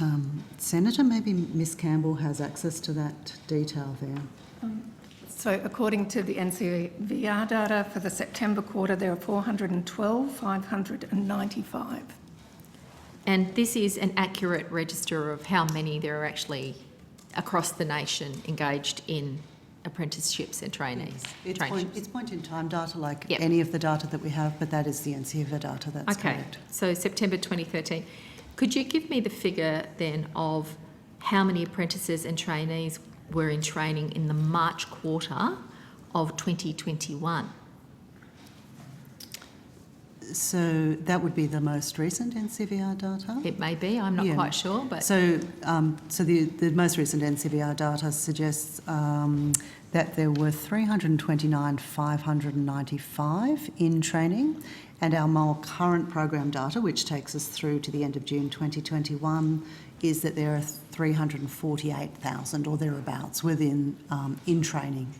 Right. So we've had a number of questions about apprenticeships and traineeships, and there's been a lot of commentary. And if there was more time, I'd love to go back to some of the colourful language in the Minister Roberts' speech about all the problems that are embedded. But the reality is, when we look at those figures, 2013 and 2021, there's almost a gap of 100,000 fewer trainees and apprenticeships in the March quarter of 2021 by comparison to back in 2013. On that reliable data set? Senator, we would tend to look at the more contemporary data. I think the June data is probably more accurate at this point in time. And, you know, there is... But the March quarter was correct, wasn't it? Absolutely. But yes. Equally, the June quarter is correct as well. Yes. Yeah. So there is a gap. There were more trainees and apprenticeships in 2013 in Australia than there were in 2021. Could I go to... So, 2 points on that, Senator. I don't think it's at 100,000, so it's substantially less than that now. And the growth that we're seeing in commencement numbers suggests that those in-training numbers are only going to continue to increase. And there are always ups and downs, of course, in this. We've seen different trajectories in terms of commencement and in-training numbers.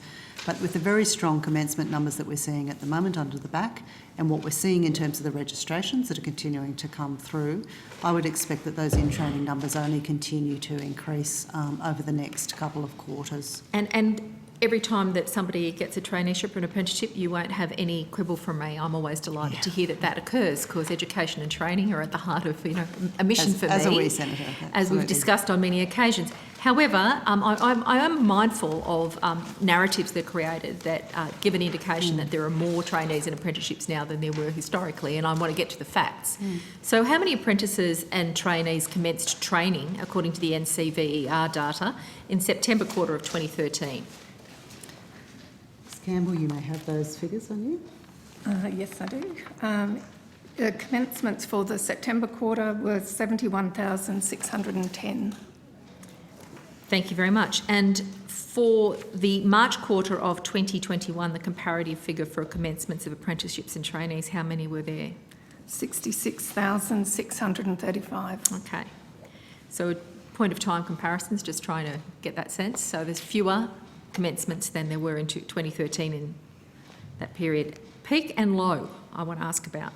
How many apprentices and trainees commenced training over the 12-month period to the 30th of June 2012? I'm not sure that we have that data on us, Senator. Certainly in terms of peaks and sort of dips, the advice that I have in front of me is certainly that was a significant year, and that we did see big declines occurring between 30th of June 2012 and 30th of June 2013. I think there was a 111,000 or thereabouts decline during that period, around about 22%. And that decline can be sort of attributed to a range of policy changes that were made during that period in 2012-13, really to tighten up the system around existing workers.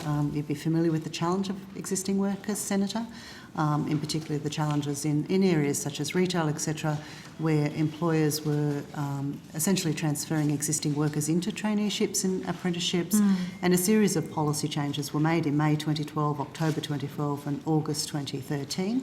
to tighten up that system. And as a result, we saw quite a number of what we were seeing in terms of non-trade apprenticeships, particularly in the retail sector.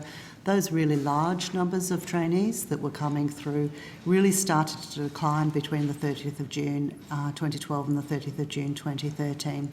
And we saw a comparative sort of rebalancing of the system in terms of trade and non-trade workers, but also existing workers and sort of new workers, etc.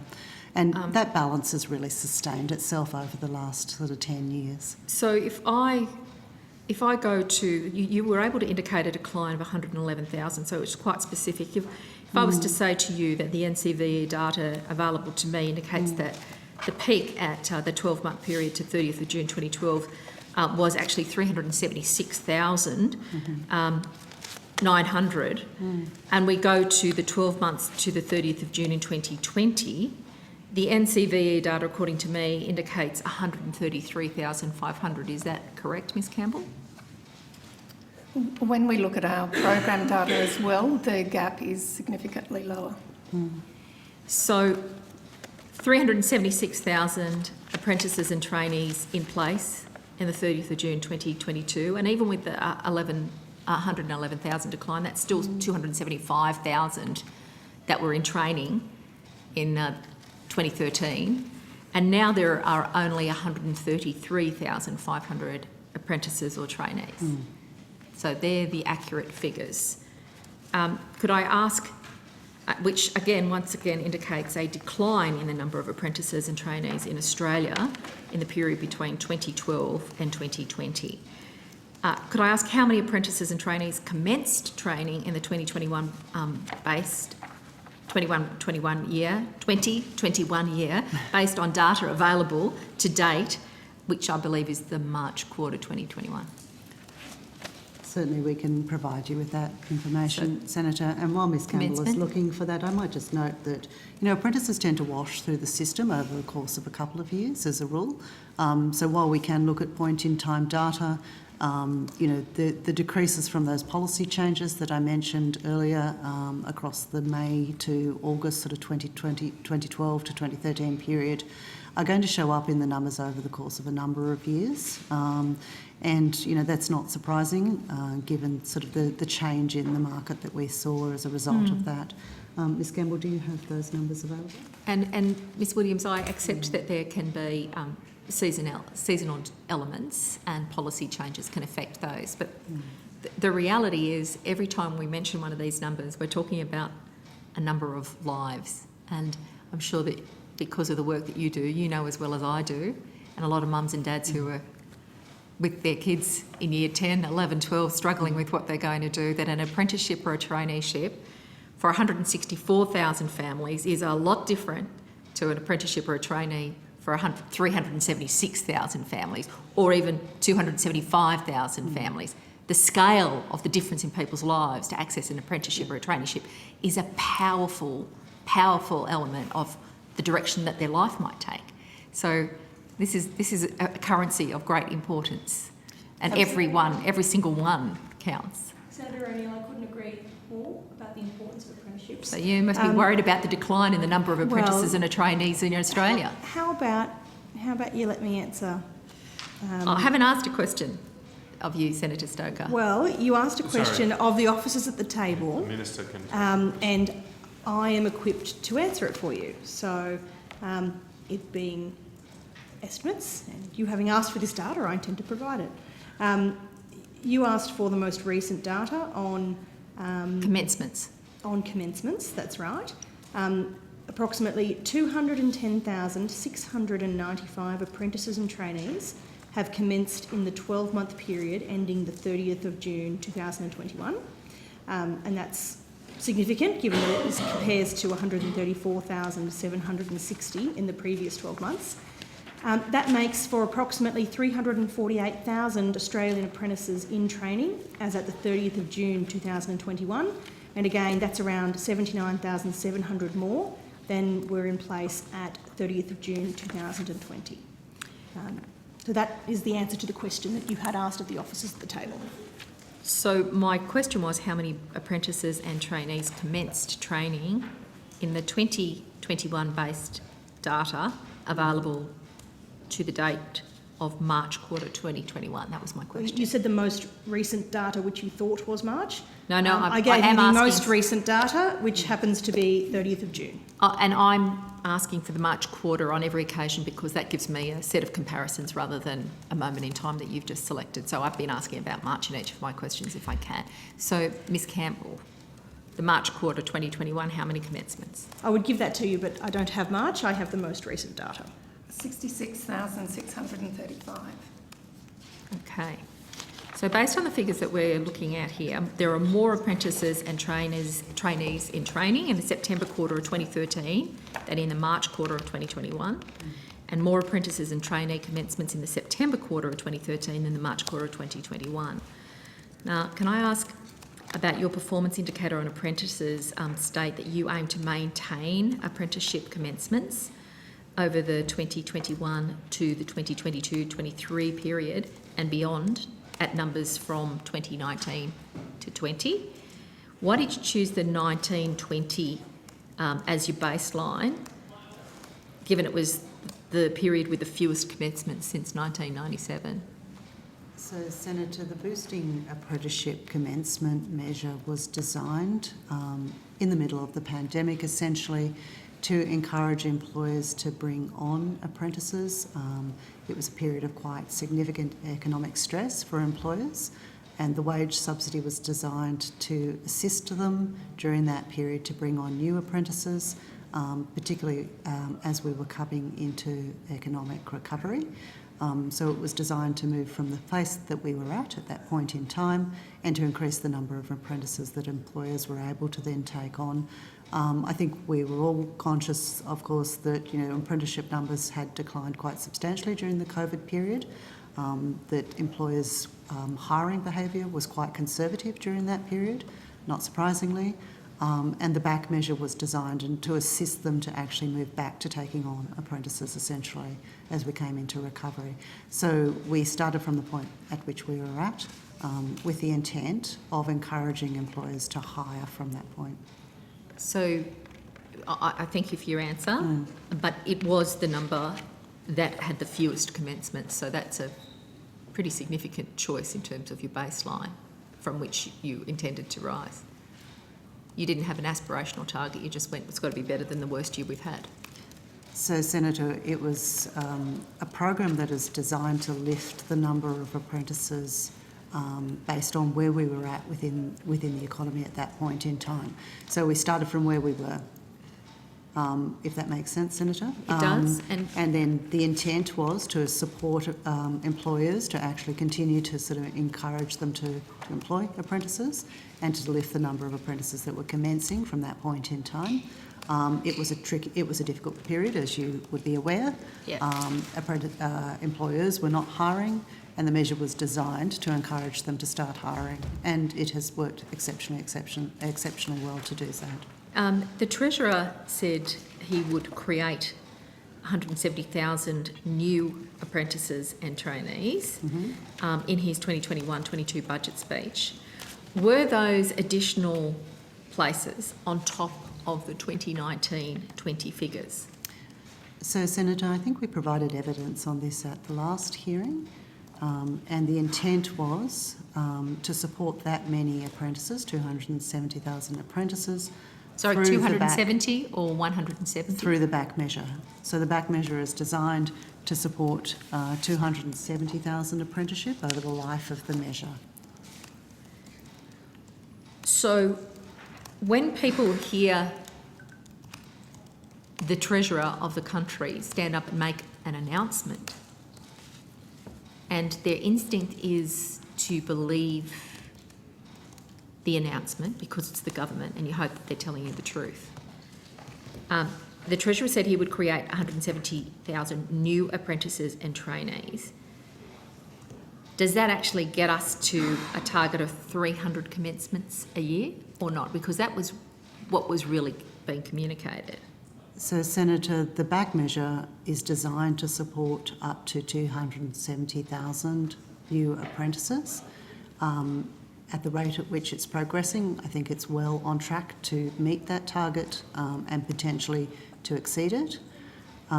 It was designed to support those apprentices over this period of economic stress. And at the moment, though, we've confirmed that as of March, there were 164,426 of that 270,000, which is close to perhaps, about 73%, 74%, something like that? Yeah, and our program data through to the end of June suggests that we've seen commencements and recommencements of around about 185,610 under the back. So it's tracking well. It's certainly tracking well to target, and certainly what we understand from looking at the registration numbers for the following quarter, it's well on track to sort of continue to meet that target. And to be clear, the goal is not 300,000, it's 270,000. Is that right? So the back is designed to support 270,000. And are there commencing and recommencing. 170,000 new apprentices?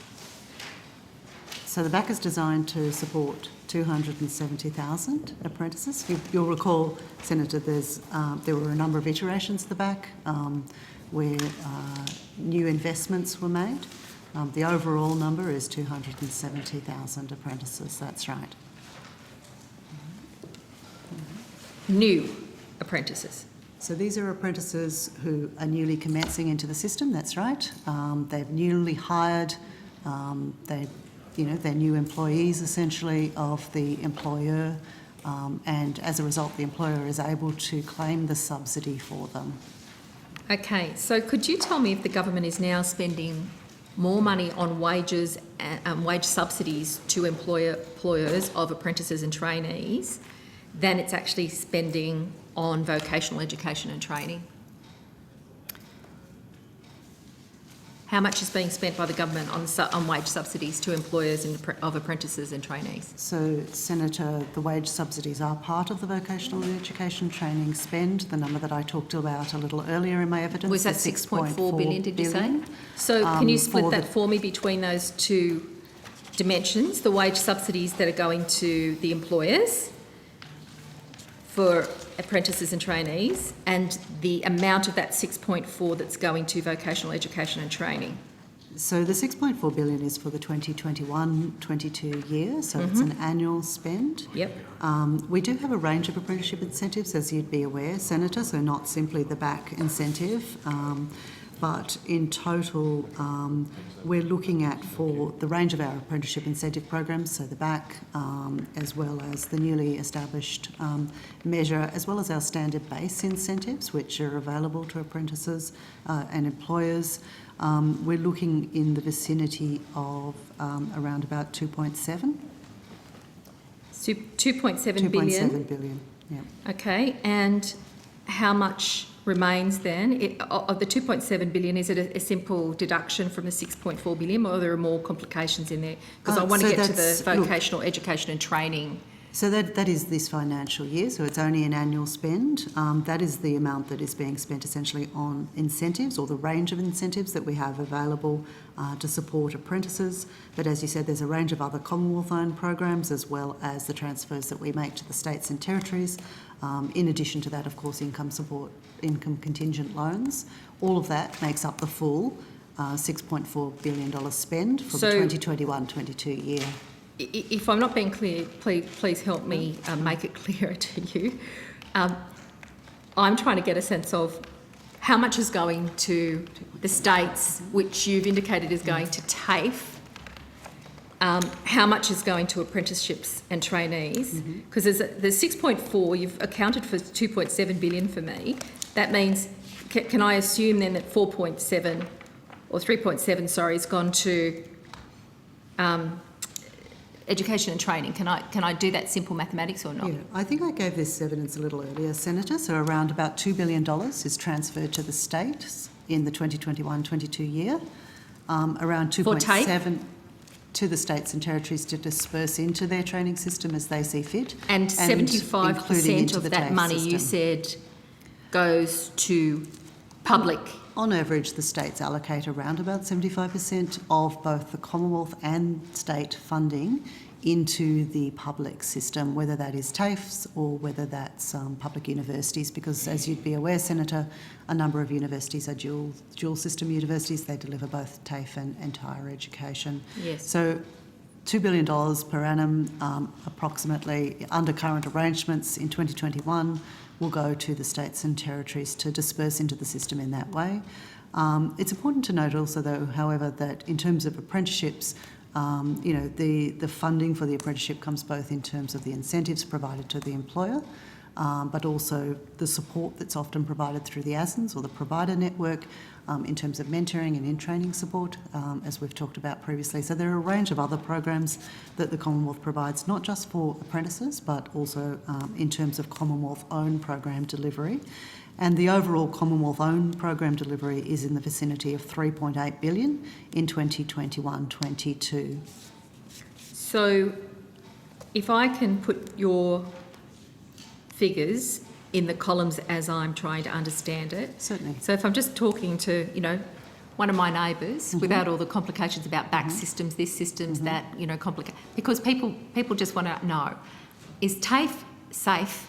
Is it getting funded? How much is it getting funded? Is it sustainable because it's transformed people's lives?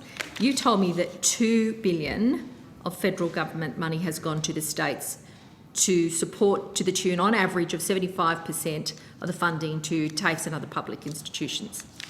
Is that correct? $2 billion. So, as I was saying, Senator, the total spend on VET, but I'll come so to that includes both the Commonwealth and the states and territories spend.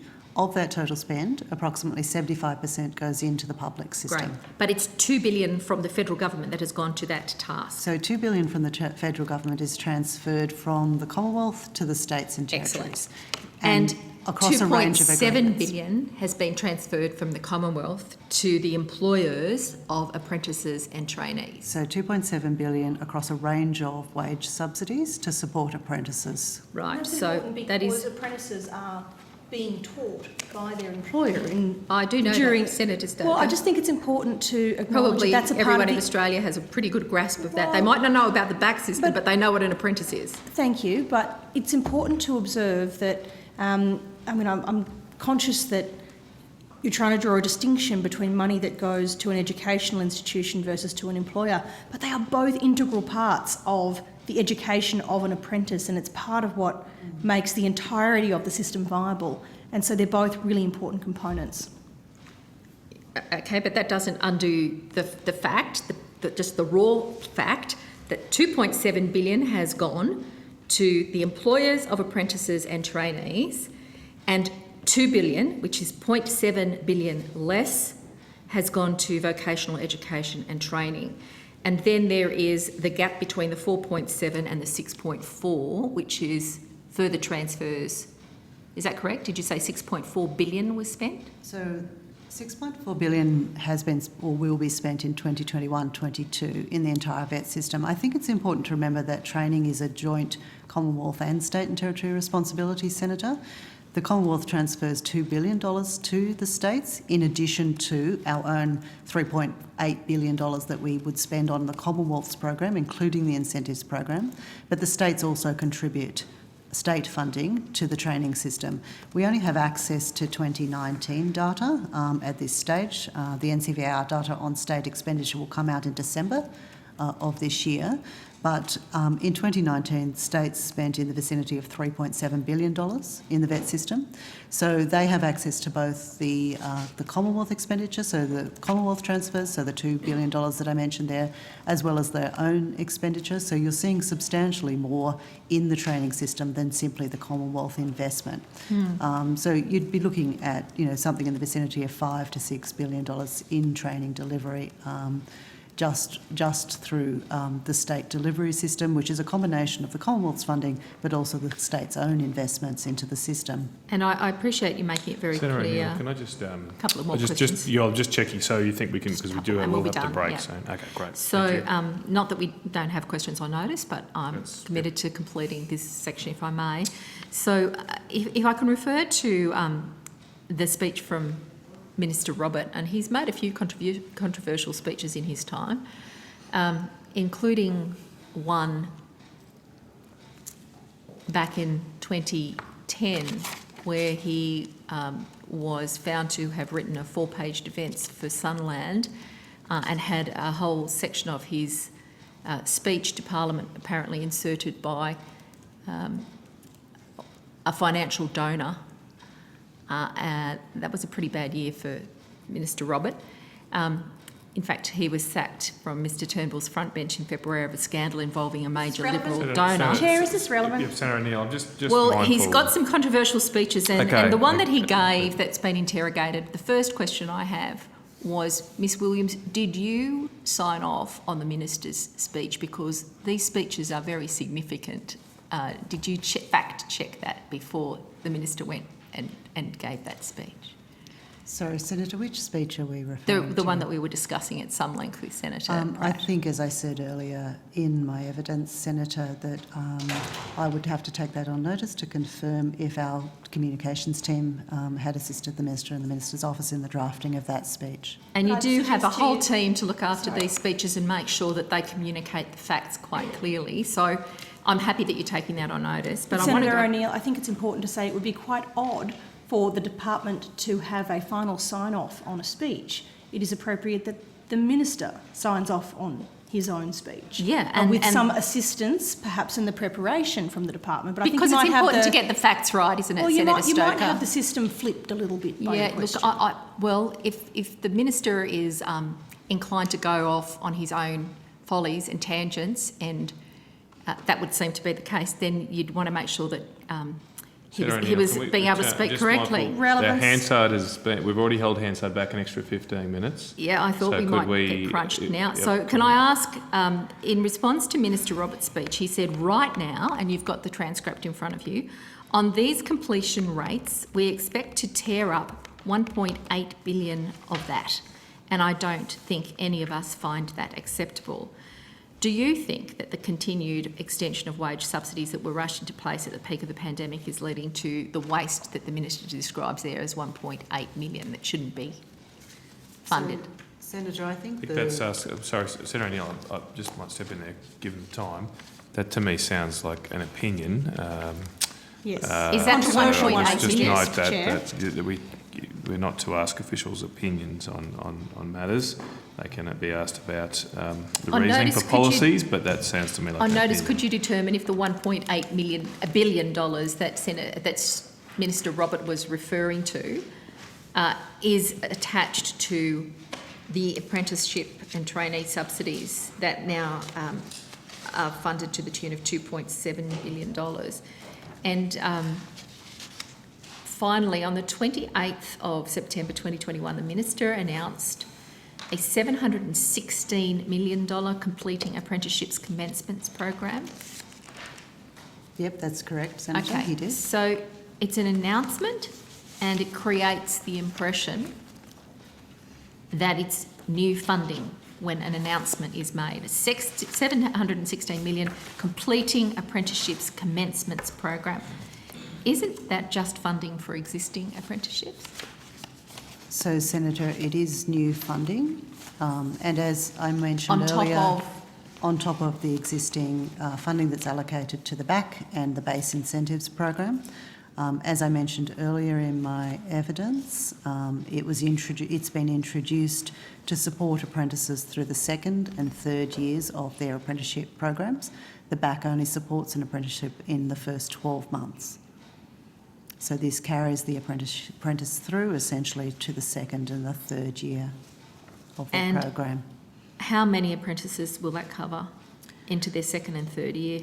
So, Senator, we've modelled that we would be supporting the majority of BAC recipients, but as you know, Senator, the BAC is a growing program. We don't have final BAC numbers at this stage, but we would assume that a good proportion of those BAC apprentices are able to carry through to the second and the third year. And we're already seeing very strong retention numbers in the BAC. which would suggest that a good proportion of those apprentices will continue through to the second and the third year of their apprenticeship. So on notice, could you clarify numerically those general claims of majority of students, majority of apprenticeships will be getting it in the second and third year? Could you give me a detailed breakdown of? Oh, look, we can certainly take that on notice. Because the 716 had to come from somewhere, and I'd like to know who's getting it and who's missing Certainly, out. and we did, as part of the process, we certainly did quite a bit of modelling around those sorts of assumptions around retention rates, the numbers that we were seeing coming through the back, with some projections as to how we would hit, the extent to which we would hit the 270,000 target under the back. As well as early back data around retention. So there's a range of modelling that went into that. So we're happy to provide that on notice if that would And assist. if you could provide that with a gender lens, so we get a sense of how many young Australian women are actually getting the benefit of this expenditure, and also the regional split on what's going on with apprenticeships and traineeships and access to the funding for not only the back but for these second and third year continuances. We're happy to talk to you a bit about gender splits now. If that would assist Senator as well as I'd the love to regional know, split. but I am holding up the committee now. How long do you think that would take, Ms Williams? It would take a matter of minutes, Senator. Well, look, I don't want to go past really 10 past, so but it would be nice. I'm happy to receive it on notice. Okay. All right. Well, why don't we? Is that okay, Ms Williams? Take that on Thank notice. Okay, we're done. Thank you very much for your indulgence, Senator O'Neill. It's much appreciated. So we will break for dinner, and I think that would release all of the department. We'll come back after dinner with the National Skills Commission at 8 p.m.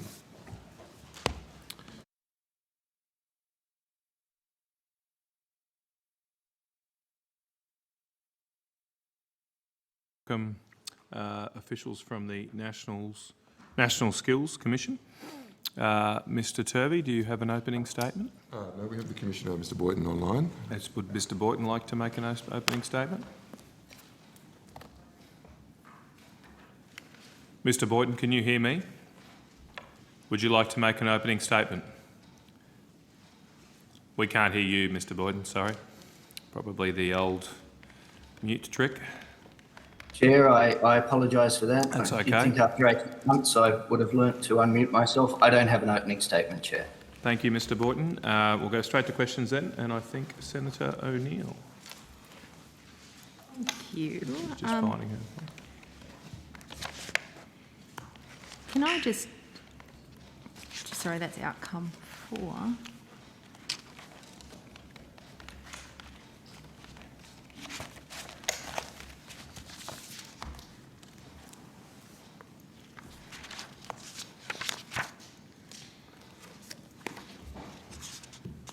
Well, I might start, Mr Boyden. Thanks, I'm not exactly sure what you do.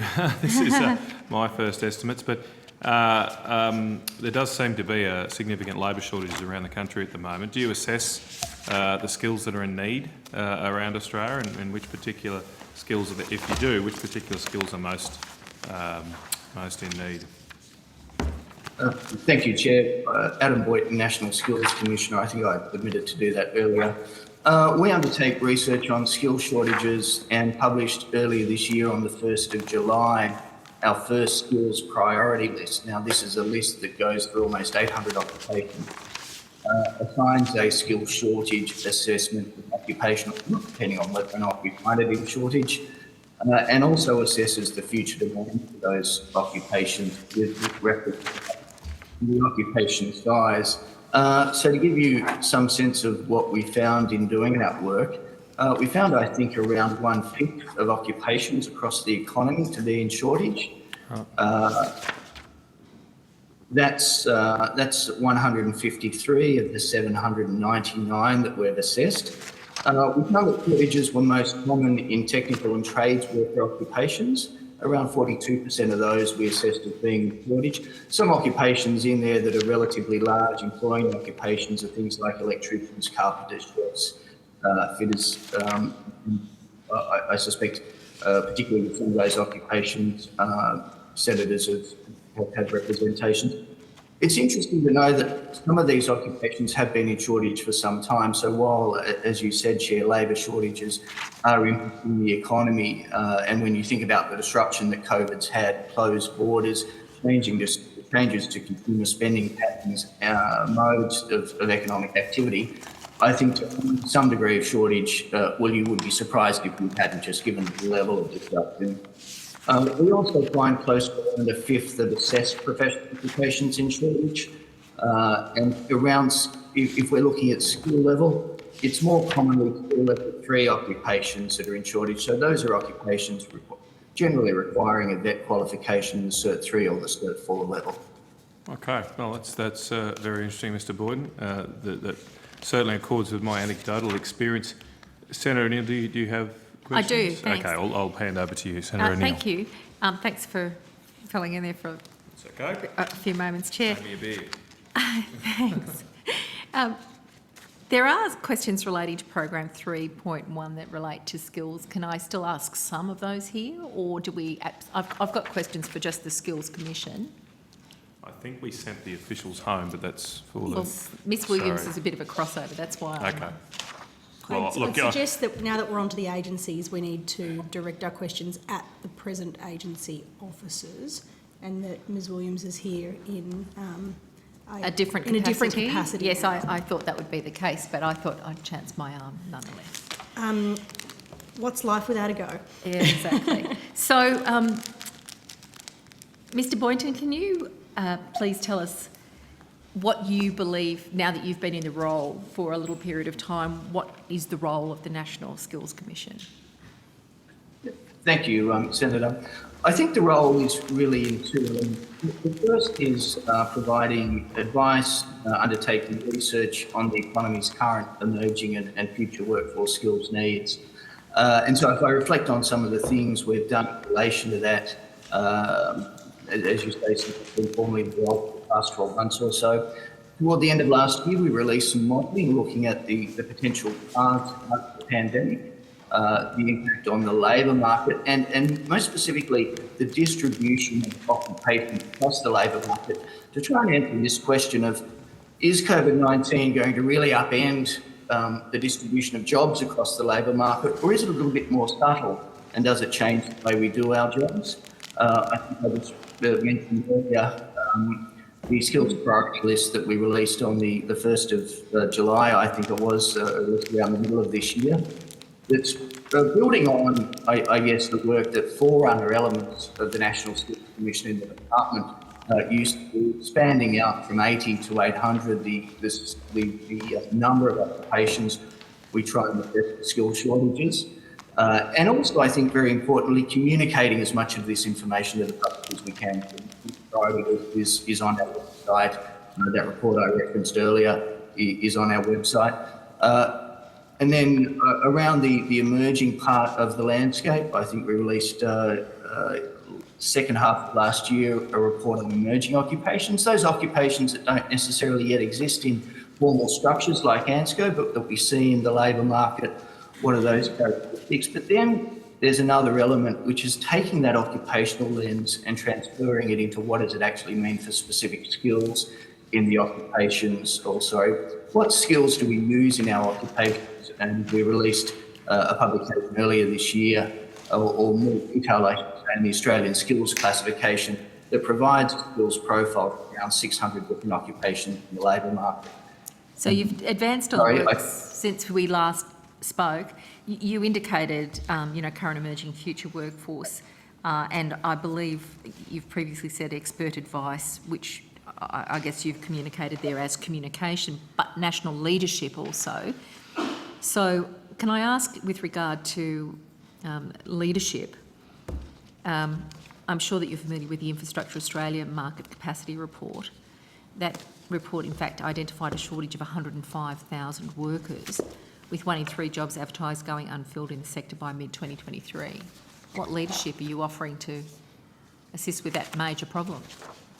I'm sorry, Senator, my connection is dropping in and out. Would you mind repeating the crux of that question? I do apologise. My question was about your leadership with regard to the identified shortage of 105,000 workers reported in the Australian Market Capacity Report. which basically has 1 in 3 jobs that are advertised going unfilled in the sector by mid-2023.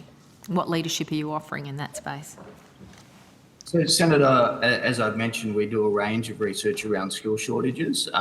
So we've released earlier this year the skills priority list. We've also released 5-year employment projections. Now, ultimately, we're an advisory body. I guess my role is advisory. And so the leadership then is ensuring we're communicating that both through events like this, but also making sure that information is publicly released, providing speeches, presentations to organisations, ensuring that we're working closely with the department so that the information we're providing is being picked up to help inform the department's policies and programs, communicating with other government agencies, working with our colleagues in the National Careers Institute to communicate to job seekers and those thinking about their future career where there are some great opportunities.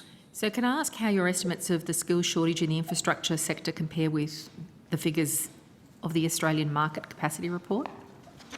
So what we do in our skill shortage work is to assess where current skill shortages are. In our 5-year employment projections, we look at what we expect employment growth across occupations to be. To undertake that analysis, we'd actually probably need to get that report, get that data, look at the very specific occupations they're referring to and see how that compares to our data. So I'd have to take the detail of that on notice, Senator. So on notice, you haven't got oversight, you haven't got an insight into the infrastructure sector. Are you familiar with work by CEDA identifying 400,000 shortfall in aged care workers by 2050? I'm aware of that CEDA work, yes, Senator. And what leadership is the National Skills Commission showing with regard to that massive workforce gap? So I think there are some elements of that where maybe some of the underlying assumptions might have been a little bit pessimistic, but I think overall our work is very clear in identifying 2 things. Firstly, a shortage of aged and disabled carers, and secondly, that care and care occupations are going to be one of the very strong parts of employment growth over coming years. Yes, I think we're going to agree on that, but yes, as the Skills Commissioner for the nation, for the entire country, I'm expecting a little more meat in the response. What are you actually doing in terms of leadership about that 400,000 shortfall? What do you do? So, Senator, as I said earlier, we provide as much information as we can to as many people as we can. That includes publishing it. In addition to undertaking the research, it means making sure we're speaking to our colleagues in the department, our colleagues in the National Careers Institute, to help inform people about the range of careers that are available, undertaking a range of public events.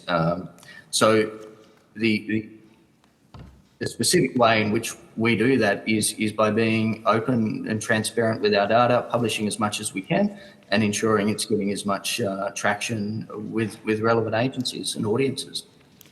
So if I'm understanding you correctly, Mr Boynton, I know that I asked you a number of questions about the new role that was held over for you in previous estimates. All I'm hearing at the moment is that you do public events and you curate data. I'm asking for where the leadership, the national leadership on the Australian labour market is happening. Describing the problem is not leading a pathway to better outcomes for Australians. Have you looked at skills shortages in the care economy? How have you defined the care economy? What do your projections show? So we've done a range of work around the care sector. Firstly, care sector is covered in our 5-year employment projections. It's included in occupations that we see in shortage. And have you defined the care economy? Sorry, Senator? Have you defined the care economy? We undertook a project, or we were tasked with doing research into the care and support workforce earlier this year and provided a report to Minister Robert on the 30th of September in relation to that task. Is that public yet, that document? No, the release of that document is a matter for government, Senator. So was there a requisition of any money to create that report, or was it done within the budget of the National Schools Commission? My understanding was that it was done within the budget of the National Skills Commission and the department, but I'll take that on notice and confirm that for you. And have you got any indication of when that document that you've provided to Minister Robert is likely to become public? No, I don't, Senator. Would you say that we're facing a skills crisis, Mr. Boynton? And what's your assessment of the extent of the skills crisis that Australia is in? So I think crisis is probably too strong a word, Senator. We did some research of employers that we published probably a few weeks ago, asking employers what are their greatest concerns around staying in business over the next 3 months. 14% of them indicated no concerns, 24% indicated lockdowns, 11% COVID restrictions, an equal 10% indicated a lack of demand or recruitment or retention difficulty. And if I look at our survey of employers, if I look at our recruitment difficulty data, what it shows is that on average over the course of this year, recruitment difficulty has been more pronounced in regional Australia than it was in 2018 or 2019. That's not the case in capital cities. The ABS data interacts with that you've just reported to me, and the ABS suggests that 1 in 4 businesses, that's a quarter of employing entities in Australia, report difficulty finding skilled staff. Does it have to be higher than 25% before you call it a crisis, Mr. Boynton? So there's a difference, I think. So recruitment difficulty is an interesting thing to look at. So just because an employer has difficulty recruiting doesn't necessarily mean they don't end up finding someone for the role. They may need to re-advertise. They may need to think a bit more laterally about the sort of person they're looking to hire. The figures you're citing are not materially different to the ones we have. I think employers as a whole in our most recent survey, around 20% was citing some sort of recruitment difficulty. And I repeat my question. What does that number have to be, Mr. Boynton, before you consider it a crisis that needs leadership? Well, Senator, I think in regional areas it has been higher on average over the course of this year than it has been in the recent past. In capital cities, on average, over the course of this year, that's not the case. But if I come back to this question of leadership, we've expanded out the number of occupations that we assess for being in shortage. We've published 5-year employment projections. We've done modelling on what the labour market will look like post-COVID. All of these things go together, I think, to provide a clear, comprehensive picture on the economy's current, emerging and future skills needs. Mr. Boynton, do you have any documents that outline the strategies that you've determined are necessary to employ to address this crisis? Well, Senator, as I say, our work is around identifying skill shortages, identifying the economy's current, emerging, future workforce skills needs. We aren't a program delivery agency that then delivers programs or policies to solve that. You are or you are not? Sorry, Senator. You are or you are not? We are not a program delivery agency that then delivers programs or policies to resolve that. We work with our colleagues in the department on those sorts of issues. So to be clear, the leadership that you offer is data collection. You're a research agency, is that correct? We're a research and communication agency that does research into the economy's current, emerging and future workforce skills needs, and we bring all of that together to provide a clear picture on those things for both businesses, government agencies, and also Australian people that are looking for jobs. So it is the case that the crisis in skills that we're facing at 25% is affecting both workers and the businesses that are struggling to find skilled staff. And as you've said here, it's even worse in regional areas.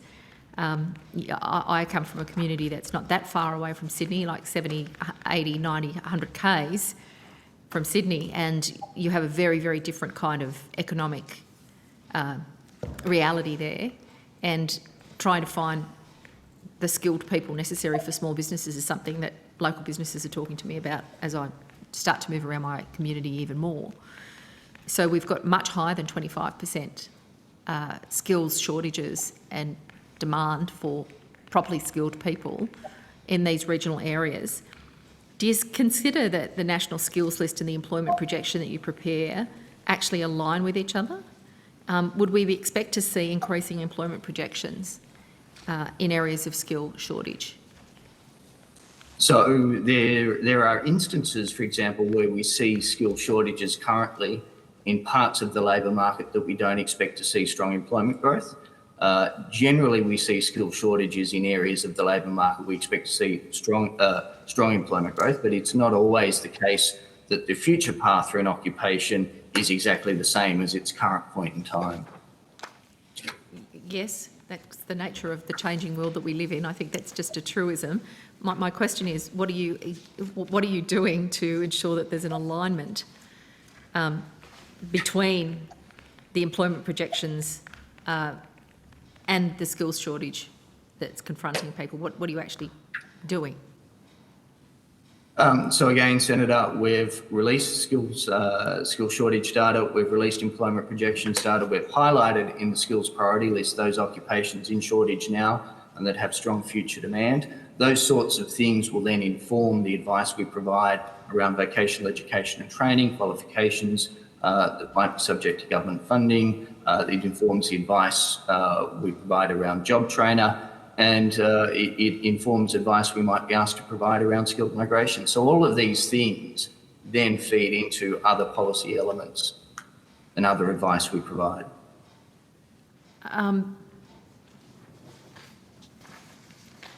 Do you think that there's actually a bigger role that the Skills Commission can be playing in setting government policy?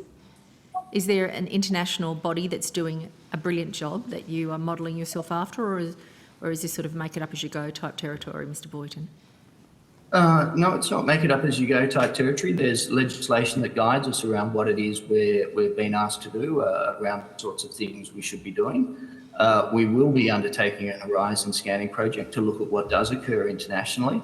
But this has been the first 12 months of the Skills Commission have been very much about getting an expanded skills priority list together and published, publishing employment projections, which we have, publishing modelling of the impact of COVID-19 on the labour market once we move through into recovery. And also, Senator, obviously the labour market's been very volatile over the past 18 months, and we provide a lot of information to a range of people on labour market conditions. Mr. Boyton, one of your functions under Section 7(1) of the National Skills Commissioner Act 2020 is to inform the public about Australia's current, emerging and future workforce skills needs. I'm struggling to see how, other than being another arm of information collection, you're providing leadership with regard to that. How can I see that you're actually discharging that statutory obligation? Because that is a leadership role, and I can't see leadership. I can see information management, just as a corollary to what the department's already doing. And the vaunted title, National Skills Commission and National Skills Commissioner, implies action, not just being a repository of information to me.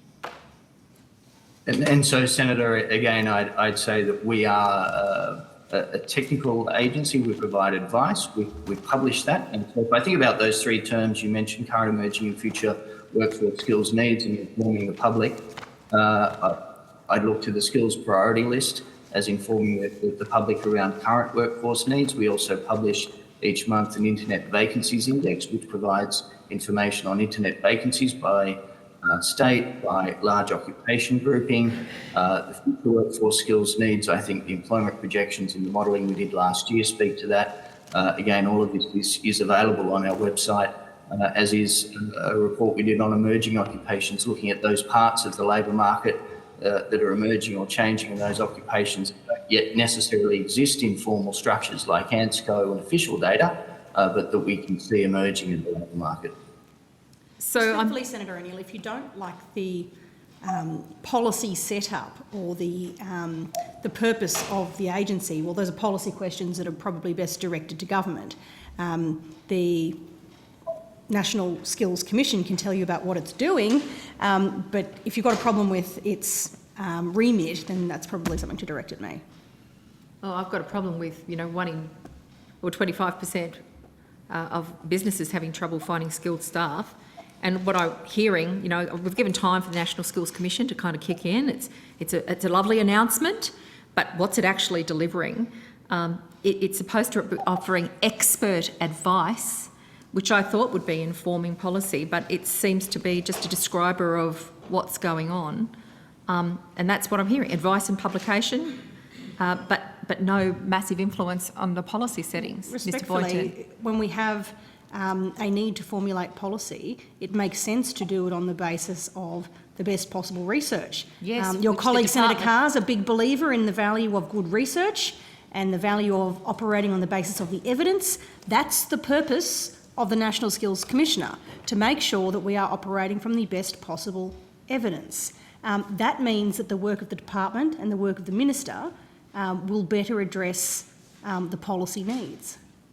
Sounds like it's a fancy title for something the department should have been doing anyway to inform its own policy making. Well, that might be your opinion. Oh, I'm pretty sure it's my opinion.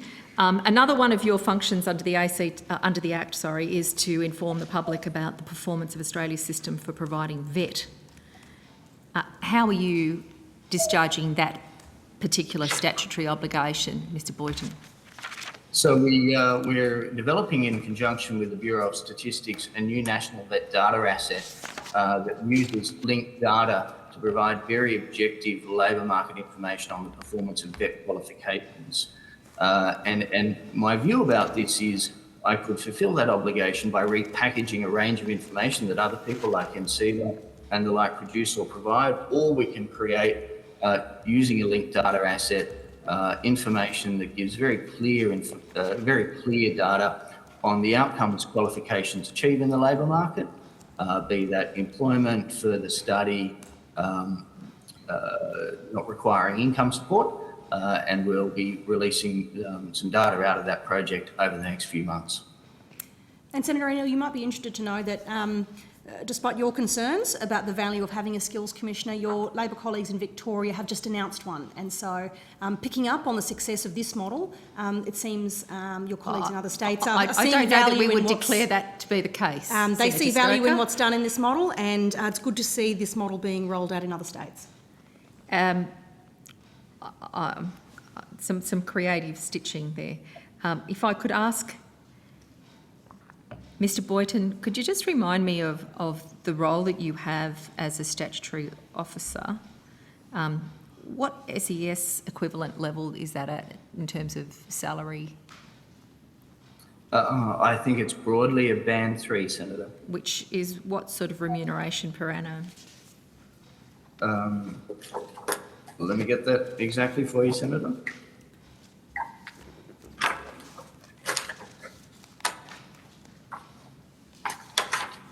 $471,090. That includes superannuation and the like.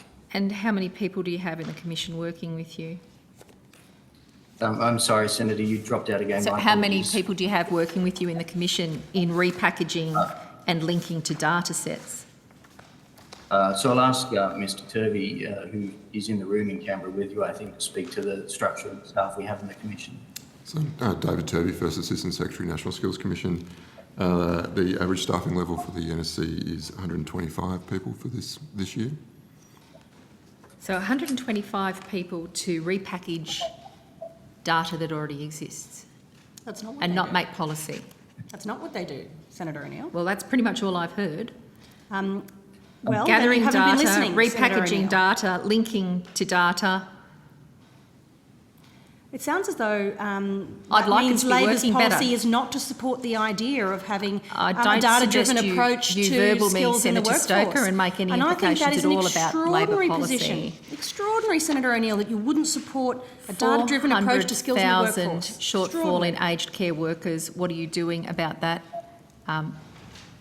We've given a report. It doesn't sound to me like we're getting value for 125 people working. Can I get the data on the workforce and the breakdown of pay, the whole kit and caboodle? Certainly, About what's going on in there? I can give you information. We have 3 branches, 4 SES level, and as I said, 125 staff plus some contractors. I can provide additional detail. Thank you. And how many of them shifted across from the department into this role? About 80. Yep, so it was a department job, but it's been created into a lovely new shiny title, which is data management from what we've got here this evening. Senator O'Neill, I'm just mindful that we've got to the scheduled time, but do you have more? I've just got a couple of quick factual questions, should be very quick because I know Senator Carr's waiting. Does the School Commission have access to the data on funding for the vet sector? Sorry, Senator, that question was, do we have access to data around funding for the vet sector? Yep. Yes. So we have access to data from NCEVA. We have access to data that's publicly available. I can take on notice any additional data sources that we have around funding. Okay, so would you be able to quickly assist me with the total Commonwealth funding for the delivery of vet, excluding any wage subsidies in 21-22, 22-23, 23-24 and 24-25? Well, those questions are matters for the department, Senator. Our advice and the work we do around vet is focused on the promising of qualifications, not on the quantum of the Commonwealth funding. So nothing about the money? Well, we have a requirement to price vet qualifications. So we've been doing that work now with states and territories with a large data collection exercise to support that.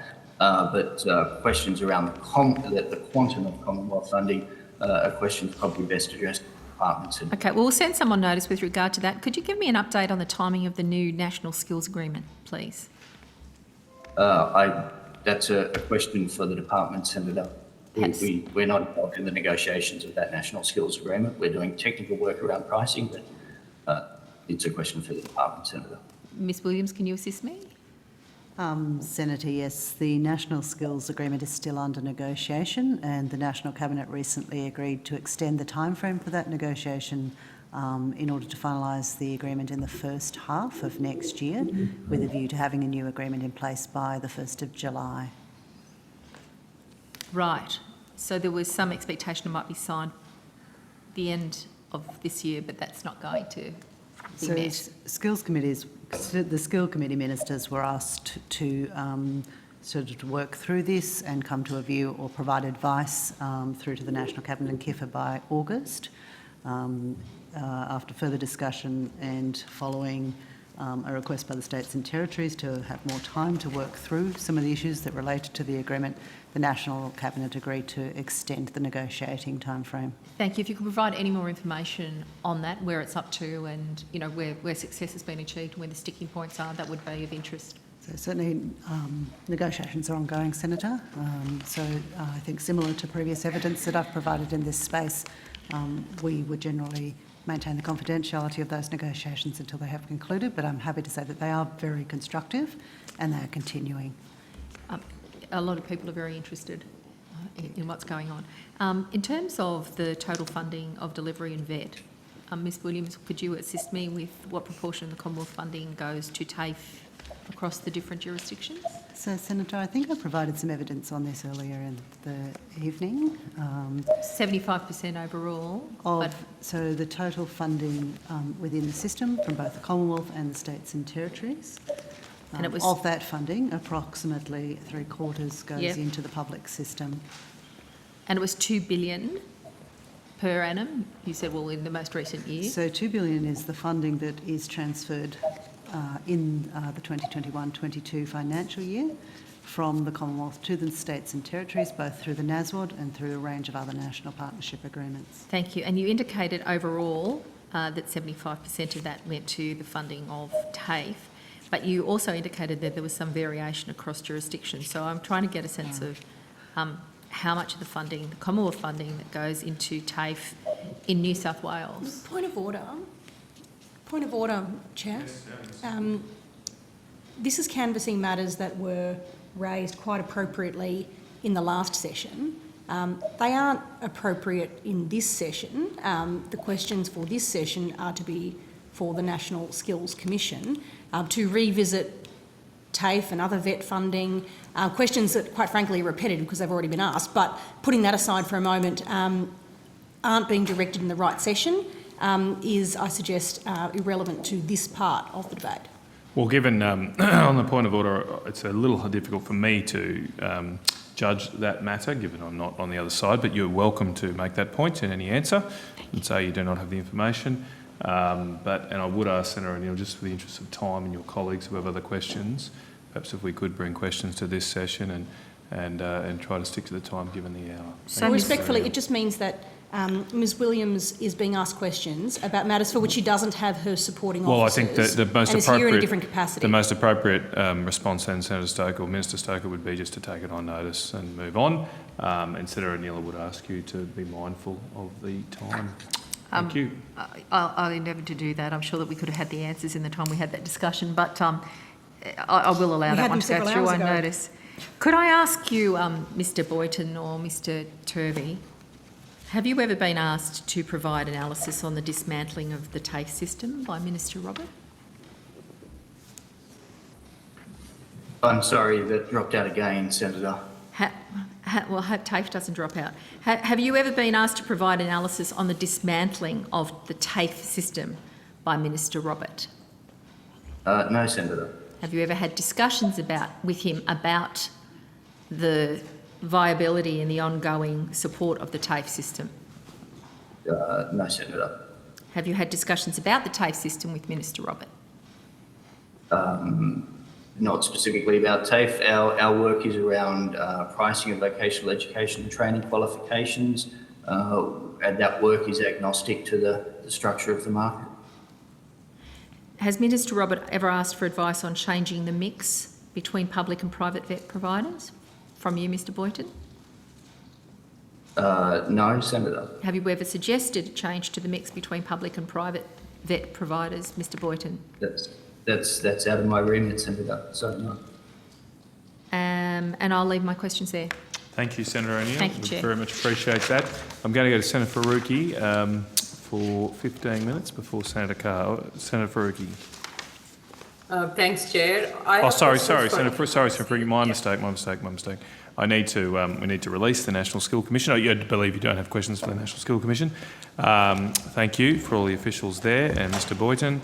I would now ask officials from the Australian Research Council to the table. Are they in the room? Okay, we might just shortly suspend while they make their way.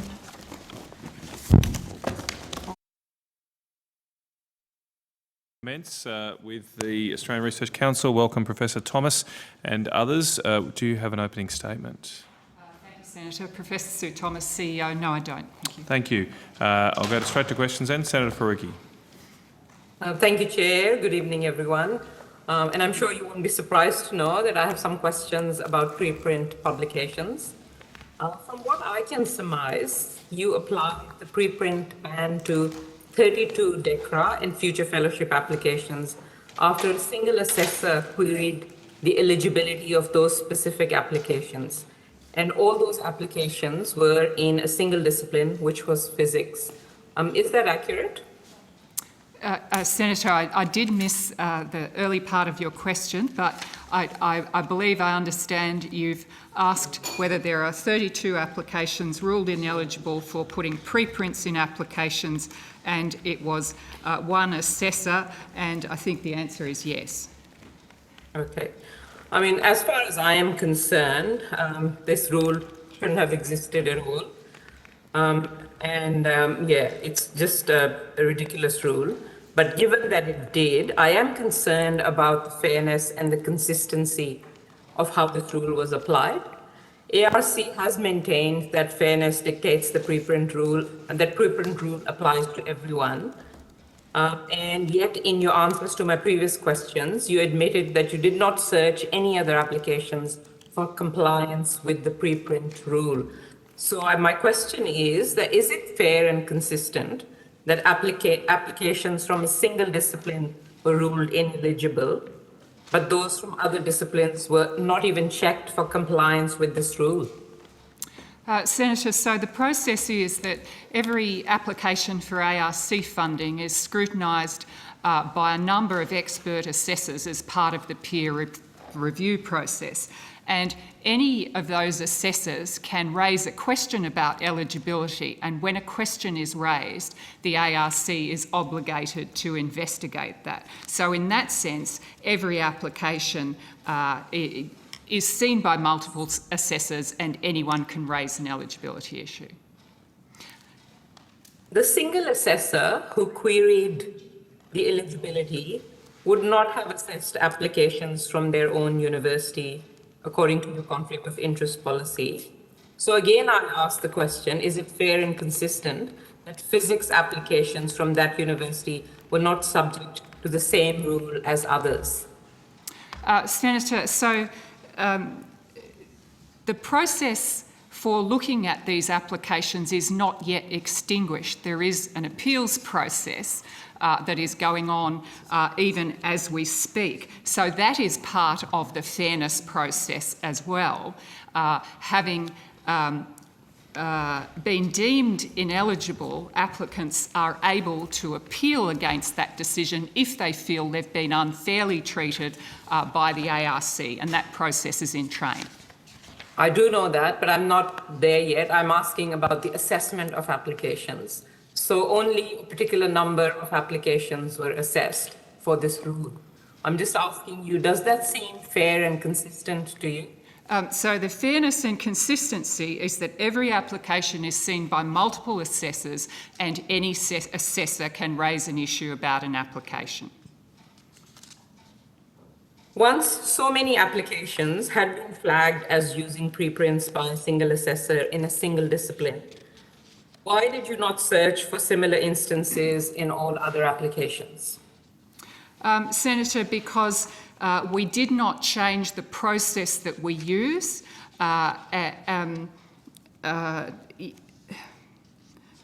As I say, any application could have had an eligibility issue. These were the ones that were raised.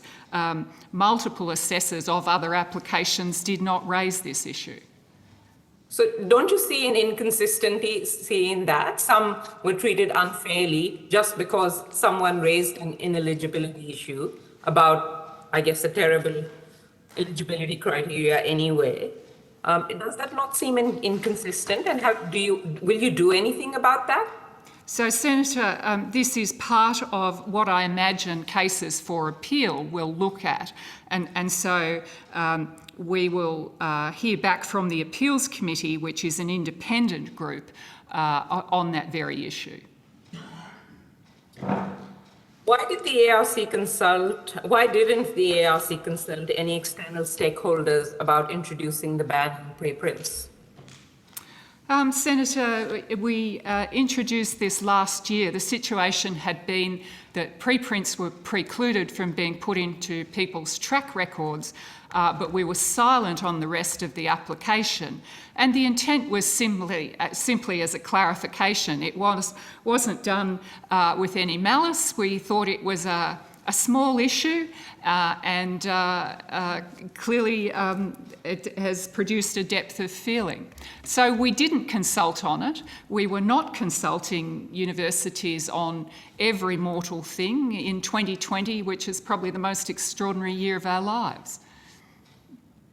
Sure, but it has excluded at least 32 researchers from grant applications. Why didn't you even consult your College of Experts about this change? It does seem strange to me, to say the least, not to ask these external research experts that you have selected to advise you. So, Senator, the process is not over. The applications are in appeal, so the process is not over, firstly. Secondly, the ARC follows through the process it has provided to applicants. To be fair to all of them, whether or not people liked the change, it was the process, and we need to let the process run its course. But Professor Thomas, I'm asking about even before that. I understand that ARC grants programs are required to be compatible with the Commonwealth Grants Rules and Guidelines 2017, and under the guidelines, officials are encouraged to seek input from non-government stakeholders when undertaking grants administration, including when developing accountability requirements, governance structures, and grants documentation.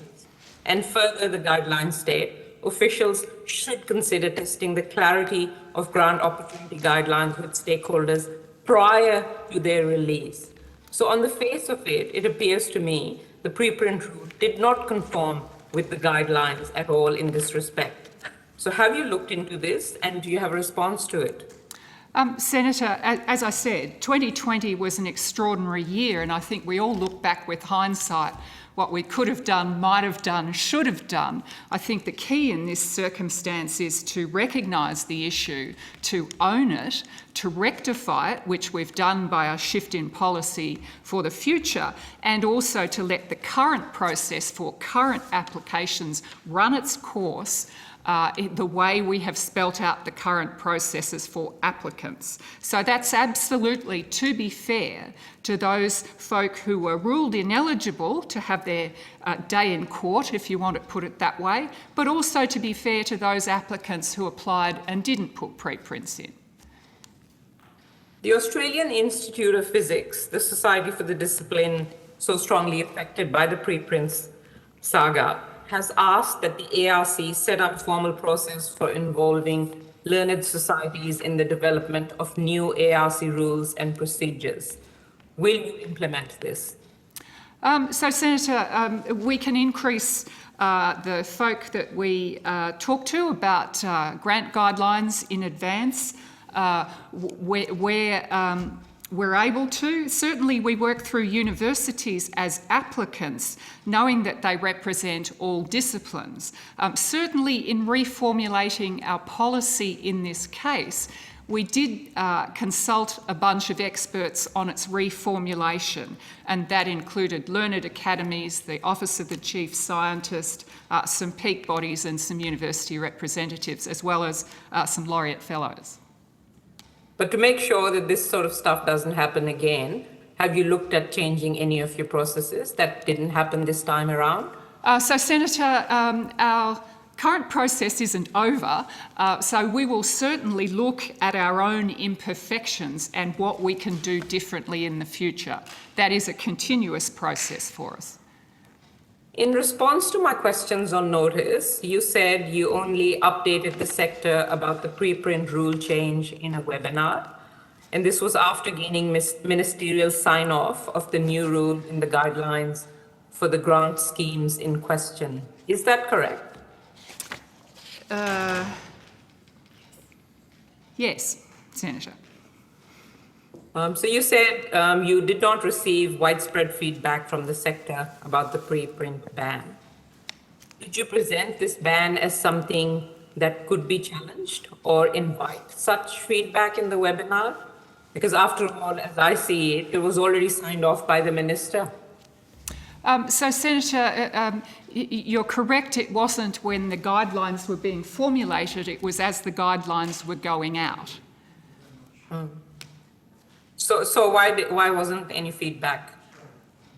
I guess that, as I said, 2020 was an extraordinary year.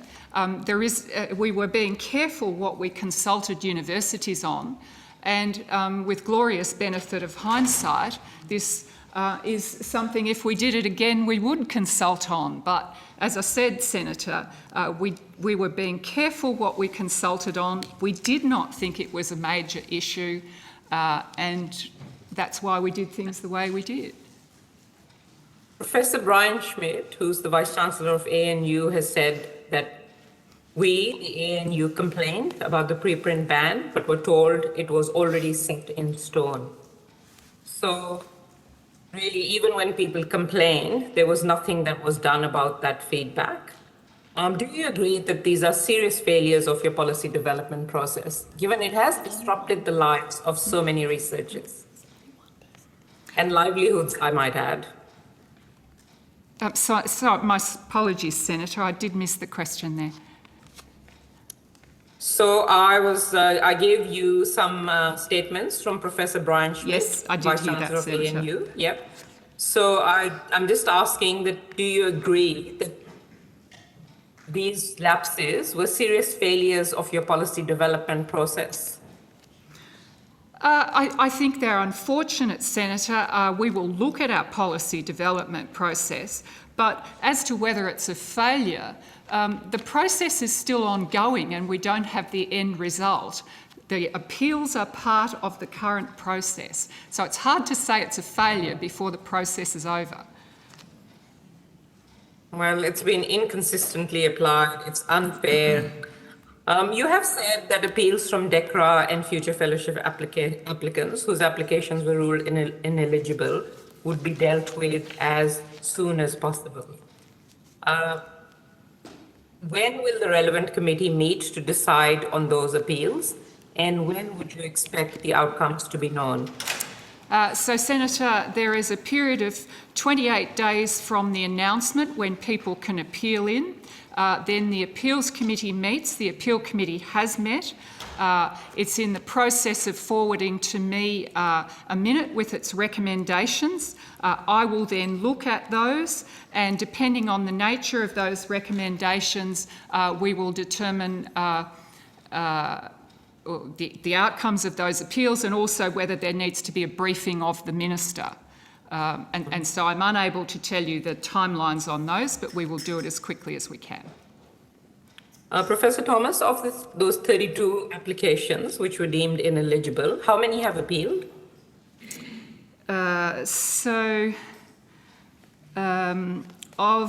We have 17 appeals for future fellows and 11 for Discovery Early Career Researcher Awards.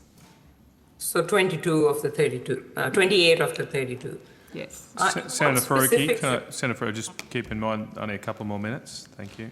Yeah, I just have 2 or 3 more questions. Chair, what specifically will you do if an appeal is successful and the proposal is in the fundable range? Where an appeal is successful and someone is in the fundable range, then it would be a question of making a recommendation to the Minister, who is still the decision maker about whether grants are funded. So you would recommend, obviously, the Minister for funding? If something is successful and they're in the fundable range, yes. Yep.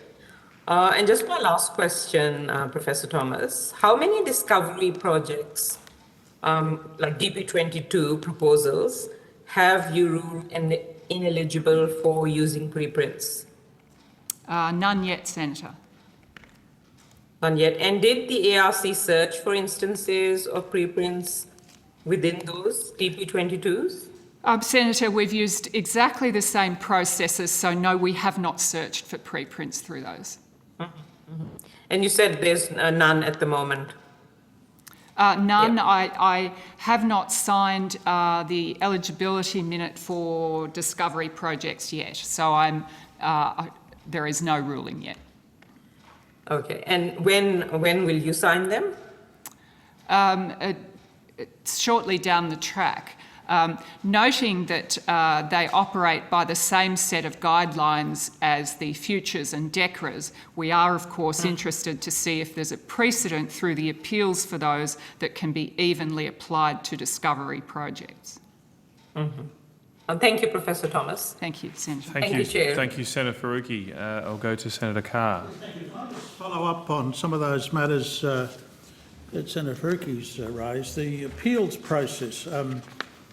Just if you could clarify something for me. I've got a copy of your memo from the 11th of October, which was distributed regarding the 17 Future Fellows and the 15 DECRAs. And you say within that, we are unable to change the preprint requirements in the grant guidelines that were in place for schemes where application periods have now closed. And appeals will be processed as usual, and outcomes of these appeals will be used as a guide consistent applications of policy to other ARC schemes operating under the same guidelines, including other closed schemes rounds yet to be announced. Now, doesn't that effectively mean the decision in regard to appeals will be upheld when the ARC Appeals Committee finds that the ARC itself was at fault? Certainly the Appeals Committee, that is one possible outcome. In fact, that's the only possible outcome, isn't it? By terms of those particular guidelines, the statements that you've made on the 11th. So appeals will either be successful or unsuccessful with regard to that. And you're correct, if they're successful, then the ARC will will look at its process. Thank you. I'm saying to you more than that. I'm saying that as a result of this mishap, this clear policy failure, you are now saying to applicants, you can only be successful with your appeal if the ARC itself finds that it has made an error. Senator, the Appeals Committee is independent of the ARC. But that's what your statement says on the 11th of October. That's the consequence of the statement that you have in fact issued to universities. Is that correct? I don't know what more I can say, Senator. People will appeal on the grounds that they feel they have, and that is why we have an independent appeals committee. And what's the judicial process beyond the independent appeals process? The standard processes for Commonwealth funding, there are ombudsman, administrative appeals tribunal, etc. Or the minister? I guess so, yes. Particularly where the ARC itself has made the error. I'm particularly interested in the number of Future Fellows and Discovery Early Career Research Awards who have, as a condition of grant, only a limited time, a limited number of application rounds that they can actually apply for. That's the case, isn't it? Certainly, it's a timed process beyond PhD, particularly That's for right. DECRAs, yes. So how many, it also applies to Future Fellows, doesn't it?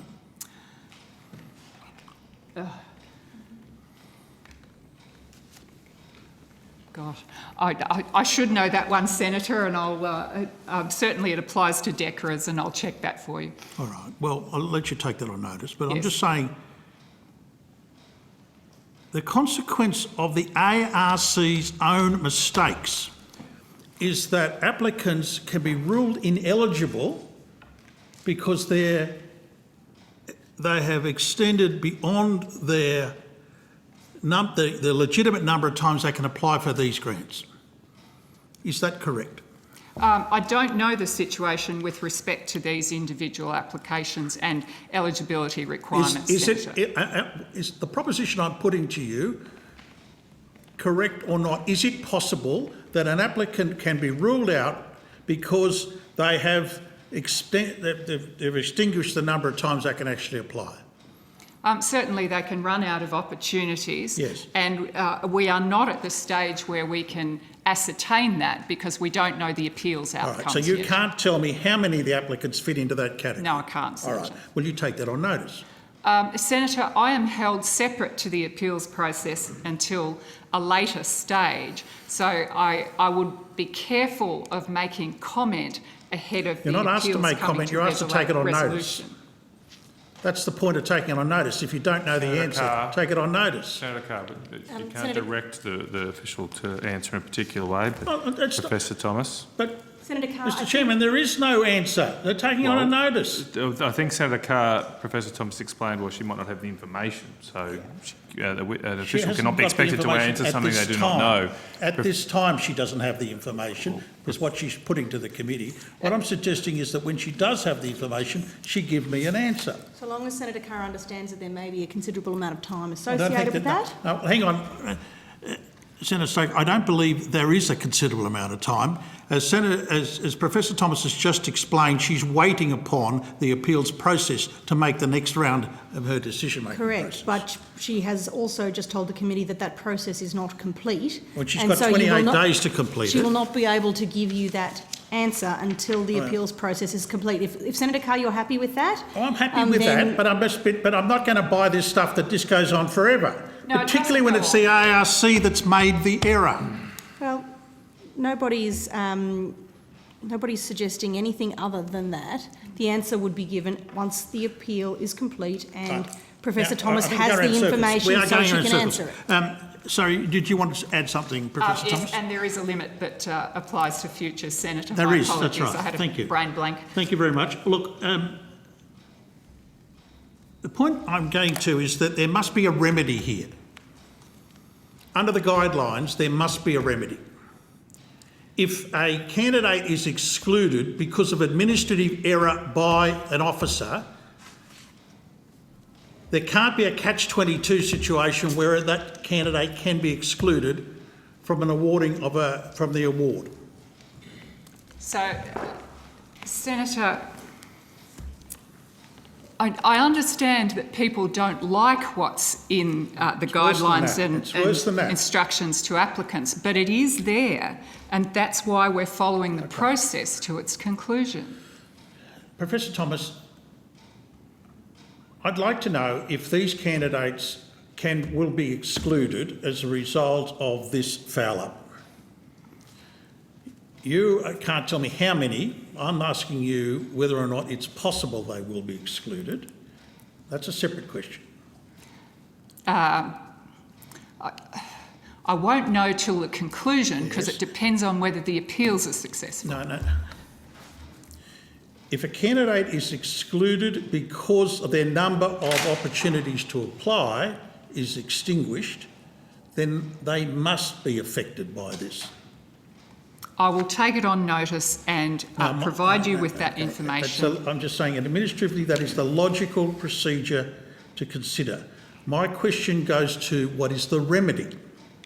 And under the regulations, there must be a remedy. I suggest to you that the remedy will be within ministerial discretion, particularly if there's an error at the officer level. So we will certainly consider what action follows once we see what the outcomes of the appeals committee deliberations are. All right. Well, I'd ask you to take that on notice as well. And Minister, perhaps I could ask you if you would take that matter up with the Minister. There is a clear line of logic here as to what happens to candidates here who are excluded from applying because of administrative error within the Commonwealth Public Service. Look, I see what you're concerned about. I'm not going to preempt the outcome of the process. I'm not asking you to. But I'm happy to relay that feedback. Now, I'm just interested to know, given the best practice of global research agencies, were you concerned that the European Research Council, the NHMRC, the UK Research, the UK RI, had a different approach to you on these matters? NHMRC has changed its policy position quite recently. Certainly, we are aware that there are other global funders that do it differently, but practice certainly does vary, Senator. It does, but you're out of step with some of the world's strongest, largest, most highly recognised research agencies, aren't you? So, Senator, we have changed our policy setting moving forward, following consultation with a number of expert groups. Okay, how many times did the Academy of Science write to you on the matter of preprints? They wrote to me once. I can't recall whether it's more than that. I'm happy to go and look and take that on notice. And did you respond? I believe I responded to everyone that wrote to me. Oh, well, can you take that on notice, please? And can we have a copy of the correspondence? I'll take that on notice too. Now, what I understand was actually put to you by the Academy is that while we understand it may be difficult to reverse a decision already made, it would be appropriate to permit those affected to apply in future funding rounds and not use another technicality, namely the number of times an applicant may apply, to deny those outstanding young and early career researchers an opportunity to advance their careers and bring benefits to Australia. That's the point I'm trying to put to you, and I'm asking, will you consider that issue, and did you consider it in the correspondence back to the Academy? I don't recall whether or not but we probably did not cover that in the correspondence. As I've said, Senator, we will look at the deliberations of the Appeals Committee and consider what further action is required. Clearly, what you've mentioned is one possible option for us, depending on how people are affected. Would you take that on notice in terms of that specific matter I've referred to? Sure. Thank you. Now, you said you're having a bit of trouble, you've made choices about who you consulted. The ARC Advisory Council, which is actually provided for under the Act, did you consult with them? The ARC Advisory Council has just been No, renewed and that's announced. not what the question. I'm going to get to that. Yep. Did you consult with them about this? No. Why? Because the membership of the previous group had run out and we were in the process of appointing the new members. When did it last meet? Quite some time ago, before COVID. Quite some time ago. Can you tell me precisely? I'll see if I've got that here, Senator.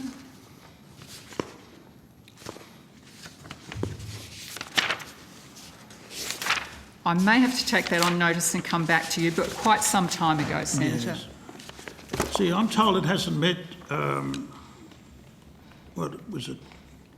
Most certainly, 18 months ago, would it be, with the last time? Look, it could well be that long, Yeah. yes. And how many times do you think it's met in your time as the CEO? Again, I'd have to give you take on notice the exact details, but it had at least a couple of meetings a year before that. A couple of meetings a year? I would have said. How long have you been there? 4 years. So it's met, 8 times, you think? I couldn't say with certainty, Senator. I'm happy to get you the dates. Okay, well, it's been put to me it's met 4 times. That could well be the case. That doesn't seem unreasonable. And I'm wondering why it has met so infrequently, if that is in fact the proposition that you're prepared to accept. It is an advisory committee to the CEO, and it met and had quite lengthy meetings when it did meet, and went through a range of business, and it did not seem obvious that it needed to meet more than it did. Given the number of, let's say, highly controversial matters, I'm trying to find the polite language here, the highly controversial matters that the ARC has been involved in recent times, maybe the reason it met at length is because there was a lot to discuss. Would you agree? There was certainly plenty to discuss in what was happening in the National Competitive Grants Program, ERA, etc. That's right. Yes. And a lot more. The sensitivity files. It is an advisory committee, and Yes. so we try and cover a range of ARC Yes, business. but it's not doing too much in the way of advice, is it? The group is about to, it has been reformulated and it's about to meet. I'll come to that. I'm just interested to know whether or not you might have avoided some of these mix-ups, these what I call, frankly, disasters. If you had had a group of people you could have turned to, which is required under the Act. You're actually required to talk to these people. And can you give me a reason why you didn't, other than the fact that they talk too much? No, Senator, they're a valuable group. It has taken some time to reformulate the group, and COVID has not helped. We now have it reformulated and they're about to meet. So it was established in 2008.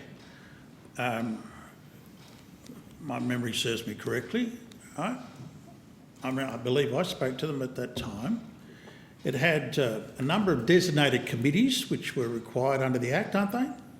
Isn't that the case? It's not a designated committee. No, they're required to have designated committees under the Act. The ARC is. Yes.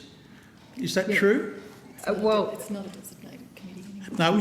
No, that under the committee is ARC not. Act, the Minister may establish designated committees to assist in the carrying out the functions to assist the CEO. Now, these are designated committees of the ARC, the Advisory Council. Is that the case? There are no subcommittees of the Advisory Council, Senator. That's another way of putting it. There are none. Why not? In terms of reference, they meet twice a Julia, year. sorry, Senator. The Advisory Council, I'm being told, is not under the Act.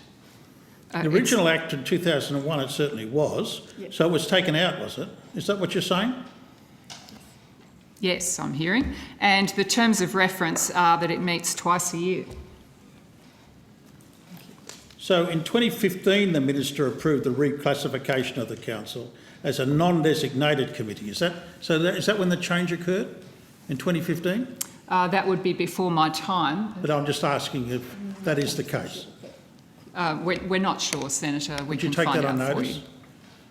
And that, so that I'll ask you specifically, was there a change in 2015 that the minister approved a reclassification of the council as a non-designated committee?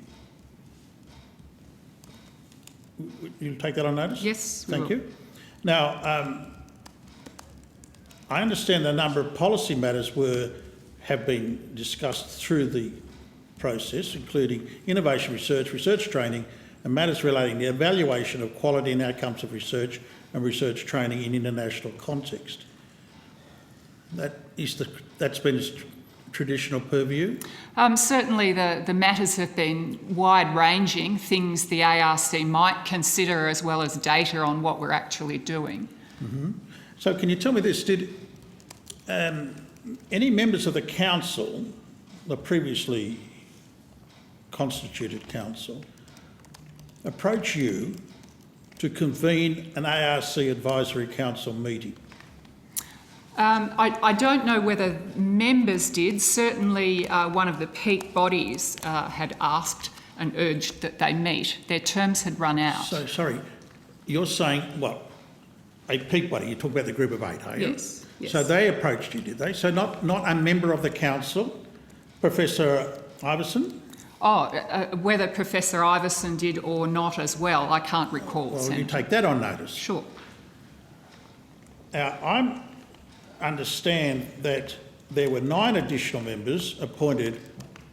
Did any of the others approach you, discuss with you the need for a council meeting? Not that I recall, Senator. Would you like to take that on notice? Happy to.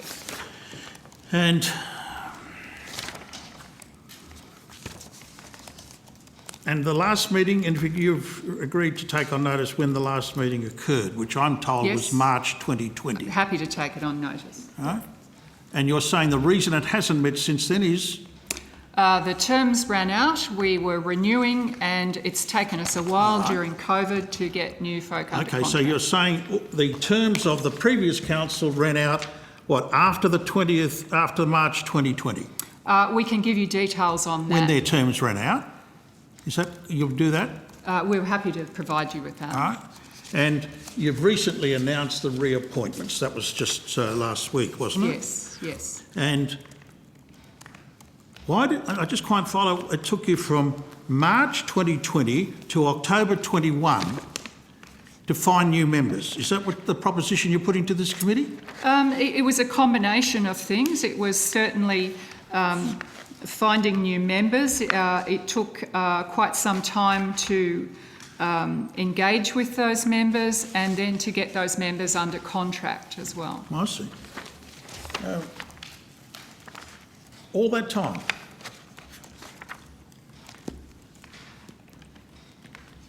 Well, and you can perhaps provide me with advice on when each of the members that's listed on your press release of the 22nd of October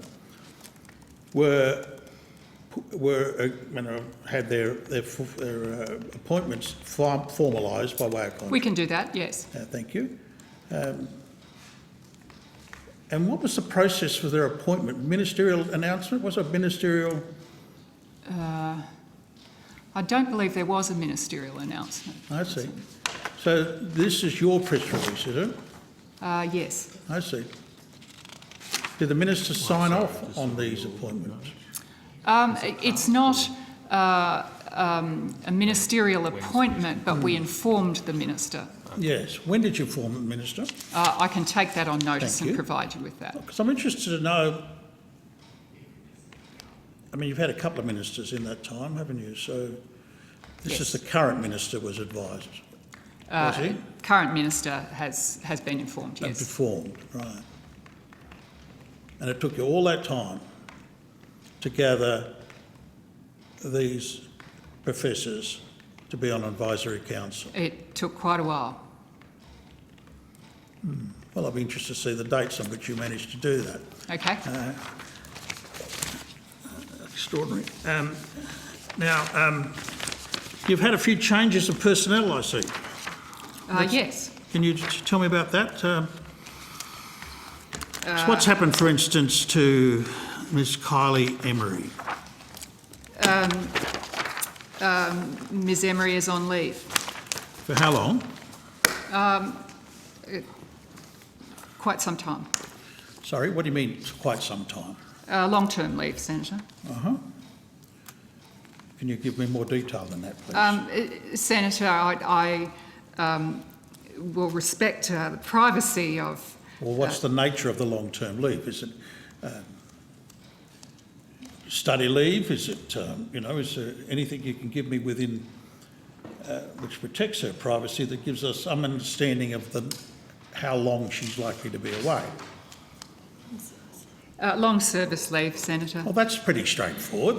There's nothing particularly secret about that, is there? Long service leave. Everyone, except politicians, get long service leave. Well, there's no great secret in that. Senator Carr. What's that? If you were, you would be. I would have more than entitled. my share, that's true, much to the relief of many people. But there is no particular secret in long service leave, is there, for a public servant? In fact, it should be honoured. Crikeys. So there have been any other changes in your executive service? Senior executives, that is? We have 3 new folks starting. 2 started today, 1 start Monday. 3 new SES Band 1s. And who were they? We have, there are 3 branch heads. There's a new executive branch, policy and strategy branch and programs branch. Okay, so that's, let me be clear about that. That's, we've got here, that's Jessica Winnall, is it? Yes, that's correct. All right. And that's Mel Southwell Lee? Yes. And is it Stuart Henry, is that right? Okay, so that means you've what? 3 of your 6 senior executives have, 3 of the 6 senior executives have changed. You've lost half your senior executives, is that right? Certainly there's been a departure. There's been, as we've said, Ms Emery on leave. And it's a small executive, so numbers... Yeah, half is half, whichever way you look right. at it. Half is half, is that right? 3 out of 6, right? Now, I take it there was the normal selection process, was there, for that? Yes. Yeah, so that's all met the normal criteria, Yes. right? Yes. Where are these, where Miss Winnall, when did she join the agency? She is joining next Monday. Monday, okay. And what role does she have? She will be the branch manager of a new branch called Executive Branch, which will have reach across into other parts of government, as well as look at internal communications in the agency and a number of other functions. Other parts of government. Which other parts of government? Any parts that the ARC deals with. So that's, she's, what's that, into the security agencies? No, it would be with DESI, with the Department of Industry, be a whole bunch of normal business things. And what agency did she come from? She came from DESI. DESI? No, sorry. Yes. Yes? DESI? Okay. And Mr. Willis has left, is that correct? Yeah? Correct. And has been replaced by? The Executive General Manager position has been abolished. Oh, I see. Why is that? Because as the previous Executive General Manager was departing, we had created some new SES Band 1 positions, and we came to the view that the EGM role was not required. Consistent with the Thody review, we went to a flatter structure. I see.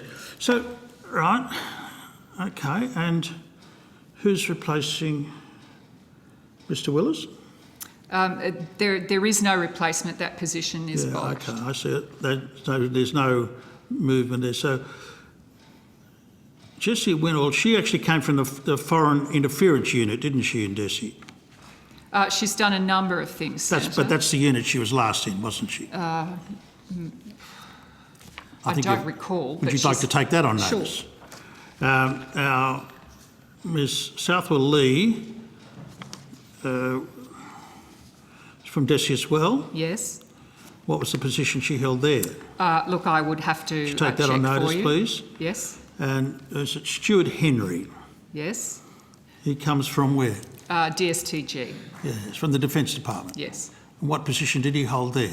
I will check, but it's in research services. Research services. Research into what?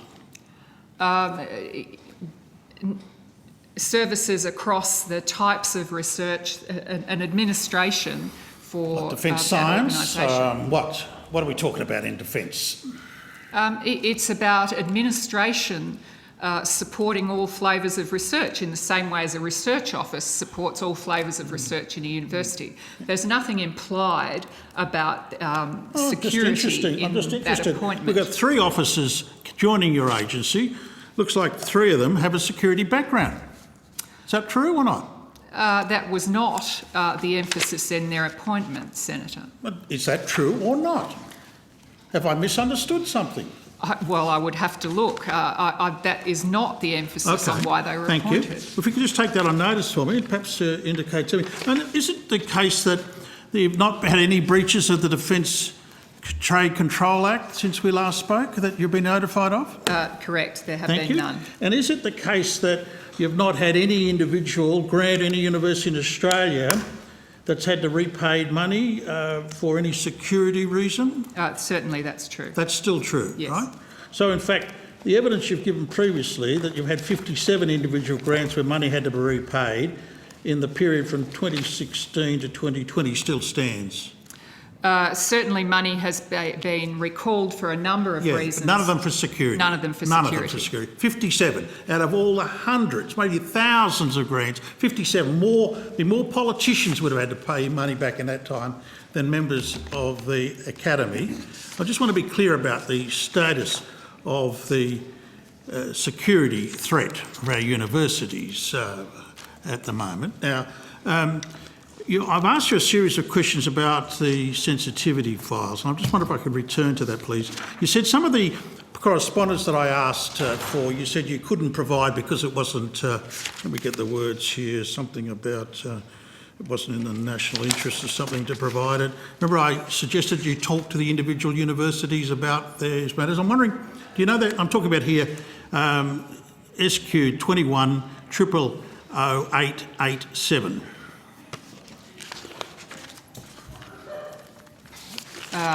We will try and locate that, Senator. You said the public release of the research and other researchers could reasonably be expected to be either implicitly or explicitly cause damage to the national interest. I'm just wondering if you're prepared to make a public interest claim on that basis. Senator, we can find the question, but whether or not I have any information to answer No, that's not the question. The question, you've refused to answer a question, a reasonable question, on the basis that you said it would explicitly or implicitly cause damage to the national interests. Now, you have to either, in my submission to you, you have to make a claim of public interest immunity, or you have to justify that claim. We've just got the con here, Senator.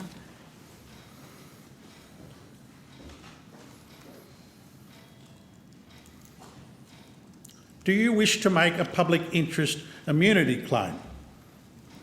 Not at this stage, Senator, Well, but then I answer don't the have question. information to provide you with here No, tonight. that's not what you've said in your answer. Respectfully, it's what she's saying now, so there's no need to get too worked up. Look, it is late, agreed, and I have been asking these questions for a very long time, and I do not like being treated like a mushroom with this type of nonsense. Now, it's a very clear question.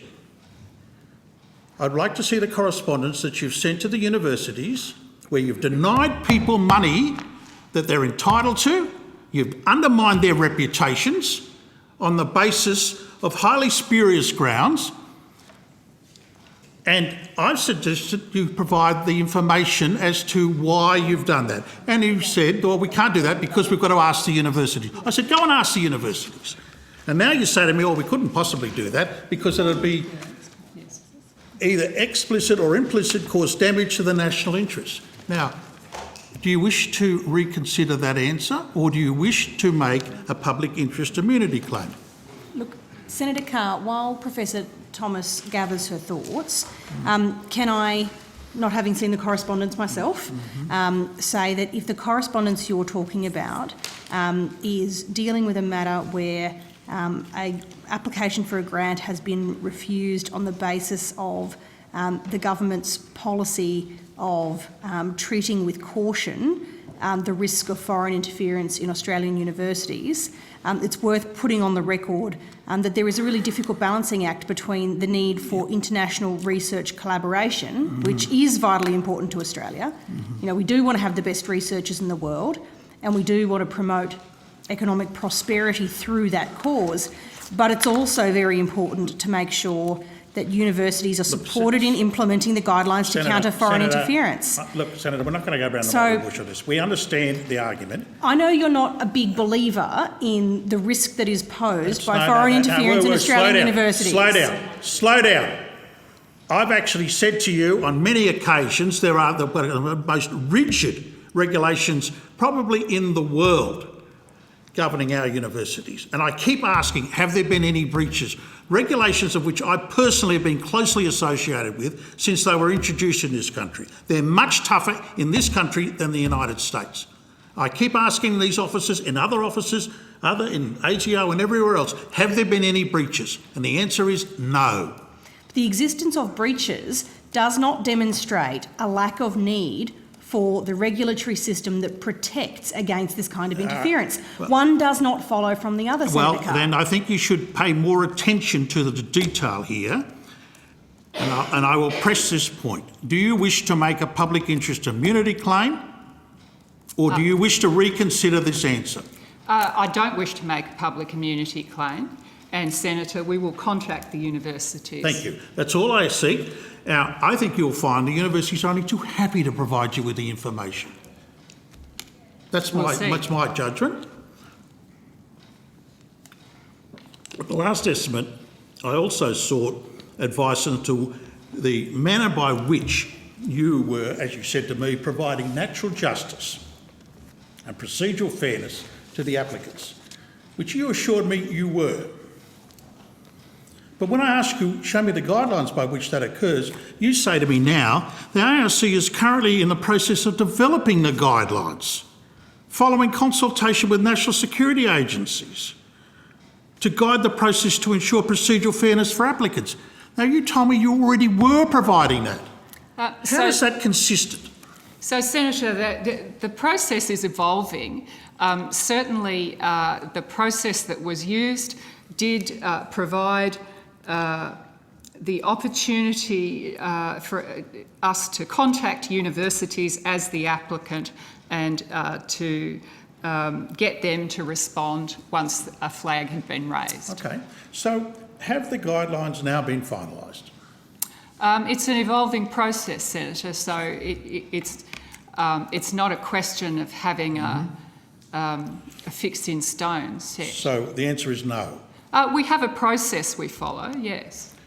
Well, what do the researchers say when they ask how my grant application is going to be assessed? We would say to them that what we've said in discussions with you in our last appearance at estimates, Senator. So when will these guidelines be finished, this evolving process? When will it be concluded? That's a good question, and we're also watching UFIT in parallel to see what developments there are there to guide and make sure that there is coordination with UFIT. So what progress have you had since we last spoke on this matter? Well, you'll see that one of our key staff members is on long service leave, so that's probably slowed things down a bit, Senator. Oh, you've got all these new spooks. Have you caught any spies yet? Senator, the main thing we protect research from is intellectual property theft. And you've found breaches of that, have you? I would have to take that on notice. Yes. And are you still using the ASPE tracker as a reference point? It's one of many sources. I just want to know, are you still using it? You've identified that in 876. That's the one you've identified? As I said, it's one of many sources we use. So you're still using it? I believe so. I see. Now, since the budget estimates, the ARC flagged, have you identified any new sensitivity files or any concerns with the Minister? No. Thank you. So what's the status of the ARC, what you call the due diligence task force? So the due diligence task force, which we talked about last time, was always intended to be a temporary structure, and now that we have new SES coming on board, it will go back into the main business as usual of the branches. So you can tell me when it last met? I believe my colleague talked last time about the small group that met in an ad hoc way in the midst of their other ARC business. And if in its ad hoc form, how often's it met? I would need to take it on notice and come back to you. How many staff support this ad hoc due diligence task force? Senator, when we discussed this last time, it was 3 existing staff members of the ARC. That was 3. That included the Miss Kylie Emery, didn't it? Yes. Yeah. So it's +2. It still remains. I don't believe it's expanded. Thank you. That's right. Can I just indicate that we are coming up to the hour we allocated for the ARC, and there is. Well, I've just got a little bit more to go. I know you, but I'm just indicating there's less than an hour and a half to get through. Sure, 3 agencies. Look, I'll be very brief on this. Appreciate that, I'll be very brief on the Thank next you. one. Now, and can you? So, what engagement has the due diligence task force had with universities since the budget estimates? I would need to take that on notice, Senator. I'm not a member of that group myself. All right. Thank you very much. That's very good of you. Look, I'm wondering if you've been following the international trends on any of these matters in regard to the foreign interference question. Do you keep a watching brief on any of those matters? From a distance myself, yes. All right. Well, there was a recent proceedings, you'd be aware of the China initiative in the United States on which a lot of our material is actually based. You'd be familiar with that? I'm aware the US has a particular stance. It's called the China Initiative, right? And there was recently a trial of the first of the 12 Chinese scholars, Chinese American scholars that have been charged under that provision. And the first went up for trial recently in the United States from the University of Tennessee. Dr. Aming Hu faced 6 charges. Now, those charges were thrown out. He's the 12th, as I say, 12th professor of Chinese origin that had been charged under that initiative. I was just wondering, we don't have a similar type of pattern. And the judge in this case, when he examined the detail, found that the security forces had relied upon Google Translator to translate the Chinese articles that have been the basis for the charges to be laid against them. We don't rely on Google Translator, do we, for our sensitivity files? No. You don't? You can assure me if that's the case? It's the first I've heard of it. So. And in this particular case with Dr. Aming Hu, he was actually propositioned to work as an American spy against China. And we wouldn't do that sort of thing, would we? I'm not aware of espionage. No, I'm just wondering whether that was in the sensitivity files as well. If a scholar refused to engage in espionage, we'd refuse, they'd be in any trouble with that. That's way beyond my security. I'm pleased to hear that. Now, the substance of this is that the commentary on these questions is whether or not there's been racial profiling in these files in the United States against scholars of, who had former Chinese citizenship and taken on American citizenship or work with Chinese universities. I would like to know, in terms of your sensitivity files, what assurance can you give the committee that there's no inbuilt bias in considering grant applications and the development of these sensitivity files? Senator, as we discussed last time, we check a range of publicly available sources for flags. What we do is country agnostic, and it is entirely separate from any academic consideration of applications to us. We have a college of experts with a very rich national diversity amongst its members. So, which other countries are picked up in your sensitivity files apart from China? I couldn't say off the top of my head. Sure. Thank you. And do you consider examples of other international examples when you're developing policy such as that I've referred to here, the US Federal District Court's dismissal of the charges regarding the NASA research funding program? So, Senator, I'll be very clear, our intent is country agnostic, and I believe the matters you're referring to are about talent programs which are not illegal in Australia. Absolutely. The only reason we ask about it is to have an open declaration of interests that might affect somebody's capacity to undertake an ARC grant. That's right. And under Australian university conflict of interest policies, there's been no question of those matters, has there? Sorry, has there been any breaches of those conflict of interest policies that you're aware of? Certainly, if we're unclear on declarations, we work with universities and they themselves interrogate I understand that. Have you come across examples of breaches of those conflict of interest policies under the ARC guidelines, which are very clear? Senator, I'm happy to take it on notice to give you if you would, please. And in terms of the... Chair, point of order. I'm just a little bit concerned that we're straying into territory now that is more properly the remit of the Department of Home Affairs than it is the Australian Research Council. No, this is a guideline from the Australian Research Council grants processes. This is actually a requirement of the grants process and has been for many years. The questions have been drawing upon US espionage cases rather than the local guideline. Senator, if you pay attention to the proceedings here, you know this is exactly what this agency has been doing. Okay, I hear the submission. Look, I have been listening closely to it. It's a very interesting line of questioning. I do think there are elements of the questions that are relevant to the officials, but I also accept, Minister Stoker, there may be information they cannot or do not have. Of course, that's free to them to say so in the answers. And thank you. I believe I've concluded my questions, but that I would like to know an answer to that question. Yes. Because that is specific matter relates to the ARC.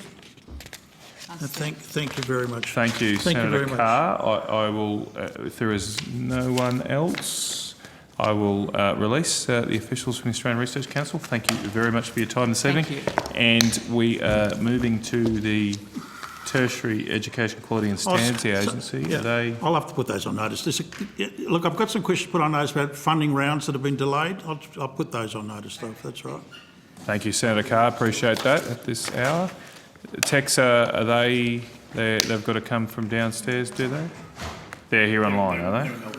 Okay, great. We'll go straight to them, and we'll have a short break. Has anyone else got questions for Tex? Yeah, I'm going to go to Senator Betts first. He's only got a short amount. I'll break you up, Senator Carr. Yes, that's right. You can refuel.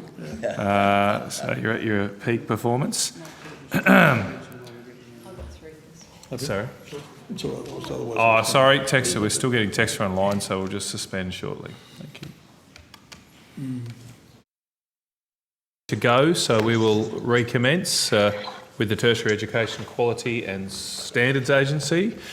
Thank you, officials, for joining us. Ms. Cooper, do you have an opening statement? No, thank you. Look, I'd just like to offer Professor Coldrake's apologies for not being able to join Senate estimates this evening. I'm Professor Joan Cooper, one of the other commissioners, and we don't have an opening statement. Thank you. Well, thank you, Professor. We'll go straight to questions, and Senator Abetz. Thank you, Chair. I have a brief bracket of questions relating to the University College category, and they follow on from my questions last time and those that were placed on notice by me, and thank you for the answers provided. And in the responses, it was indicated that there were 10 applicants for the new University College category, 3 of which were successful. As I understand it, of the 7 that were unsuccessful, we have 5 AAT appeals underway. That is 50% of applicants or 70% of the unsuccessful applicants felt sufficiently aggrieved to take legal action. I'm just wondering whether that causes TEQSA any concerns. Thank you, Senator, for your question. We believe that we went through a very thorough, comprehensive process when we assessed all of the applicants against the new criteria, that we treated them all fairly and equally. With great respect, I would not expect you to say anything else, because you wouldn't be going to the AAT saying you did a shoddy.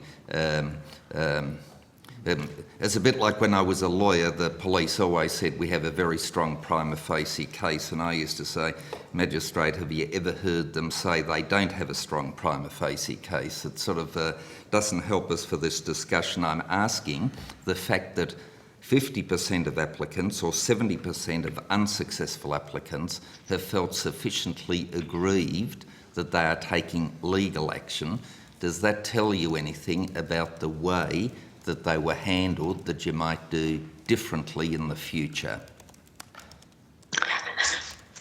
I believe that we dealt with them in a very open way. They were provided with information on exactly what the process was. They were given the opportunity to provide a 15-page summary of their evidence and information, of which they could attach unlimited documents to support their 15-page.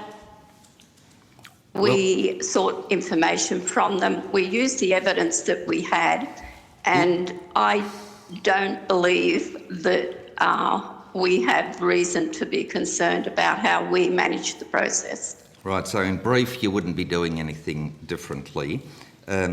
So when I asked about the opportunities that providers had to engage with TEQSA, your response to me was, and I quote, TEQSA did not issue proposed decisions as all decisions were made based on information and issues of which providers were already aware and had an opportunity to address through their submissions.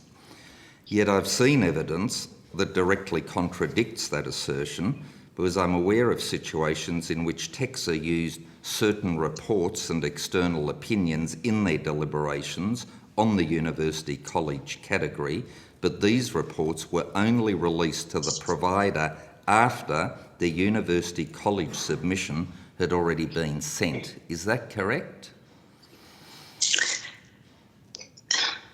I'd have to check on that. I'm not sure what reports you're referring to.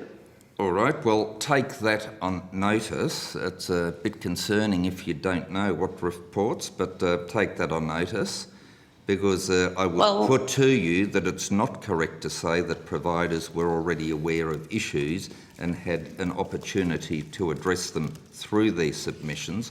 But could I propose to you, wouldn't a better process have been for TEQSA to form an opinion, release a proposed notice of decision and give providers an opportunity to provide feedback, respond and correct any factual errors? That would have been a better process, would you not agree? In operations, that is the process we followed. However, we had limited time to address the private provider category changes because the legislation came into operation on the 1st of July, and we had to make a decision on all of the providers by that date to ensure that they actually fell into one of the categories, since we were losing 2 categories. I believe that when we did our assessments, they were notified that they did have the right to appeal through the AAT.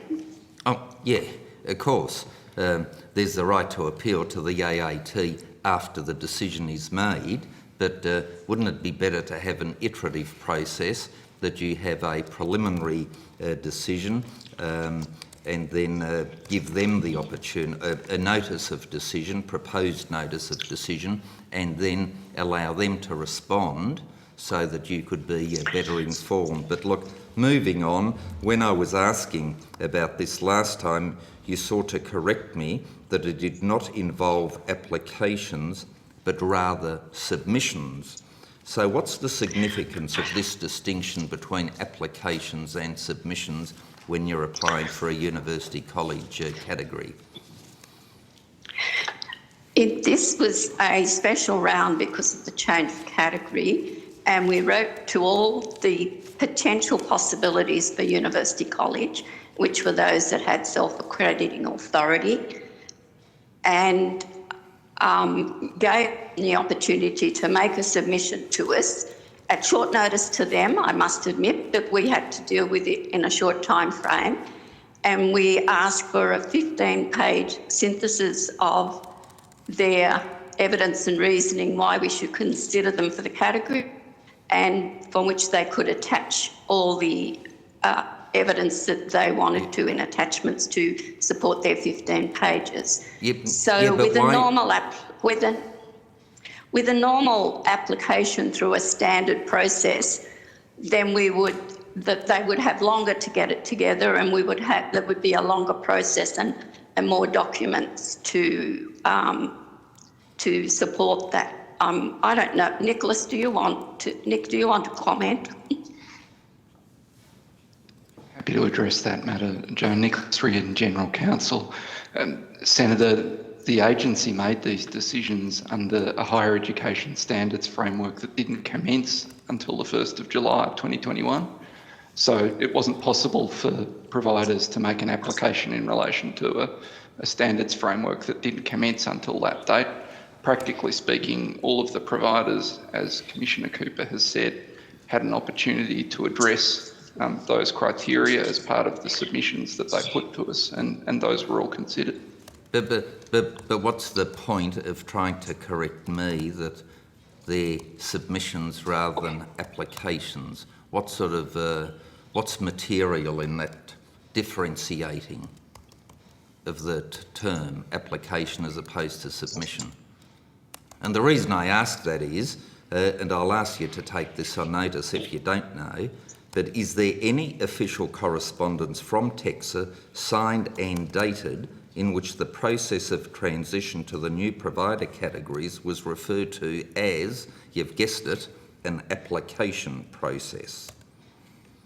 Which is sort of quite bizarre that you would then go out of your way to seek to correct me, yet there is official correspondence from TEQSA referring to the application process. So take that on notice and let me know whether any such correspondence emanated from TEQSA, and if so, why it made this fundamental error which you thought needed to be corrected when I used that terminology. And because I want to put to you, if TEQSA staff were confused about what they were actually doing, could this not also explain to a large extent the dissatisfaction that exists among the providers that are now appealing to the AAT?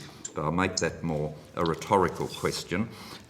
We've been previously told that there was a short period of time for these submissions or applications to be looked at.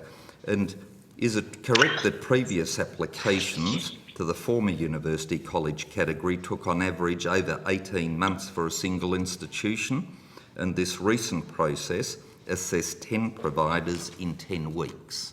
Is that correct? 10 providers in 10 weeks? Yes. Yep, thank you. And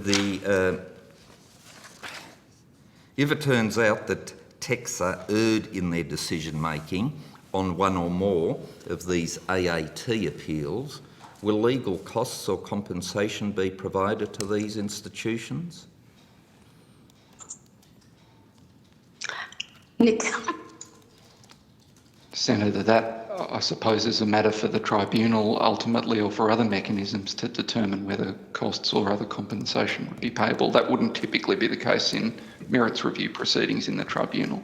But you wouldn't feel obliged that these non-for-profits that are seeking to get registration that have been frustrated by maladministration are incurring costs as a result of your errors, if that is what is found, and that's an important caveat, but you wouldn't find it necessary to assist them with their costs.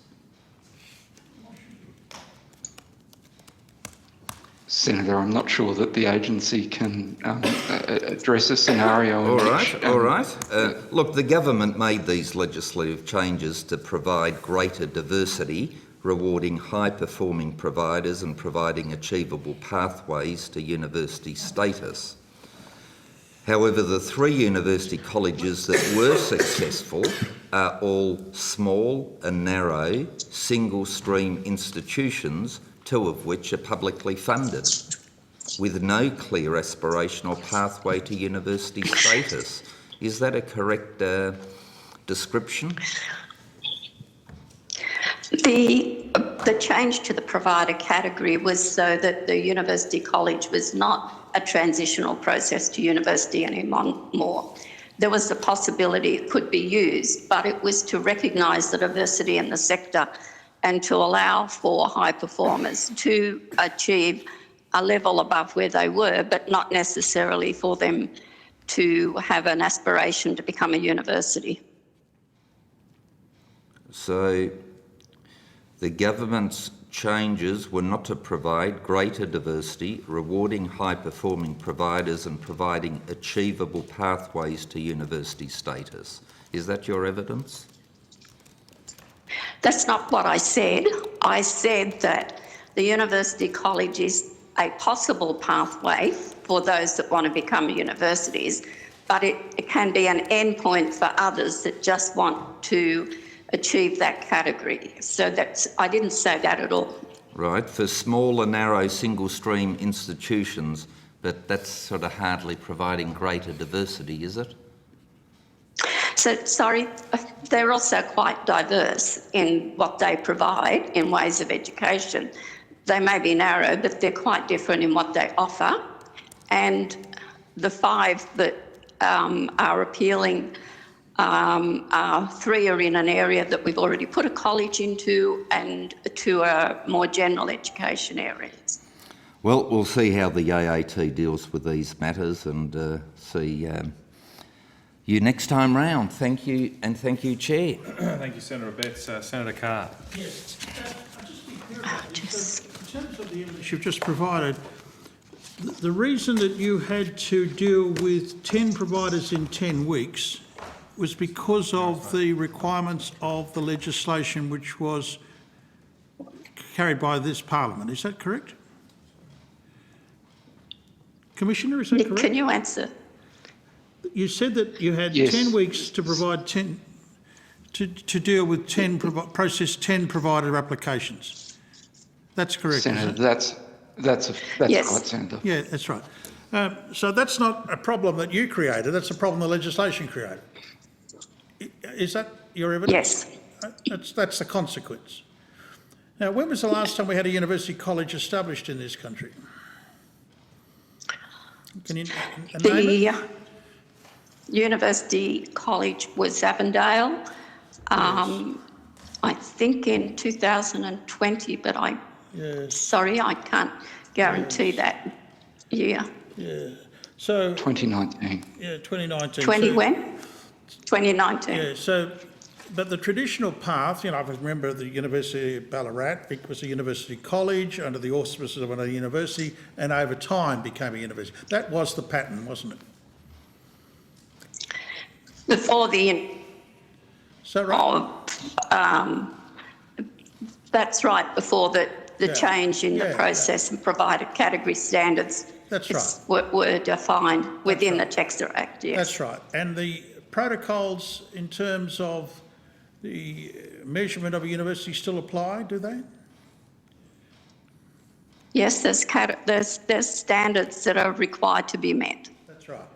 So it's not open season, is it? It's open slather? No.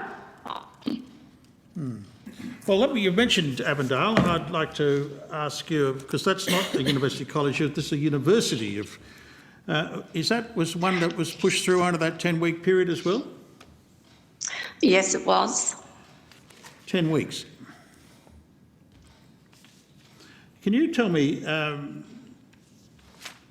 when was the last time an institution moved from University College to a university? I wouldn't have that on hand. I'm sorry, I can't take that on notice, please. And how long was that university a university college before it became a university?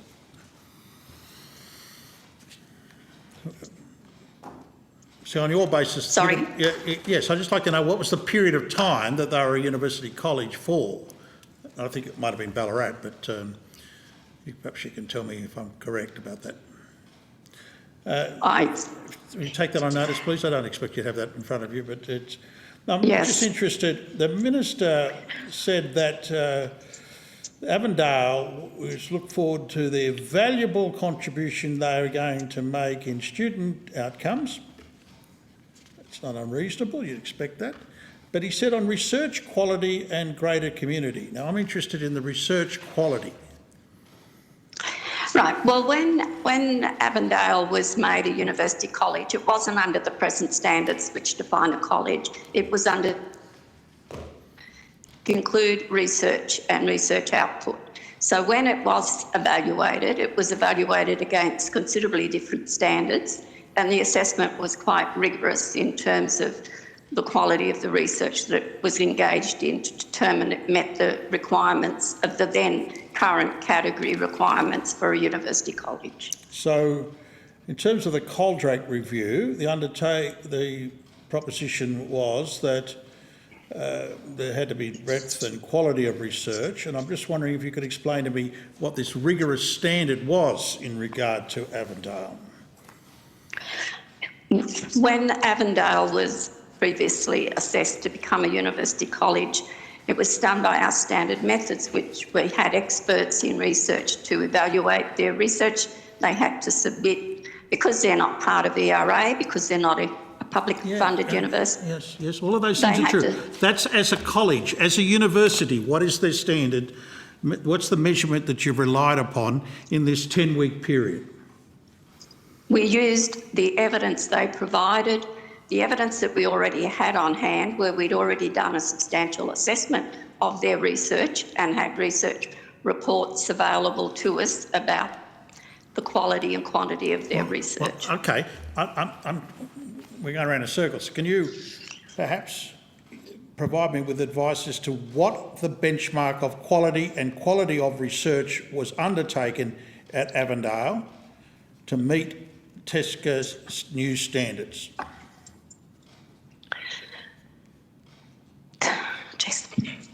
We looked at the information that we already had, which had looked at where their publications met, at what level of ERA they were, whether they were a 3 or a 2 or a 1, and we looked at the other available to us to make that decision. So tell me, what level and era does Avondale achieve? I'm sorry, I don't have that right now in front of me, and I don't have it on the top of my head. I thought you were telling me they weren't part of ERA. They weren't, but their research was judged by people who know and who are experts that do in ERA. Which people? Nick, do you remember the experts? I can't remember their names, sorry. We have an expert database where we rely on experts. Would you like to take that on notice? I'll give you the opportunity to take it on notice, because when I look at their assessments, TESCA's, you'd be aware that their research plans out to 2026, they commit only to this: commission external experts to conduct ERA equivalent assessments to verify and validate existing research outcomes across the BFOEs and FORs. They're not currently part of ERA. Is that correct? That's correct. Yes. So what is this external equivalent assessment that you've relied upon in the 10 weeks that you've used, the period that you've used to give them registration as a university? As I answered to Senator Abetz, we used the information and submission they made to us along with our existing evidence that we had on Avondale College.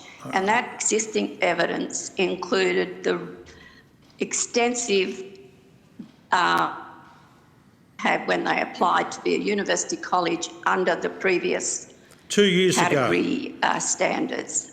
And their more recent information that was provided to us. I'm just being clear about this. So 2 years ago, they applied to be a college.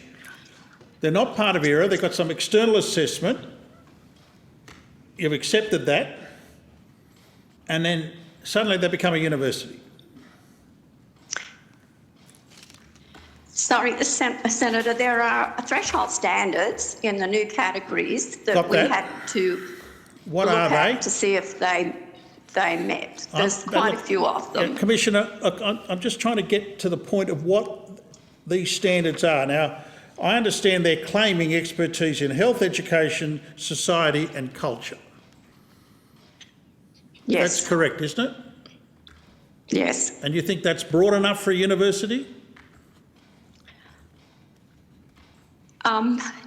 It's 4 areas of expertise and they have discipline areas in those expertise, yes. Based on their claims that they've got equivalent assessment standards in those areas.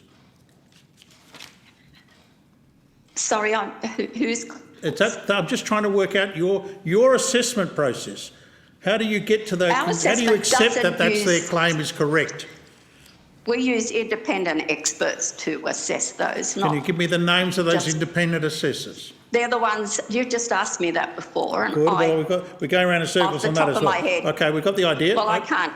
I'd like to know how you've come to the Answer that. conclusion that point of Avondale order. is a university. That's the point. Point of order.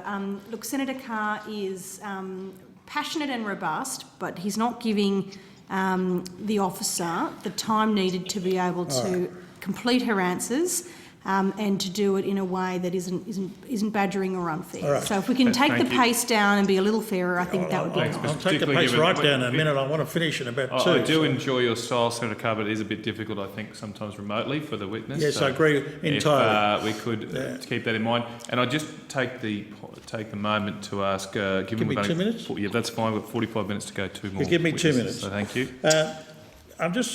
Commissioner, could you tell me, has TESCA interrogated the claim partnership between Avondale and the CSU, Avondale and the University of Newcastle University?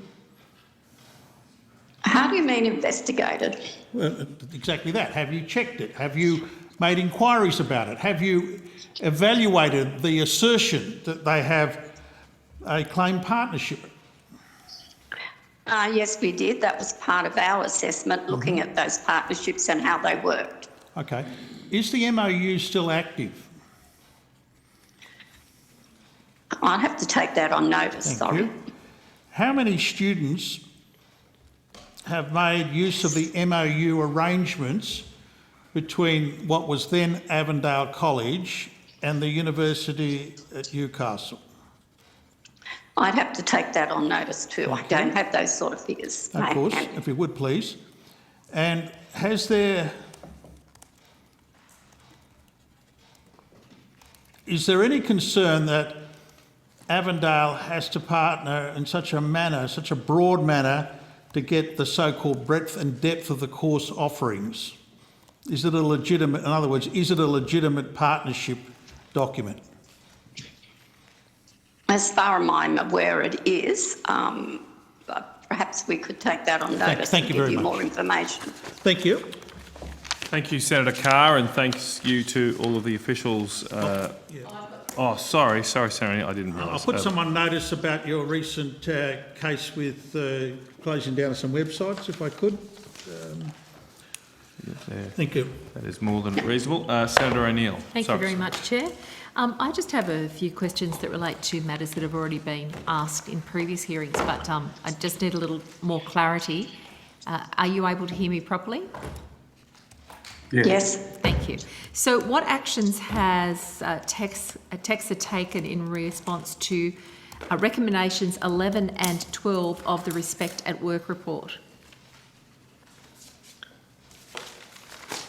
Alistair will answer. Senator, I'm Alistair McLean. I'm the Chief Executive Officer. On those, I don't have in front of me recommendations 11 and 12.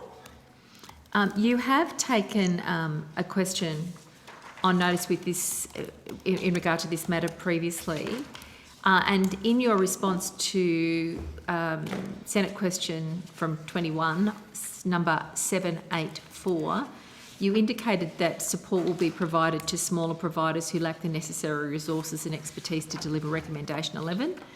So I'm asking what support is being provided to providers to implement recommendations 11 and 12 of the Respect at Work report. All right. Can I take that further on notice, please, Senator? If necessary. And so the question is in two parts. What support is being provided with regard to recommendations 11 and 12? And will it be provided to all providers? Is it available to all providers? Thank you. And also you've indicated in response to a past question, and I'll refer you to Senate question 20 from 21, Senate question number 550, that indicates in response to a question from Senator Waters that you've sought to become an associate member of the Respect at Work Council. And I'm seeking a clarification of whether that has eventuated or not. Yeah, my apologies, Senator. I will have to come back to you on notice. All right, thank you. Thank you, Chair. Look forward to your responses. Thank you, Senator O'Neill. Okay, I will now release officials from TEXA. Thank you very much. We will move to the Australian Institute for Teaching and School Leadership. I believe those officials are online or appearing online.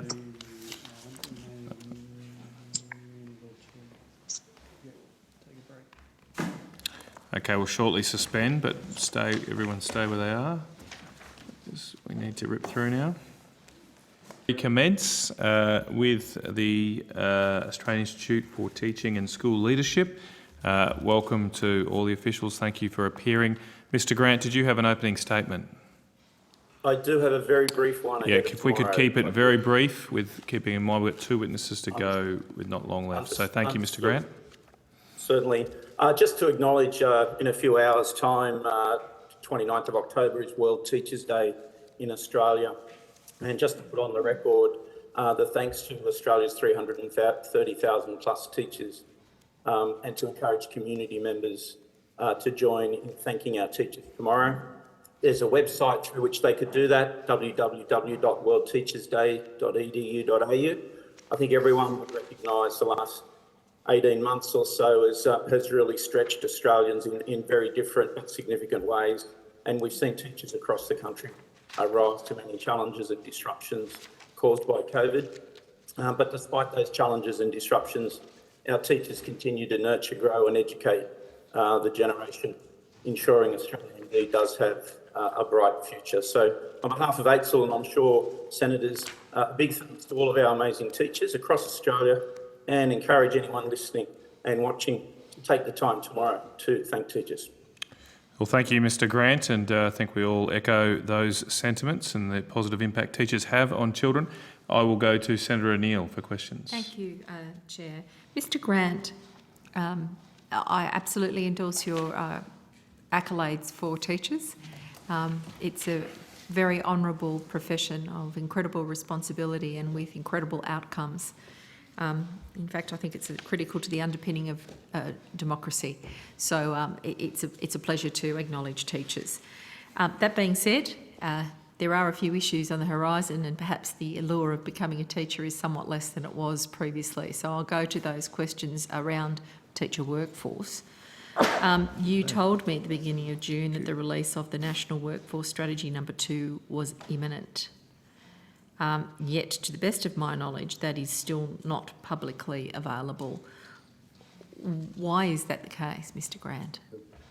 Yes, thanks, Senator, and thanks for those preliminary comments. Look, I did tell you that, and I can inform you that the Oversight Board that has responsibility for that report, known as the Teacher Characteristics Report, has reviewed the first draft and has asked for a couple of tweaks. Those tweaks, as they were put, are being implemented now and will go back to the Oversight Board for approval and then distribution, and I'm told that will be well before the end of the year.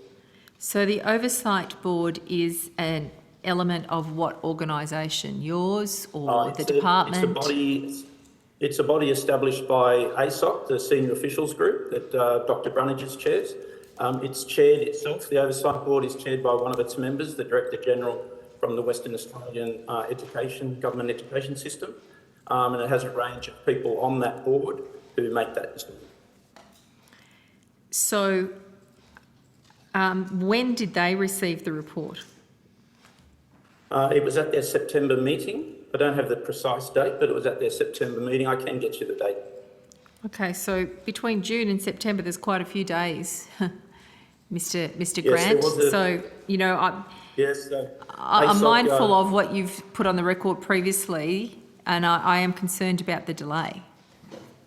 ASOC changed the chair for the Oversight Board from the Chief Executive of the South Australian Government System to the Director General of the Western Australian Government System. That caused a little delay in time, but the Oversight Board runs as an independent authority under the delegation of ASOC. It's not an ASOC entity.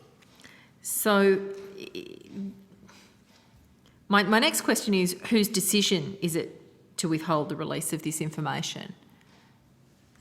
I think the Oversight Board wouldn't characterise it as a withhold. It's just that they wanted some changes made to the version they saw last month. Those changes are working their way through. The Oversight Board will see it again, and I would expect, although it is their call, that they would release that report that you're looking for. So when you told me at the beginning of June it was imminent, was the next meeting for them scheduled for September at that point of time? How frequently do they meet? I don't have the yearly meeting schedule in front of me. I'll just see if anyone else on the call can find that date.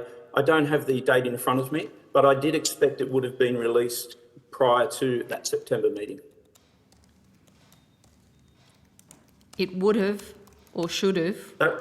That was my expectation, but again, as I say, the Oversight Board does have a delegation of authority and it does make its own decisions.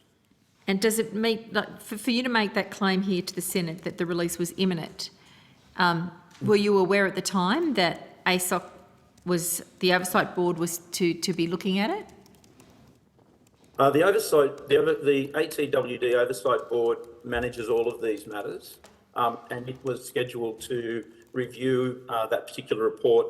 My recollection is the change of chair, as I outlined earlier, by ASOC did cause a small delay, and then it became a scheduling issue. I don't know that COVID played a part in that particular scheduling issue, and they met in September. And is there anybody there who can give us an indication? Do they meet quarterly? Do they meet monthly? I'll ask Mr Misson, who's most likely going to know that, but he may need to look it up in some fashion. And I was just trying to, Mr Grant, Edmund Misson, Deputy Chief Executive Officer. So I haven't yet been able to find that information, but I'll take it on notice, Senator, and we'll give you the date of the meetings in 2021. Because I'm concerned that despite the fact that they've now seen it by your report in September, when is the next meeting and when is the likely release, and on what basis do you make that claim? when you're unclear about the meeting dates? Before the session tonight, I did look this particular matter up and spoke to the General Manager in HSL that oversees the Secretariat support to the Oversight Board. And his advice to me is that the Oversight Board would be seeing it between now and the end of the year, and it would be released before the end of the year. So could you provide on notice the details of when that meeting is supposed to occur, and who Yes, is a member of that Oversight Board, and Yes. affirm a date from when you think it's actually going to, when that Oversight Board indicate they will be releasing it? And is it within their purview exclusively, or can other people continue to hold this up? No, it's within the delegation of the Oversight Board to release the information. Okay, so on the HSL website, it says of the second report, as the ATWD matures, it will provide further opportunities to understand the supply of teachers and the teacher workforce across Australia and address increasingly complex issues.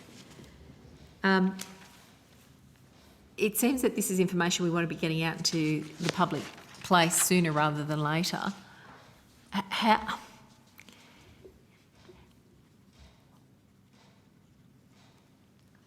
Are you can you assure me that this was simply just a timing schedule delay, that there was no other reason for its delay? I'm advised it was exactly that. Right. So does HSL have data available about teacher workforce shortages across the states and territories? No, those shortages are on the demand side, for want of a way of putting it. The ATWD is on the supply side. But there's certainly work being done between the Australian government and jurisdictions to try and get a picture of demand. And as mentioned earlier today, the Quality Initial Teacher Education Review also is having a look at demand. Thank you for that answer. Any further information you could provide would be very welcome. I'm looking for some detail so we actually have a sense of the scale of the challenge that faces us. Yeah, the best hope, I certainly don't have it, HSL doesn't have it. The best hope is what might be released from the Quality Initial Teacher Education Report. Dr. Baxter may give some commentary around the work that was done recently in response to a request for jurisdictions to provide some demand data. Dr. Baxter. Certainly, I'll just restate Ross Baxter, Deputy Secretary, Schools and Youth, to support and supplement the work that Mr Grant's been describing, Senator. Minister Tudge did ask his state and territory colleagues for data to support modelling of teacher demand recently. Consultations are still in train, but we are close to having a national picture of teacher workforce demand for the next 5 years. So we sort of looked at a range of data sets we had, as well as data that the states and territories provided to us. We pulled that together into a sort of draft single picture, but very cognizant this is not our data and these are not our systems. We're out testing that with the states at the moment and saying, states and territories, and saying, this is what you've told us, does that look accurate?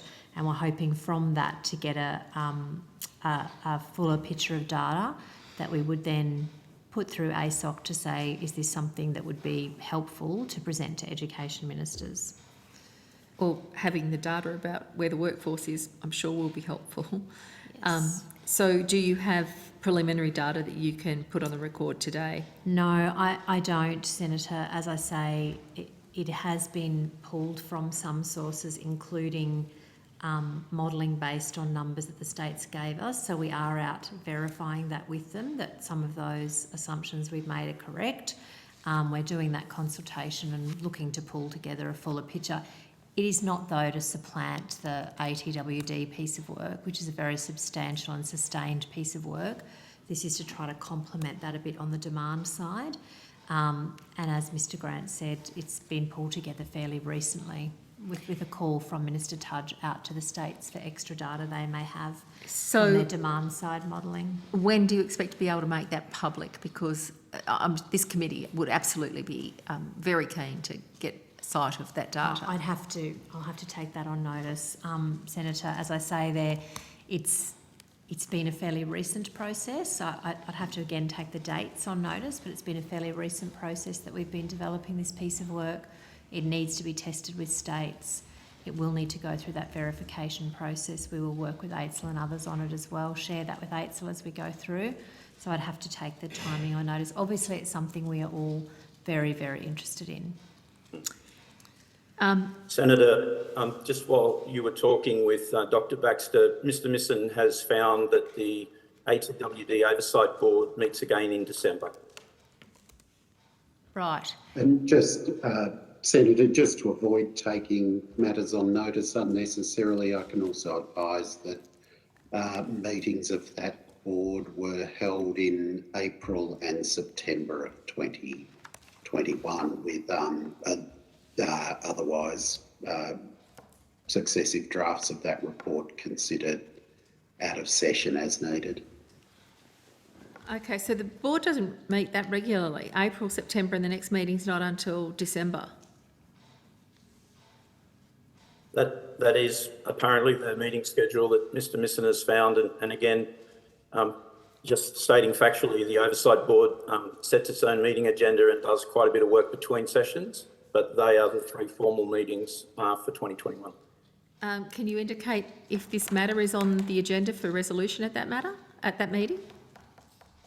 I can't say that firmly because I don't control the agenda, but I would like to think they may have dealt with it out of session prior to that December meeting, but if not, I'd be very confident it would have to be on that agenda. So can I just put on the record, and I hope that you might convey to them that the Senate is particularly interested in this information being provided sooner rather than later. This seems an extraordinary delay when we expected it in the middle of this year already. 6 months later, it's enough to have policy implications that could change the course of, people's decision making with regard to the sector. Happy to take that and pass it back Senator, to just wondering the how Chair of much the Oversight. longer we do still have a quorum. A number of senators I've have got questions a for couple of quorum. lines of questioning, not that much though. Okay, that'd be great if we could. So there have been media reports in nearly every state and territory about the shortages in the teaching workforce. Yet, to quote you, Mr Grant, from last estimates, you said there isn't a national approach to lifting rates into our universities or rates out of universities for the future workforce. Why is that the case? Why not?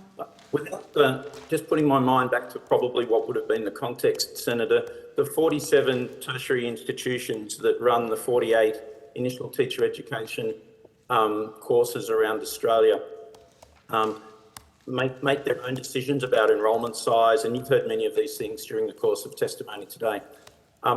Those institutions, by nature of their own autonomy, make those demand and supply decisions as they see fit.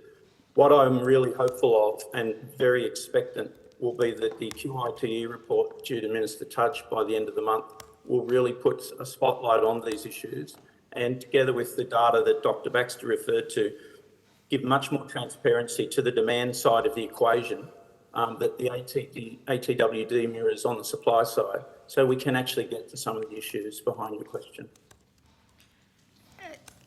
So the data gap that you just really revealed in June remains, but at this point of time you are hopeful that some transparency about what the real state of play is actually going to emerge sometime before the end of this year. Is that a fair summary? Absolutely my hope and expectation, and certainly even without the QITE component, Dr Baxter's commentary around the work of Minister Tudge and colleague jurisdictional ministers on the demand data gives hope to that as well. Mr Grant, you made some comments. Mr Grant, do you consider the Job Ready Graduates legislation successful in strengthening the workforce pipeline?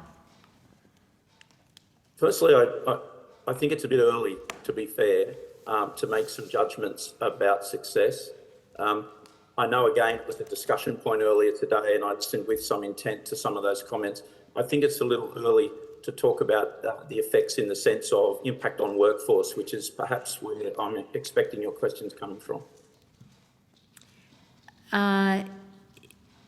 If you could at your earliest convenience, have a look at the data that emerges and give us your view about whether it's been successful in developing the workforce or if pipeline or if we've got an increasing problem.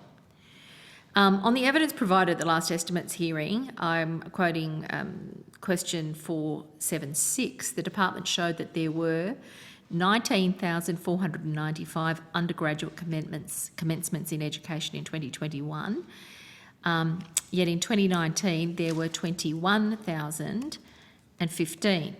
So on those figures, in the 2 years, there was a loss of 1,520 students starting an education degree. Given that raw figure data, it doesn't look like a success, does it? It's a decline in people coming into this. I see the downward trend in the two numbers, but I'm also aware, as perhaps the senators are, that employers across Australia, education employers across Australia, are starting to make some of their own innovations in this space. I know particularly in New South Wales announcement to seek 500 plus STEM teachers from overseas locations. But I do note the two data points that you mentioned. How long before you'll be able to give us sort of a considered view about how the job ready graduate legislation and the changes that have ensued have impacted the education pipeline? I'd really want to look at the reliability of either 1 or 2 year analysis point and the strength of conclusion that could be drawn from that. But I'm happy to take on notice to come back to you firstly with an answer to that question, and then secondly, the analysis with whatever caveats might be appropriate for that point of data analysis. Thank you. Senator, I do have, if it's of interest, and I'm not trying Yes. to usurp Mr Grant, I do have a head count to 30 June 21 early data on the impact, if that's useful.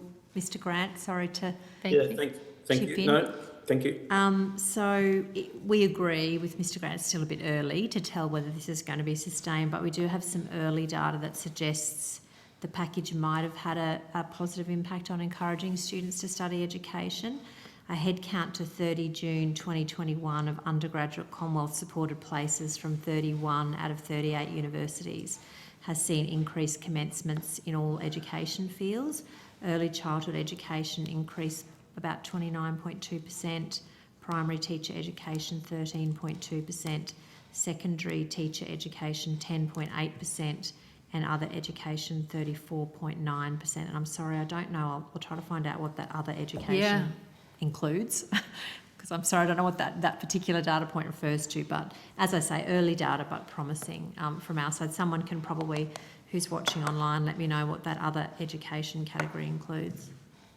Okay, thank you. And that is commencement, so we're talking about first year. That's to 30 June 2021. Great.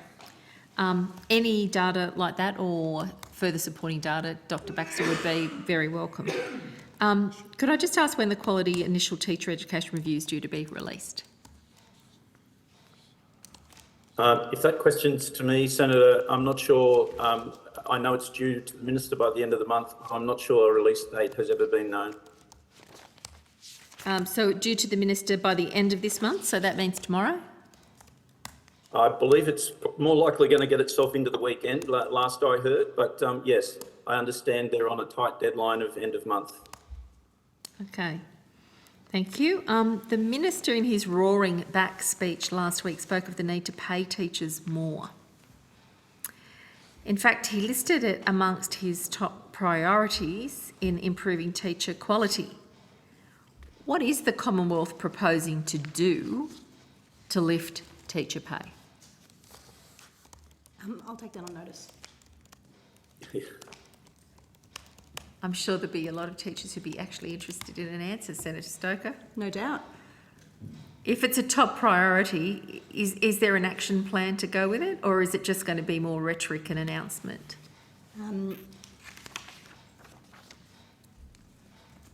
I reject the premise of your question that suggests That your government's all announcement and no delivery. I reject that premise entirely. It is false, but I am happy to take on notice the substance, the non-rhetoric part of your question, and get back to you. Senator O'Neill, could we cut out the political commentary at this time of night? It's more likely just to take on increase as notice. time goes. Without any disrespect to you, Chair, it's just getting rather late. So my question is, if the Minister is making an announcement about his personal desire and listing it amongst his top priorities to pay teachers more, can I be very clear, when is he going to deliver on that promise, and how much is he going to deliver to whom? Chair, I have tried not to be combative, given the hour and given that everybody's tired, but these are not questions that are proper for the Australian Institute for Teaching and School Leadership. They are matters that could have been raised during the policy session with the department. They are matters that do not belong here. I think, given the independent nature of this body, Senator O'Neill, that point of order for the Minister does hold. It doesn't seem particularly relevant to this section. So, Thank you, Chair.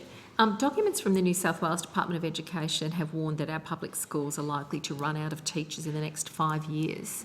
I'm sure you would be aware of these reports in recent days.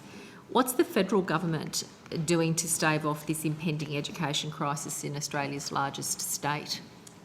It's the same objection. I think the Minister's right there, Senator O'Neill. If the question is about what the government's doing, it would probably be better asked this morning to the department. Teacher shortages are particularly bad in particular parts of the country. Do you have any insight into that, Mr Grant? Have you got a heat map of where the highest risk is? No, Senator, we don't have a heat map or anything like that represents the three sectors in each of the 8 jurisdictions. Do you see it as important information for you to be aware of in your work as AITSL? I think to go back to the earlier question around getting a better handle on demand data, the spotlight on demand data is the key missing piece that will enable a whole range of players, from employers to other national stakeholders, to ask the right questions and to put the right focus in areas that will make a difference to data, such as teacher employment and availability in any particular area of Australia. I just don't think we have the data available to us to help. So there is some data that's available in parts of New South Wales that I'm particularly interested in. Just to give you a sense of the scale of the problem, Murrumbidgee Regional High is reported to have 19 vacancies. Lightning Ridge High School has 12 vacancies. Mount Austin High has 10 positions vacant. Moree High School, 7. Walgett Community College, a staggering 12 jobs empty in a school with only 117 young people in it. In rural communities and small rural communities, this is a huge blow to the future of kids. Given your role in informing the federal government, why is it that at the end of 8 years of government we've reached this crisis point, and what incentive programs have you considered and suggested to the government to ensure that students west of the Dividing Range in my state and in other regional jurisdictions have equal access to educational opportunities in the way that their city counterparts do? Look, Chair, I did try and raise a I'll point rule of on the order. point of order. There is some relevance to that. The only relevant aspect of that very long question, Mr Grant, was that went to the advice that you've given to government. I'll let you answer that question. But Senator O'Neill, we've asked a number of times. The witness had already said he didn't have data on a heat map. So the commentary at the start of that question was probably irrelevant to this question. But Mr Grant, I'll let you answer the parts of that question that are relevant. I will take it on notice to make sure that historically the company hasn't given such advice, but my view would be, without knowing the data, it is very hard to give advice. So, Mr Grant, AITSL doesn't sit separately from the impact of the decisions that you make with regard to teachers, their training and advice to government about that. It doesn't sit separately from the outcomes of education when young people aren't able to access a teacher. So have you provided any advice to the government about the need for policy reform with regard to students in regional and rural communities? Again, happy to take it on notice, Senator. To the best of my knowledge, I can't recall such advice, but given my relative recency in the company's history, I'll come back to you. I think while colleagues here are not enamoured of the description of the problem, I think Walgett Community College is a really good example of how intense and pressing the problem is. 12 jobs empty in a school with only 117 young people.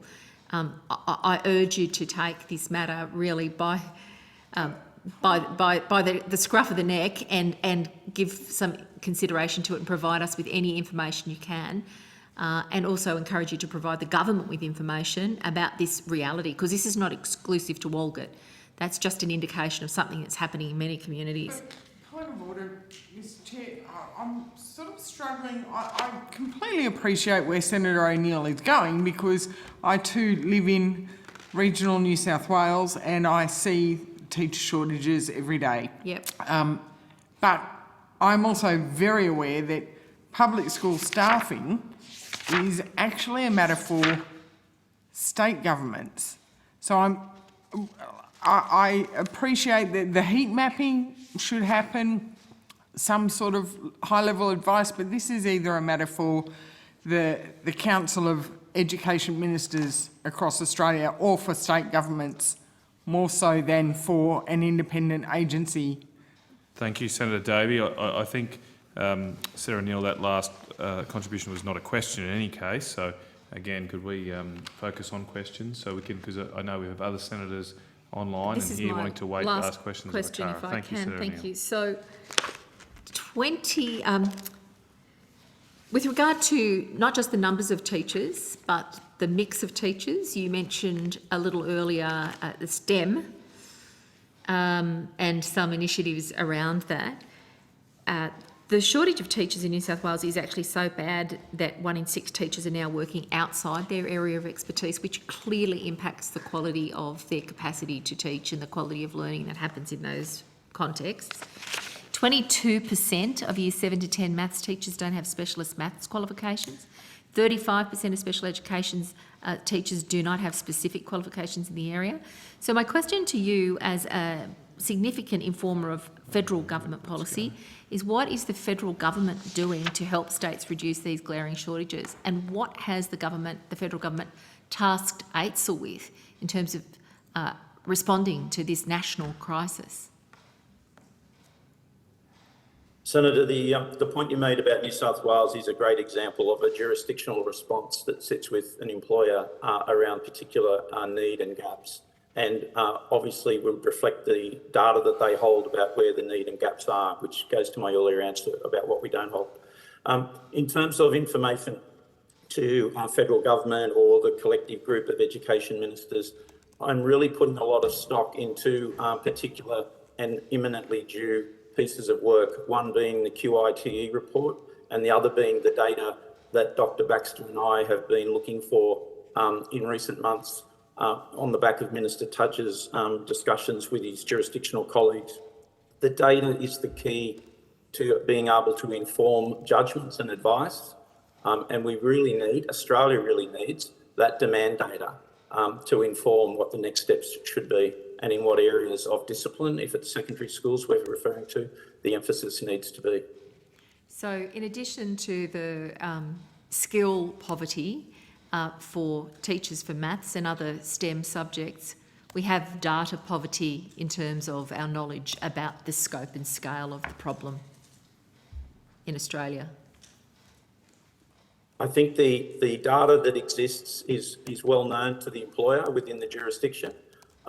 How it can be used in a national context to influence those 47 providers of initial teacher education to get a better balance in the numbers, supply and demand, is key. And again, data is key here to provide the illumination for the right questions to be asked and the right decisions to be taken. Thank you, and I appreciate you taking this. I know that there can be very arbitrary delineation between federal and state jurisdictions and school systems, etc. But kids who are being born today who are coming into our education system, they don't care about that, neither do parents. And the whole ecosystem functions as one, despite those jurisdictional boundaries. So I appreciate your goodwill in taking my questions in that light. We're all in this together, and it's not just about COVID. We are all in an educational context together in the country, and it needs a coordinated response without delineation. Thank you very much, Thank you, Chair. Senator O'Neill, and thank you very much, Mr Grant, and all officials. You are released, and I believe we have the Australian Curriculum Assessment Reporting Authority officials online already. So Ready to we'll start move work at straight 10 to into 11. that, given Dedication. the hour. So I believe Mr Di Carvello, are you online? I see you Yes, there. I am, And Senator. we've got Thank you. you. Great, sounds working. Fantastic. Sorry, I'm just getting some. Okay, we might just check at this point. Is Hansard okay to go past 11? We are certainly going to do that. But we, of course, would like to finish this right now, if everyone's okay with that. So, Mr Di Carvello, thank you for appearing. Do you have an opening statement? No, Senator. Could I also indicate, however, that I am joined by Ms Janet Davey, our Director of Curriculum, and Mr Peter Titmanis, our General Manager of Assessment and Reporting. Okay, thank you very much, Mr Di Carvello. I'm going to go to Senator Faruqi first. Thank you so much, Chair, and thank you everyone for hanging on till this hour of the night. I'll try and keep you not here for too long. Could I start by asking for a brief update on where the new draft curriculum is up to at the moment? Yes, Senator. So the process is that we undertook a 10-week consultation period from the end of April to the start of July. I think the last time we met with you, we were in the middle of that consultation period. That consultation period finished, as I said, early July. From there, we had commissioned the Queensland University Institute of Social Science Research to have a look at all the feedback that we had received through that 10-week consultation process. We had several hundred, if not thousands, of submissions through that consultation website, survey responses from teachers in particular that we were very pleased to get to hear from. Also, email submissions from the general public as well. They were also able to fill out the survey. And then we had jurisdictional submissions as well from each of the state and territory departments. So the Queensland Institute of Social Science Research has now looked at all that material and has provided the ACARA board with a series of consultation reports independently produced, one for each of the 8 learning areas, one for the 3 cross-curriculum priorities and one for the various general capabilities, so 10 reports in all. The board has considered all that feedback. While that was going on, Ms Davey was running a process with our various curriculum reference groups to consider the feedback that was in. We began revising, preparing the final revisions in response to all that feedback. That resulted in a final set of revisions going to the ACARA board for a sign-off on the 14th of October. The board signed those off. That is now ready to proceed to the Australian Education Senior Officials Committee before progressing then on to Education Ministers' meeting for consideration. And when is that meeting? The date of the next Education Ministers' meeting is formally set for the early mid-November. I think it's the 12th, but the agenda, I'm not aware that that's been finalised, and it's possible that there may be. We would hope that it would be considered in the near future. Mm-hmm. Minister Tudge, in the last few weeks and months, has been waging a fairly intense public campaign about his grievances with the draft curriculum. He said, for instance, the history curriculum is very negative and diminishes Australia's Western liberal and democratic values. Has Minister Tudge made representations directly to you, Mr. Di Cavallo, or to you, Ms. Davey, being directly critical about the content of the draft curriculum this year? The Minister has written to the Australian Curriculum Assessment and Reporting Authority Board indicating his concerns, but he has, not in direct to me or to Ms Davey, made those concerns known. We have briefed the Minister, as you would have seen from his speech last week. He indicated that he had been briefed at a high level by us on where we've arrived at, but he has written to the board and the board has acknowledged receipt of that correspondence. Of course, it's always helpful for the board to be apprised of the views of all stakeholders, but in particular the views of ministers in relation to our work. We are in the process of planning briefing sessions with all our ministers. As you'd be aware, Senator Akara is accountable to all education ministers as a collective, and we intend to brief as many of them as possible between now and the scheduled education ministers meeting in mid-November about the progress that has been made in response to further revisions to the curriculum in response to feedback received on the consultation draft. And the letter that you referred to, Mr. Di Cavallo, you said that was written to the board. Is that the same letter that was leaked to the Australian, which was to the acting chair? Is that the same letter? Well, as to the process by which it became available to the Australian, I won't comment, Senator, but that is the same letter, yes. That is the same letter. Do you know if there have been any, like you said, when you briefed the minister on that, but you haven't yet briefed any of the state and territory education ministers? No, we have briefed two other ministers, and we are in the process of scheduling briefings with other ministers as well. Mm-hmm. And ACARA is an independent statutory authority, is that correct? Correct. So I'm just wondering, this public campaign that has been waged by Minister Tudge, does that have an impact on your independence and the way you develop the curriculum? No, it doesn't affect our independence. As I said earlier, Senator, it's important that the authority be aware of views of ministers and the way ministers choose to communicate their views, either to us directly or through the public domain, is a matter for them.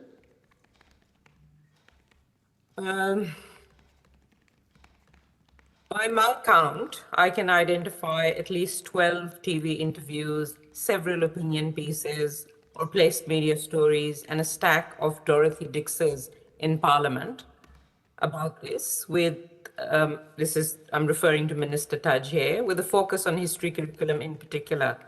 I just wonder if you can recall a time at which a federal education minister has been this open and gung-ho about their views on the curriculum. I have been in this role, Senator, as the CEO of ACARA for 2.5 years, approximately. The range of my interests in what happens in Parliament prior to that extended broadly across a wide range of issues, not just education.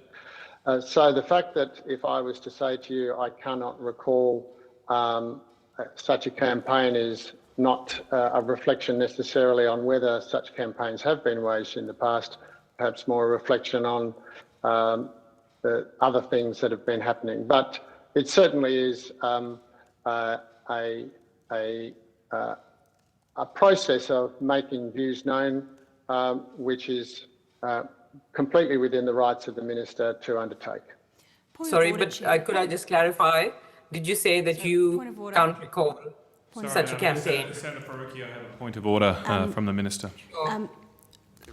Chair, I'm reluctant to be picky at this hour, but I am concerned that these questions are asking for personal opinions of the witness that really aren't appropriate in the circumstances. Well, the previous question did ask, have you seen a minister intervene as much as this? I think it was borderline, whether it was factual or an opinion, but please, Senator Faruqi, if you could make sure you're asking questions of facts and not for judgments of any kind from officials. Thank you. Mr. Devika and Mr. De Carvalho, do you know if Minister Taj has any expertise in curriculum development?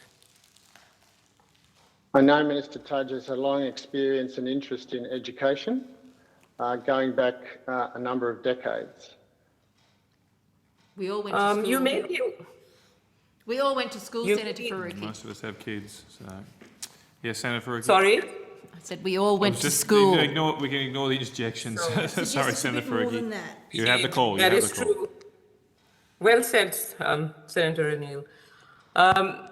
You may recall that recently in a Sydney Morning Herald story, Professor Oppenheimer, the chair of history at Flinders University, said that history is meant to be an accurate reflection of the past, and not everything that happens in the past is rosy and happy. We want children to leave school being able to understand their past and understand where they've come from in all the complexity. Given that you are an expert in curriculum development, would you agree with that statement? I'd suggest Minister Taj has said similar things. No, he said the exact opposite, Minister. Okay, we do not need to debate. A question's been asked. I'll just take this moment too, Senator Faruqi. I'm going to rotate the call a little bit quicker at the moment, given the hour. So if you could wrap up on this line of questioning, we'll come back if you need to, but I want to try and rip through. So the question, Mr. De Carvalho? Yes, Chair, and I'll refer back to your previous commentary on questions that are seeking opinions. I believe this question falls into that category. It's not for us at ACARA to agree or disagree with particular political or other commentators. Our job is to produce a draft curriculum for consideration by ministers, and that's what we're doing. Thank you. Thank you, Senator Faruqi. I'm going to rotate the call. I can come back if necessary, but sorry, we're going to go through a little bit quicker. I do have a few more questions. Okay, thank you. Senator O'Neill. Thank you. Can I just ask a couple of clarifying questions there? It was indicated that the draft was going to be ready for the Education Ministers' meeting by October. You've corrected that and said now it might be ready by mid-November. I'm not sure what you're referring to, Senator, when you say it was indicated that it would be ready by October. What are you referring to? Well, the final timeline for the F10 curriculum review indicated that the draft was going to be ready by the end of October. That's missed that deadline. I'm not sure what timeline you're referring to, Minister. Is that Senator, a published timeline?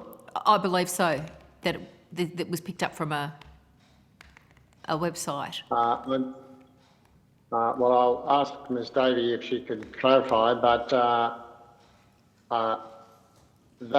look, I stand to be corrected, but it's always been intended that it would be ready in time for consideration by education ministers at their final or before their final meeting of the year. Their final meeting of the year is in November. Thank you for that. And prior to that, just to be clear, you said that it has one more hurdle to pass before it gets to the education ministers, and that's the education senior officials. Is that correct? And this is the process for all papers going from ACARA to education ministers. There is a governance process for protocols for the operation of education ministers' meeting, which has all papers progressing from the ACARA board to education ministers' meeting are considered by the Australian Education Senior Officials Committee. And what date is that going to happen? Mr Di Cavallo? That's it. I'm not sure, Senator. Are you confident that it will be achieved prior to the ministers' meeting in mid-November? Or is there a chance that this could be delayed further? Again, these matters are not within my purview, Senator. These are matters that are within the purview of the Education Ministers' meeting secretariat, and they will be managing the agenda and the meeting schedule. And Dr Baxter, could you shed any light on that? Are you confident? I think the Senator, the comments that Mr Di Cavallo made before are accurate, which is we now, sorry Mr Di Cavallo, I can't remember whether we have or are about to have the paper, one of those, that will then be forwarded immediately from the Secretariat to the Senior Officials Committee, which is the DGs of all of the education departments, so it's those ministers' primary advisors. We will make sure they have time to consider that. We will see if they need to have a meeting, because we've actually just missed our most recent ASOC meeting, so we will see if there needs to be time to consider or whether that can be considered out of session on its way up to ministers. And then a time will be scheduled for ministers to consider that, as Mr Di Cavallo indicated, either at that upcoming meeting or, given that these are generally fairly full meetings, if another time needs to be made, then, we will look at that also, but within short order. Okay, so there's a couple of dates there. The 14th of October was the date that it was signed off. It's now the 28th of October. Has it been received, has it been sent from ACARA to the department yet? My understanding, it has been received by the Education Ministers' meeting secretariat, yes. Okay, I think only today though, or yesterday. So that's 14 days between being ticked off and getting to that point. Mid-November's about 16 days away. I'm concerned that there might not be sufficient time. If that is the last ministerial meeting for the year, does that mean that this national curriculum will not get ticked off until sometime in the new year? Is that possible or likely? Who is that question directed to? Whoever can answer would be helpful, thanks. Well, as I said, yeah. Please, I'm Mr Di not in a Cavallo. position to, I am not in a position to be certain about the timing and scheduling of the Education Ministers' meetings or their agenda. So our intention and our aspiration is that the terms of reference, which ministers agreed last year, would be followed. Those terms of reference indicate that it would be signed off this year by ministers. Thank you. Ms Baxter? So a decision for timing of consideration will depend on all education ministers. So the agenda is coordinated by the chair, but when something comes onto the agenda, it does need to be considered by all education ministers. So I understand that we now have the paper. We've gotten it today, or I think in the last 24 hours. We will ensure that goes through, as Mr Di Cavallo has said, this first step, which is to go to those Directors General and Secretaries who head up state departments and are the Minister's primary advisors. They do need a bit of time to consider it so they can give advice to ministers, who then also need a bit of time to look at it. This is not a small document. So while what I would say, Senator, is that while everyone has a desire to meet these timelines and these terms of reference, we have just received the paper. Thank you. Could I also clarify, Mr Di Cavallo, you said that you intend to brief all the ministers of the state and territories before that meeting in mid-November. You've already indicated you've briefed Minister Tudge and two other ministers. Those two other ministers in different jurisdictions, or are they two other ministers of the federal government? No, they're state ministers. Thank you. On what basis did the minister say that the draft in its current state would get a C grade?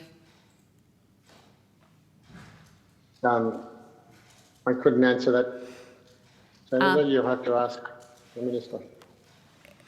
The minister indicated it was a C grade. You've indicated a fulsome process with a lot of consultation, over 1,000 survey responses, teachers and general public, 10 reports into 8 learning areas, 1 across curricular, one general capability. Do you think that the curriculum is at best to see, Mr De Cavella? Again, it's not for me, Senator, to agree or disagree with any public statement that the Minister might make in response in relation to the quality of the draft curriculum. I do note, however, that the Minister did say that while he had been briefed by us, he has not yet seen the full document. Yet he's out in the public describing it as a C-grade document. Mr De Cavella, given the care that apparently has gone into this drafting, how insulted do people at Eidsall feel, at Akara feel, being given a C-grade result when I'm sure that the efforts were striving for an A+.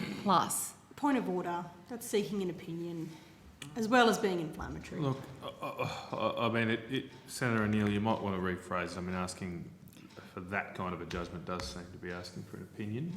Do you think the quality of the work of Akara is deserving of a C grade, or were you aiming for something a bit higher in public estimation? Mr De Carvalho has already answered that question. It is getting repetitive. I'll give you one more question and I'm going to move to Senator Davey.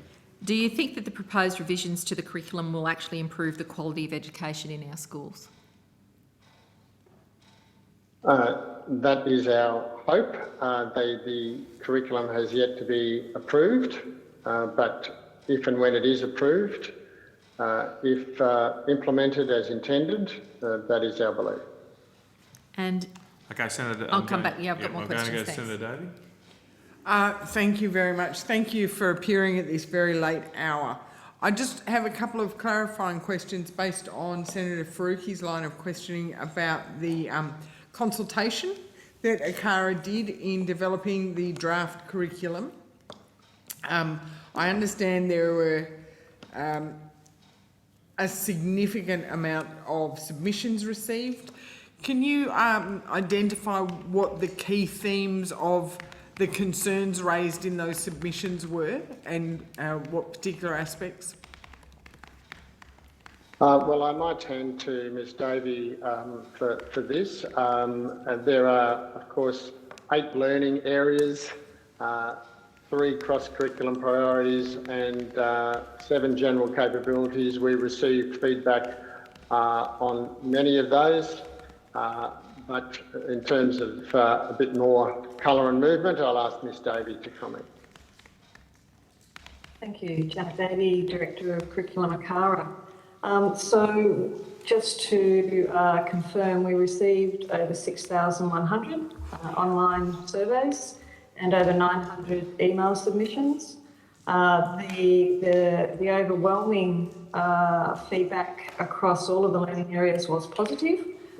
We received very helpful suggestions about further revisions and refinements, but significantly the overall feedback across the board was support for the proposed revisions. Teachers could see that we had reduced content and refined content. There was a strong theme, however, particularly from primary teachers, that while they could see that we had reduced content and made the draft curriculum more manageable, that they felt that we could reduce it further. And there were particular themes in every learning area, specific to every learning area, where feedback gave us further information about where we could direct further attention in the final revision process. Before you released the April draft, apart from the reference groups established, how many experts did you consult with in the key fields such as English, maths, science and history? I couldn't give you an exact figure. I'd need to take that on notice, but I can confirm that we consulted widely. We consulted and engaged with all of the national peak subject matter teacher professional associations. We reached out to individual academics and experts in particular areas and fields. Depending on the learning area, we worked with particular groups that had expertise in areas. So, for example, we worked with the Asia Education Foundation around aspects to do with Asia's engagement. Cross-curriculum priority, we worked with our Aboriginal and Torres Strait Islander Advisory Group around aspects to do with First Nations history and cultures. and worked with the chief scientists, the safety commissioner around aspects to do with online safety. So we consulted widely across the board in addition to working specifically and in close proximity to all of our reference groups. And were those areas those that needed more attention? Is that what ACARA had established in their preparation for this process? We had spent the last few years leading up to June last year when we went to education ministers with our terms of reference for the review. We had undertaken a program of research over the preceding few years where we had compared our curriculum with the curriculum of a number of other countries. We had reached out through the OECD 2030 project to other countries. We had done assessments of assessment frameworks like PISA and TIMSS, and we had our own monitoring program where every year we had sought information from states and territories about how they were going with implementation and what issues they were finding. So we had a good sense going into the review process of the key areas where we believed that we needed to do some improvement and refinement. So yes, we did target some particular people where we knew that we needed expert advice and more information and support. And just one more question from me, Chair. You mentioned that the draft was reduced and refined, but some of the feedback that you got was that there was a feeling that that could be done a bit further. When you were preparing for it and comparing to other nations, it's been said our curriculum is quite long, comparatively speaking. Did you look at other nations and how they perform in, international standards, say PISA, and whether their curriculum is as long or more simplified, particularly since some of the feedback you got was that it needed even further refining? We certainly did look at other countries' curricula and high-performing other country curricula, but we didn't look at it primarily from the lens of how many pages there were, because I think we can't compare apples with apples here. You have a British Columbia curriculum where they do some high-level big ideas, but then they develop a lot of support material behind the scenes to that. And other countries do different things. So it was more the close look at when they introduce particular topics or concepts or processes or skills, whether it was in the same sequence and conceptual development order that we were doing, whether we were introducing things too late and other countries were introducing topics earlier, and whether indeed other countries were starting to teach their students some new topics and introduce them to new topics in certain learning areas where current curriculum doesn't currently do that. So they were the more a greater focus on our comparison with the country curriculum. Okay, thank you, Chair. Okay, we'll keep going around. So we'll go to Senator Faruqi. And keep in mind the time now too. We've got officials on hand, so they've been here a long time. So if we could keep questions and answers short, that would be appreciated. Thank you, Senator Faruqi. Yeah, will do. Thanks, Chair. Based on what Ms. Davey has just said, it seems that the vast majority of feedback was quite positive. And it seems that Minister Tudge is an outlier in his very public negative feedback in that instance. And I know that a couple of education ministers, state education ministers, have also expressed their criticism for Minister Tudge's approach. The Victorian minister was reported as saying, when it comes to the curriculum, Australian students deserve better than ham-fisted culture wars rubbish from conservative politicians. The Queensland minister said, I respect the independence of ACARA undertaking the review, and I don't think it helps to provide a personal running commentary on the teaching of Australian history. I'm just concerned that there is quite a bit of difference of opinion amongst ministers, and that could delay the finalization of the curriculum. I just wanted to confirm with you that is the terms of reference of the education ministers meeting, do they require the decisions to be consensus-based?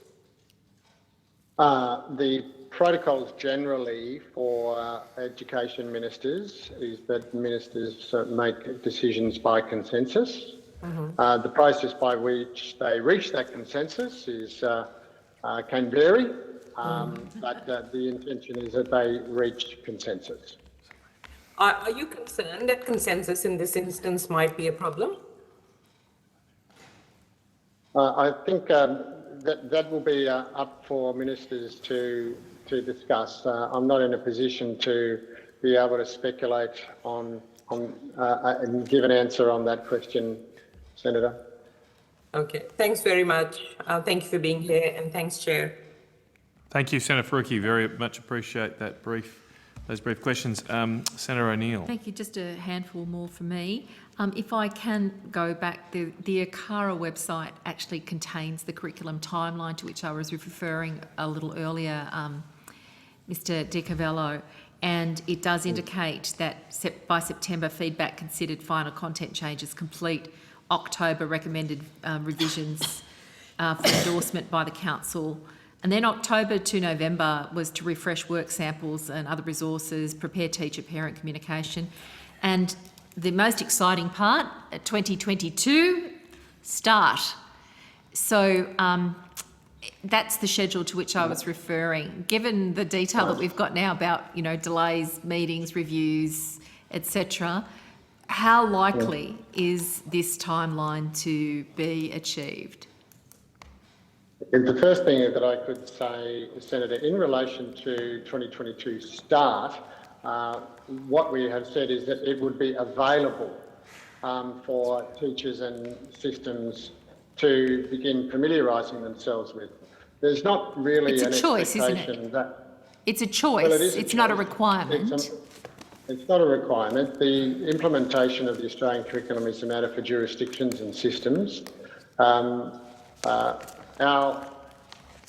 We anticipate that if the curriculum becoming available early in term 1 next year would be therefore allow jurisdictions and schools, a year of familiarisation whereby professional learning could be undertaken, the development of various curriculum support materials, often tailored at the jurisdictional level, would be developed. It would be unlikely to see any jurisdiction adopting the new Australian curriculum in its entirety from the start of 2022, highly unlikely. But it will be, our intention is that it will be available for use, for that familiarisation. The existing Australian curriculum, version 8.4, that will remain available, and we anticipate that will be the version of the Australian curriculum that is used in most jurisdictions throughout the course of 2022. Thank you very much. We've had some reference to the Minister's letter to ACARA, which was leaked by some mode to the Australian. I just want to ask Ms Davey, perhaps, if she has seen that letter? Yes, I have. Yes, okay. I was... Given the quality and the depth of the responses that you've given this evening to your oversight and understanding of high-level, highly skilled participants in the discussions about the delivery of the curriculum, changes to the curriculum, adaptations to the curriculum, international comparators to the curriculum, all of which requires incredible expert knowledge, is there, to your knowledge, and perhaps Mr Di Cavello, you might come in here as well, is there, to either of you, your knowledges, further supplementary, critical and intellectually informed critique of the curriculum from the Minister, or is there only the letter? Well, the letter is what we have in writing from the Minister. The Minister has also made various public statements which also indicate his views. I'm not quite sure what you're getting at with your question, but we have received the letter, and that's been very clear as to his views about the consultation draft. I guess I'm getting at the fact that as a teacher, often prior to COVID, can I say that I think many people thought because they'd been to schools themselves that they were expert educators and have a rich understanding of curriculum. Now, curriculum serves as a document not just for teachers and for guidance for students, but for the service of the entire community. Everybody has a right to have a say about it and have thoughts about it and participate in the conversation. That being said, though, there are still experts in curriculum theory, design, knowledge of students' learning, educational understanding. All of that has to feed in. You need experts, not just opinions. So I guess my comment is going to the quality of the critique that is being advanced by the Minister.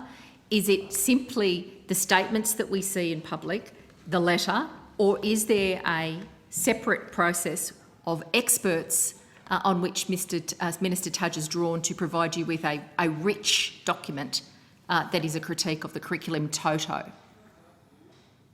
So, Senator, as I indicated before in response to a previous question, the Minister has a long-standing interest in education, and I'm we all do. Sure that over those many years he has engaged with a wide number of people, including experts, and I would anticipate that he has probably consulted and taken views from a range of experts, in addition to the advice that is coming formally through ACARA. So I would not accept the suggestion of your question that the Minister's views are uninformed. Respectfully, Chair, I know there is occasionally a little latitude granted in estimates to go a minute, 2 minutes, maybe even 5 past 11. Yes, I've We're drawn now half an hour everybody's past. attention to that.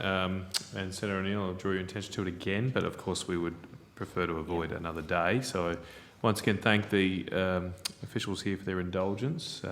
But Senator O'Neill, you have the call. Thank you. Just finally, one question to you, Ms Davey.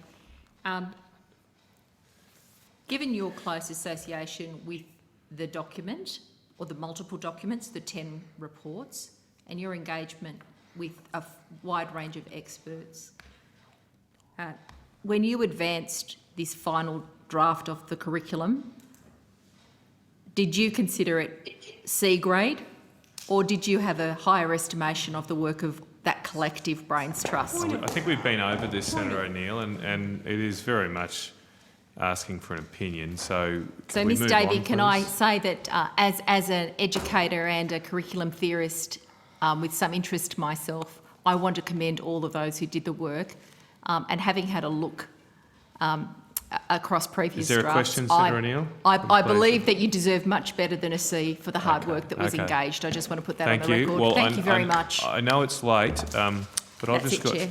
Oh, thank you. I've just got one question. I've been very patient. I'm sure you'll have to take this on notice, but could you come back to the committee?